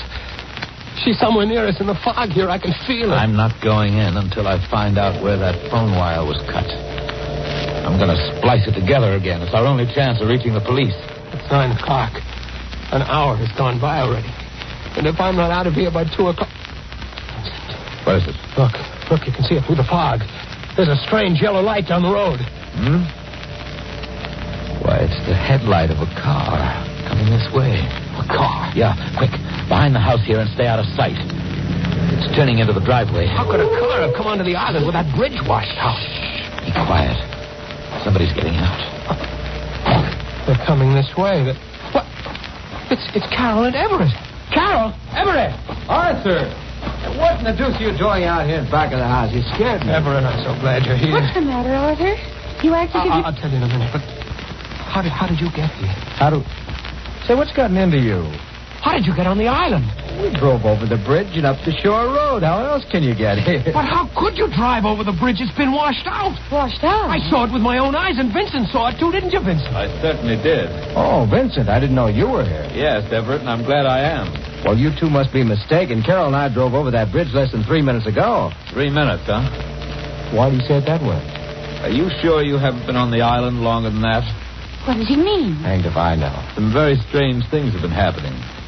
Arthur's life has been threatened. What? It's true, by your sister Valerie. Don't you two know that April Fool's Day is months away? Joke on you want, Everett, but it's true. Even the telephone wire has been cut. It's a telephone. Yeah.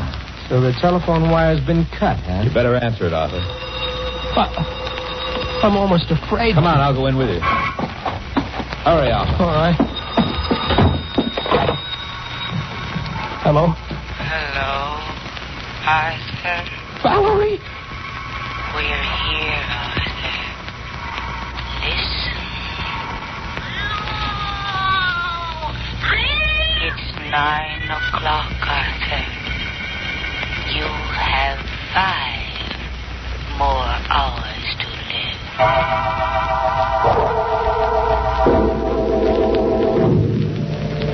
This waiting, I can't stand it. Why don't the police come? Now, take it easy, Arthur. They'll be here. We only phoned them a few minutes ago. But something might happen before they get here. We can't just sit around waiting for them to arrive. Of course, it would be difficult to find anybody out there in that fog. But we could look around until the police got here. No, I'm not going out there. She's waiting for me. Arthur, please try to understand. It couldn't be Valerie. You don't know any of you. I can feel it. She's coming closer and closer every minute. Arthur, you've got nothing to worry about. I've got this gun. And believe me, I won't hesitate to use it. Vincent, I didn't know you were in the habit of carrying a gun. I gave it to him, Everett, before you arrived. What's the matter? Don't you trust me with a gun? I really don't trust anyone with a gun. Carol, what is it? There was something outside the window. A sort of face. Carol, please, now don't you get started on this crazy nonsense. No. It's just a swirling fog. No, I saw it. But now it's gone. I could make out the eyes. They were shining like the eyes of it. Look out! She's here! She's coming for me! Let's go, Everett. That came from the back of the house. No, don't leave me. Carol, you go with Vincent. I'll stay with Arthur. All right. Vincent! Vincent, wait! Arthur, I stayed with you because I want to talk about Vincent.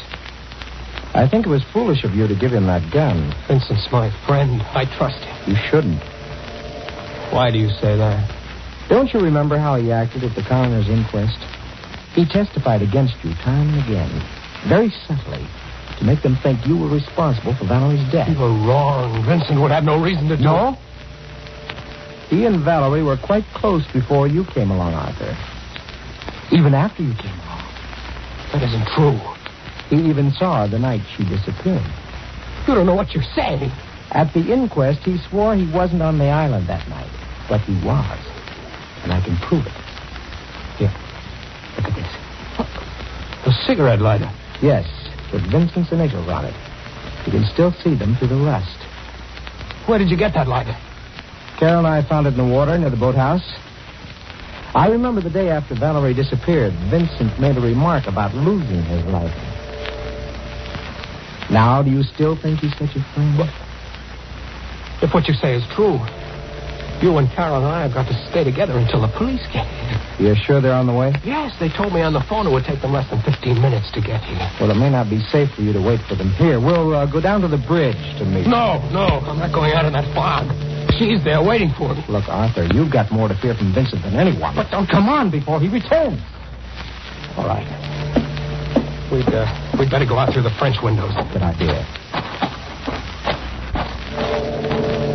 We'll stay close to the house until we get to the garage. The fog is so thick, I can't see you. I'm just on the edge of the gravel path. Wait, what's wrong? Arthur, stay where you are. Where are you? Something's out here near us. Don't move. It just brushed against me. Arthur! Run! Run!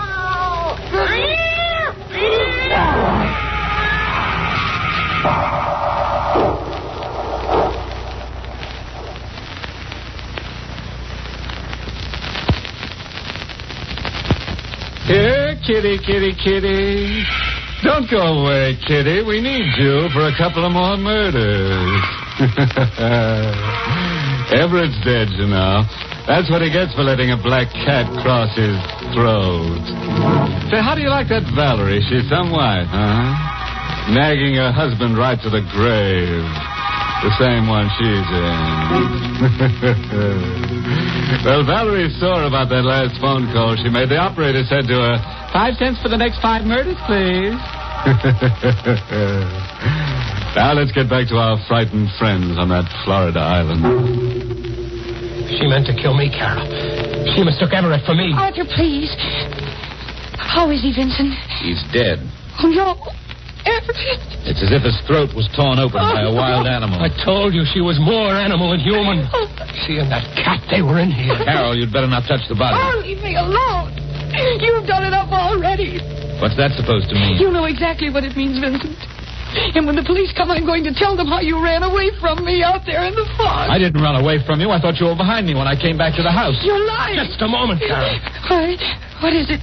The cigarette lighter that Everett had in his hand, it's missing. What cigarette lighter? You know the one I mean. The one that was found in the water near the boathouse. I haven't the faintest idea of what you're talking about. I have. Arthur, you'd better search him. Now, look here. If you're as innocent as you claim to be, Vincent, you shouldn't mind. All right, then go ahead and search. I will after I make this call. Whom you calling? The police. Can't understand why they haven't gotten here yet. It's almost 10 o'clock. Hello. Hello, operator. Will you please connect me with police headquarters and hurry? Do you think you've been calling the police department all this time, Arthur? Valerie. Yes. Valerie. We're still here. It's 10 o'clock, Arthur. You have just 4 more hours.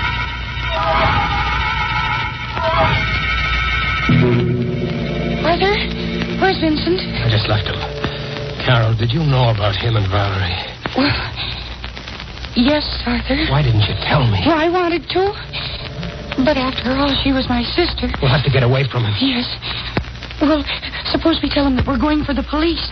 He can't have any objection to that. But suppose he wants to come with us in the car. Well, somebody has to stay here with Everett's body. Well, do you think it's safe to leave him here? If he killed Everett, he'll have a chance to destroy any evidence. We can't help that. It's safer to leave him here than to take him with us. He still has that gun of yours. That's right, I have. Vincent. Forgive me for disturbing you, too. I thought you were supposed to be outside. I was outside for a while. But I saw somebody moving around in the other room, so I came back. When I got to the other room, I found Everett's body missing. What? Gone? Everett's body is gone? Vincent, you were in that room before alone. So was Carol after I left. Weren't you, Carol? Oh, I don't remember. I may have been. You were there alone, Carol. I remember. Arthur, you walked with me to the front door. When I left the house, the body was still there. After that, I don't know what happened. But perhaps Carol does. What are you driving What at? do you think I'm driving You at? mean that I did something with Everett's body? Draw your own conclusions. I've drawn mine. How dare you imply such things? I won't listen to another word of such talk. Not another word. Well, Arthur, what do you think? I don't know what to think. I'm going out of my mind. I don't know where to turn, who to trust. You can trust me. I wish I was sure that I could. Oh, of course you can. Now, come here, Arthur. Don't you see? The one who hopes to kill you is trying to break you down first. Now, for your own sake, you mustn't give in. I don't know who's behind all this, but I do know this. It's all part of a plan to destroy you little by little. Don't you see that now? Nothing makes Now, sense. you listen to me, Arthur, and listen to me well, because there isn't a great deal of time left. We've got to get away from Carol while there's still time, while she's not here. Why? Can't you see she's trying to kill you? Why? Yes, don't be a fool. Carol is the one who lied to you. She and Everett both. They intended to murder you, but in the darkness and the fog, Carol made a fatal mistake. She thought it was you she was killing, not Everett. No, that was Valerie in the room. A human animal was there. You saw the claw marks on Everett's throat. That could be accomplished with an iron claw. Valerie is dead. What makes you so sure of Because that? I know she's dead. They never drove across that bridge at 9 tonight. They've been here on the island all evening. How do you know that? I know that because we saw that bridge with our own eyes. And I saw it again just 10 minutes ago. It's still down. You're just saying that. Come on with me, Arthur, and you'll see for yourself. No, you're trying to get me out of the house, out into that fog with Valerie. Will you stop being an idiot? Here. Take this gun. That'll make you feel any better. Take it and hold it in my back while we're outside. Now, let's get away from Carol while there's still a chance. All right. Give me the gun. Yeah. Now, keep in front of me all the time. And I'm warning you. If you make one false move, I'll kill you.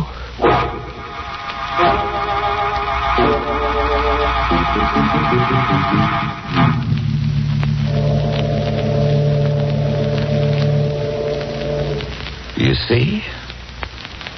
Carol and Everett were lying to us. The bridge is still down. You're right, Vincent. They couldn't have come across that bridge. Of course not. The only trouble is we can't get back over it now either. But we've got to get off this island somehow. Wait a minute. I should have thought of it before. Your boat. I sold the motorboat after the accident. Well, what about a rowboat? There's still one of those down at the boathouse at the other end of the island. Good. Then we can row over to the mainland. Yes, of course. Come on. Wait a minute. Where are you going? Back to the house for the car. Don't be ridiculous. We can't go back there now. We gotta walk. All right, along the beach here.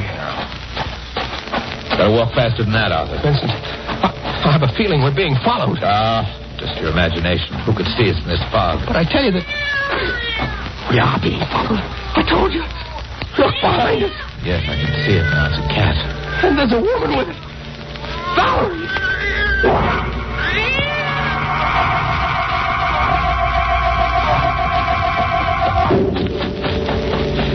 We've lost them, Arthur. They can't be far behind. Doesn't make any difference now. There's the boathouse just ahead. The boat!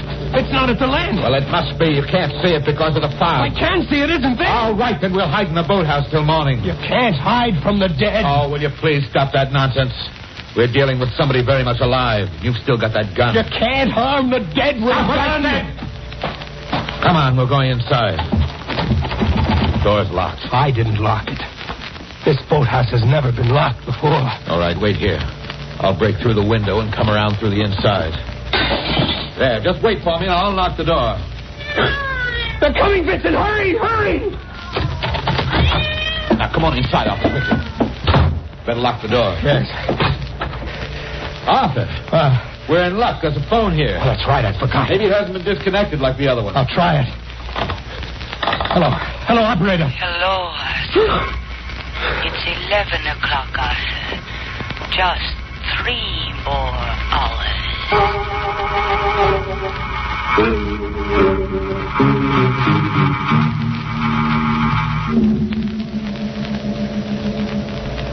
Quarter to 2, Arthur.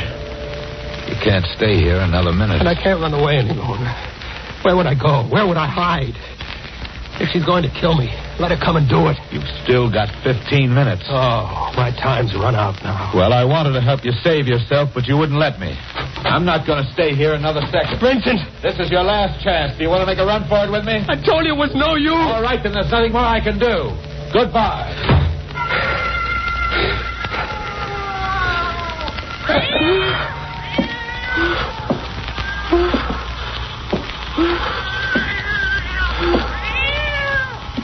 Valerie! Yes, Arthur. I've come for you. Valerie, please. You know why I've come, don't you? Please, don't come any closer. You hated me so much. Couldn't even wait until death came to me naturally. You knew how much I hated water, how much I was afraid of it. Stand where you are. Don't come another step. You despised me because your bullets can't harm me. There's no way you can harm me anymore because I am dead. But I can harm you. Valerie, forgive me. Valerie, please forgive me. I was sorry as soon as I threw you off the boat, but it was too late. I dived into the water to find you, but I couldn't. I tried until my lungs almost burst. Please forgive me. Why didn't you tell the police? I wanted to live. Well, now it doesn't make any difference. You're wrong about that, Arthur. Vincent! It makes a big difference to us. What are you doing back here? I was listening outside to your confession. Confession? Thank you, Miss Mason. That'll be all. Yes, sir. Miss Mason? The fog outside and this dim light in here helped her disguise. And it wasn't Valerie. How could it be? Valerie's dead, isn't she? And the dead can't really return. But Everett, who killed him? Everett? Everett's alive. Very much alive, Arthur. What? It wasn't hard for me to pretend being dead with Vincent and Carol keeping you away from my body. And you, all of you worked in on this together. Yes. The police couldn't help us because Valerie's body was never found. But we knew you had killed her. We just had to wait for the chance to prove it. And now you have my confession. Come on, Arthur. Wait a minute, Everett. Hello? Hello, Bennett. It's all over. Yeah. You can hook up the wires again. And Bennett, you'd better get to work on that bridge right away. We're making a trip to the mainland.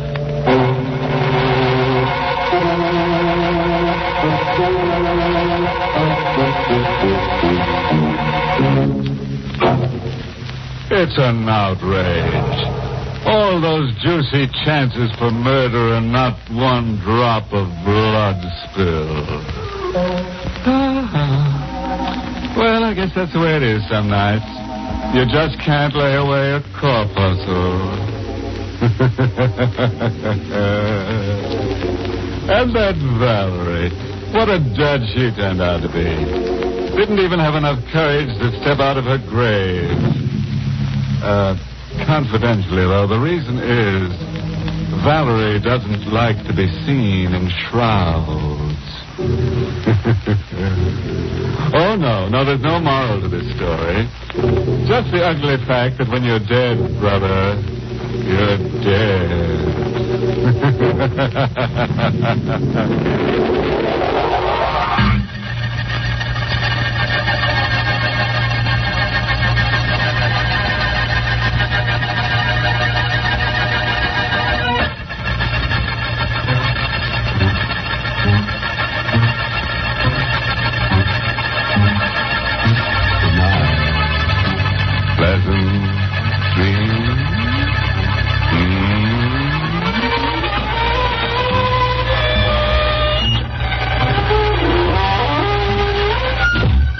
Inner Sanctum was heard in the United States over CBS, the Columbia Broadcasting System, and has been rebroadcast for servicemen and women overseas. This is the United States Armed Forces Radio Service, the voice of information and education.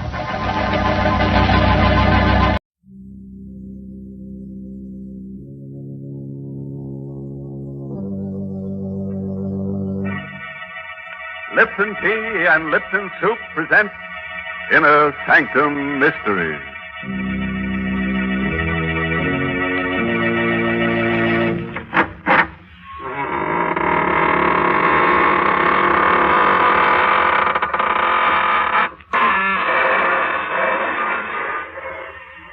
Good evening, friends of the Inner Sanctum. This is your host to welcome you through the squeaking door for another half hour of lovely chills and shudders. Oh, before we begin tonight, I'd like to give you a word of advice. If you should ever walk through a cemetery at midnight and come face to face with a transparent personality floating above a tombstone, don't be frightened. After all, you can see right through him. Good gracious, why do we have to talk about cemeteries? Because, Mary, our story tonight is about a vampire. Where else would you expect to find one if not in the cemetery? In the Vampire State Building? Well, suppose you go wait in that closet there and talk to the skeleton while I have a word with our Lipton listeners about one secret of success. You know, folks, when a Hollywood actress climbs up to stardom, it's usually because there's something different about her personality. And that's true of other success stories. Lipton Tea, for example, is the largest selling brand of tea in the world because it's different from other teas. Lipton's has that wonderful hearty flavor the tea experts call brisk, which means it's bright and zestful in taste, never wishy-washy or flat. Now, don't take my word for it. Compare Lipton's to other teas yourself. That's the real way to discover Lipton's rich, full flavor, Lipton's extra flavor that brings you all the goodness of a superb tea. It's full-bodied and satisfying, with a smooth, mellow tang that brings you real enjoyment. So pour yourself a cup of Lipton tea, folks, and then see for yourself what a difference that brisk flavor makes. That's fine, Mary, but quietly, my dear. Why the whisper, mister? Don't make too much noise, or you'll wake the dead. We don't want to do that because tonight's story is called The Undead. It's an original radio play by Milton Lewis. Yes, and our star tonight is Anne Seymour, who plays the role of Diana. I was alone here in the penthouse sleeping. The doors leading to the terrace were open. Suddenly, I was awakened by a queer, whirring noise that sounded like the flapping of wings. I opened my eyes. Moonlight filled the room. It was one of those clear, cloudless nights that the winds moaned and howled like weeping women. Somewhere, a dog howled. I sat up, peered into the green light of the moon. Seeing nothing at first. I lay down again. My eyes were half closed. And I heard it again. The sound of wings beating on the air. Told myself it was nothing. Until out of the queer green shadows that surrounded me like a mist, I saw a pair of blood-red eyes close to my face. No, they weren't human eyes. They were rimmed with green.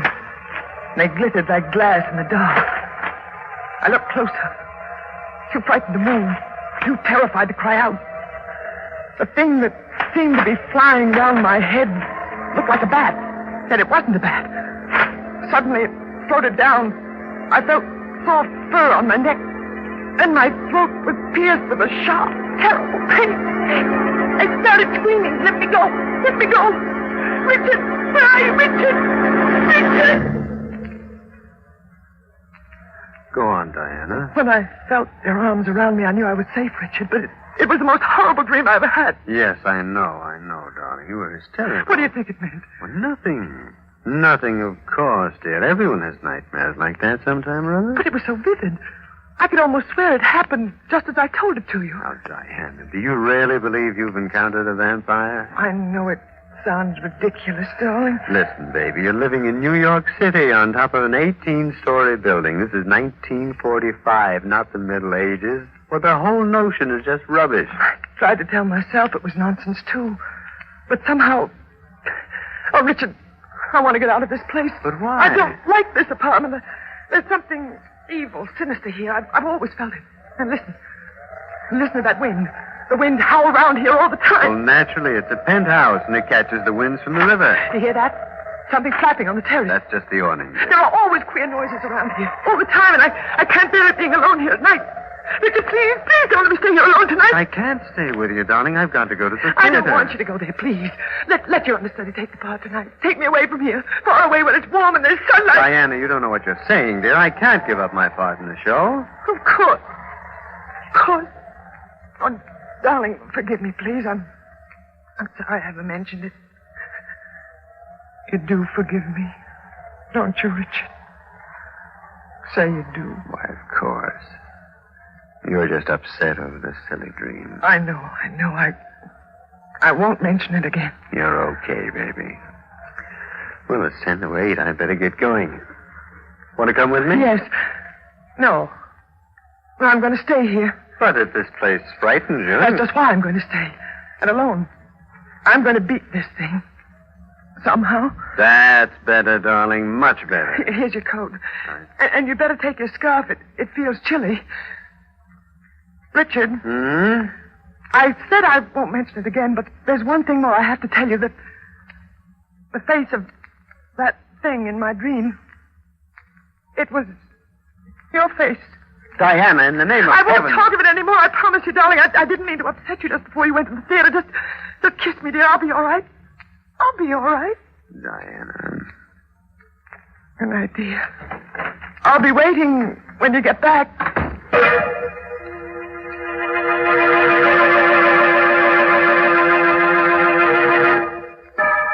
It was just midnight, 2 nights later. I was waiting for Richard to come home from the theater. I was going through his desk looking for a postage stamp. And I found something that turned my blood to ice. It was a newspaper clipping dated 10 years ago. The picture of a man, and under it the caption, "Prominent real estate operator Richard Barker. Found dead of a sudden stroke. I looked at the picture again. There could be no doubt of it. It was Richard. I read further. The deceased will be buried at Woodlawn, Greenlawn Cemetery after services in the Westland Funeral Chapel. Good evening, Diana. Richard. Why, what's the matter? You seem startled. I didn't hear you come in. Have you been brooding again? No, Richard. Of course not. Well, how do you feel tonight? Not very well. Weak? Weak, sleepy, ill. Well, no wonder. You've hardly been eating a thing. And I know that you never catch a wink of sleep. I told you I can't sleep in the daytime as you do. As you do. Why are you staring at me like that? Why? Why do you sleep in the daytime? I've been doing it for years. Years? What's so terrible about that? Most theatrical people do. We live and work at night. Yes, I know. Really, Diana, what is the matter with you? Nothing. You think I'm losing my mind? Well, I don't know what to think. Why are you pretending? Pretending what? That you're something other than what you are. Because I know what you are, Richard. Really? I found out. This clipping I found in your desk, it tells how you died. That clipping? Oh, that. Why are you laughing? Well, you see, it's a joke. It's a gag. One of my pictures was sent to the papers, publicity for a new play, you know. And a drunken typester put it in the obituary column. It's quite an amusing story. I don't believe you. You're lying. Listen, you can't go on like this. No, don't touch me. You're not well, darling. Get your hands away from me. I just want to kiss you. No, don't touch me. Diana, where are you going? Out of here. Diana, come back. I'll come back when I've proved something to myself.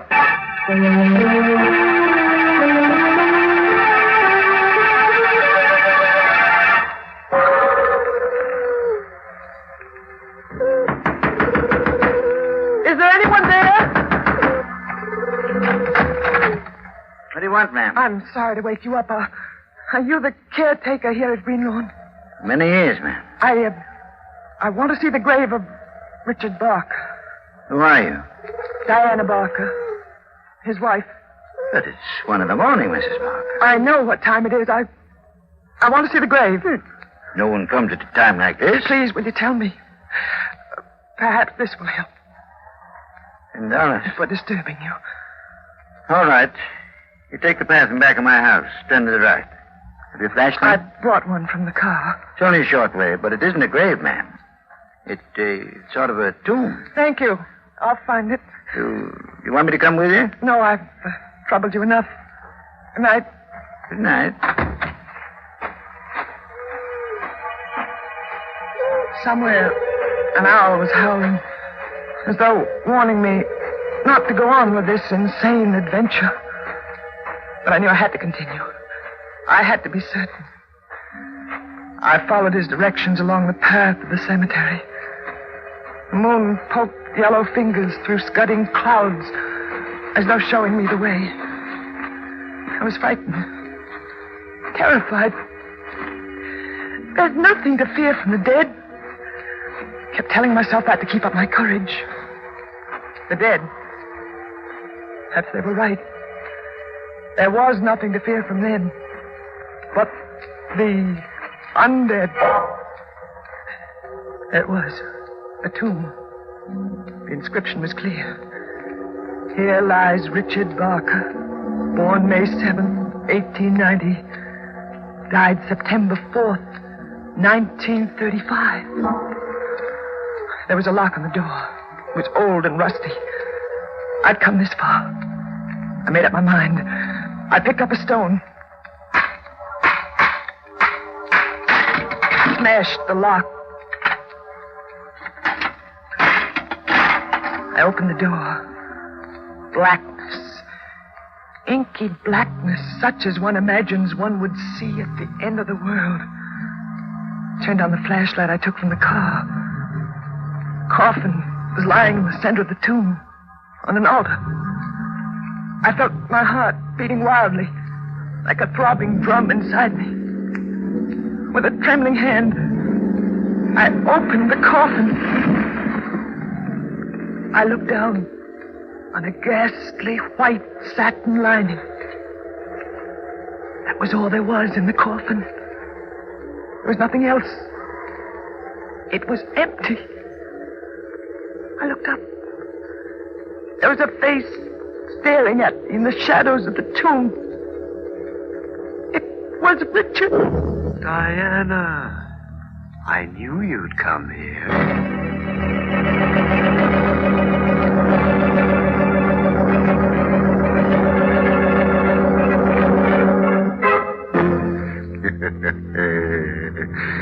Well, friends, that just goes to show that an empty coffin makes the most noise. You know, this is the kind of nice domestic story I like. The intimate family chronicle of a vampire. My goodness, is that what you call intimate family life? Of course, Mary. It looks like our lovebirds will even share the same coffin. I'm afraid you're drawing a very strange picture of family life, Mr. Holst. Now, I always picture the family gathered around the dinner table. Everybody's laughing and happy. The bright lights push back the shadows of evening outside and shine on the teacups, where Lipton tea is waiting to add to the family's mealtime pleasure. Lipton's brisk flavor will make that good meal taste even better. Everyone around the table, from junior to grandfather, will enjoy its tempting fragrance, its deep amber color, and that brisk flavor that makes Lipton's different from other teas. They'll all like its full-bodied, hearty goodness and the zestful tang of Lipton's flavor. So serve Lipton tea for dinner at your house, folks, and round out the family picture with real enjoyment. Right, Mary. And now let's go back to our horrors. Let me see. What dire predicament are we in tonight? Oh, yes. Diana has just discovered that her husband was wandering around his tomb. What would you do in a situation like that? Here's what Diana did. Listen. I ran blindly, stumbling, tearing my clothes. Somehow I managed to reach the car, start the motor. In the car, I knew it wasn't all some dream. People didn't come back from the dead, did they? Could they? I drove to the city. I wanted to see the lights, people, hear music. I wanted to be sure this was the world I'd always known.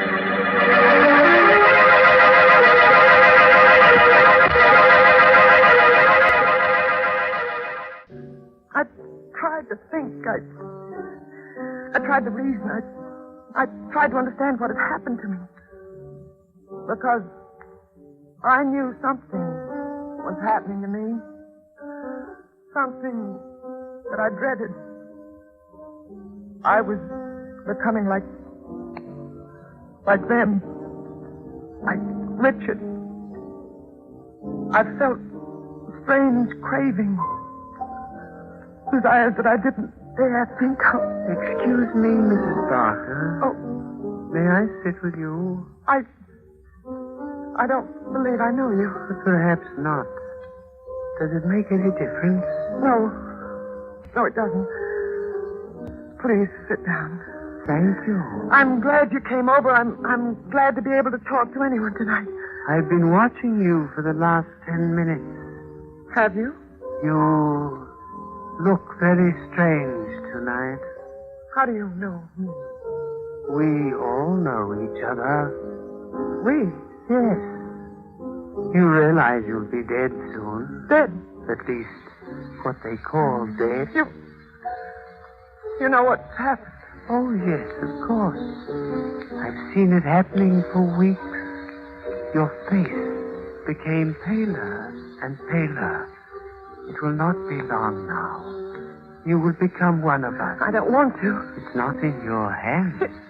It isn't true. It can't be true. It's quite true. Many of us have gone on for hundreds of years. Those who sustain us become like us. And I... There is no escape. No, I don't believe it. Don't you feel it? Blood. That strange desire. Yes. There. You see? I don't want to. I once tried to fight it, too. It's no use. I'm going away. Far away. Where he can't reach me. I'm going now where no one can reach me. Waiter! Waiter! Will you help me here? There's been an accident.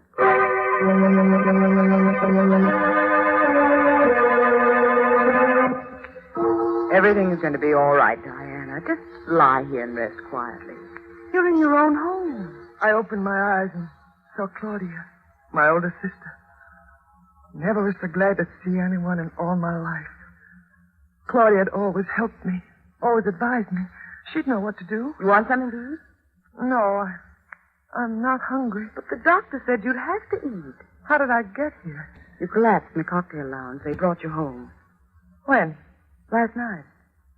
It's dark out. You've been sleeping almost 24 hours. Where's Richard? At the theater. Poor boy, he was so worried about you. Was he? He sent for me. I've been with you since last night. Diana, what happened? It's terribly difficult to explain. I sometimes think I'm losing my mind. I'd be sure that's what it is if I hadn't found out differently. Tell me about it. I found out Richard is dead. He's been dead for 10 years. What are you talking about? Still, Claudia.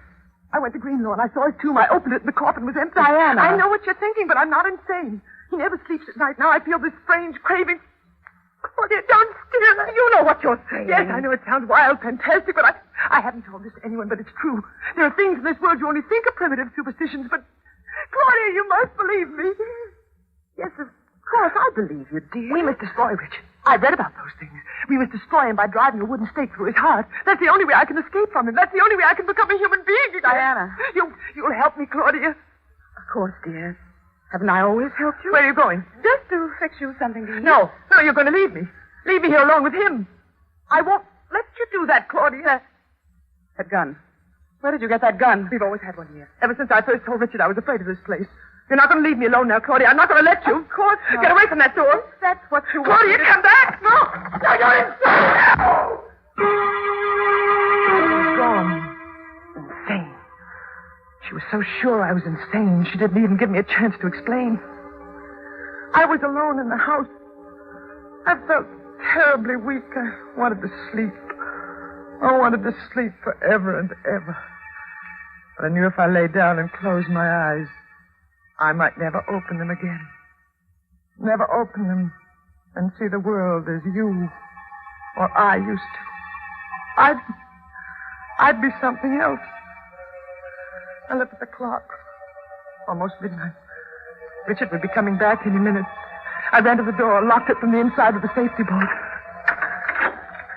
What to do? What to do? Police. I ran to the telephone. Operator? Hello, operator. Get me the police and hurry, please. One moment, please. Hurry, will you? This is a matter of life and death. Hello, are you ringing them? Police department. Sergeant Gilwaythorpe. Hello, police. You've got to help me. Yes, what is it, please? My husband, he's going to do something to me tonight. He's going to make me what he is. What's that, lady? He's been dead for 10 years. I saw his empty coffin. That's proof, isn't it? That's evidence. You always want evidence, and there it is. Now, do you understand? Well, I'm not sure I do, lady. What's your name? Diana Barker. Well, all right. Now, calm down. Tell me where you live. I live... Oh, you think I'm insane, too, don't you? I didn't say that. You think I'm crazy, just as Claudia does. If you'll just give me the address, lady. Oh, what's the use? Please, lady. No one believes it. I know I'm not insane. I know it, and yet... What's that? His key in the lock. He can't open it. It's bolted from the inside. He's trying to get in. But he can't. Not with that bolt. I won't open it. I won't. I'll just pretend I don't hear it. I'll cover my ears with my hands and I won't hear it. He can't get in here. If I can keep him out until daylight, I'll be safe. Safe.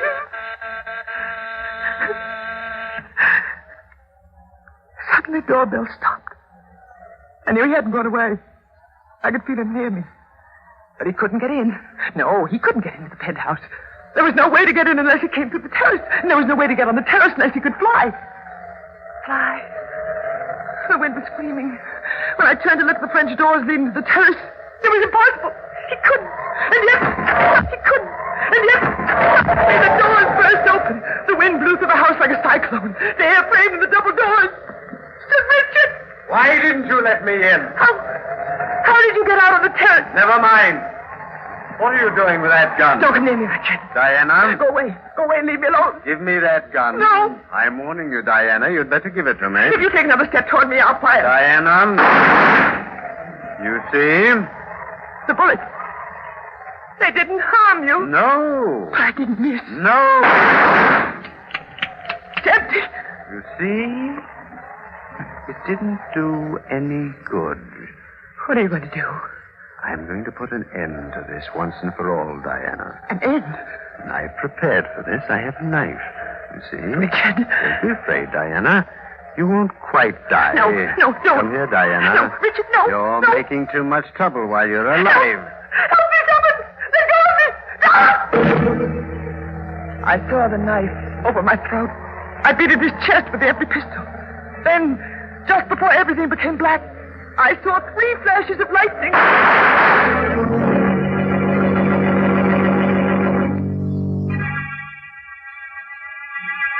Go on, Mrs. Barker. When I woke up in the hospital, Inspector, I couldn't believe that I was still alive. It seemed like a miracle. You would have been dead if it wasn't for your sister. Claudia. She came back with one of our men.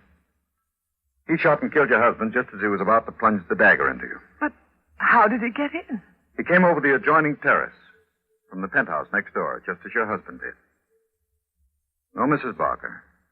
Your husband didn't fly. But the other things, the picture, the tomb, the empty coffin. All props for an elaborate scheme your husband worked out to murder you. Richard Barker's not an uncommon name. He found a man with that name who died 10 years ago. He removed the body. He got the whole idea from the dream you told him. But why? To establish that you were insane. Oh. He planned to murder you and claim he did it in self-defense to protect himself against an insane woman. But the gun... Filled with blanks. He wanted to get your money, Mrs. Barker. But the way I felt, those strange cravings... You're suffering from anemia. The doctor told us that. It's not uncommon for anemia sufferers to feel the way you did. I still can't believe it. I still feel that he isn't quite dead. I'll relieve that fear right now. His body's in the other room. I think you should see it. Come this way, Mrs. Barker. There. Raise the lid of the coffin, Charlie. Yes, Inspector. What's the matter? He looks so lifelike. His lips are so reddish. He looks as though he could move.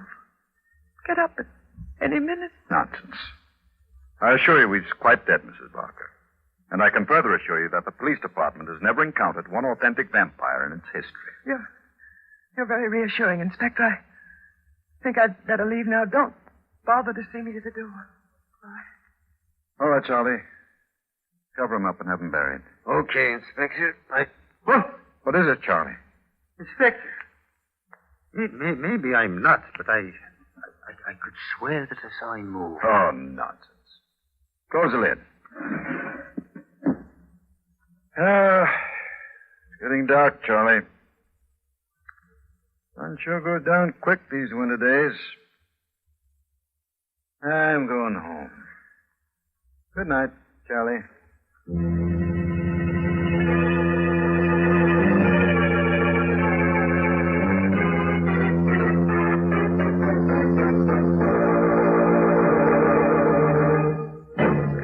Well, friends, do you think Richard is really dead? Oh, that's something for you to sleep on when you go to bed tonight. Oh, and by the way, we have a moral for tonight's story. Yes, it's taken from the diary of Miss Delirium Tremens, who once said, "Never marry a vampire. He may turn out to be 500 years old without a social security number to his name. And how can a girl have any fun going around with a guy like that?" Well, Mr. Host, I don't think that's a serious problem. I'm positive that no girl will ever meet a vampire, much less marry one. Ah, but you can't be sure, Mary. The safest thing is to drive a wooden stake through your husband's heart. Yes, if he dies, then he must be a vampire. Oh, such foolishness. Let's forget all this talk about vampires, because I want to tell the folks about something wonderful that's going to happen next week. And next Tuesday's Christmas, you know. So instead of our usual mystery thriller, Inner Sanctum will bring you a tender and beautiful Christmas play called The Littlest Angel. And our star will be that great and beloved actress, Helen Hayes. There's a lovely musical score specially written for The Littlest Angel. And the play is one your whole family will enjoy, especially the youngsters. Perfect entertainment for Christmas night. And, of course, you won't want to miss Miss Helen Hayes' performance.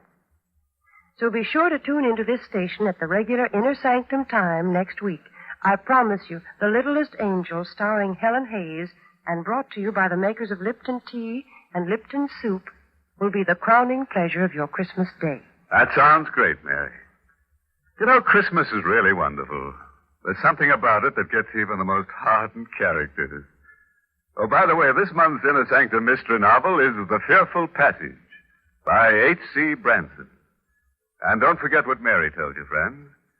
Next week, we'll bring you Inner Sanctum's special Christmas program, directed by Hyman Brown and starring Helen Hayes, America's First Lady of the Theater. There'll be no gore, no chills.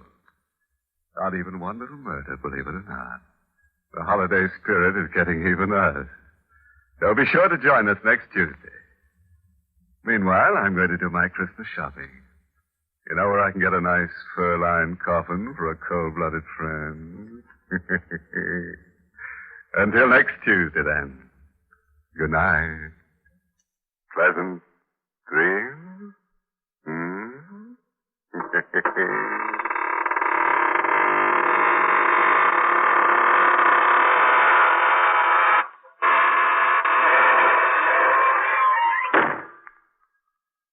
Folks, these busy days, we all want to save time when we prepare meals, and yet we don't want to sacrifice that good homemade taste. Well, that's just the time to serve Lipton's noodle soup. Lipton's has a real fresh-cooked chickeny flavor. It tastes like the chicken noodle soup you'd make right in your own kitchen, and yet it takes almost no time at all to prepare.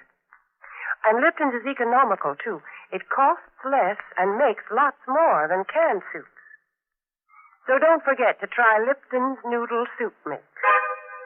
And remember to tune in next Tuesday night for Inner Sanctum's special Christmas show with Helen Hayes.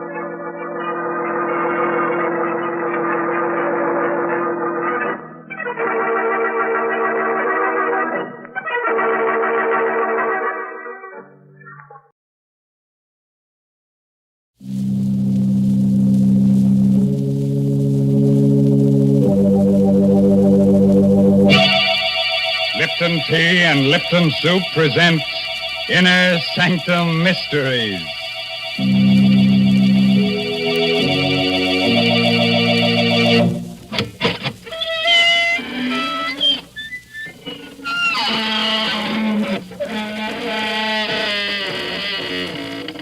Good evening, friends of the Inner Sanctum. This is your host, Raymond, inviting you once again to join our scary company. Please come in, won't you? We have a full quiver of shivers this evening, and what? You say it's rather cold in here. Well, some of the chills of our story must have leaked out. Why don't you all huddle together? There's so much comfort in having someone else beside you instead of being besides yourself. Now, Mr. Raymond, that's no way to welcome people. You're apt to chase them away talking so scary-like. What? Oh, hello, Mary Bennett. So, you don't think I'm a good host, huh? Maybe I should say, lay your little head on a pillow. Are you comfy? There. Now, Uncle Raymond will drone you to sleep with a bedtime story, and when you wake up, Aunt Mary will give you a nice hot plate of Lipton's noodle soup. Oh, dear. There's just no talking to you. Folks, please don't listen to the way he talks about Lipton's noodle soup. Try it for yourself. You just don't know how good noodle soup can be until you've tasted Lipton's. It's got such a grand chickeny flavor. It really tastes homemade. And then, of course, Lipton's noodle soup comes in a package, so it's no work to prepare. You just empty it into boiling water, and in a jiffy, soup's on. And another thing, Lipton's makes lots more and costs less than canned soups. Well, thanks for the hot facts, Mary. And here's a fact for you. Did you know that more than 2/3 of the Earth's entire surface is unknown? The salty wastes of the sea? Only a short distance under the surface, death lurks in 100 different shapes. And that's where we're going to take you tonight in Robert Newman's strange story of death in the depths.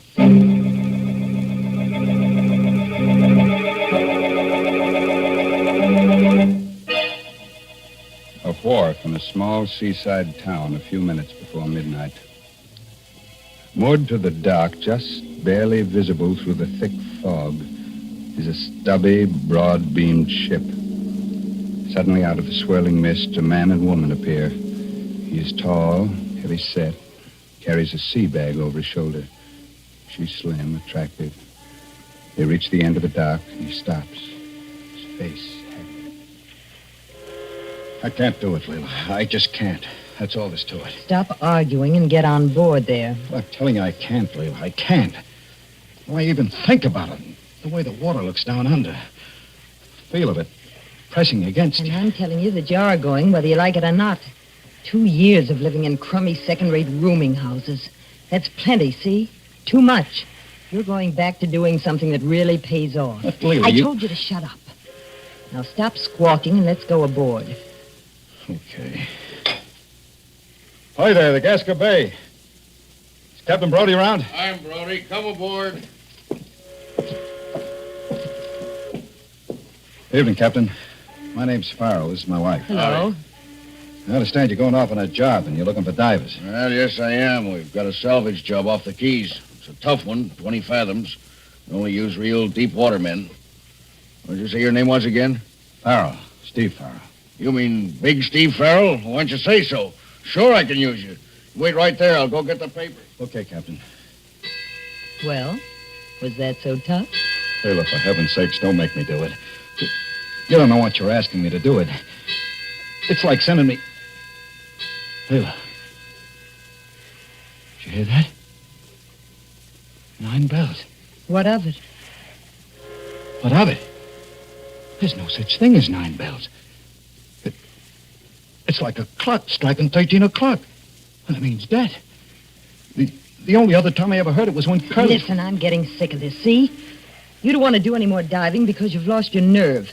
And because a bell rings 9 times instead of 8, you say it means something. Well, what do you think it would mean if I told the police a couple of things I know?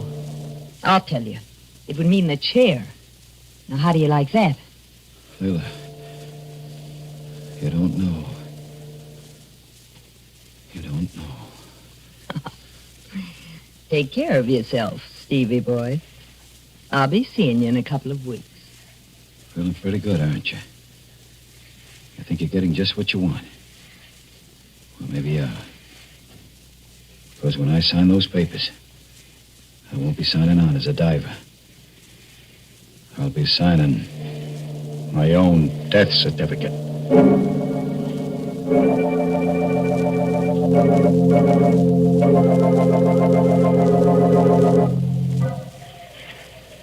I'm all set, Captain. Any instructions before they close me up? No, Steve. Can't expect much on a first dive, but see if you can determine the extent of the damage. All we know about her now is that she's about 1,500 ton. Her name was the Santa Elena. She went down the collision. Right, Captain. Okay, close them up. Start the pumps.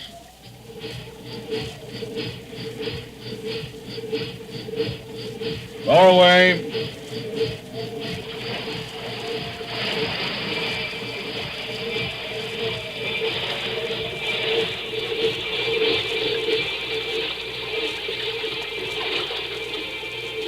I'm scared. Scared. I swore I'd never go down again. But here I am. It's all just the way I remembered it. Nothing at first but the quiet. Just the pumps like the echo of your heart beating. And the light fading as you go down. Getting darker. And the cold. The pressure building up. Pressing harder and harder. Gripping you tighter and tighter as if you were being swallowed by something alive. Always down below where you can't see it. Something waiting. Something that... Stopping. Not stopping. It was a time when I really used to like diving. When did it all begin? This fear. Yes, that night in the bar in Tampa. She told me she married Curly. Well, This is certainly quite an evening you're giving me, Steve. It's more like a wake than a celebration.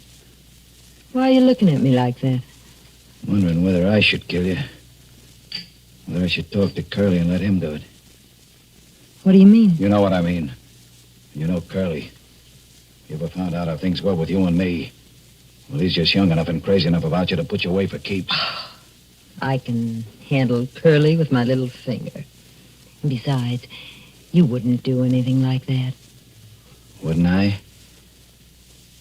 Why'd you meet me here tonight?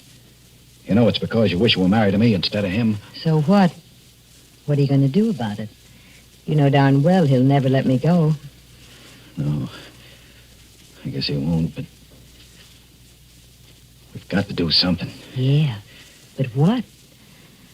After all, he wakes for me. Diving's kind of dangerous. As a matter of fact, we're getting off on a job tomorrow that's pretty tricky. Steve. When you want something badly enough, there's always a way of getting it.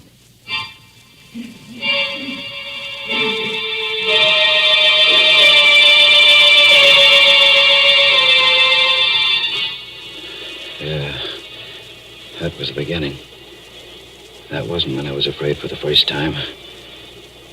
That came later. 2 days later, out on the reefs. 2 days of being with Curly and talking to him. Knowing all the time what I was going to do. And that last dive, late in the afternoon.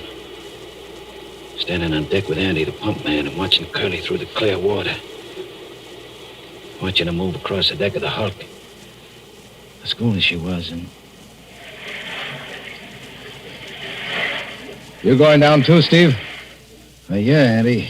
Maybe we can wind up today and start home tomorrow. You can handle both of us? Sure. Only watch the coral over on the port side there, sharp as a razor. Almost took Curly's boot off this morning. If you get into any trouble, well, I'm all alone up here. I'll watch you. Want to button me up? Yeah, sure.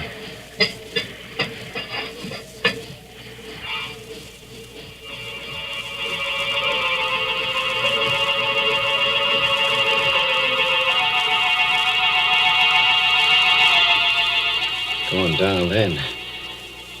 Just the way I'm going down now. But I still wasn't afraid. Not yet. I was too busy figuring out just how I was going to do it. And landing on the bottom and starting to work my way toward the Hulk, over the coral. There was Curly's hose and safety line, lying on the coral, snaking its way to the Hulk where he was working. I didn't have to look up. You could tell by the shadow I was under the hull of our ship, so Andy couldn't see me. And I came to a place where Curly's line was lying right next to a coral spur.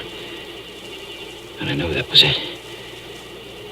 I bent down, looked it around the spur so Andy couldn't pull him up. Hello, Curly. Curly, try your line. I think it's foul. And I did it. Took out my knife and cut Curly's air hose. Andy must have known it even before Curly did. As soon as the bubble started pouring out of the end of the hose. Hello, Curly. Can you still hear me? I think you're in trouble. Your airline's cut. Hold it and save whatever air you got. Steve's on the bottom, too. He'll get over to you. Did you hear, Steve? Yeah, I heard. I'm going as fast as I can. Steve, you gotta hurry. Where are you? I just hit the deck, but it's clouded up and I can't see anything. Where's Curly? Up forward near the ship's bell. Listen, he says he's going to ring it so you can follow the sound. And for heaven's sake, hurry. Follow the sound? As if I didn't know where he was. Straight forward. I could see him now, his lifeline taut, so he couldn't move. Holding his air hose with one hand and ringing the bell with the other. He was swaying back and forth. And I started counting the strokes. 5, 6, 7, 8, 9. Then he slid down onto the deck. The air bubbled out of his helmet, and I knew he was dead. I remember thinking, 9 bells. 1 bell after midnight. Then suddenly it came over me that this was something I was never going to be able to forget. Never. But every time I went down, I was going to see him swaying there, hanging on to the bell, waiting for me. Waiting.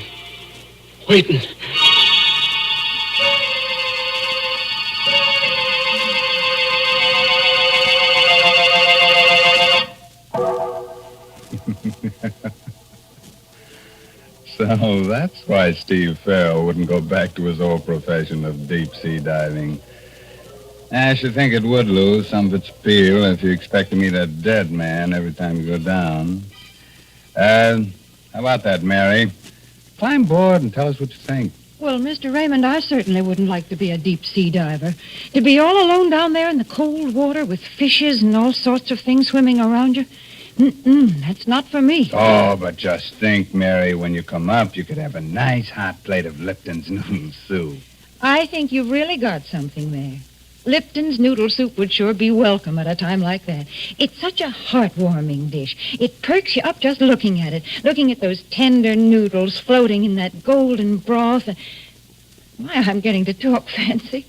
But really, folks, Lipton's does taste sort of special. It's got a chickeny flavor, and it just tastes homemade, like the old-fashioned noodle soup you used to make yourself. But heavens, I don't want to be interrupting Mr. Raymond's story, so I'll just say, try Lipton's real soon, won't you, folks?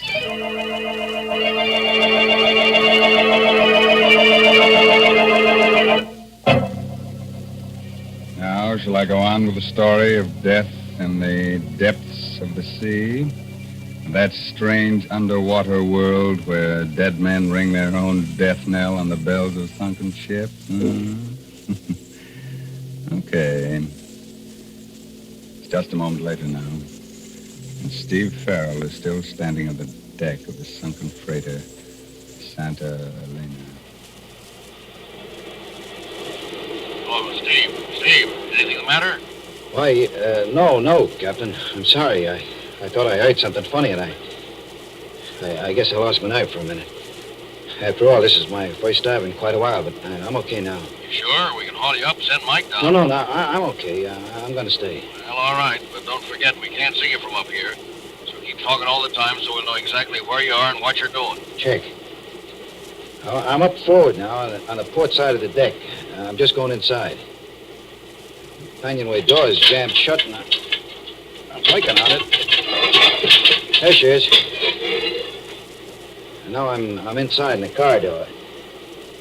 It's pretty dark. I'm switching on my light. I can see now, a little way ahead of me at least. It's all kind of queer. Queer? How? Just funny, strange. She's canted over on her starboard side, so the card is tipped over at an angle. Sort of like a dream where everything's turned around. Kind of different and still familiar. Why does it seem so familiar? It seems to remind me of something else. That's it. The corridor of the hotel right after we were married. Walking down it with her, Leila. Out onto the terrace. The way she took the cigarette I gave her. Smiled at me. Very sure of herself. Thanks, Steve. Thanks a lot. Why the smile, baby? Why shouldn't I smile? I'm young, healthy, and I'm married to a guy I like. A guy who's going to take real good care of me. I sure am, baby. Not only that, from now on, things are going to be different. Didn't have a chance to tell you before, but I'm through with diving. For keeps. What do you mean? Just that. I sold a boat yesterday and all the equipment. I'm out of that racket for good. You shouldn't have done that, Steve. Not without talking to me about it first. What do you expect to do from now on? Oh, I'm all set on that. I got a job as a second engineer in a freighter, the Outdoors. Well, I guess that'll be all right. For a while, anyway. What do you mean, for a while? You think you're going to tell me what kind of work I should do and what kind I shouldn't do? But of course, Steve. Like I said, I'm your wife. And besides, if I wanted to, I could tell either you or anyone else a lot of other things. Like why you decided to give up diving. What are you talking about? Gave it up because I was sick of it. Is that the reason? Or is it because you're afraid that if you did do any more diving, you might start seeing things? Seeing what?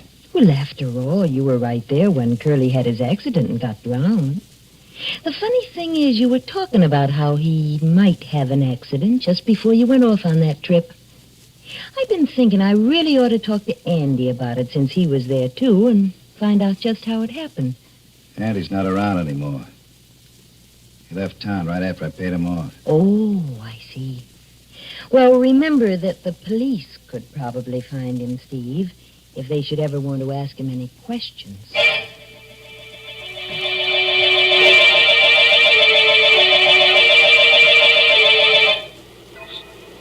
Steve, what's the matter? Why don't you answer? Where are you? What? I'm sorry, Captain. Nothing's the matter. I guess I was just thinking about something else, and I'm at the end of the corridor now. Just opening the door to the engine room. I'm going across the gratings now and down the stairs. Funny. Something kind of familiar about all this. Pattern in the grills. Picture the stairs. Hey, Captain, what did you say the name of this tub was? Santa Elena. Panamanian Registry, I think. Why? She kind of reminded me of another ship, the Arcturus. The Arcturus. What made me think of her? I know why. A year and a half in which I almost forgot about Curly. What had happened down there on the deck of the schooner. A year and a half in which I was almost happy, even with Leila. And that night, the night McHenry came up to me when I was on watch in the engine room. Hi, Steve. How are they going? Swell, Chief. I just cut number 2 in again, and she's burning like a kitten. Good. Look, Steve, the old man claims she's a little bit heavy. Wants us to sound out the pumps and check the bilge. I told him he was crazy, but, well, maybe we'd better. Okay, Chief, I'll get on it right away. Anyone around to give you a hand? I don't really need any help. But if I want him, Swanson's I have someplace. Well, report to me as soon as you're finished. Right, Chief.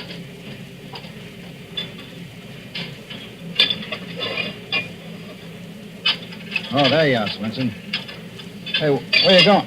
Come back here. Go. Hey, wait. Wait a minute. You're not Swenson. Who are you? I'm nobody, Chief. Stowaway, huh?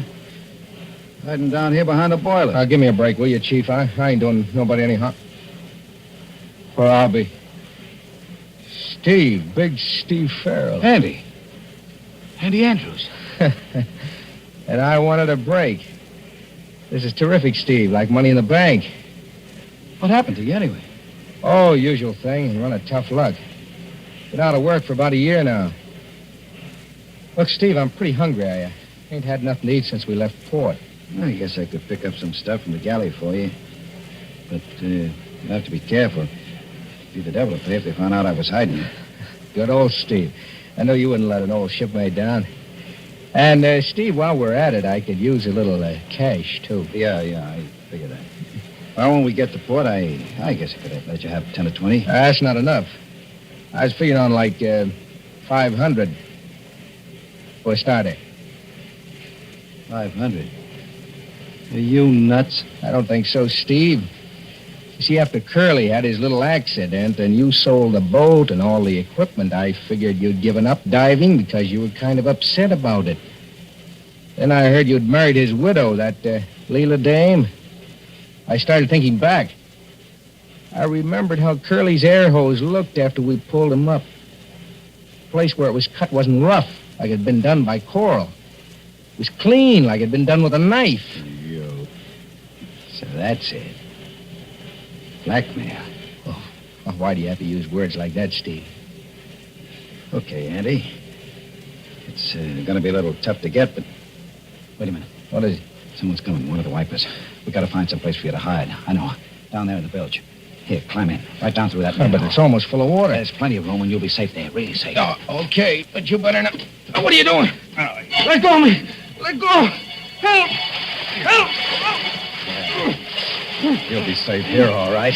I'll see to that. Stop struggling like that, Andy. It's not going to do you any good. And I'm in too deep already to let you go wandering around with what you know. And, weeks before they find you down here in the bilges. Maybe they never will. And if they do, they'll figure you tried to hide down there and got drowned. All by yourself.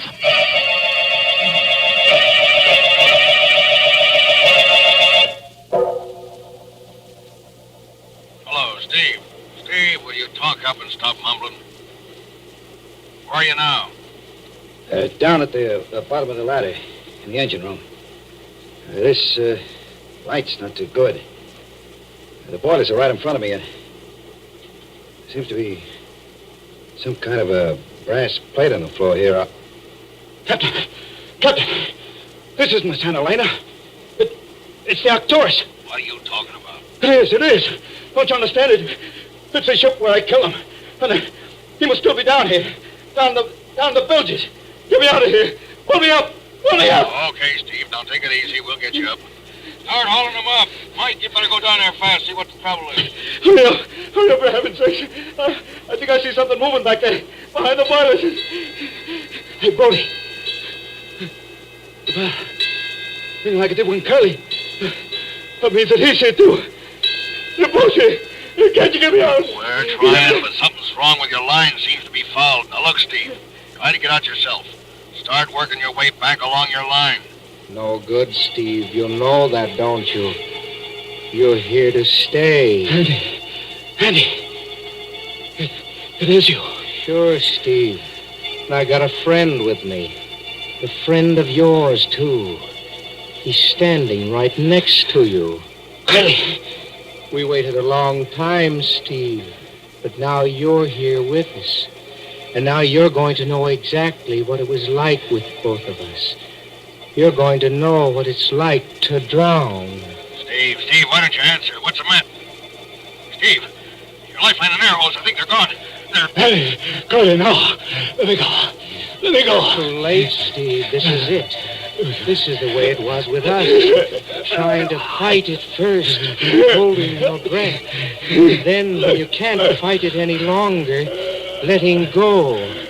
The water rushing into your mouth, nose. You choke at first, try to fight some more. Then everything starts to go black, and you relax.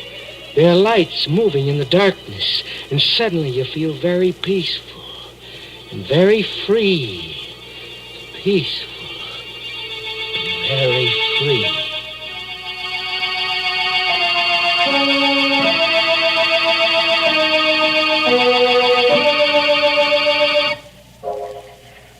Did you find him, Mike? Yeah, he was right where you said. Down in the engine room. They're hauling him up now. It's going to be tough breaking the news to his wife. How did it happen? There's a heavy iron door leading into the engine room. It swung shut, cut his lifeline and air hose. You're saying an awful lot of stuff that didn't make sense, but there was something about a bell. Well, his lifeline was looped around the bell on the foredeck. Must have gotten caught when you tried to pull him up. And that may have rung the bell a few times. There was something else, though. You remember you said he kept asking if the ship's name was really the Santa Helena? Yeah? Well, there was a brass plate in the engine room with her original name on it. And it was the Arcturus. Yeah, they must have changed it when they re-registered her. Yeah, that is funny. There's one thing that's even funnier. Well, of course, the whole thing was an accident, but I wonder what made that door close.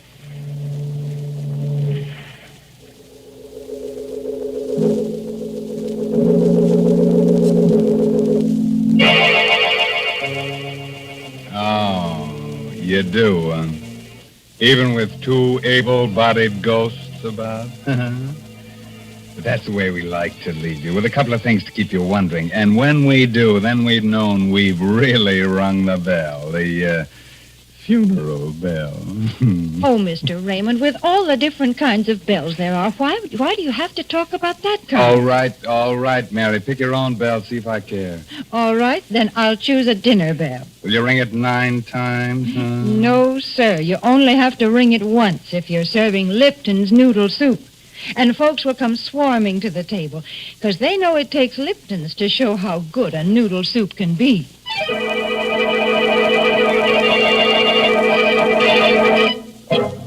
Now, before I close the inner sanctum, here's a word of advice. If you should have nightmares tonight about drowning men and wake up with a start and see a strange figure in your room, a figure with staring eyes and seaweed in its hair, dripping water on the floor, don't be alarmed. Just ask it for its haunting license. Brother. By the way, this month's Inner Sanctum Mystery novel is Net of Cobwebs by Elizabeth Sanksay Holding.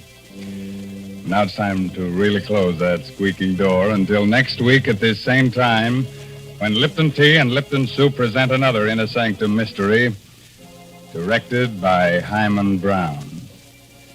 So until then, good night. Pleasant dreams.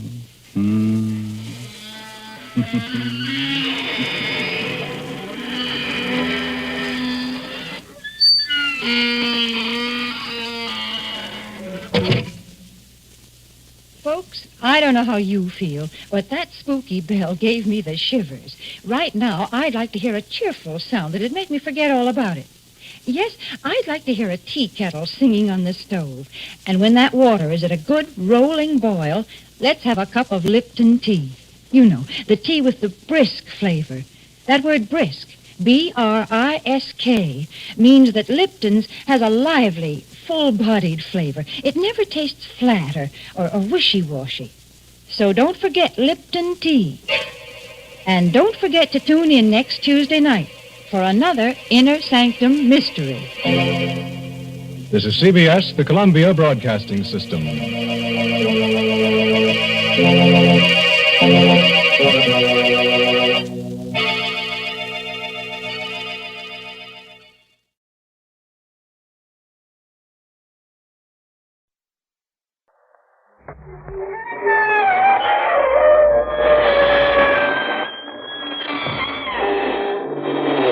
Good evening, friends. This is your host to welcome you through the creaking door into the inner sanctum. Come in, come in. Just signed up to take some classes this fall. Preparatory school, kinda. They guarantee to prepare you for anything, or your sanity will be cheerfully refunded. One course in Better Citizenship is titled How to Keep Busy Though Dead. Another popular course is the art of stone sculpturing. The teacher hands you a hammer and a tombstone and then dares you to try something. The length of the course depends on the individual student. It ends promptly when you terminate.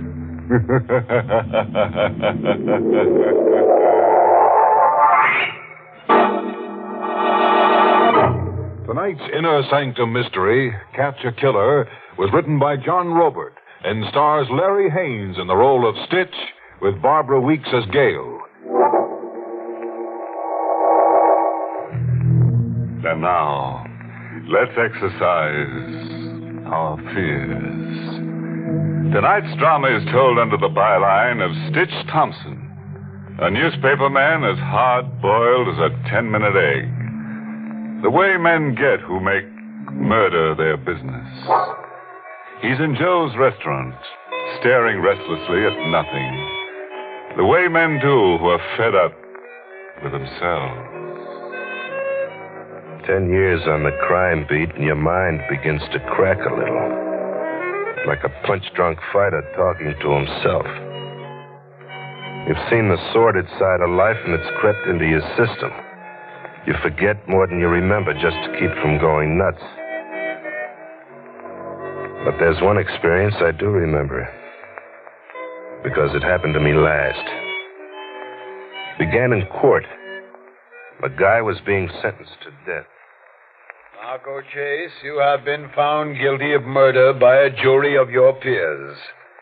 It is the sentence of this court that you be taken to the state penitentiary and kept there until the week of October 20th. No!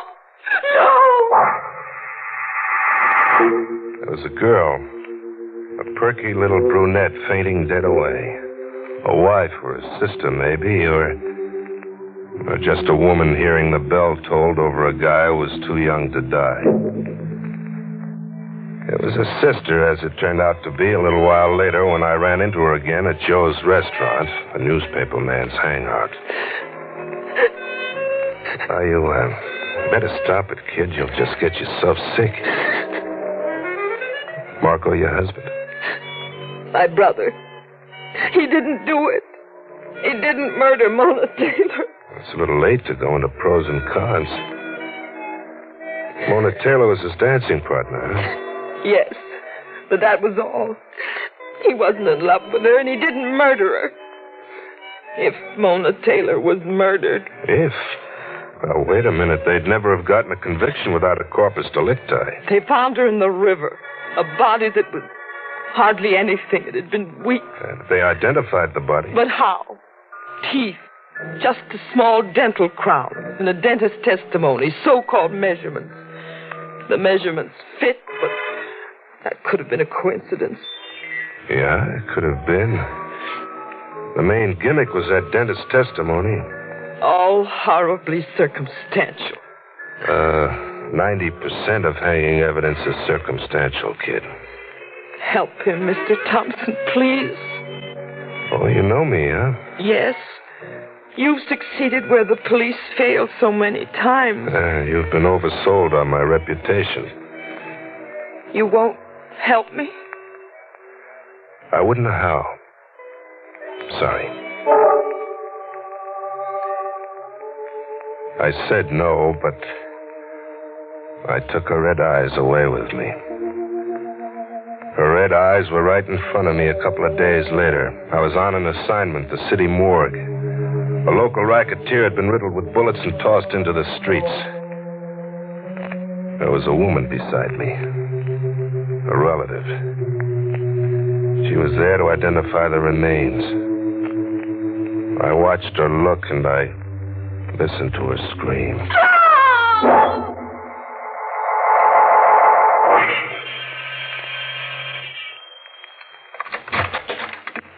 Mr. Thompson, I prayed for you to come. There was a corpse in the city morgue just now and a woman screaming. The way I saw it, the corpse was your brother Marco. The way I heard it, it was you screaming come October 20th. Save Marco, please. That's if he's really innocent. He is. Well, my hat's off to your technique, kid. You sure hopped me up with a sense of guilt, made me feel as if... As if? As if I'd be guilty of murder if your brother went to the chair an innocent man. How will you help my brother? You have a plan? No, I'll have to feel around blindly. I'll needle the cops into second guessing. Run big hints in the newspaper about how the evidence that convicted Marco was a little lightweight. That maybe there's more to the Mona Taylor murder than was told. It's only an arrow in the air, kid. Don't bank on a thing. The arrow landed right on Tom Ryder's sore spot. Tom Ryder was the county DA. Have you lost your mind completely, Stitch? 7 stories on the Mona Taylor murder. On the Marco Chase conviction. A closed case. Not until the evening of October 20th. What makes you think he's an innocent man? He's been tried and judged. I don't know exactly. Call it a hunch. Or, maybe it's his sister's faith that sold me. I'm crazy, huh? You're not kidding. Haven't you something interesting and current to write about? Marco Chase is current and choice. How far do you expect to go with this nonsense? I shouldn't tip my hand, but I will. Right now, Marco's sister, Gail, is trying to persuade Mrs. Mary Taylor, that's the victim's mother, to petition for court permission to exhume the body of Mona Taylor. Exhume the body of Mona Taylor? That's if we can get the mother to agree. But why? Well, we not only think Marco Chase is innocent, but we also have an idea that the corpus delicti might not be Mona Taylor. The DA wasn't the only one. There was someone else really put out and determined to do something about it. About me, I mean. I was told phone me and tell me how she made out with Mona Taylor's mother when my door buzzer phoned.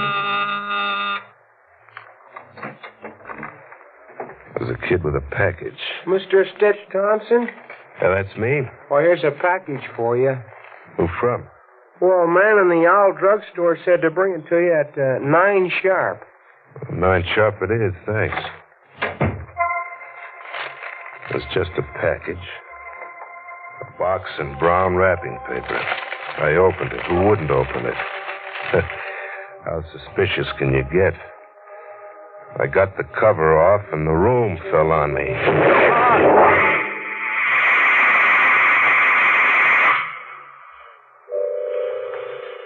There were bells way off somewhere. I was waking up to bells.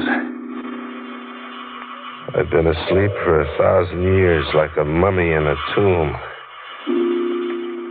There were bandages all around my head. Hello, Stitch. Gail. Where am I? In a hospital. You've been here 3 days. What happened? A time bomb wrapped in a parcel was delivered to you. Yeah, I remember. At 9 sharp, it went off right on the button. But how bad am I? Cuts and burns. Who did it, Stitch? Don't know. Someone who doesn't like what I'm up to. Someone who wants the case to stay like it is, closed. Oh, did you talk Mona Taylor's mother into it? Yes. She agreed, finally, just this morning. She petitioned for court permission to exhume the body of her daughter.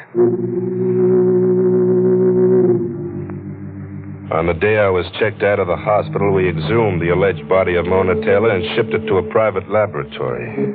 Just what do you hope to accomplish out of this grisly business? A detailed chart of the victim, Mr. D.A., as well as it can be constructed. All measurements, bone widths, body scars, if any, and so forth. The physiological story and the medical story as good as we can get it. And then what? Then we compare it detail for detail with the chart we've gotten up on the known Mona Taylor. The idea is to see if the lady now in our laboratory and Mona Taylor are the same people. But that's already been done thoroughly. Yeah, I know. By the state, with your experts. This time we're doing it for the defense with our experts. It's all a little speculative, maybe. Just a way of showing we were really in earnest, really dead set on forcing official interest in action. But there was one immediate result. Stitch. Yeah. Her teeth. The dental crown that the state used to prove she was actually Mona Taylor. The one that dentist swore he'd made for her? Yes. So? Mona Taylor was buried with her crown in her mouth. Her mother insisted she be buried like that. Remember? Yeah. Yeah, the old lady did make an issue of it. What about that crown? It's gone. Mona Taylor was buried in it, Stitch, but now it's gone.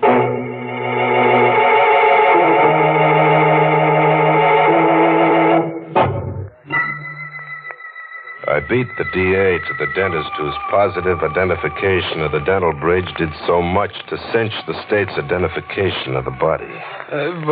But why come to me, Mr. Thompson? I'm looking for a dentist. What are you so nervous about, Dr. Penner? Well, I'm a nervous man. Just nervous, huh? Now, look, if you continue like this any further, I'll call the police. Tell the police you've got my fingerprints on your face, lover boy. I said lover boy, but what do you bet you weren't that lucky? What do you bet you made very slow time with Mona Taylor? Oh, that's absurd. Your acting's lousy. Now, where is Mona Taylor? Where is... Are you insane? She was buried. They buried a girl they called Mona Taylor mainly because you identified a dental job in her mouth.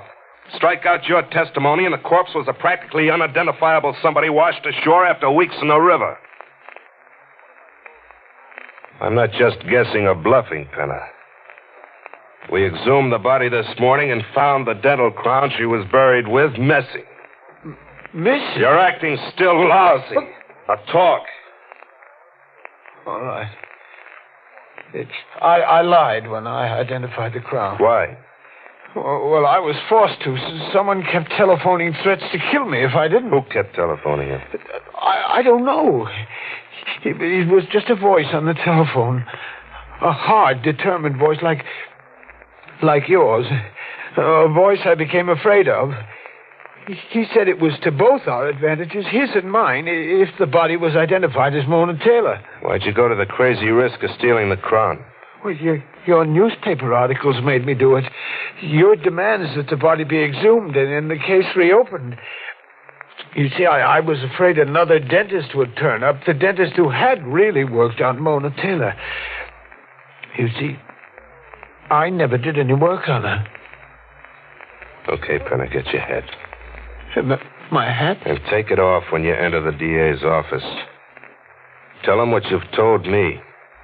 Tell him especially that his corpus delicti is probably not the real Mona Taylor. And tell him that you wanted to prevent exhumation of the body so desperately you tried to blow Stitch Thompson off the face of the earth. You did send that time bomb, didn't you? Yes, I sent it.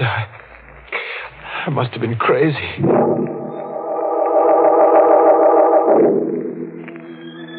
I knew Marco was innocent. Not so fast, Gail. Mona Taylor is still a missing dancer who might turn up dead.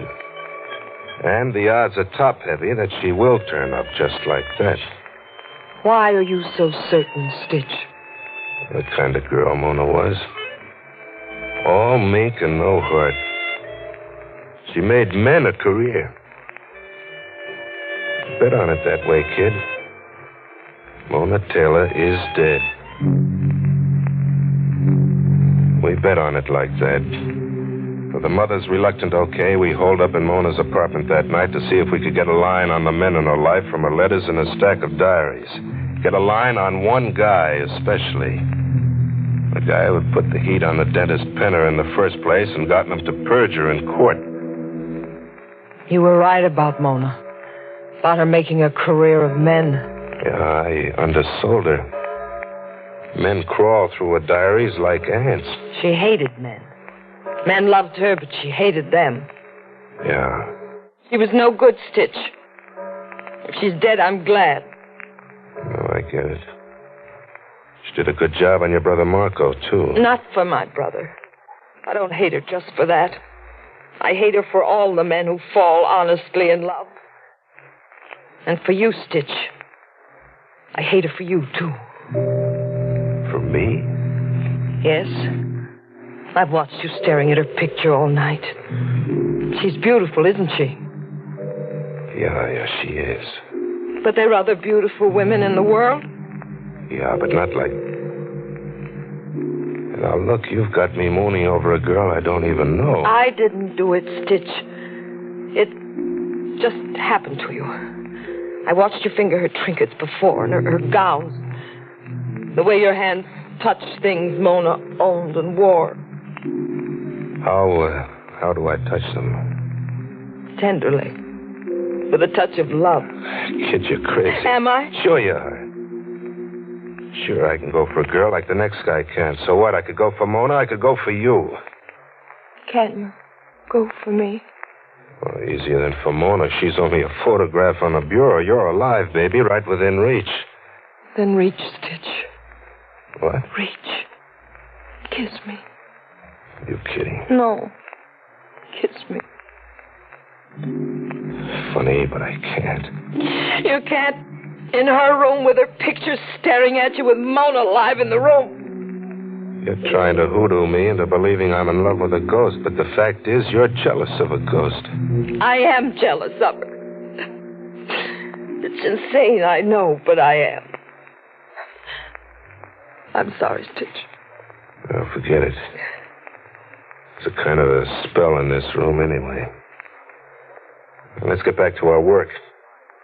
We've got a lot of names here for the DA to investigate the 100 men who are after Mona. If Ryder turns a miracle, he'll pull the one man out of the list. The one man who can lead the police to Mona. What if One woman can lead the police to Mona. One woman? Yes, Stitch. One woman. Me. You? I don't get it. I know where Mona Taylor is buried. I visited my brother in the death house last night. Marco told me things. Gail knew all right and showed me. We drove upstate New York into the Catskills and parked outside a big iron gate that had a sign over a main lodge reading Martinson's Bungalows for rent, hunting and fishing. All right, now what? There are scattered bungalows half-mile up that footpath. We'll have to walk the rest of the way. And, Mona's up there somewhere? Yes, where my brother left her. The night she disappeared. Mona was there, all right. Up where a natural lake had dried into marshland. I got on my hands and knees and turned my flashlight on her, but I couldn't see her. There was a burlap bag over her. Her last resting place was a broken culvert built into a dam that was no longer in use. But Mona was no longer in use. Your brother left her here, you said. What's the rest of it? Marco rented a cabin up here for the season. He'd driven Mona up. They were to go over a new dance routine. Marco drove to the village to shop for groceries, provisions. He left Mona here, reading. When he got back, she was dead. Shot through the heart. Marco lost his head. He didn't notify the police. He hid her here. Mm-hmm. Afraid he'd be the fall guy, huh? Yes. Their names had been linked romantically. They'd fought publicly backstage in nightclubs. Why didn't he open up about where the real Mona Taylor was during his trial? He gambled on being acquitted. But in hiding Mona, he compromised himself hopelessly. I couldn't advise him. I discovered these things just last night when I visited him. Whoever sneaked up here to shoot Mona came up on foot. Parked his car at that big gate down there and came up on foot. He had to. This was during the daytime, you said. The stores were open for your brother to do his shopping. It was between noon and 2 p.m. on July 18th. And that name down there where we parked, Martinson. Who is Martinson? Flora Martinson, a widow. She manages the lodge and rents out the bungalows. Let's go have a talk with her. A strange car parked out there on that day, July 18th. It was at 1 o'clock. I took the license number down, and it's right here in my day book. I phoned the license number to District Attorney Ryder. But before dropping in on him to see who he'd nailed, I took Gail to Joe's restaurant. And she was red-eyed again like the day I met her. All right, now what's watering your eyes, kid? Nothing special. I've always cried. Since I was a child, I've cried. Well, what for? Or is it for what? For everything. And everybody. For the mess people make out of their lives. For my brother. For all the men who fall in love with all the Monas. I cry for you too, Stitch. For a wreck who blanks out here at Joe's 7 nights a week, huh? For a great newspaper man who could have been a wonderful guy. Thanks for the tears, baby. You ever cried for yourself? I am, now. I'm crying for a girl who could have fallen in love with a guy who could have been a wonderful guy. Thanks again, baby. Stitch, where are you going? To see what the DA's come up with.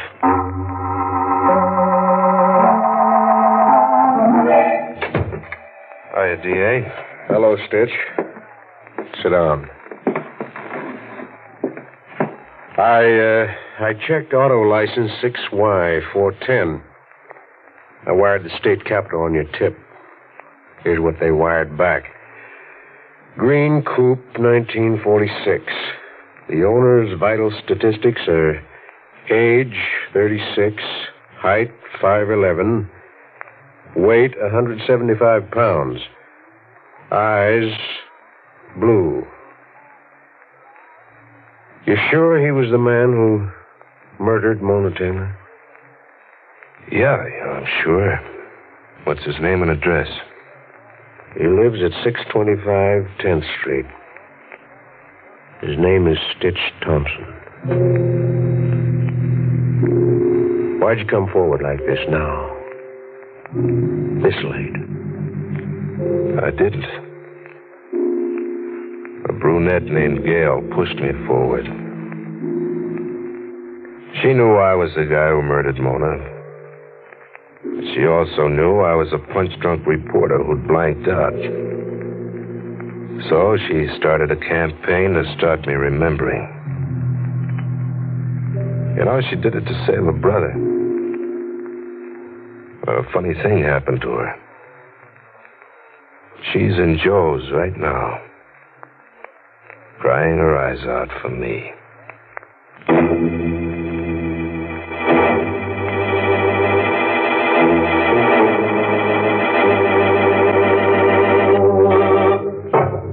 Imagine rolling up your sleeves only to put the finger on yourself.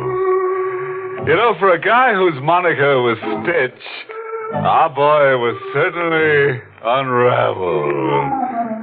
Mona had a way with men, so Stitch did away with Mona. Did some wolf just observe that Mona was more kissed off than kissed?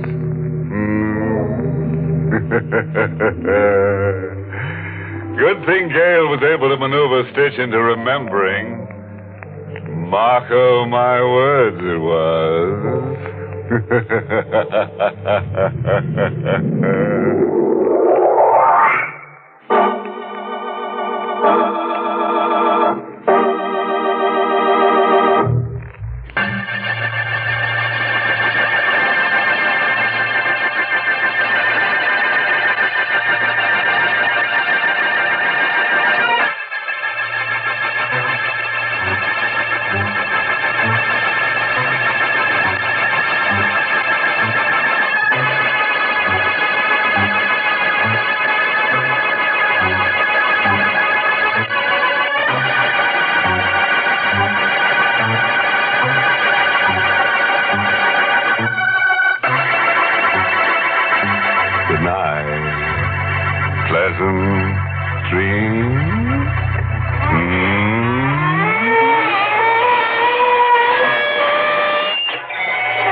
Inner Sanctum was heard in the United States over CBS, the Columbia Broadcasting System, and has been rebroadcast for servicemen and women overseas.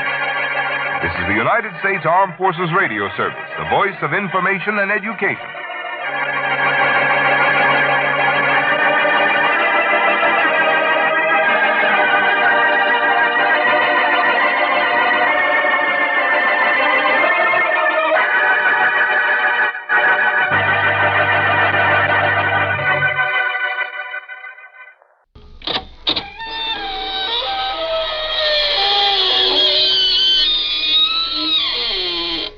Good evening, friends.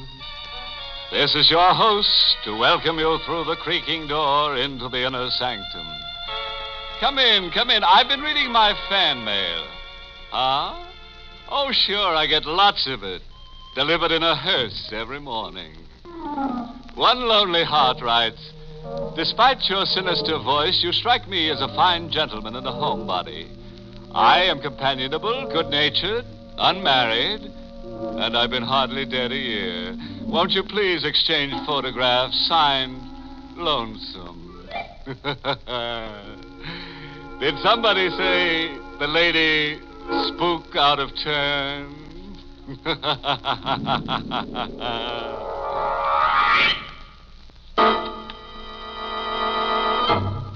Tonight's Inner Sanctum Mystery, The Devil's Fortune, was written by John Robert and stars Carl Swenson in the role of Tracy with Charles Irving as McNamara. And now for tonight's chaos. In the deep hinterland of Mexico, on the ground level over a mine shaft, a ceremony is being performed by a frightened group of men. A ceremony of fear. Drums beat, and a roaring fire licks at the night sky. Underground in the mine called El Fortuna Diablo, the Devil's Fortune, floodwaters rise slowly to choke off all life in the shaft. Clinging to the elevation of a ledge, trapped and at bay, with the waters lapping at his ankles, is a young man. His expression is desperate as he fires a gun into the subterranean shadows at an unseen target. Give me a break, Mac. I got a right to live. You're wasting bullets, Tracy. You better come out with your hands up or drown. I'm waiting just around the elm. Yeah, with your gun cocked, ready to shoot me down. Just waiting. Take all the time you need making up your mind, Tracy. Choose the way you want to die. Choose the way I want to die. Mac will get me even if it costs him his own life. Mac happened to me in a furnished room across the border in El Paso. I came out of a stupor one morning, opened my eyes blearily, and there was Big Mac sitting on a chair. Hey, who are you, mister? Never mind, kid. Right now, you're more interested in the third man in the room. Third man? Over there, propped in the corner, with a knife stuck in his chest. Why? Recognize him? Yeah, sure. Coombs. We were making the rounds together last night. Who killed him? You did. What? Check the knife. See if it's yours.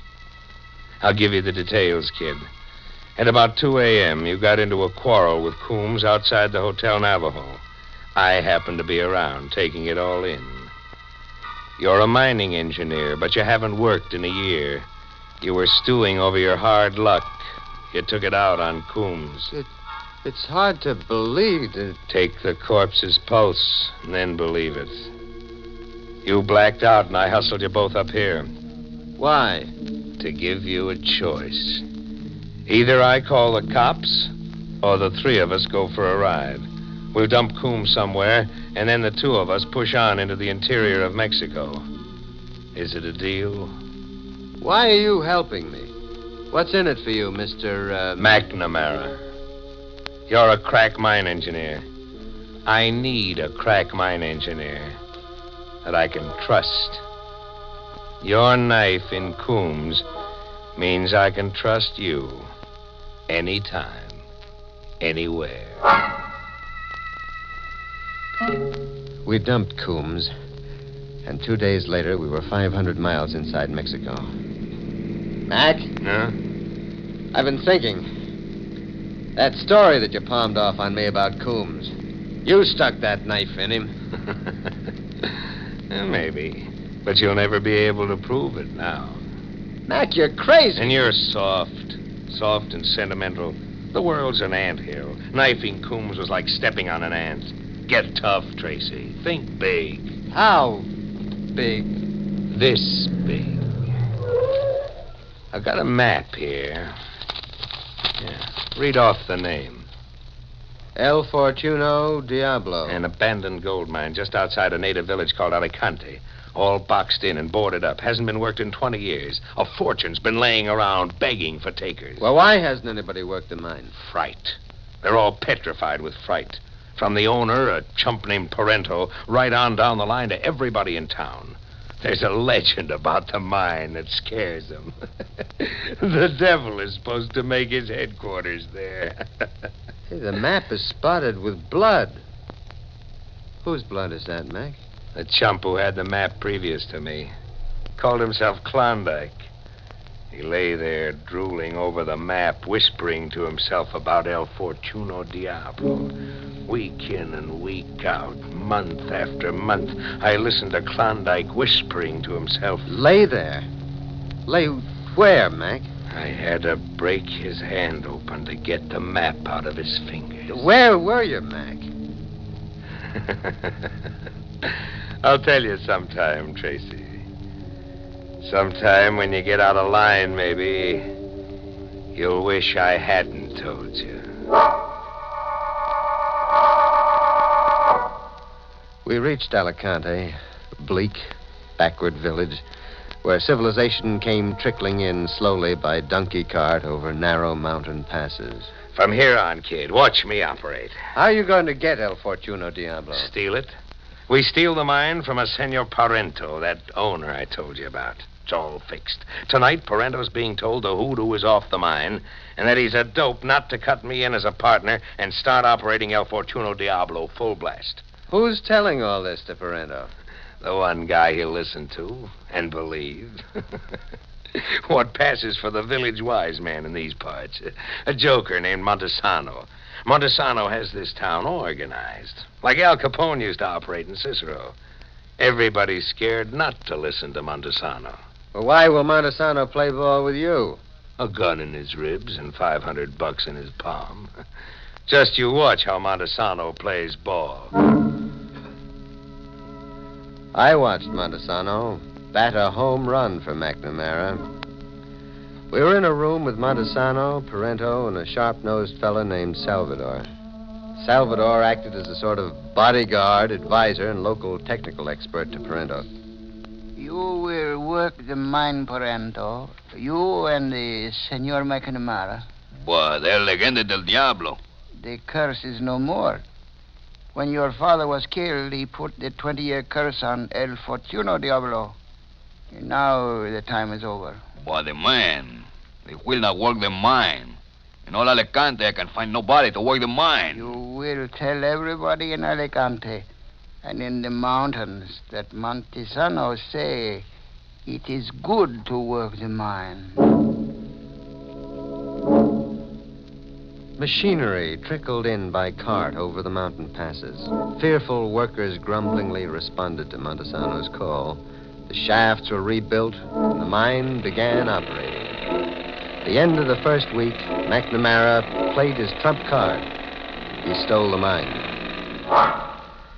It was Sunday, the day off. Parento and his man Salvador had just left a conference with Mac. Mac was laughing. The kind of laugh that meant he was grinding his heels into an anthill again.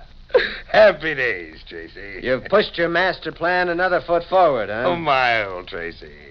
Take a gander at this. It's a contract for purchase. For $1 and other valuable considerations, Parento signs the whole mine over to Mr. McNamara. Parento signed this? He did. But he thought he was signing a requisition for supplies from Tampico. I pulled the old document switch on him. Mac, that's an outright steal. Parento will call you a liar and a thief. He'll never get that chance, Tracy. Mac, what are you up to with Parento? Parento and his stooge, Salvador, have just gone into the mine for an administrative look-around. At my suggestion. And, Tracy, I've got a hunch they're going to meet up with that El Diablo. Mac, what have you done? Those other valuable considerations I gave Parento.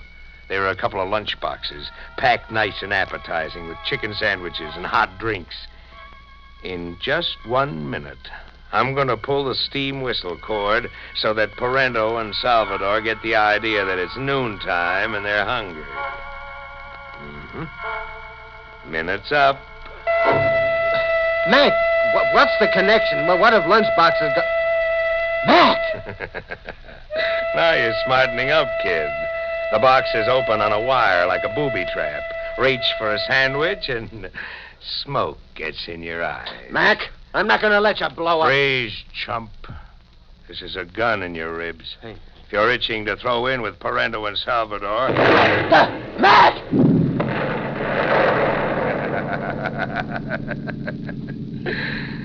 Parento and Salvador got hungry.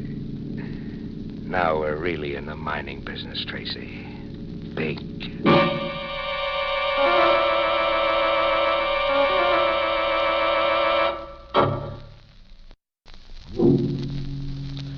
When the bodies came out of El Fortuno Diablo, Mac and I were out walking. The idea was the Sunday explosions happened mysteriously while we were away. That night at the hospital, I talked to the local doc. Poor Parento. We didn't even find enough of him to make a decent burial. Oh. Blown to bits. And Salvador? Well, with Salvador, it was a miracle, Senor Tracy. Salvador lives, but not his face.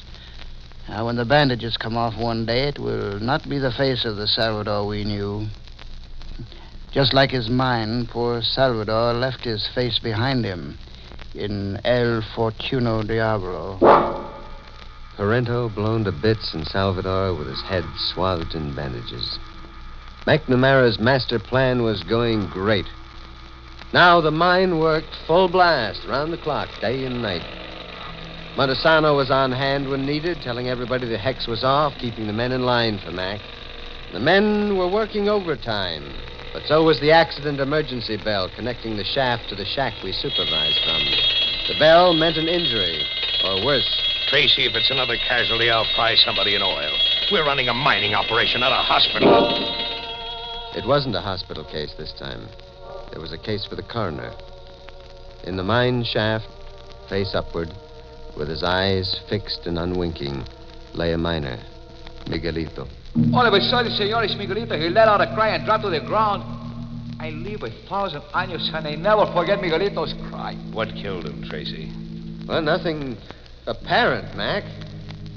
No wound, nothing. Shock, I'd say, from the look on his face. It was El Diablo. El Diablo come before Miguelito.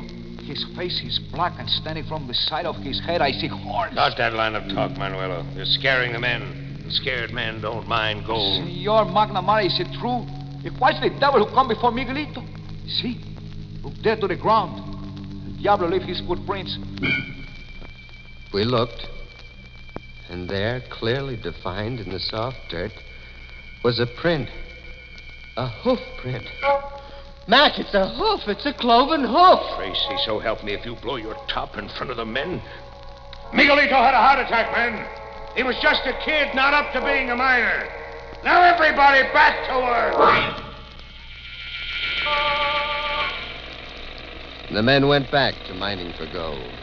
And the emergency bell kept ringing. Tracy. Yes? Go fetch that Alicante wise man. Tell Montesano the men need another spiel about how the devil has called it quits and the hoodoo's off the mine. As the devil called quits, Mac? Tracy, you blow your top and I'll blow your head off. I'm here to mine gold. If I have to kill every mother's son of you and work the mine myself. How do you explain the 4 murdered men, then? Bad hearts, the 24-hour shift. Maybe the men got to brawling among themselves down there. It's easier to blame a killing on the devil than face a murder rap. Now what? That's the fire bell. Fire, Mac. Another omen of disaster. Your gold mine is going up in smoke.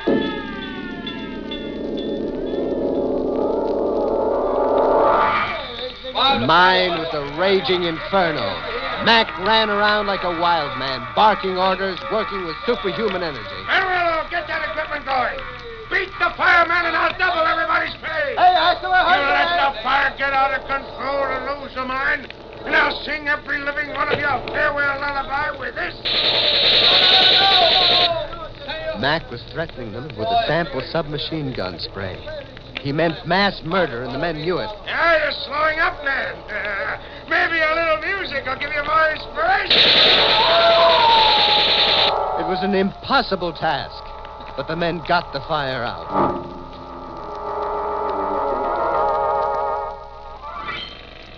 Tracy. Yes? About those hoof prints around the mine. The cloven hoof. I've been giving it a lot of thought. I thought those things didn't bother you. Not like they bother you, chump. They bother me another way. To me, it's a gimmick. And I get nervous if I can't figure out how a gimmick operates. A gimmick? I don't get you. We'll take a walk tonight, the 2 of us. And I'll show you what I figured out. I've been playing timekeeper to the devil for a week now. Clocking him in and clocking him out. We took that walk with the wind at our back. We hauled up outside a deserted mud house, located halfway between El Fortuno Diablo and the town. According to my timepiece, the devil is 2 minutes late. Mac, you're not making sense. Now, Have yourself a look at the devil, Tracy. Shh. The devil was walking stealthily toward the door of the mud house. He looked just like Manuelo had described him.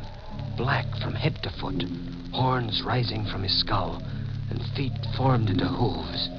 We watched him enter the house.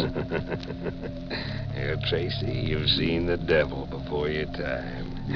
Now we scram as quiet as we can get. Mac, what does it mean? It's a gimmick, and a smart cookie's got a monopoly on it. Scare the bejabers out of everybody, knock heads together, knock a few guys off, and then sell protection. I watched Capone work that gimmick in Cicero once. I'm being sold protection. Yeah, but who? One guess, chump. What? Montesano? Yeah, Montesano in his costume getup. Montesano tells the men the hex is off El Fortuno Diablo for a fee, and then scares them all over again and gets me to cough up some more. And you're letting him get away with it? Sure. I'm not letting him on yet. I like a man who thinks big, like friend Montesano. Besides, the men listen to him. And I'm still here to mine gold. Mac was there to mine gold one way or another at any cost. But he wasn't going to get any gold. What's the story of the sampling, Tracy? You're not getting any gold. All El Fortuno Diablo has for you is this. Salt. You haven't got a gold mine, Mac. You've got a salt mine. You keep the report under your hat, Tracy. Mine operations will go on exactly as they are. It's crazy the salt isn't worth the transportation. We're not mining salt. We're mining for gold. Mac, there isn't a grain of gold, I tell you. We're mining for gold, Tracy. For a year, I lay on my back watching Klondike drool over that map, listening to him whisper about El Fortuno Diablo. For a year, strapped down tight so I couldn't move a muscle or wiggle a finger. But I could use my ears, Tracy, and my brain. We're mining gold. Gold, Tracy. You lay on your back, Mac, strapped down. Where were you laying on your back? You really want to know? Yeah. I told you once that maybe sometime you'd wish I hadn't told you. It was in the Meadowbrook Hospital for the criminally insane. We were to continue mining for gold. A madman was intent on mining gold even if there wasn't any gold. A killer with the delusion that he'd picked up in an insane asylum was insisting on operations as usual. And the emergency bell rang as usual. Senor Tracy, just now El Diablo was in the mine with my own eyes. I see him. Who got it this time? Montesano. El Diablo came up to the great Montesano and strangled him. Montesano? It's impossible. Montesano was your Diablo. Senor, what are you saying? I don't know. I don't know anything. Manuelo. Si, senor. If you value your life, ride into the first town you can find that has anything like a police force. Get them here. Drag them here. For what reason, senor? McNamara's a crazy, cold-blooded murderer. You've all been working yourselves to death, digging for gold in a salt mine. You're all his prisoners, and any minute we'll all be his victims. Now hurry, Manuelo. Hurry! Si, senor Tracy. Si.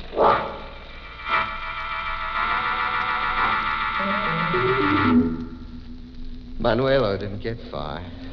Mac stopped him outside. Then he came after me. I ran in panic into the mine. Here, in a trap. The waters are rising. Mac's around an L somewhere in the tunnel, waiting in ambush. And I have got a choice. Drown or meet Mac's bullets head on. Tracy, your time's running out. Mac, I got a right to live. You blabbed to Manuelo and he spread the word. I told you I came here to mine gold. You blabbed to Manuelo. There isn't any gold. I worked my straps free at Meadowbrook and strangled Klondike to get that map. I shot up a Kansas bank to get the money to buy mining equipment. All that so I could mine gold. You hear, Tracy? Mine gold. Mac! What happened, Mac? I'm hit, Tracy. You got me. Ah, liar! I didn't even fire. It's a trick. It's a trick to lure me out. Mac shot into the air to confuse me.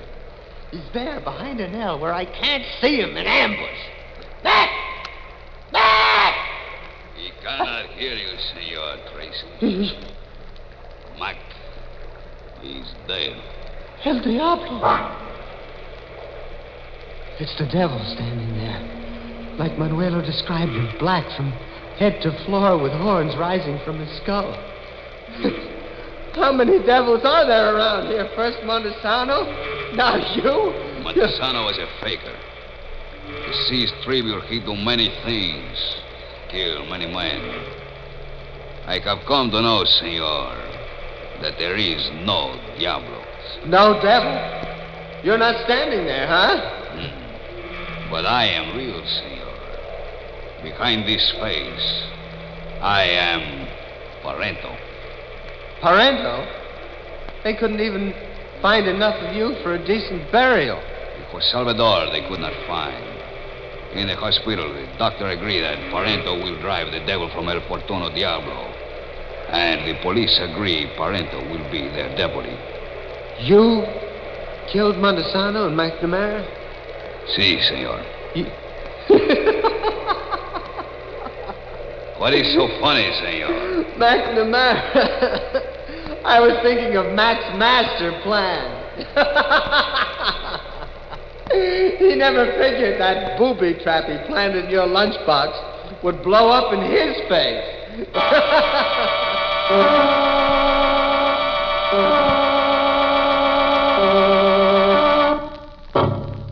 A porter in a gold-buying service once swept this crack into a refuse pile. Many a body loses his mind. Good thing Tracy came out of it all okay. What do you bet when he comes out of shock, he puts his diploma into hock? The way Mac framed him, I'd say Tracy was more engineered than engineered. So Montesano, the Al Capone of Alicante, got his unexpectedly. The only thing he'll collect from now on is dust, the greedy old devil.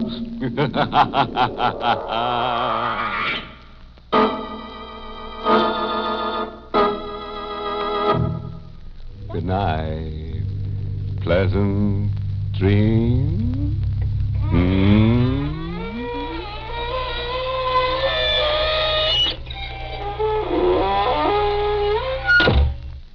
Inner Sanctum has been brought to you through the facilities of the United States Armed Forces Radio Service, the voice of information and education.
Good evening, friends.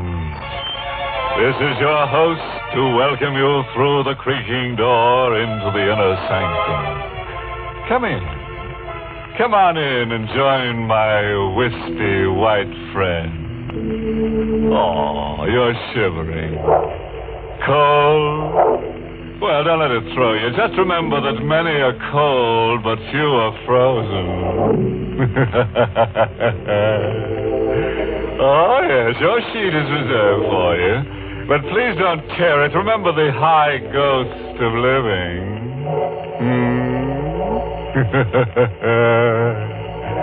Now, if you've got some time to kill, Let's kill it.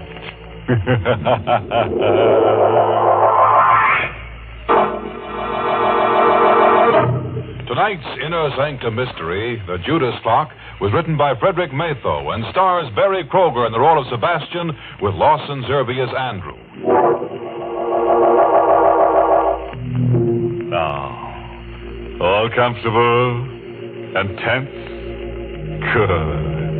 Now, I want to warn you, if you feel a pair of thin, cold hands passing over your face, don't be frightened. The hands belong to a clock. A monster called Cleopatra's clock. It's a very unusual clock. For years, it's been giving people the works. The story is really the story of Sebastian Packer. Since this clock can only murder, since it can't talk, we let Sebastian speak for it. I'm a clockmaker. I carry on the profession my father taught me in London. I like clocks, all that is but one. For 30 years, I've looked for a certain clock and a certain man. The clock is known to collectors as Cleopatra's clock. The man I swore to kill when, as a boy of 14, I closed my father's glazing eyes and wiped the froth of blood from his lips. Last night, I found Cleopatra's clock. Tonight, I may have found the man. I'm told you're an expert clock repairman, Mr. Packer, madam. Well, yes, I suppose I am. Well, I have a clock. Rather, my husband has. Yes? And it hasn't run for years. Would you have a look at it? Well, can't you bring it in? Oh, heavens, no. It weighs 500 pounds. One of those huge marble things. Italian Renaissance, I'd say. Marble? Italian? Could you describe it further? Well, it's rather unusual. Black marble, heavily carved with strange Egyptian characters. The ivory face has a beautifully etched scene on it, but it's a gruesome one. Gruesome? What kind of scene? It's a picture of a woman, a beautiful woman, and she's holding the limp form of a young man in her arms. Yes. It's ghastly. Cleopatra's clock. I knew without seeing it why the clock wouldn't run. It had been built in Italy for a prince of the House of Savoy in 1598. He conceived the clock when he discovered that his family treasures included 40 gold coins minted by Cleopatra and an Egyptian parchment. A parchment describing in horrible detail the death by poison of Cleopatra's young brother. The 40 gold coins were those Cleopatra had given a trusted servant to administer the poison to her brother.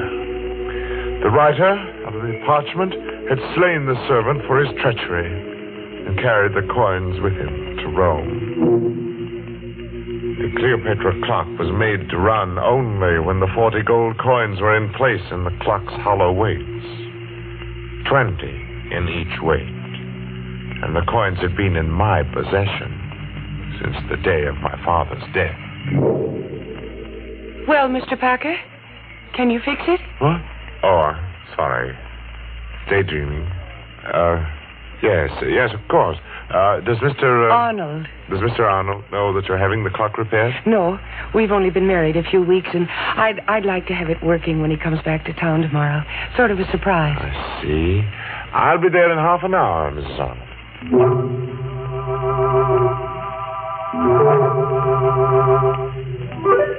So last night I went to the Arnold house, and I found Cleopatra's clock again. It's 6 feet of black marble, glistening. Its pendulum, motionless. Its hollow weights, empty. And waiting. I started to work. Foghorns from the East River sounded much as I remembered they did in London.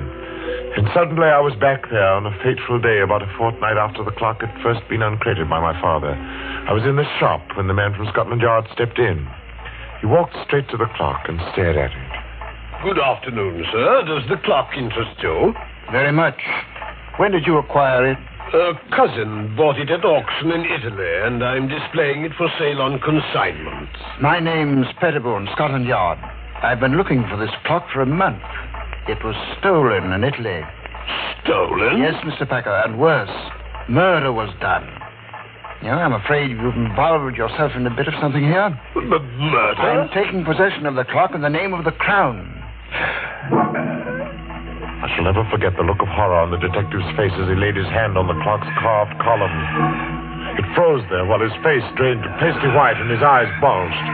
He opened and closed his mouth soundlessly and crumpled to the floor, his hands to his throat. He was still and twisted and very dead. Mr. Pettibone had died of a heart attack the moment he took possession of the clock. My father wanted time to think, so I helped him drag Pettibone into the stockroom. I went to my quarters. I dozed fitfully to awake hours later at the sound of angry voices. Well, Cousin Andrew, you've done me a fine turn, haven't you? I've told you I didn't mean to kill the old girl. It was an accident. And don't talk so loud. The boy will hear us. You killed her as soon as you learned that she'd made out a will in your favor. And then when you thought it was safe, you sold all her furnishings and sent the clock to me to sell. All right, I did. And you're in it to the ears. I'll go to the police. And how will you explain poor stiff Mr. Pettibone lying in your stockroom all this while? Well, Besides, there's nothing to fear. Now that Pettibone is gone. He was the only one who suspected me. Now, you're the only one who knows. I'll crate this cursed black monster tomorrow, and you leave with it. And will you also crate Mr. Pettibone? Oh. Look, I have a plan. Here, sit down in this chair, right here. And I'll show you how we can solve the whole thing. My young heart beat with a wild dread as I listened. I could only see Cousin Andrew's back, but I could see Father seated dejectedly in the chair near the black marble clock, his head in his hands. It was midnight. All the clocks in the shop began striking the hour, and louder than all the rest was the chime of the evil clock. If only then I had known, I might have done something. 8, 9, 10, 11, 12. And before my horrified eyes, the heavy marble piece leaned slowly from the wall and crashed across my father's back. Cousin Andrew stood facing my father as the clock pinned his frail form in the crushed chair. It choked him. He made little, pitiful sounds, his eyes begging for life. But my cousin Andrew just stood his back to me and watched. Wandering sinners, you die hard. Then Cousin Andrew ran from the shop, crying for help and claim an accident. I raced into the shop. My father was dead. I choked back my tears, closed his poor, staring eyes. Then, for some reason, I thought of the coins in the clock's weights. I took them and I ran from the shop, the blood-stained gold pieces jangling merrily in my pocket.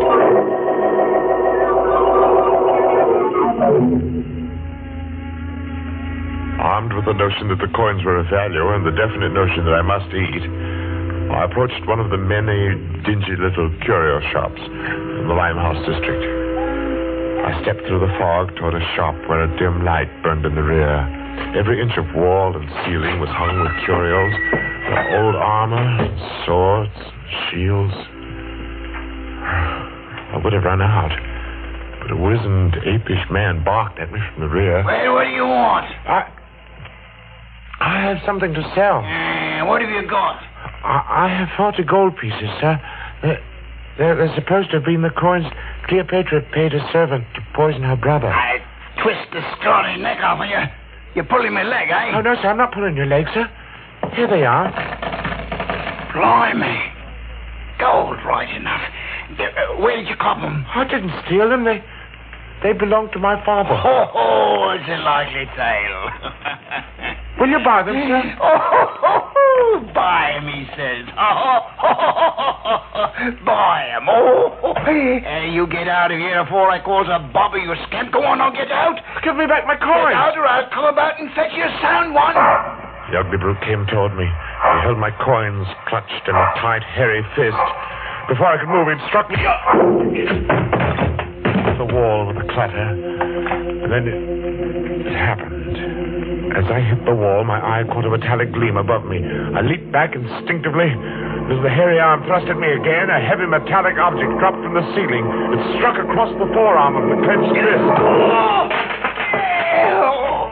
I stared first at the man's gaping mouth, then at the great bleeding gash in the arm he clutched with his other hand, at the blood that dripped on the object that had struck him. It was an ancient headsman's axe.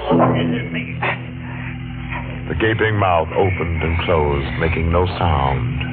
And then, with a moan of horror, the pawnbroker crumpled to the floor. I clamped my mouth upon a cry of panic. I stooped to gather all the coins that had fallen from the man's hand. Blood made them slippery. Thrusting them into my pocket, I stumbled, whimpering in fright, through the shop and into the night. And the fog of London never swallowed a more frightened and a more lonely boy.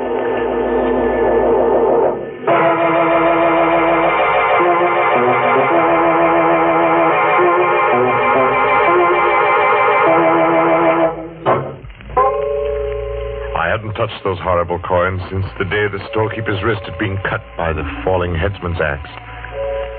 By now, I half believed the legend that evil followed them. I began to feel that the only way I could escape their curse was to find the Cleopatra clock and put the coins back in the hollow weights where they belonged. One day, as I read the notices in the Times, my heart skipped a beat. Auction of clocks at Chopin Place auction rooms, Saturday at 7. Rare items, one of them. Fine Italian Renaissance piece of black marble. Rare treat for collectors. Come early. I went early. I was the auction room's first visitor. At the rear of the shop, a balding, dim-lit-eyed man looked up, appraised me as poor in prospects, and turned back to his paper. I felt the 40 gold coins in my pocket as I sauntered casually towards the black, gleaming clock. Other clocks about were ticking. Only the pendulum of the Egyptian clock remained motionless. As I cautiously opened the glass door of the clock to reach for the hollow weights, I seemed to hear my father's words again. It's an evil clock, son. Evil as Satan himself. I reached for one of the weights, my intention being to unscrew the cap of the weight quickly and to replace the coin. But I saw something I'd never noticed before.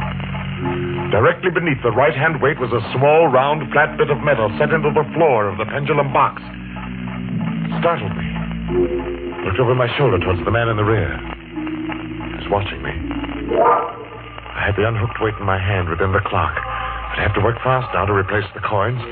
My fingers were sweaty with excitement. The weight slipped and fell directly on the metal piece beneath it. I say, what are you doing there? Leave at me! I paid no attention to the man now coming toward me, because something was happening within the clock. A whirring sound of wheels turning perhaps. And then in open-mouthed wonder, I watched the supporting panel in the front of the clock suddenly start to rise on hinges. The clock was off balance. The clock moved forward ponderously, and I stood there transfixed in the path of a black marble monster. It's falling! Look out, you idiot! I jumped to one side. Idiot! Bastard! Waited for no more. I ran for the street. Help! Thief! The coins jangled merrily in my pocket as before. I was where I had started, only as I ran, I knew. My father had been murdered, and I knew how. And I knew who had done it.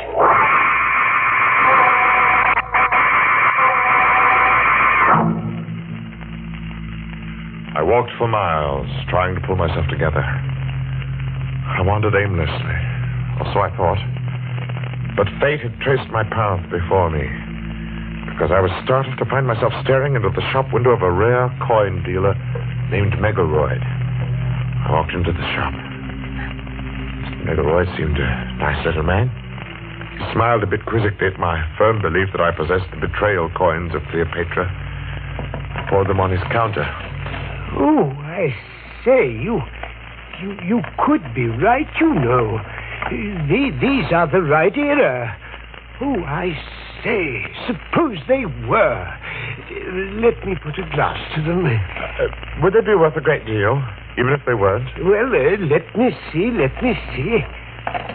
Oh, yes, gracious, yes, they are nearly new. Fine condition. They should be worth a great deal as collector's items. Well, Mr. McElroy, I feel there's something I ought to tell you about these pieces. Yes? It's not important. Oh, well, now, just a moment. I have a catalogue on this Egyptian era in my show window. I'll fetch it just a jiffy. The coins lay on the counter. I watched Mr. McElroy run down the aisle. As he approached the display window, his foot caught in an electric wire which lay across the floor. The lights went out, and I saw him pitch forward. Mr. McElroy!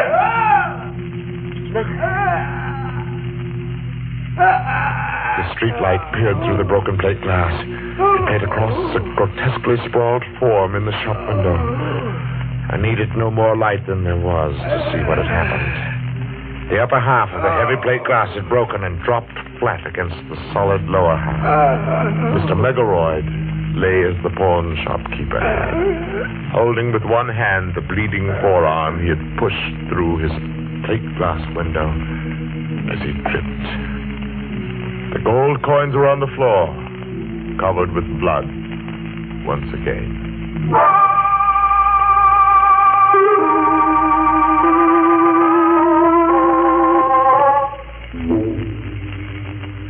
And tonight, I will find out if Mr. Arnold is Cousin Andrew. If he is, I shall feel no remorse in killing him. While working to repair the clock last night, I discovered that my father's accidental death had been a well-conceived, diabolical murder. If the right-hand weight was heavier than normal, thus reached the floor of the clock on the 12th stroke of midnight, it tripped a trigger, which collapsed the base of the clock and caused it to fall forward. My father had died on the 12th stroke of midnight. Have you finished, Mr. Packer? No, Mrs. Arnold. I'll have to come back tomorrow night. What time do you expect Mr. Arnold tomorrow? Oh, about 11, I'd say. Will you be finished by then? Well, I think so. I'll have to take these weights to the shop with me, though. Something has to be added.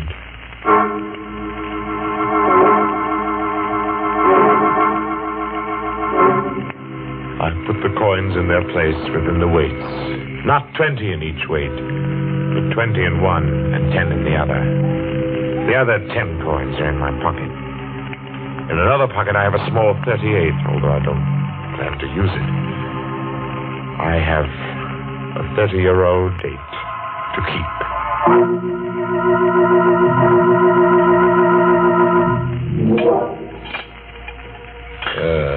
Think you'll have it fixed in time to strike midnight? Oh, yes, Mr. Arnold. It will strike at midnight. There we are. Weights are in place now. And let's see, it's exactly 5 minutes before midnight. I set the hands, and then just a little show on the pendulum. So, and Cleopatra's clock ticks again. It wakes from a 30-year sleep, eh? Cousin Sebastian? Cousin? Well, that's what I wanted to tell you. My wife told me your father owned this clock in London. Well, yes. Then I was your father's cousin. So you are Sebastian Packer, the little boy who ran away that night. You are Cousin Andrew. Yes. But seriously, I don't know how much you know of that horrible night when your father was killed. I know the clock fell on Father. I heard the sound from my room. I was frightened. I came down the stairs later, in time to see them carry Father away. He was all covered up. So that was why I didn't find you in your room afterward. It happened so fast. Yes. We were sitting, talking. The clocks in the store were striking 12. Suddenly, the base of Cleopatra's clock seemed to cave in, and... I know. I bought the clock at an auction a few years later. Sentimental, I guess. Yeah. Had it all fixed. It's good and solid now. I saw to that. Yes. Well, I think I'd better run along now, Cousin Andrew. Oh, nonsense. Let's make up for lost time and get acquainted. Well... Come now. I have some fine old port from England here. Sit down a while.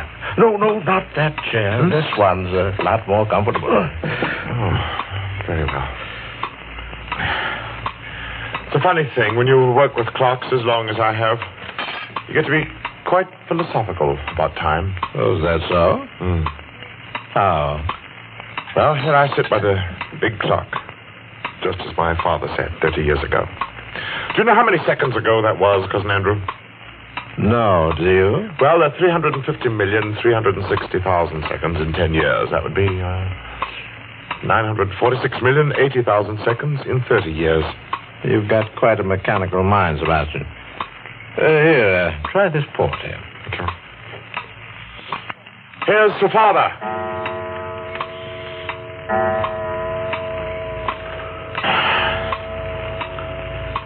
What's the matter, Cousin Andrew? Are you ill? No. Your face is drawn and gray. Shut up.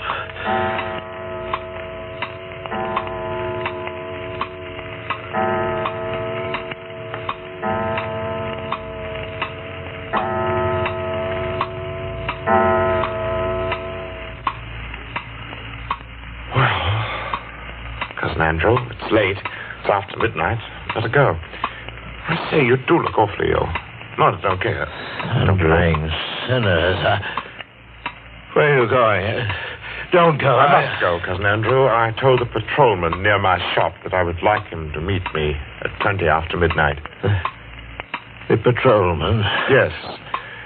But here, sit down and relax. Take my chair. It's more comfortable.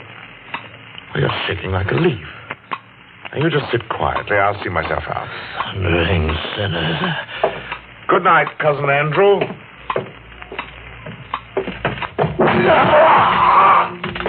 Sebastian! Get it up! Get the clock off me! You die hard, too, don't you? It was just a matter of timing. I set the hand a minute fast, and the weight didn't touch your clever little spring device till just now, because it's lighter by 10 pieces of blood-stained gold from the coffers of another murderer, Cleopatra.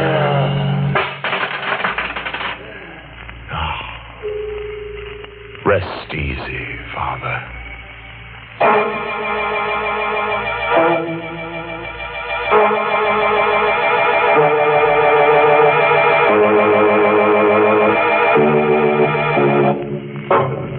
And a fine chime was had by all. Gonna leave you now, folks, with a timely moral. You can figure out how long you've lived, sure. That's your pastime. But figuring out how long you're going to live, that's just any old time. Oh, yes, by the way, this story should teach you another lesson. Never complain when you have to work late. Remember that overtime is certainly better than undertime.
Inner Sanctum was heard in the United States over CBS, the Columbia Broadcasting System, and has been rebroadcast for servicemen and women overseas.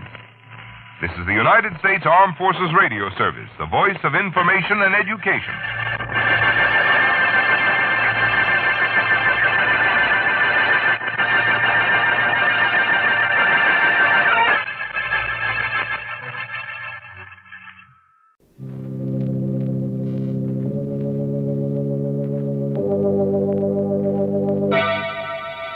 Colgate Tooth Powder presents Inner Sanctum Mysteries.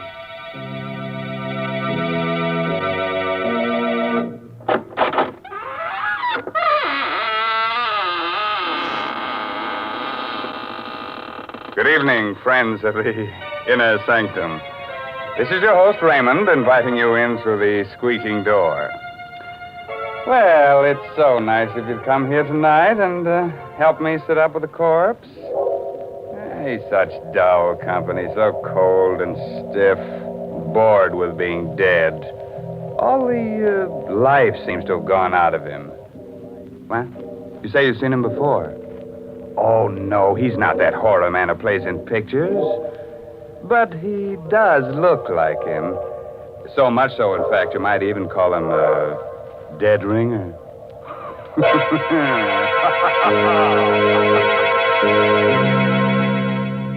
Tonight's Inner Sanctum Mystery, Voice on the Wire, is an original radio drama by Robert Sloan and stars Miss Leslie Woods in the role of Geraldine Reeves. It's produced under the direction of Hyman Brown. Use Colgate tooth powder. Keep smiling just right. Use it each morning and use it at night.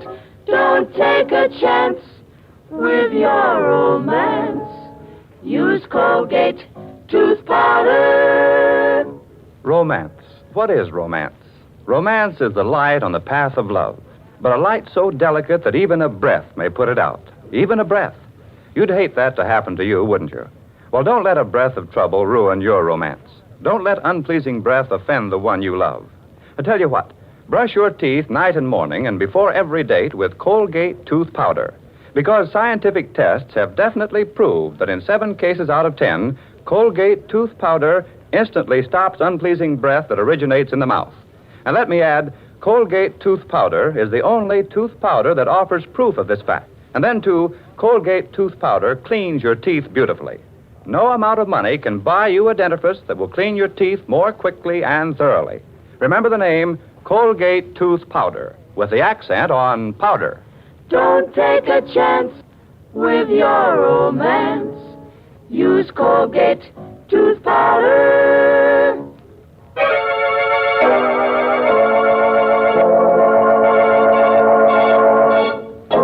No doubt the telephone is an ingenious invention, but as far as I know, no one as yet has been able to commit murder over it, although many people have wanted to.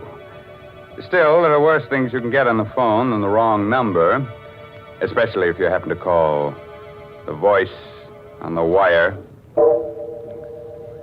On a long, narrow island just off the shore of one of our larger lakes, Mrs. Geraldine Reeves, widow of the late composer David Reeves, lives alone in a gaunt, gray shingled house.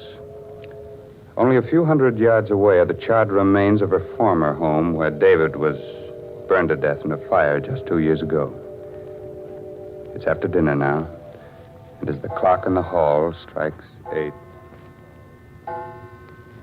You've got to get hold of yourself, Geraldine. I can't help it, Doctor. You see, it starts every night about this time. What starts? The music. David's last composition. I hear it being played on a piano. And the notes seem to come from the old house, the house where David died in the fire. Well, perhaps someone is playing that piece on the piano. Someone on the island. No, there's only one other house out here, and those people are away. And the dog. The dog keeps howling all night long. What dog? I don't know. There's no dog on the island, but David and I did have a dog. You remember? He stayed with David the night of the fire. He died with him because David was too ill to get out of bed. There it is again. It's amazing. That's a real dog. Somewhere on this island. Oh, do you think so? Why, of course. Probably some stray got across the bridge or swam over from the shore. Well, you see, Oh, excuse me, Doctor. Certainly. Hello? Hello? Mrs. Geraldine Reeves. Yes, speaking. Who is this? Listen.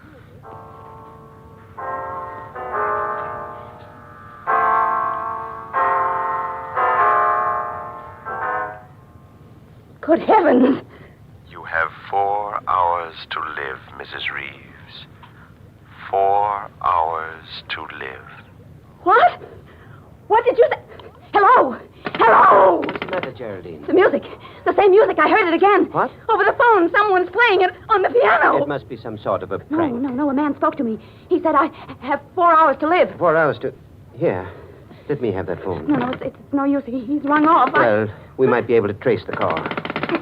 Hello, operator. Operator. Somebody's trying to kill me. Hello, operator.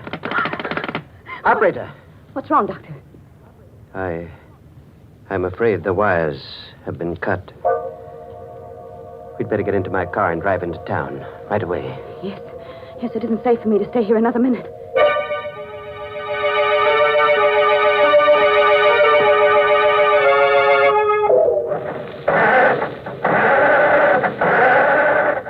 Can't understand it. The motor won't turn over. Somebody must have meddled with this car while we were in the house. Well, try my car, Doctor. I think perhaps I'd better. Is it in the garage? Yes, Great heavens, it's gone. The garage is empty. The car's been stolen. Now, let's not lose our heads, Geraldine. But we're not completely cut off yet. We can't use a car. We can still walk. But it's almost a mile to the bridge, and the road is so dark down along the water. It won't be too dark with a flashlight. We can go down through the woods to the edge of the water and walk along the shore. Oh, wait a minute. What's the matter? I just remembered. David's brother's driving out here tonight. Harvey? Yes, and his wife, Laura. They said they'd be here by 8:30, and if we wait for them, they can take us back in their car. What do you think, Doctor? That's safer than trying to make it alone. If we wait right here, perhaps we can watch the bridge and see them coming. For heaven's sake, Geraldine. What are you staring at? The bridge, Doctor. The bridge, look. This end of it's been washed out.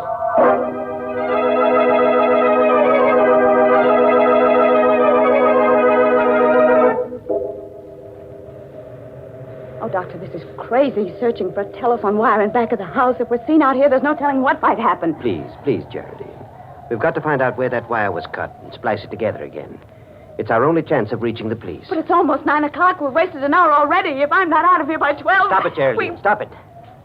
Oh. I'm sorry. I didn't mean to. What's that? It's the dog again.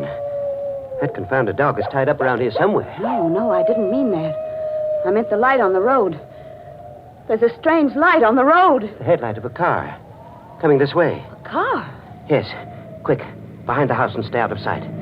It's turning into the driveway. How could a car have come out onto the island with that bridge out? Shh. They're getting out. Oh! Why, it's Harvey and Laura. Good heavens. Oh, Harvey! Hello! Harvey! Oh, Harvey. Pete's sake. Oh. Jerry, what are you doing? Playing hide-and-seek with us back there? Oh, Harvey, I'm so glad you've come. Jerry, what's the matter? Oh, everything.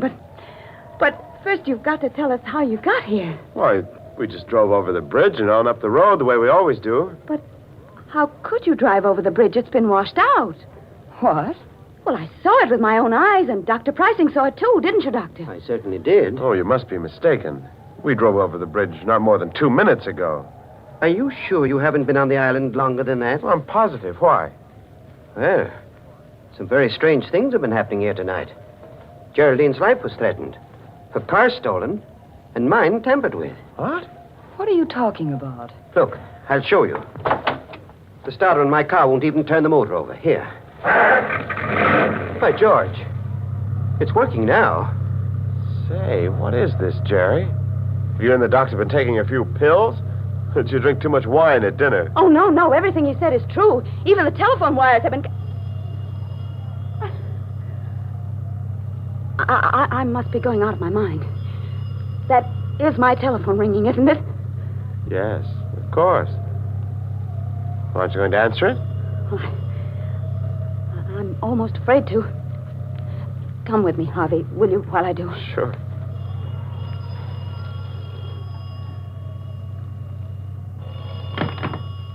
Hello? Hello. Mrs. Reeves. Yes? Listen.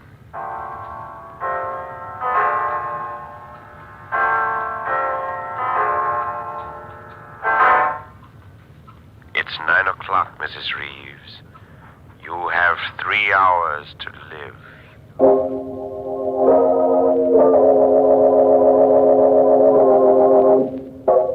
I can't stand this waiting, this endless waiting. Why don't the police come? Easy now, Jerry. They'll be here. You only phoned them a few minutes ago. Something can happen before they get here. I have a gun ready, just in case anything should happen. And I won't hesitate to use it. You have a gun, Doctor? Why, yes. Geraldine gave it to me before you arrived. Oh. What's the matter? You trust me with a gun, don't you? Why, of course.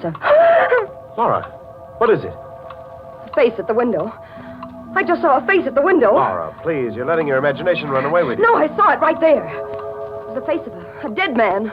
Quick, Harvey. Out the back way. Right. No, please don't leave us. We'll be right outside the window. Jerry, I'm afraid. Well, there's nothing we can do, Laura. They won't be far away. But I don't trust Dr. Prizing. You never should have given him that gun. Why not? Because I think he's a murderer. Laura! Yes. Don't you remember how he acted at the trial? When you were accused of starting the fire that killed David? He testified against you time and again. Subtly.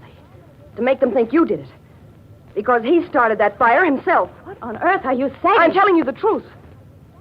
During the trial, he swore that he wasn't on the island the night of the fire.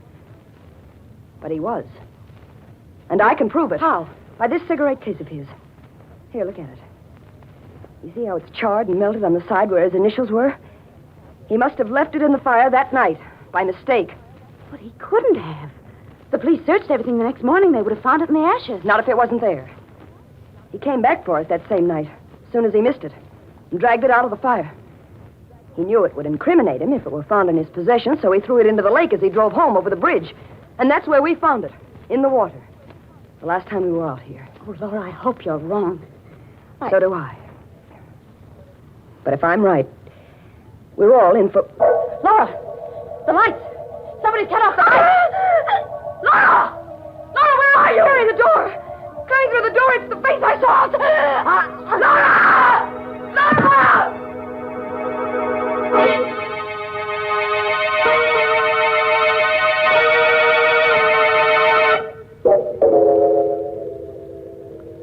It was meant to be me, Harvey. Whoever came through that door intended to kill me. Jerry, please. How is Laura, Doctor? I'm afraid I can't do anything for her, Harvey. She's passed on. Oh. Laura, darling. You'd better not touch the body, Harvey. Oh, leave me alone. You've done enough already, Dr. Prizing. I beg your pardon? You'll have a lot of explaining to do when the police arrive, Doctor.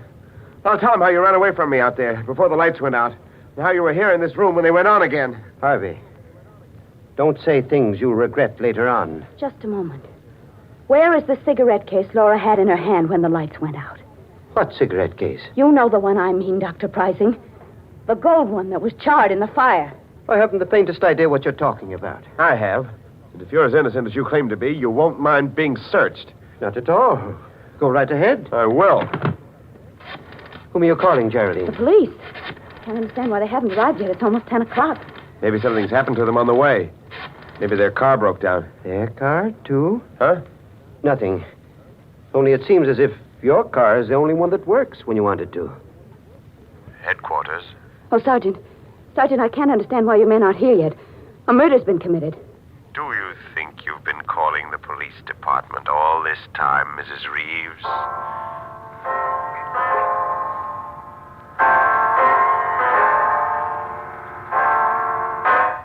David's music. It's 10 o'clock, Mrs. Reeves. You have 2 more hours.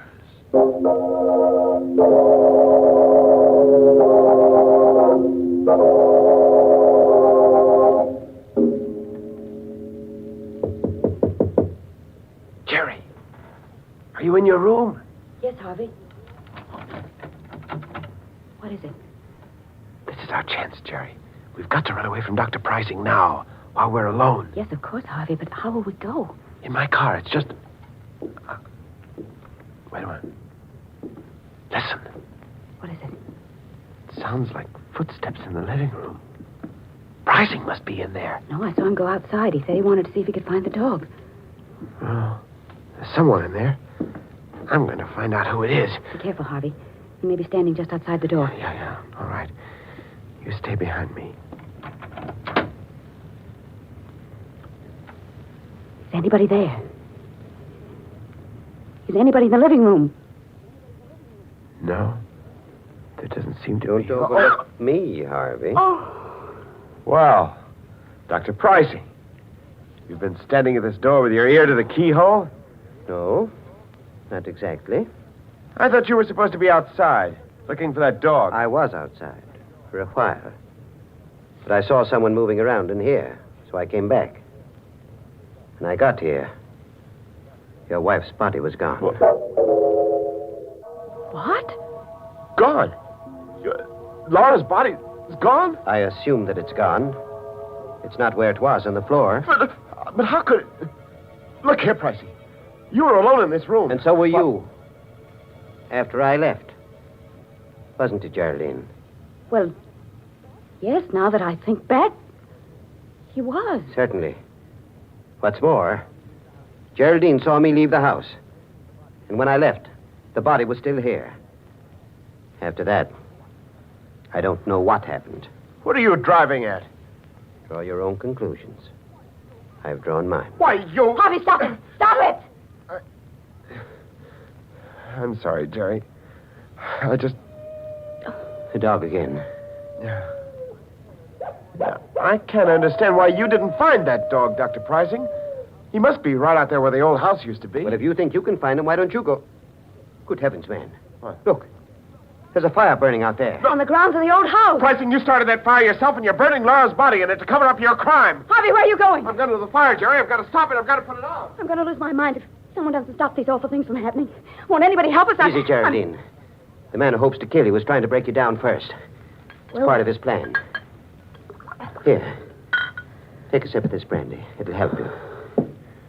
All right, thank you, Doctor. What's the matter? Oh, nothing, really. I just don't care for any brandy just now. What's wrong with it? Well, I didn't say anything was wrong with it. I just don't... You fool.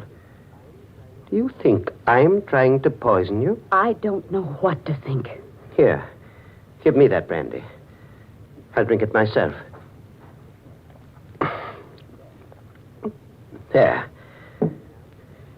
Believe me now? I don't believe anyone. Listen to me, Geraldine. I'm the best friend you have in the world right now. You've got to understand that. Because there isn't much more time. We've got to get away from Harvey while he's still out there. What do you mean? Can't you see? He's trying to kill you. That's a lie. It isn't, Geraldine.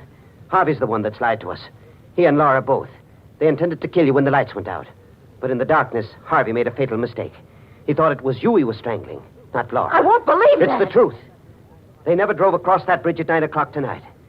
They've been here on the island all evening. How do you know? Because we saw that bridge with our own eyes. And I saw it again just 5 minutes ago. It's still down. You're lying. Come out and see it for yourself. You're just trying to get me out of this house. Stop being such a fool. Here, take this gun. If it'll give you any security, take it. And hold it in my back while we're out there. But for heaven's sakes, let's get away from Harvey while there's still a chance. All right. Give me the gun. Here. Now you keep in front of me all the time. And I'm warning you. If you make one false move, I'll kill you in cold blood.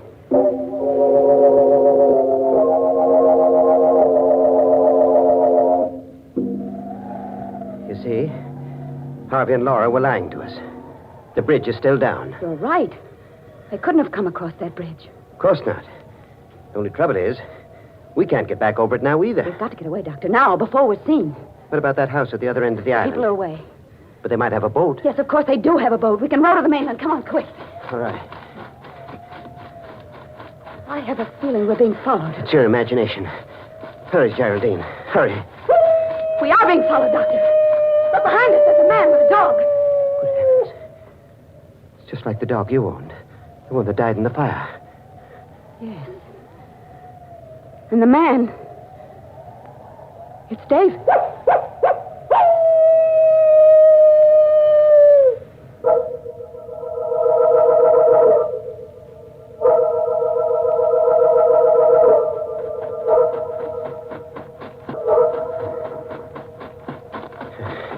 We've lost them.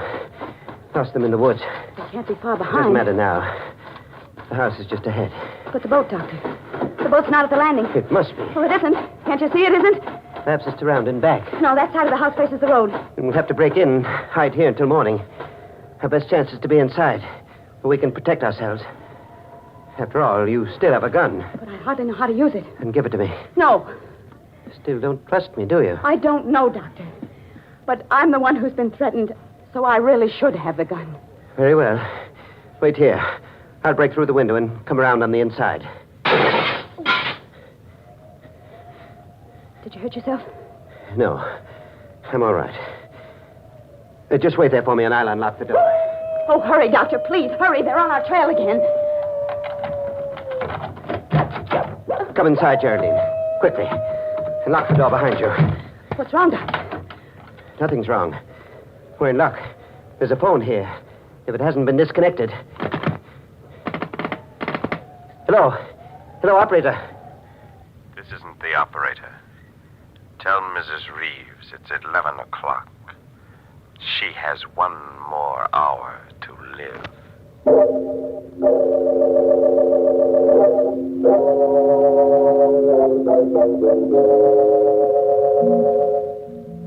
11. I won't leave this house. I'm not going to run away any longer.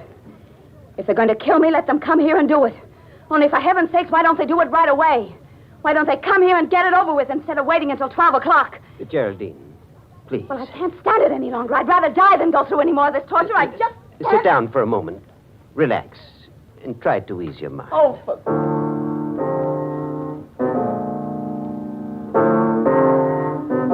Dr. Prizing, what are you doing? Playing the piano.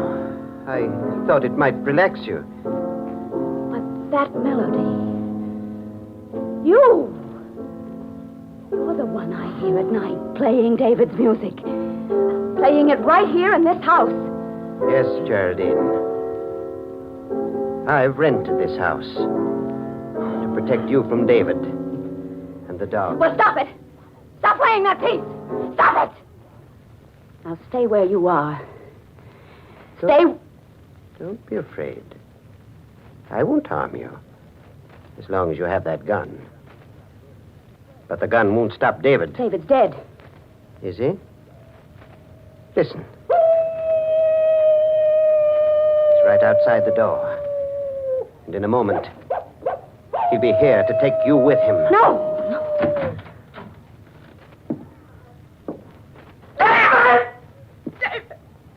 Yes, Geraldine.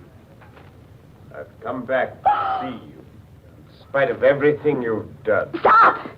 You killed me, didn't you, darling? You started that fire because you knew I was too much of an invalid to get out of bed. Stay where you are! You hated me, Geraldine. Stop!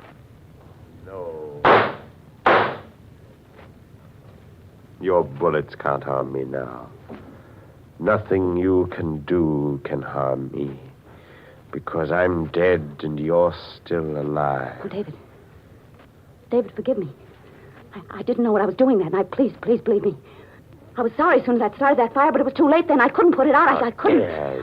How dare you ask my forgiveness when you're still lying? But I'm not lying. I'm not. I told you everything. Why didn't you tell the police? Because I wanted to live. You'll confess everything now? Yes, David, yes, I will. If you'll only leave me alone, please. It was my cigarette case Laura found in the water. I'd thrown it over the bridge that same night after I took it out of the fire. Well, I guess that's all we need, Harvey. A full confession with 2 witnesses. Harvey! Yes, Geraldine. I do look like my brother in this dim light. And the dog Laura's holding outside is the same breed as the one you own. Laura? Laura? Did you say Laura was alive? Very much so, Geraldine. Wasn't hard for me to pretend being dead. With the doctor keeping you away from my body. Then you were all in this together. You forced this confession out of me. Yes, Geraldine. The blank cartridges Dr. Pricing slipped into that gun of yours really turned the trick. Oh, excuse me. Hello. Oh, hello, Inspector. Yes, it's all right now. You can hook the wires up again. She's told us the truth. And you'd better get to work on that bridge right away. It's still down.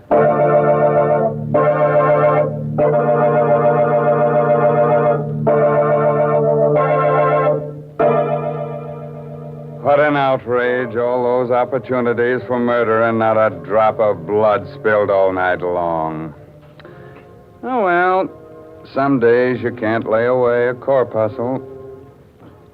And now, a moment while our Colgate voices bring you a message. Use Colgate tooth powder. Keep smiling just right. Use it each morning and use it at night to help you rate with every date. Use Colgate tooth powder.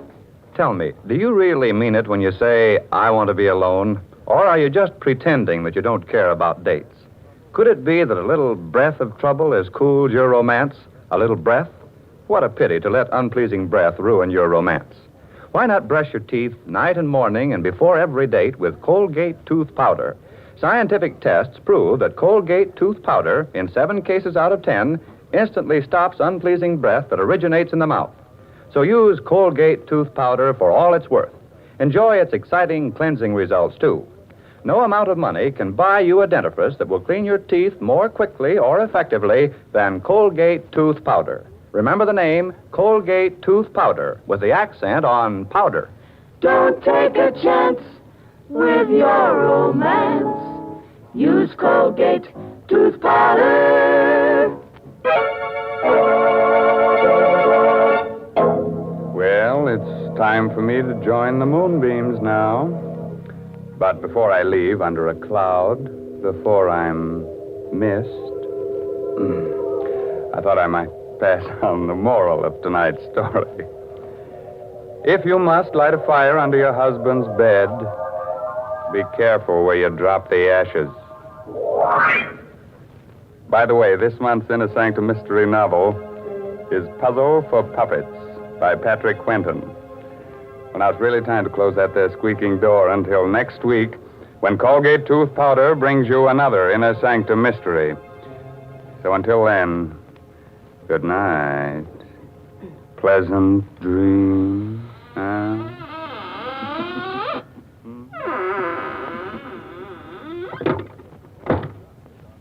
Latest reports from doctors on the 14-day Palmolive plan. Kansas City reports better complexions for 93%. New Orleans reports better complexions for 97%. In city after city, doctors tested the 14-day Palmolive plan on all types of skin, and 2 out of 3 of all women tested got better complexions in 14 days. What is this 14-day Palmolive plan? Wash your face 3 times a day with Palmolive soap. Then, each time, take 60 seconds more to massage Palmolive's lovely soft lather onto your skin as you would a cream. Then rinse.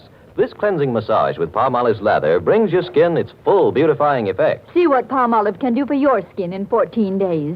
Remember, doctors prove Palmolive's beauty results. Remember, another Inner Sanctum Mystery next Wednesday night. This is CBS, the Columbia Broadcasting System.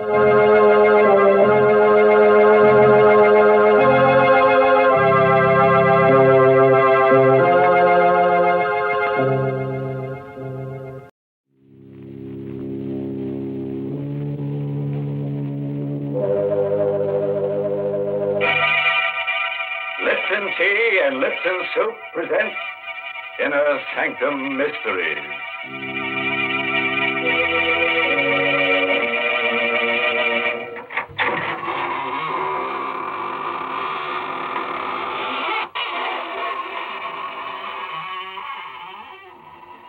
Good evening, friends. This is your host of the Inner Sanctum. welcoming you to another half hour of gore galore. Come in, won't you, and sit down. No, not there. You'll sit on Ezekiel. He wouldn't like that. Besides, you'd probably find him pretty cold. We've been keeping him on ice for about 6 months now. What? That noise? Oh, that's just his teeth chattering. No, not because he's cold, but because he's just finished going over tonight's story and, well, I guess you could call him a scared stiff. Goodness, is the story really going to be so scary? You mean that lots of people are going to be murdered? Yes, Mary, but don't worry. We're only killing people who've never been killed before. Well, I guess then that all the characters in the story will need plenty of ho suet. Oh, Seward, what's that? Chinese for Lipton tea? Well, you're half right. It's Chinese. Ho suet means good luck. And that's what it says in Chinese characters on the sterling silver medallion that the Lipton people are offering to the ladies. Yes, ladies, the medallion is a Chinese good luck charm. But more than that, it's a really lovely piece of jewelry. It's made of solid sterling silver, and it's hung on a narrow black rayon satin ribbon. That's the fashion this year, you know. Yes, this handsome medallion is the kind of jewelry you find at those smart shops on Fifth Avenue in New York. And to get it, all you have to do is to send 25 cents and the box top from a package of Lipton's, the tea with the brisk flavor, to Lipton Tea, Box 92. That's Box 92, New York City. All right, friends. Now get ready for a surprise. Tonight's story is called Death Across the Board. It's an original radio play by Robert Newman. And our star is that famous dramatic actor of stage and screen, Raymond Massey, who will play the role of John Strand. You like to play games. Your life, but even your soul on one throw of the dice or the turn of a card. Oh, you don't care for such high stakes, eh? Well, did it ever occur to you, by living, you're playing such a game, and that your opponent was death? Tonight, I'm going to tell you a story about a man who sat in death's place, playing with human lives, and of what happened to him. It is about 10 o'clock on a sultry summer evening, and Dr. John Strand is standing in front of the window of a pawn shop in the oldest part of the city. On a sudden impulse, he pushes open the door. Good evening, sir. Good evening. Is there anything I can do for you? No, thank you. If you don't mind, I'd just like to look around. By all means. I just thought if there was something in particular. Oh, I really didn't have anything special in mind. I just thought... Hello. Ah, my chess set. Yes, a very interesting set.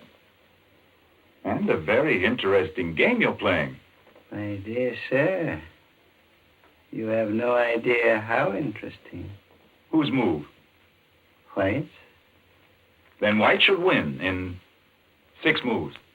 That, sir, is very much open to question. Well, perhaps we can play sometime. How much for this set? It's not for sale. Oh, too bad. Yes. However, if you're interested in chess and chessmen, I know of a set that I think might appeal to you. It's an Arabian set, 12th or 13th century ivory. The white pieces are Saracen warriors, and the black pieces are crusaders. Do you have it here? Unfortunately, no. It's not very far away. If you thought you'd like to see it. Well, if it's not too outrageously expensive, and you're sure it's no bother? My dear sir, don't give it another thought.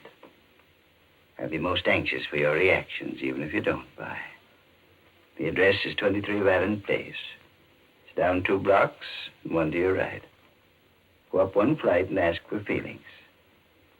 Tell him that Raphael sent you. 23 Vallon Place. Up 1 flight. Ask for Felix. I'll phone him and tell him to expect you. Your name is? Strand. Dr. John Strand. Very good, Dr. Strand. Somehow I have the feeling we shall see each other again. Perhaps we should even have the chance to play that game you mentioned before.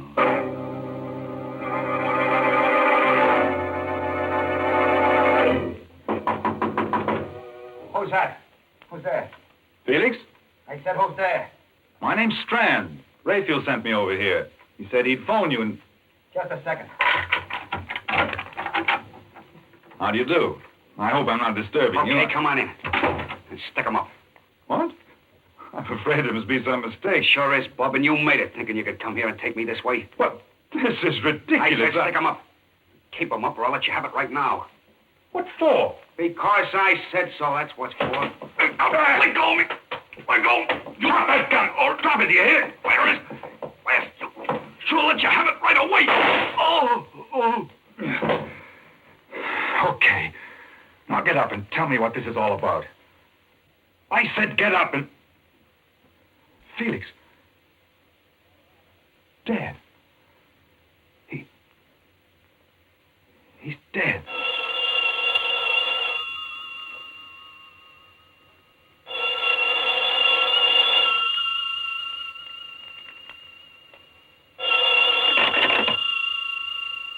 Hello?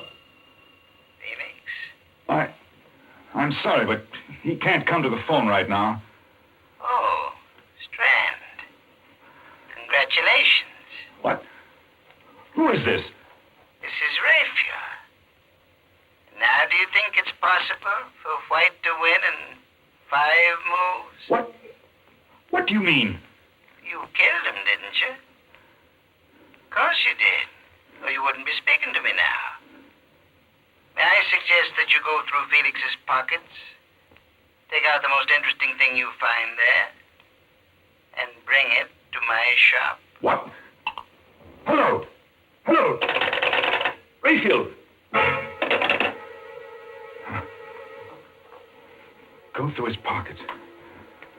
I've got to get to the bottom of this, find out what it's all about. A wallet. Keys. And a chessman. A black rook. All right, Mr. Rayfield. I think perhaps I'll take you up on that. I will go back to your shop.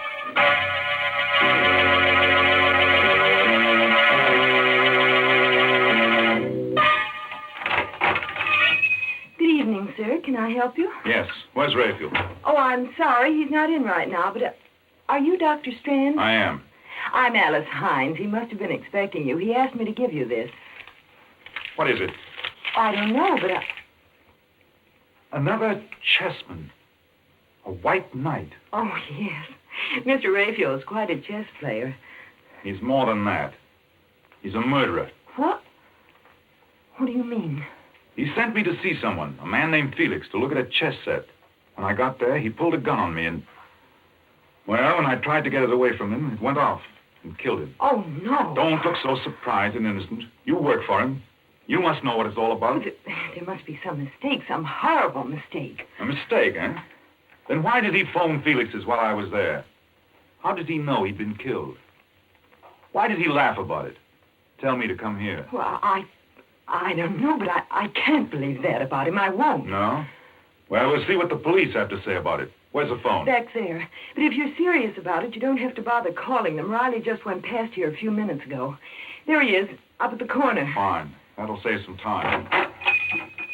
Officer! Oh, officer, would you... Good Lord. Someone shot him. That woman hiding behind that car there. The woman in black. She's coming in here. Don't just stand there. Get inside and shut the door. You shot Riley. You killed him. 6 months I've been trying to find out who got Ben. Now he can rest in peace. Where's Rayfield? Rayfield? He's the one that got the dope for me.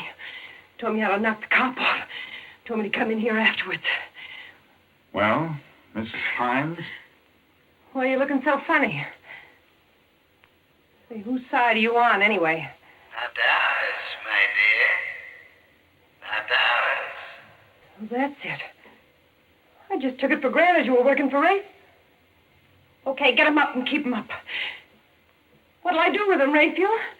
Where are you, anyway? Oh, I'm around here someplace. As to what to do with them, I leave that to your discretion.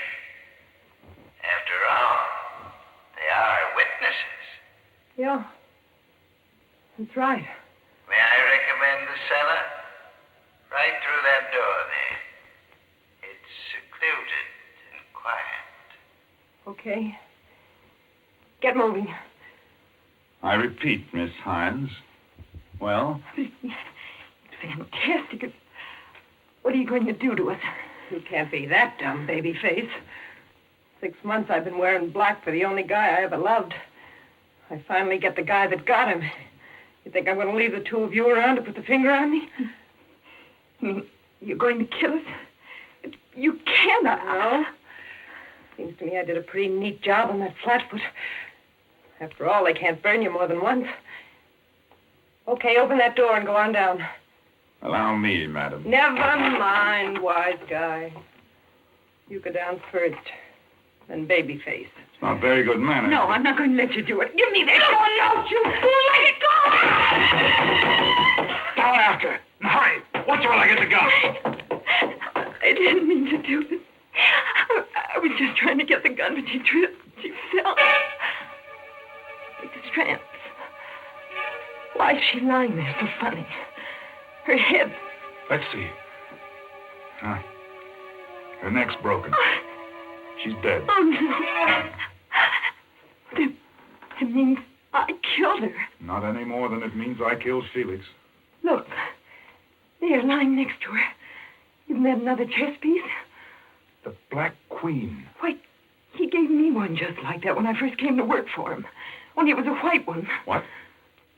Black Queen, White Queen, White Knight, and... No. It's impossible.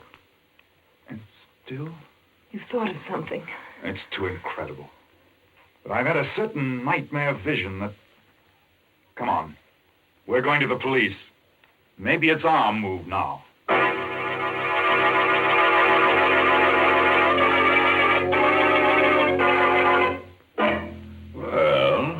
Live and learn. I always had an idea that I wouldn't like chess, that it was a pretty slow game. But here we've only been playing for about 15 minutes, and we've chalked up 3 corpses already. Yes, this kind of chess is just like a divorce. Why? What do you mean? Well, it's a good way to get rid of your wife. That is, if she's a stale maid. Well, I assure you, most men don't want to get rid of their wives. Is that so? Didn't you tell me that a man had written in to ask for that Lipton sterling silver medallion on the black ribbon? Yes. And didn't he say he wanted to put it around his wife's neck as a choker? Oh, dear, you don't understand. A choker is just one of the ways in which you can wear this medallion. Of course, you can also wear it as a necklace or... Well, here's what one of our listeners says she does. I put the medallion on my charm bracelet. I just took it off the narrow black rayon satin ribbon on which it's hung and then slipped it on my bracelet. The medallion was just the right size. Yes, ladies, and no matter how you wear it, the medallion is really a smart piece of jewelry. It's made of solid sterling silver, and it's about 1 inch in diameter. So send for your medallion tonight. The Lipton people are making it easy for you to own one. Just send 25 cents and the box top from a package of Liptons, the tea with the brisk flavor, to Lipton Tea, Box 92.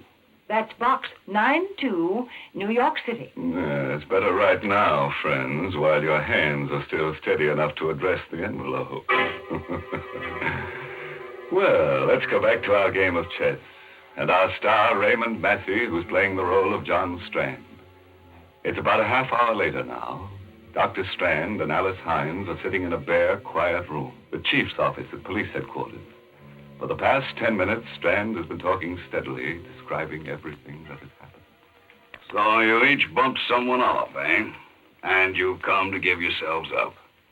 We certainly did not come here to give ourselves up, Chief. I told you that in both cases it was self-defense. We're here because there's a madman loose, a homicidal maniac. It just came to me a little while ago. There was something strangely familiar about this Raphael, and... Did you ever hear of Raphael Norbert? No. He was one of the greatest chess players the world has ever known. About 5 years ago, he disappeared. Well, he's playing another chess game now. The maddest game that ever was. Is there a map of the city around? Right there on the wall. Let's see. Now, here's Raphael's shop. And yes, this would be it. This section of the city here, 8 blocks each way. This is his chessboard. And human beings, people like Alice and I, are his chessmen. What? John. I know it sounds fantastic, but I think it's true. When he sent me to Felix's, he told me to go down 2 blocks and 1 to the right. That's the move of the night. In other words, he had cast me as one of the white knights in his crazy game. Alice was the white queen. He himself was the black king, and so on. He just lined up all these people. Said, you play this piece, you play that, No. and... That was the beauty of the game. The fascinating, exciting part to him. No one knew that they were playing in it, but he. For instance, Felix didn't know that he was a black rook any more than I knew I was a white knight. But his black pieces were all criminals of some sort who wouldn't hesitate to kill. And it was by killing that one piece took another. You see, that was the ultimate refinement. The thing that made this the greatest game Norbert has ever played. He could plan a move, but he had no way of telling which piece would take which. For instance, I killed Felix instead of his killing me. In other words, he was not only playing his game against law and order, against society, but he was matching his brains against that of every piece in the game. Against law and order, eh? I got this in the mail a couple of weeks ago, without any letter or anything. How would it fit in with your theory? The White King. Of course. He's cast you in the role of the White King. In other words, he's playing this game principally against you. Now do you believe us, Mr. Adams? Do you? I don't know. It's possible, I suppose. We've been having a funny kind of crime wave lately, killings without any apparent... Excuse me. Hello? Hello, Chief. Valenti speaking. I'm down at the corner of 3rd and Sycamore, and there's something kind of screwy going on. Hello? Hello? Valenti? What's the matter? One of our detectives calling from 3rd and Sycamore. Said there was something screwy on, and then, well, sounded like somebody got him. I'll make sure about this before you answer, but would this be part of what you were talking about? Let's look at the map again. 3rd and Sycamore. That would be in the area that's Raphael's chessboard. Yes, I think it is. Okay, come on. We're going down there.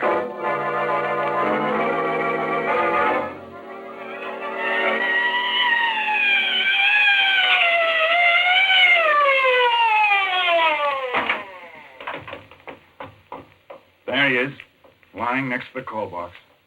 Dead. Stabbed. Look there, lying next to him. Another chess piece. A pawn. A white pawn. Of course. If you're the White King, then all your men would be pawns. Pawns, huh? They're the pieces that get pushed around, aren't they? Well, they're the ones that are usually sacrificed. 2 of my men, Riley and Valenti. Okay, Strand, you're a chess player. You think you can figure out what this Raphael character is going to do next? Tell me how I can meet him? I might. I only got a very quick look at the board. But if I can remember the location of the pieces... You mean he's actually got a board set up showing where all the pieces, everybody is? There's one set up in a little table right next to his desk. No one's allowed to touch it. That's the one. And it was because I noticed it, commented on it, that I got involved in this nightmare. I think I do remember the position of all the pieces that were left. But of course, some moves may have been made since I saw it last. Well, what are we fooling around for? Let's go to that shop and make sure.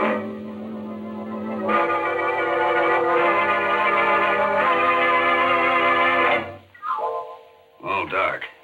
Doesn't look as if anyone's in the store. Locked, all right. You got a key, haven't you, Alice? No, Raphael never gave me one. He always locked up himself. Well, what do we do? 2 of my men killed and you ask me something like that. Look out. Okay, where's the light? Right here. There's the chessboard over there. I know. Let's take a look at it. This all there is to the place? Except for the cellar. Oh, she must still be down there. That woman in We'll black... go down there later. Well, Strand? Well, at the moment, black seems to have the edge on us. Several moves have been made, and we've lost several pieces. But we still got a The fair devil's chance. winning that game. Where's this Raphael guy, the Black King? What's he going to do next? Just give me another minute or two, will you? The Black King is still in his own square, which would seem to mean that Raphael was still here someplace. The thing is, I'm not sure whose move it is now. You're right, Strand. I am still here.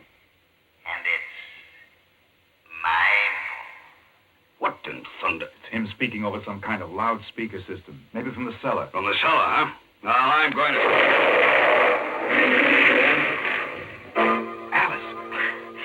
Alice, where are you? Over here. Are you all right? I think so. What was it? What happened?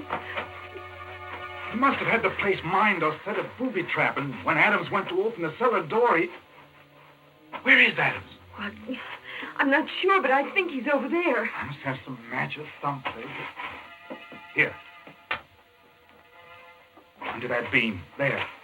Help me lift it off. Adams! Adams! Is he... No, but he's pretty badly hurt. Just let me get a few tourniquets tied on him, and we better get him to a hospital.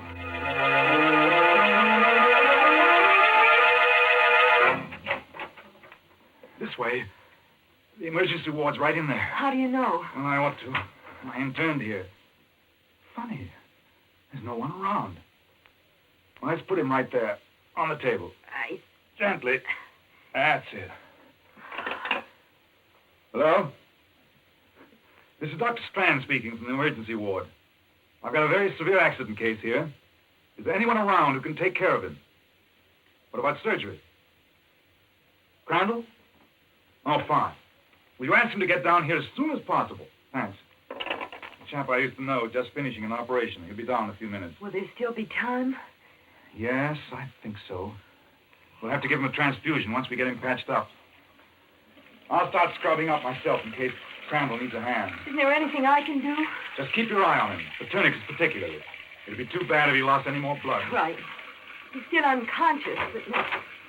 Oh, hello, Crandall. That was quick. Awfully glad you were here. It's a pretty serious case. Adams, the chief of police. An explosion. Oh? If we don't work fast, we may lose him. Shock. Possible concussion. Right axillary artery severed. I got a tourniquet on. I'll be finished scrubbing up in a minute. Give you a hand. Take your time. No hurry. I'll just... What are you doing? Removing the tourniquet. Wait, I'm not ready with the ligatures yet. Oh. You're not Crandall. You're Raphael. Right, Strand. Raphael Norbert. Dr. Crandall is still in surgery. Locked in, as a matter of fact. I put on this mask and gown not because I thought it would fool you. Because, well, somehow it just seemed appropriate. It can't be you. You were in the shop. No, Strand.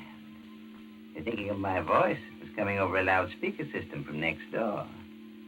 If you're thinking of my position on the board, you forget. I hadn't made my move yet. Raphael, I don't know why you've done all this, and I don't care why. But you've got to let us do something about Chief Adams. All that blood he's Yes, losing. Raphael, for heaven's sake. Don't move, either of you. When I have to shoot, I sincerely hope it won't be necessary. After all, when the chief of police dies, the game will be over.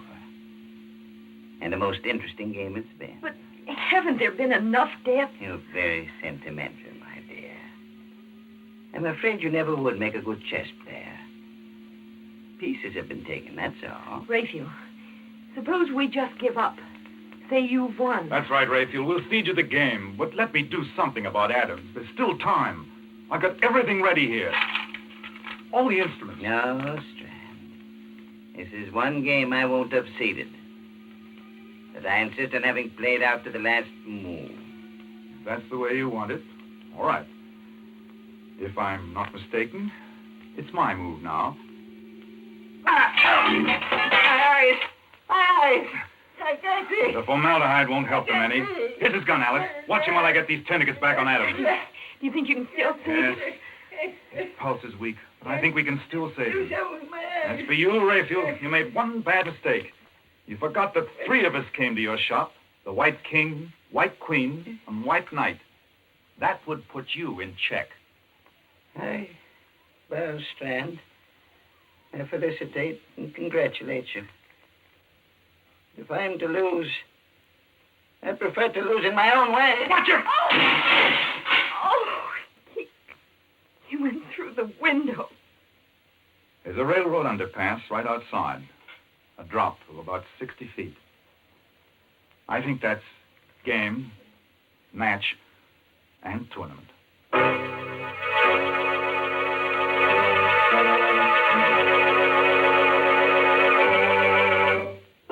What? You mean the game's over already? Well, that's impossible. We've still got some characters left, at least 3 of them that haven't been killed off. We've been robbed, and I think we ought to call for a return match. Let's take a vote on it there. All those in favor? 1, 2, 3. That's funny. It came out just the way it did for our friend Raphael. The eyes got it. Heavens, let's not have another game of chess. Yes, Mary. Now do you see why they call the pieces chess men instead of women? Oh, this game's too rough for women. It certainly is rough. Oh, do you feel worn out and tired? Why don't you rest a while? Then you can slip into something comfortable, like a winding sheet. And if you want to be really fancy, you can put on your sterling silver medallion. What? You have no medallion? Well, here's how you get one. Just send... Never mind. I'll tell them, thank you. Ladies, if you want to own a handsome sterling silver medallion, just send 25 cents and the box top from a package of Lipton, the tea with the brisk flavor, to Lipton Tea, Box 92, New York City.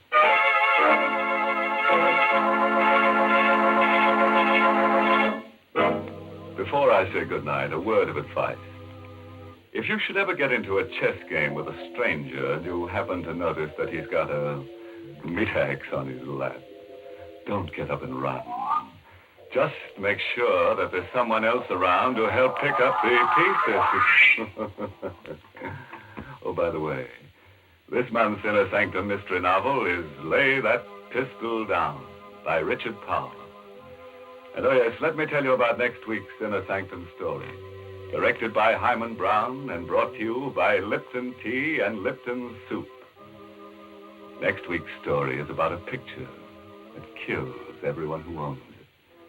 It's a masterpiece of murder. Yes, just as soon as a man hangs up his picture, vice versa happens. The picture hangs him. And now it's time to close the squeaking door until next Tuesday. So, good night. Pleasant dreams.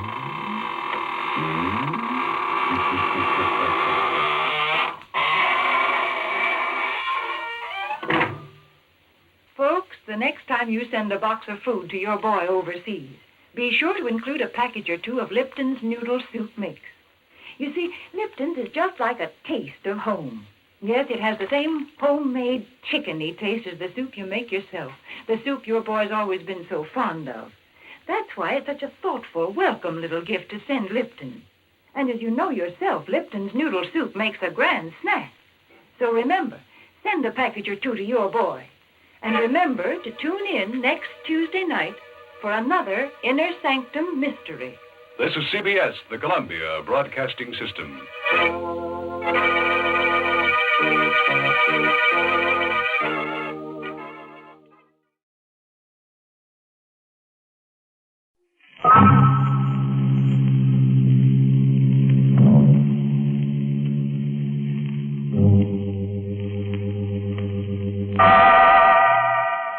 Inner Sanctum Mysteries.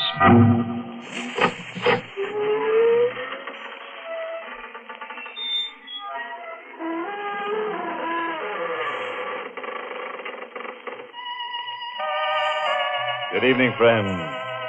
This is your host to welcome you through the creaking door into the inner sanctum.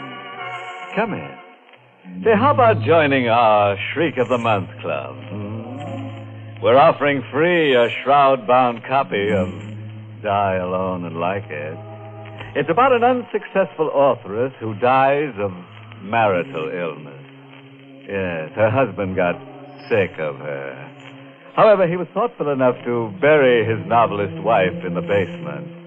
And now, at last, she's in the bestseller class.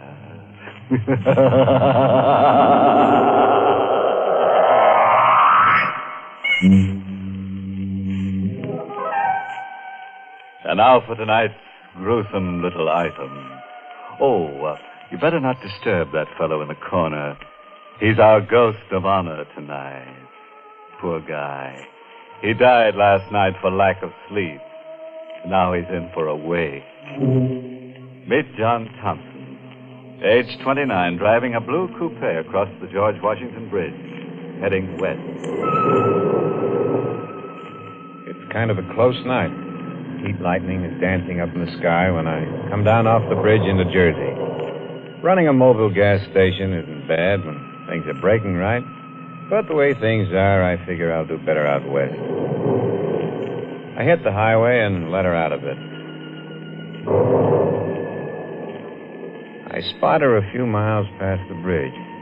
She's standing there by the side of the road, out in the middle of nothing. I don't know exactly why, but I stop. Want a lift? Thanks. Hop in. Going far? Not very. Well, yell when you want me to leave you off, huh? My name's Thompson. John Thompson.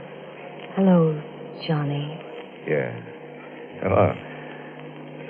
What's your name? Anne. Where in particular are you heading for?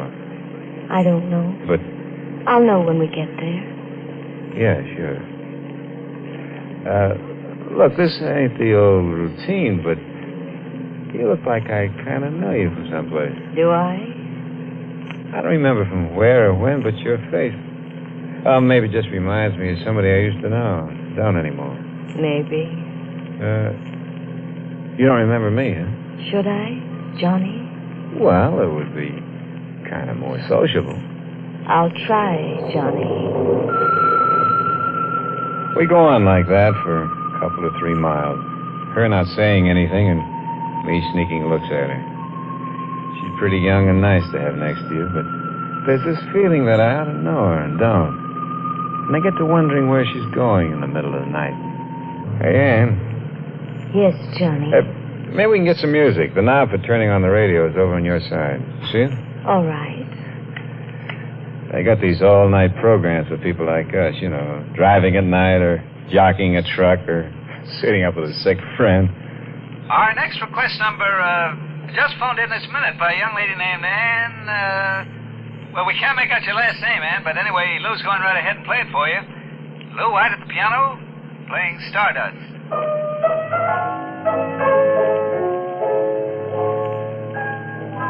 He plays a nice piano, huh?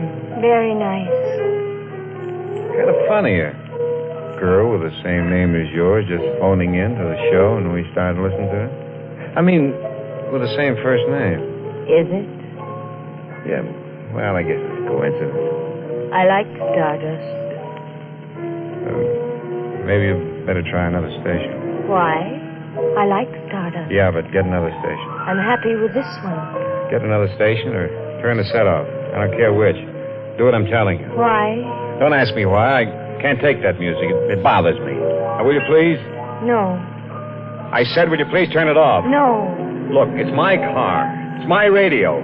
I want you to... Oh, never mind. I'll turn it off myself. You better watch the road. You might have an accident. I'll turn it off myself. And now let go of my hand. No, I don't want you to turn it off. Let go. I got to keep my other hand on the wheel. I won't let go. I want you to listen to Stardust. I like it. But I don't. I'm warning you. Very pretty. All right. This is what you wanted. You junkie. Please. I told you to turn it off. You let go of the wheel. You wouldn't listen to me. No. No, it's too late. Ann!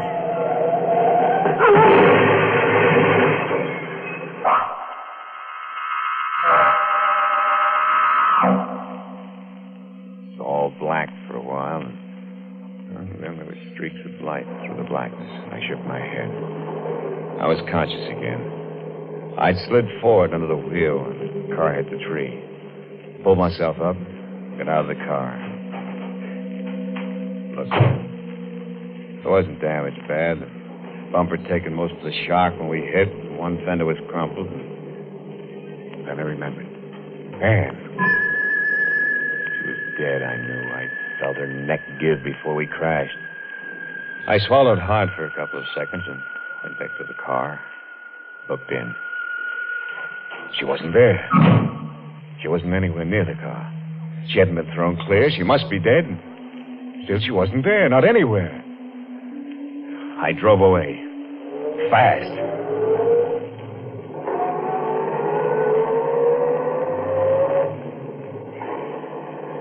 My head don't feel so good, but I stop thinking as I go through the night. I do puzzles and arithmetic, multiplication. 49 times 76, 102 times 27, so I won't think.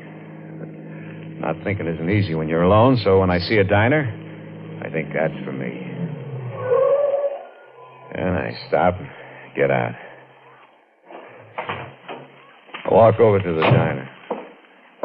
The air's still heavy and the crickets are raising cane. I go in.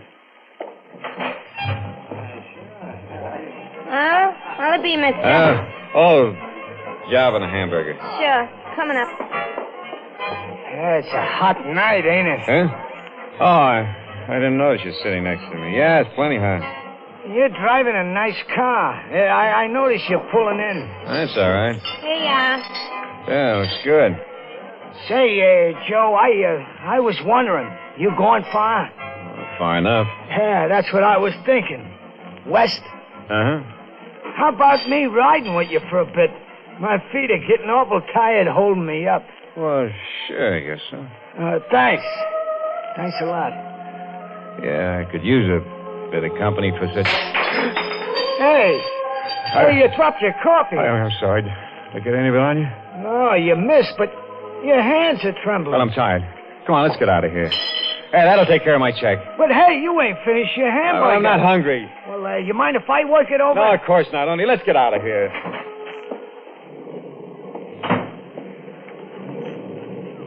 Sure is a dark night, huh? Hurry up, will you? Yeah. Dark enough to hide a corpse in.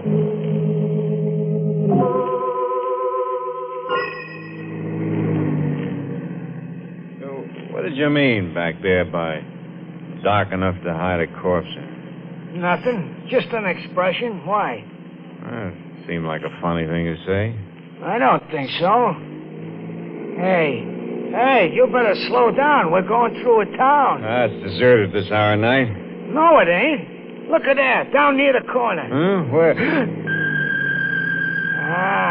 You seen her, huh? Standing under that lamppost? Pretty as a picture, ain't she? Hey, slow down, will you? Maybe she wants a lift. You're crazy. Well, look, she's giving us the thumb. We're gonna pass her in a minute. And don't bother me. Yeah, but... Hey, she's calling you. She knows you. You can't pass up a girl like that. Will you shut up? I don't get it.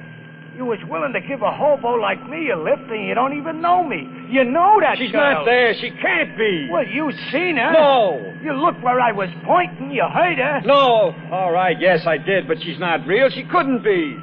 Why? She's dead. Yeah, how do you know? Because I saw her die. Yeah? Yeah, in an accident. 100 miles from here. Well, then what was she doing under that lamppost? I don't know. Maybe it was a ghost. Maybe I'm going crazy. I seen her. And maybe you're dead, too. And the ghost riding with me.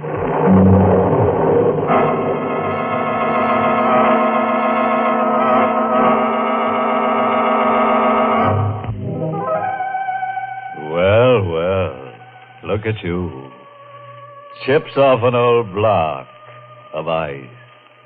Splinters from the petrified forest. Or are you always that way? Oh, you're not really frightened. Just pretending, huh? Well, then suppose you climb down off that chandelier and listen to the rest of the story about John Thompson who took a girl for a boogie ride. John and the bum he'd picked up rode on for a while in silence. Night was closer and heavier, and John was tired. Hey, watch it, will you? Oh, sorry. I closed my eyes for a second. Well, you better keep them open. It's healthier. Yeah. Well, I'm kind of pooped. It's been a long night. That chatter about ghosts, Yeah? how come? Oh, I was kidding. You were, huh? It wouldn't be because... How would you like to get out? I'd like it fine. I get nervous riding with a guy who turns green when you mention corpses. Hey, watch that bridge! Hey, you nearly dunked us in that stream. I can't keep my eyes open. What if I wash my face? Bathe my eyes with cold water? Yeah, that's an idea. You can stay in the car. I'll only be a couple of seconds. Oh, I'll go along. I could use a drink. Yeah, water. Looks good. Dark, peaceful. You know, you could sleep in water like that. Yeah, sure, but you wouldn't wake up. Go on, wash. Huh? Oh, yeah. It's swell. Sure. Cold. It's good. Uh-huh. Good for what ails you. But what does ail you, mister? Nothing. I'm tired, that's all. Getting sleepy. I'm better now. Okay. Well, let's get back to the car. I'm walking the rest of the way. What? Yeah. But I want to get there. There's nothing wrong with my driving. I didn't say there was, mister. But are you sure there ain't something wrong with you? All right. Walk. I don't need anybody to ride with. No, mister. You already got somebody or something riding with you.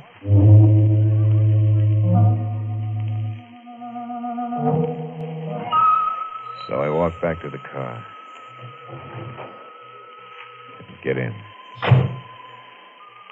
I don't pay no attention, the old bum said. Nothing wrong with me. Nothing. Start the car and drive off. Down the highway into the darkness. It's a long night. Maybe the longest night I ever lived. But it's only night someplace, west of New York, and that's all. The storm hanging overhead, never breaking. That's all. Hello, Johnny. It's her. Sitting right next to me. When she saw me looking at her, she smiled. Hello, Johnny. Oh. I didn't expect to see you again. No, Johnny? Oh, I left you so far behind. Not so far behind. Yeah, but I guess you must have got a lift on some other car, a faster car than mine, huh? That's how you got ahead of me.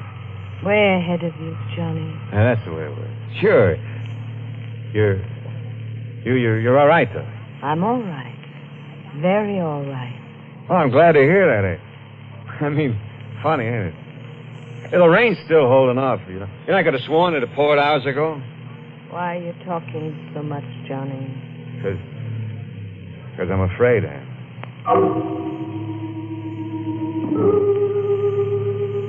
When will we get there, Johnny? Get where? Where you're going. I don't know. Why? Because I'm going there with you. Oh. Yeah? What? Nothing. Back again. That song's back again. I don't have to take it. I can't take it. She oughtn't to sing that song. I told her I didn't like it. I'm not going to tell her again. It won't do any good. This time I'm going to play it smart and sure. She's looking straight ahead, watching the road slide under the headlights. So I choked the car. Hey! What is it, Johnny? Motor. Seems to be something wrong. Oh. Yeah, I better get out and see. I'll wait here. Sure. Get the hood up.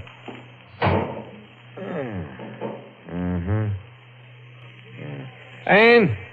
Yes? Yeah, I can fix it, but will you bring me the wrench? Where is it? In the dashboard compartment. All right. I got it, Johnny. Swell. Will you bring it to me?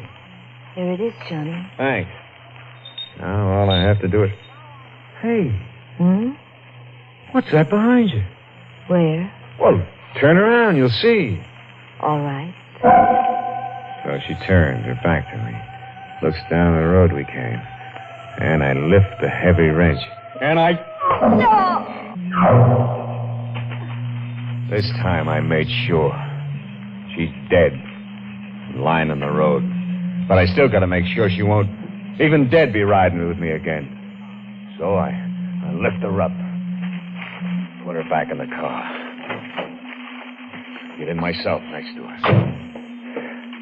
Yeah, start the car up. I remember the stream. It's not much of a stream, but deep enough for a thin girl to lie in. And that's where I go.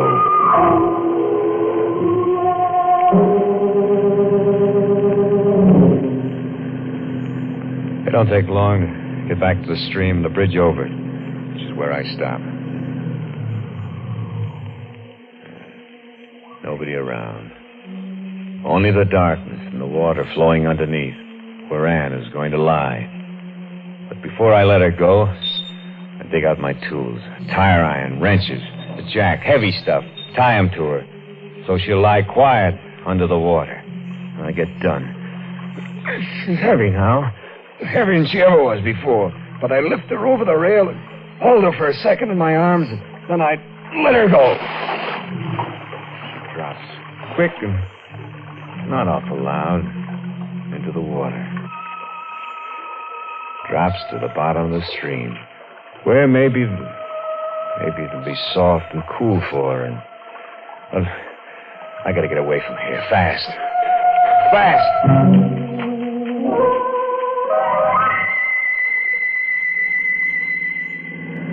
Every time the wheel turns around, every time the valves open and close, every time the sparks fire, I'm getting further away from her. This time she isn't going to follow me. This time she's deep under the water with irons tied to her and her head bashed in. I'd never turn around again and find her sitting next to me. I'd never hear her calling Johnny again. I'd never see her eyes or her thin body again. Clouds are pressing down now. No more moon. Thunder's purring closer like a big cat. I don't care. I'm through with her forever now. I'm so happy I could sing. La da da dee, da da da dee, da da. Oh no. The skies are opening up. The light is turning off and on like God's neon sign. The thunder's pounding in my head. I go faster.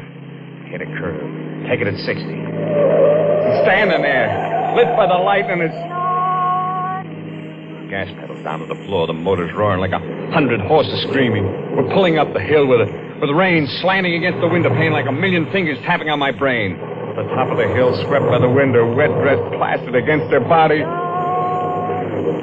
can't take it. I can't take it much more. The car's sliding down the wet road like death on butter, and she's there all the time now. Running with the car, face plastered against the closed window next to my seat. Johnny. Ann, you're dead. Am I, Johnny? You're dead. I killed you. Don't you remember? No, Johnny. Back there, I hit you. I dropped you into the water. I hit you. You're dead. Am I, Johnny? No, not now, Ann. Please, please. I'm sure tired, Johnny. Tired of running away. Isn't the road too long? The road away from me? Go away. Go away, Ann. No. You want to drive me mad? No, Johnny. Then what do you want? Just to go with you to the end of your road. But where's that? Why, maybe here. Maybe right here. In this town, Johnny. In this town. Yeah. It's a town. Small place, and I'm riding through it. The storm dying out. Dying out. Yeah, and the air's clear now, fresh after the storm. Ann? No, she's gone. Now, the thing is, where? Oh, right up ahead.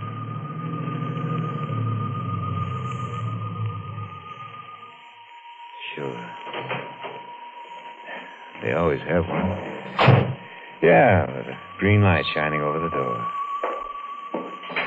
And they're always open. And there's always a sergeant half sleeping in the chair behind the desk. Hello? Oh, what do you want? My name is John Thompson. All right, so your name is John Thompson. So what? If you check, I think you'll find that I'm wanted. Wanted? For what? For the murder of my wife, Ann Thompson. Huh? Hey, don't move. I got you covered. I killed her in our apartment in New York City. Come on. Stick your hands out. When I killed her, the radio was on. They were playing Starter.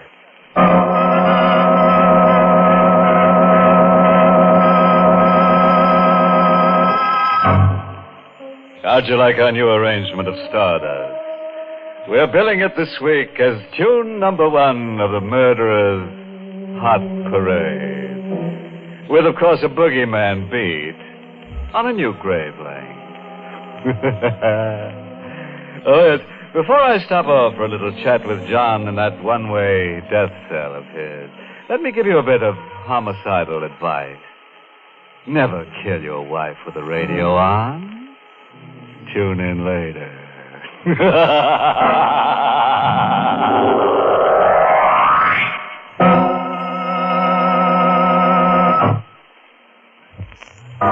Well, friends, it's time once again to close that creaking door. Until next week at the same time, when we'll be back with a little hunk of horror. You'll be sure to listen, won't you? Until next week, then. Good night. Pleasant dreams.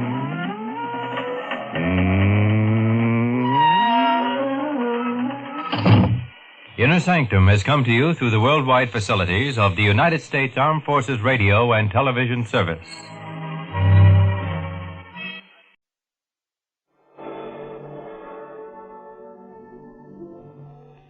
Good evening, please. Tonight, your Mystery Playhouse presents Inner Sanctum. Mr. Holt, the door.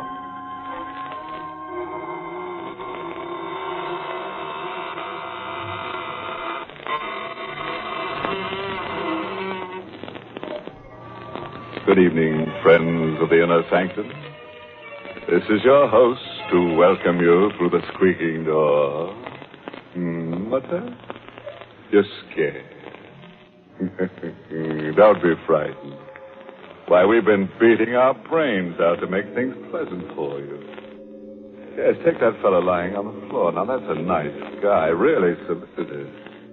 He put a bullet through his head because he didn't want you to be bored. Oh, you don't like that pretty lady hanging from the chandelier? Well, we'll fix that. We'll cut her down and nail her to the wall. Then she'll be a pin-up girl.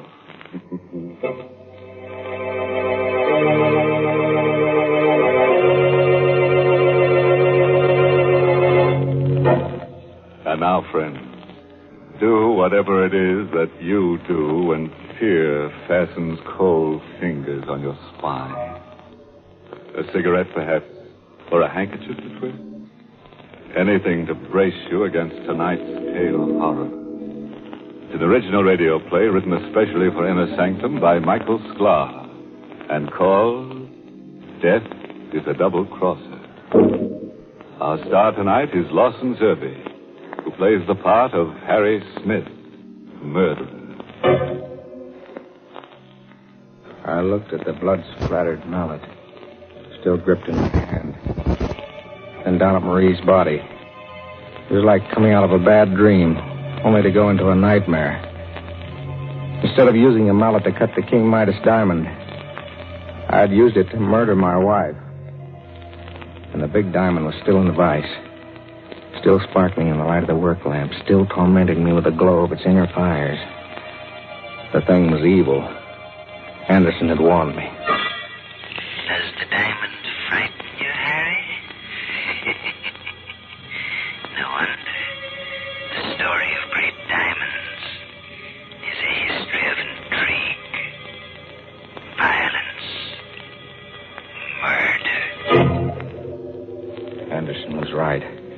My luck had been all bad ever since I came to this house. It was one of those old New York brownstones. Big enough for several families, but only 2 people were living there when I came. Anderson and my wife. Marie was working as his housekeeper, and she gave me the layout. He's about 70 years old, Harry. He lives all alone here. It's perfect for you. No family? No wife, no children, no friends. He never goes out except on business, and no one ever comes to see him. Sounds good to me, Marie. Good. It's perfect. I'll tell him you just got out of the army. He won't ask questions. He'll never find out you were in prison. What does he do for a living? He's a diamond cutter. A diamond cutter? You don't say. He was famous once. Diamonds. He doesn't cut little ones, Harry. Only the great big diamonds worth thousands of dollars.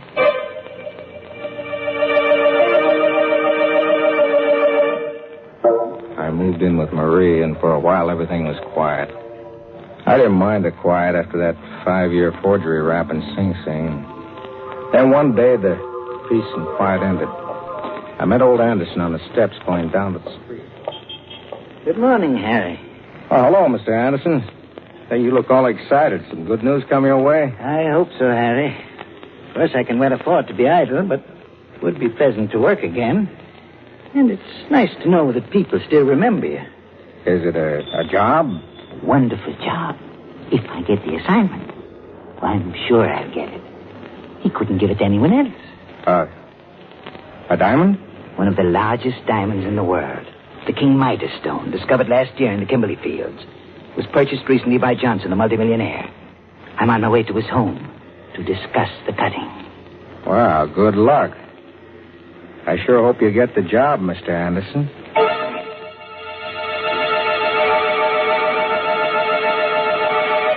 The next afternoon, Anderson invited me up to his workroom. On the bench was a square of black velvet covered by a white cloth. Something big was underneath that cloth. Anderson lifted it, and for the first time I saw the King Midas diamond. What do you think of it, Harry? For a second, I couldn't talk. The blood was pumping too fast. 215 carats. When I'm finished cutting, it'll be reduced to 125. How much will it be worth? Diamond like that?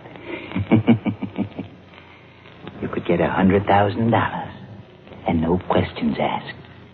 It's funny. It's kind of oily on the surface, but down inside it gleams like it's on fire. Does it frighten you? Yeah. Stone like that does things to me. The story of great diamonds is a history of intrigue, violence, murder. You said something about cutting it. I'd have to study the King Midas until every detail of the task is clear in my mind. Then just a few light blows of the mallet on the chisel, and the result will be a flawless diamond. How long will it take? Oh, I should say about 2 months, Harry. I went downstairs to Marie. One look at me, and she knew something had happened. I told her my plan. If they catch you, they'll send you back to jail. They won't catch me. I've got it all figured out. This is our chance. He told me himself that the diamond will be worth $100,000 when he's finished. $100,000? Yeah. No more pots and pans and scrubbing floors. No more passing phony checks. We'll be set for life, Marie. How are you going to go about it? I'll wait until he's finished cutting the diamond. How will you know when he's finished? You'd have to know the exact time. If you waited too long, he might turn it over to the owner, Mr. Johnson. Then where would you be? Don't worry. I've got that figured out, too.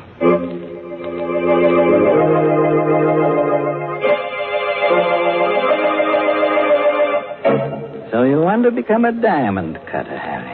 If you'll teach me the work, Mr. Anderson, I promise it won't be any bother. All I want to do is watch you while you go about cutting the King Midas. Diamond cutters aren't made overnight. It takes a great deal of time. I spent 50 years learning the craft. Oh, please, Mr. Anderson, you don't know what this means to me. Yeah? All right, Harry. I'll let you watch me as I work. So that's how it began. Every day for 2 months, I went upstairs and watched Anderson as he studied the King Midas diamond. Cleavage must take place along planes parallel to the octahedron faces of the crystal.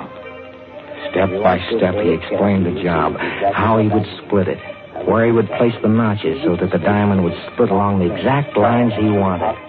He went over every detail again and again and again. Finally, he cut the notches for the splitting. Slowly, carefully. And then he placed the diamond in the vise.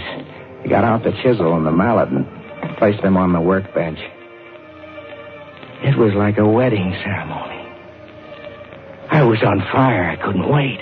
Just a few taps with the mallet, and it's done. Are you going to do it now?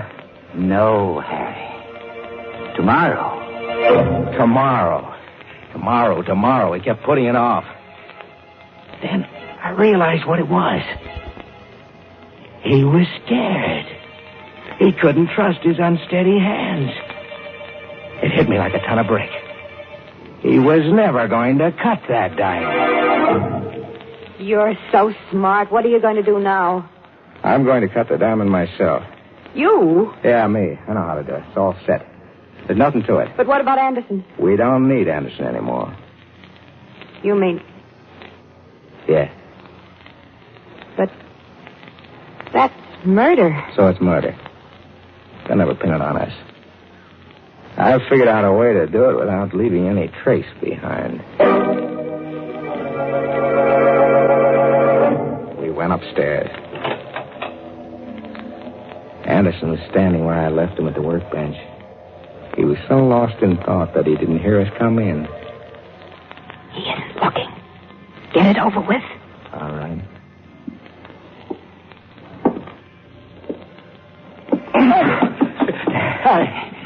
Let go of me. I don't like to do this, Mr. Anderson, honest. Murray, stop it. It's no use, Mr. Anderson. I don't.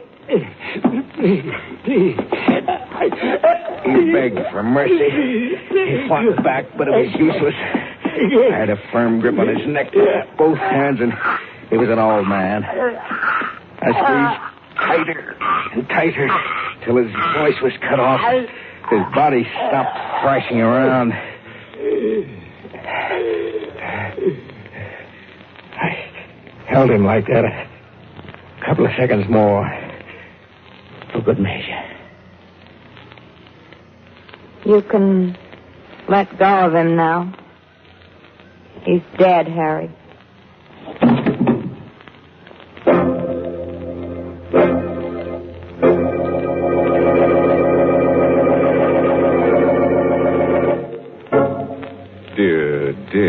Dear. Imagine that. Cold-blooded murder. Killing a harmless old man like Mr. Anderson, choking him to death. Doesn't that slay you? And all because of a piece of ice. Why, it makes me hot under the collar. And that cool cucumber, Harry Smith. I'll bet he gets so hot that he'll burn before he's through.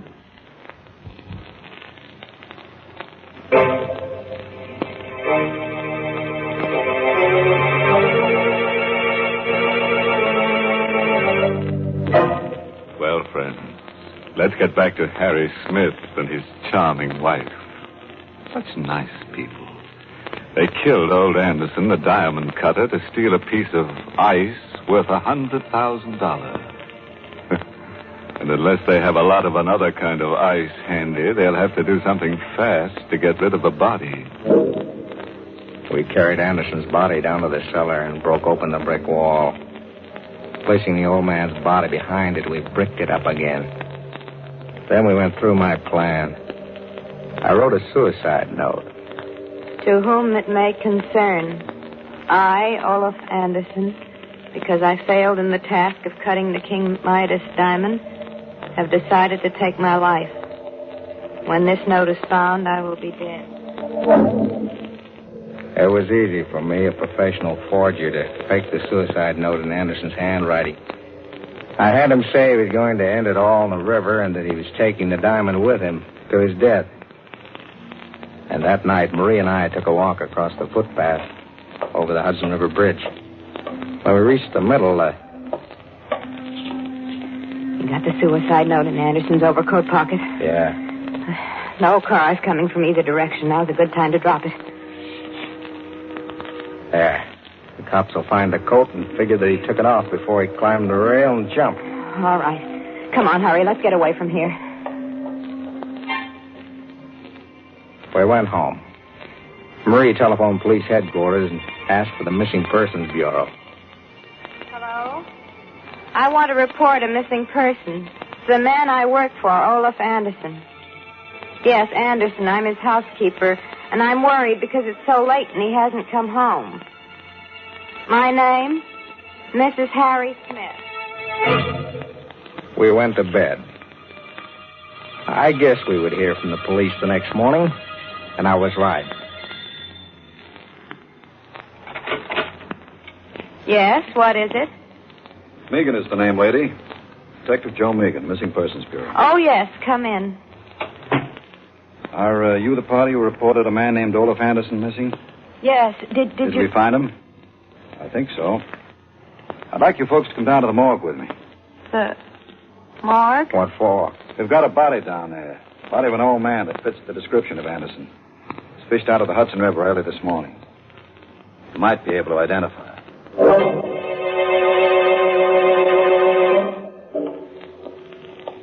Here we are, folks. Before I lift the sheet on this slab, I ought to warn you. This stiff ain't exactly pretty. We can stand a little shock, Megan. Well, I just thought the lady... I'm all right. Okay, then. Well? You recognize him? His face, it's gone like he went through a meat chopper. Most of his clothes were gone, too, when we got him. Poor guy must have got caught in the propeller of a passing ship. Marie, it's Mr. Anderson. Harry. Don't you recognize the pants? They're from that old suit he always used to wear. Oh, yes. Yes, you're right. So you can identify him, eh? I'm sure that's Mr. Anderson. Well, I guess that closes the case. Suicide. Body recovered. And a great big hunk of diamond at the bottom of the Hudson River.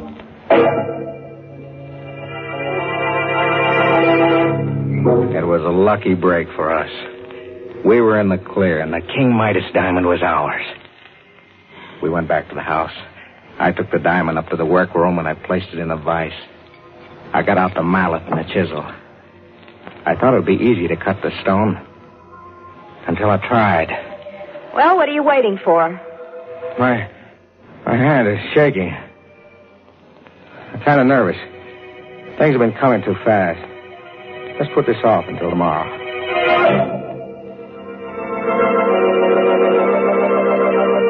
I know I said I'd do it tonight, but... But what? I don't feel so well tonight, Marie. You're lying. How long are you going to keep this up? I take it easy. You said you knew how to do it. I do. Well, then cut it. For heaven's sakes, get it over with. Don't rush me. If I make a mistake, it'll cost us $100,000. You've been putting it off for 3 days now, Harry. First this and then that. There's always something. You've always got a reason for not cutting that diamond. Now, listen, Marie, I've got to be careful. Knowing how to cut the diamond is one thing. Doing it is another. You're scared. That's what's the matter with you. Don't say that. You're frightened. Look at your hands. See how they shake. Well, you can hardly hold the mallet and chisel. You're as bad as Anderson was. She was right. My hands were shaky, just like Anderson's before I killed him. I tried for control. I told myself the diamond was nothing but a chunk of carbon crystal. I placed the chisel against the stone. I raised the mallet. But I couldn't bring it down. Now what are you waiting for? I don't know how hard to strike. A gentle blow. That's what you said Anderson told you. I can't do it. You can't do it. Of course you can. Don't be a stupid fool. There's nothing to it. She went wild. She began to shake my arm and scream at me. But her voice seemed to come from a distance. I kept staring at that diamond as though I were hypnotized. My throat was dry as dust. I was dizzy. Pinpoints of fire shot across my eyes. The diamond was doing things to me, and it was driving Marie crazy. Suddenly, I couldn't stand it. Her voice snapped something in my mind. You fool, you stupid idiot. Don't stand there like a silly fool. Shut up. Don't you dare shout at me. Shut up. I've had all I can take from you. Why, of all the nerve, you... Harry, put down that mallet. Stay away from me. I didn't mean those things I said. Take as much time as you like. Don't.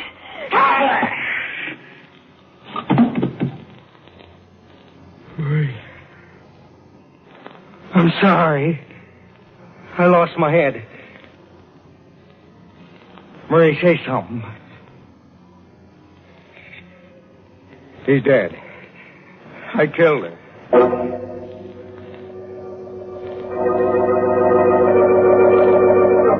I took her body down to the cellar, reopened the wall, placed her body with Anderson's. I'd hardly finished putting the bricks back into place when the front doorbell rang. I cleaned my hands, went upstairs, and opened it. Hello, Smith. It was Megan, the detective. He came in, looked around suspiciously, and closed the door behind him. What's the matter with you, Smith? Me? Yeah, you. You look sick. Me sick? I never felt better in my life. It's the light. Is your wife at home? No, she isn't. Expect her home soon? Why, no. No, she went to Baltimore to visit her mother. Left kind of suddenly, didn't she? What are you driving at, Megan? Take the chip off your shoulder. Nobody's picking on you. Yet. What do you mean? This Anderson suicide. You said the case is closed. It's closed until this morning. Now there's a couple of angles in the case that don't make sense. I'm not even sure the old guy we pulled out of the river is Anderson. But I identified him. Sure you did. Yesterday, a guy named Keeler showed up at the morgue and swore that same body was his father. It must be Anderson. The suicide note. Suicide note said Anderson was killing himself because he made a mistake and ruined the King Midas diamond. Dad, don't you see? But Anderson never got the job of cutting that diamond. He what? Say that again. Anderson never was commissioned to cut the King Midas diamond. How do you like that? It can't be. He told me himself. I got that information straight from the owner, Mr. Johnson. I don't believe it. Johnson was out of town until this morning. I got in touch with him, making a routine check on the facts. He told me he never commissioned Anderson to cut the stone. Said Anderson was too old and unreliable to be trusted with the job. But I saw the diamond, saw it on Anderson's workbench. The diamond you saw must have been a phony. A diamond. Still upstairs in the workroom, still waiting to be cut. I couldn't believe it was a phony. I wouldn't believe it. It had to be the King Midas. Megan was getting more and more suspicious. I had to act fast before he got down to the cellar and noticed the fresh plaster on the wall. I had to make sure about the diamond. I'd gone too far now to back out. I hit Megan on the head with an andiron. He was unconscious. I dragged his body into the closet and locked the door. Upstairs in the workroom, I grabbed up the chisel mallet. No time to think now, no time to be frightened. I had to know if that diamond was the King Midas. I put the edge of the chisel to one of the cleaving grooves and struck with the mallet. It chips like glass. Yeah. It is glass. Megan was right. I went through all this for nothing.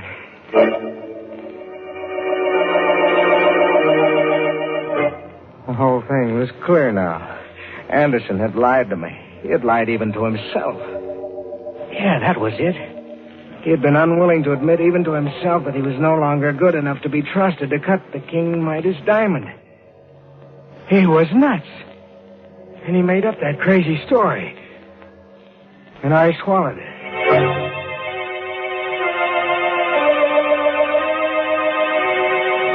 There was one thing left to do. I had to get away. As far away as possible and as fast as I could. I ran to the stairs. Going somewhere, Smith? Megan. Hoist your hands. Get them in a pile. Now, come on down here. That's close enough. How'd you get out of the closet? No trick at all to force that door when I recovered from the crack on the head you gave me. That sock did something for me, Smith. You know, it gave me a brand new angle on this case. A new angle? Yeah. How's this? You thought Anderson had the King Midas diamond. So you killed him for it and planted that phony suicide note on the bridge. You know, we almost fell for it. No, You killed Anderson. I wouldn't be at all surprised if you murdered your wife. And all for a phony 5 and 10 cent store diamond.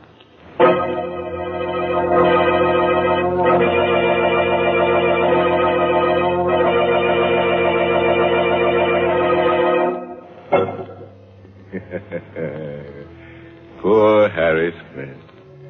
What a life. A Smith caught between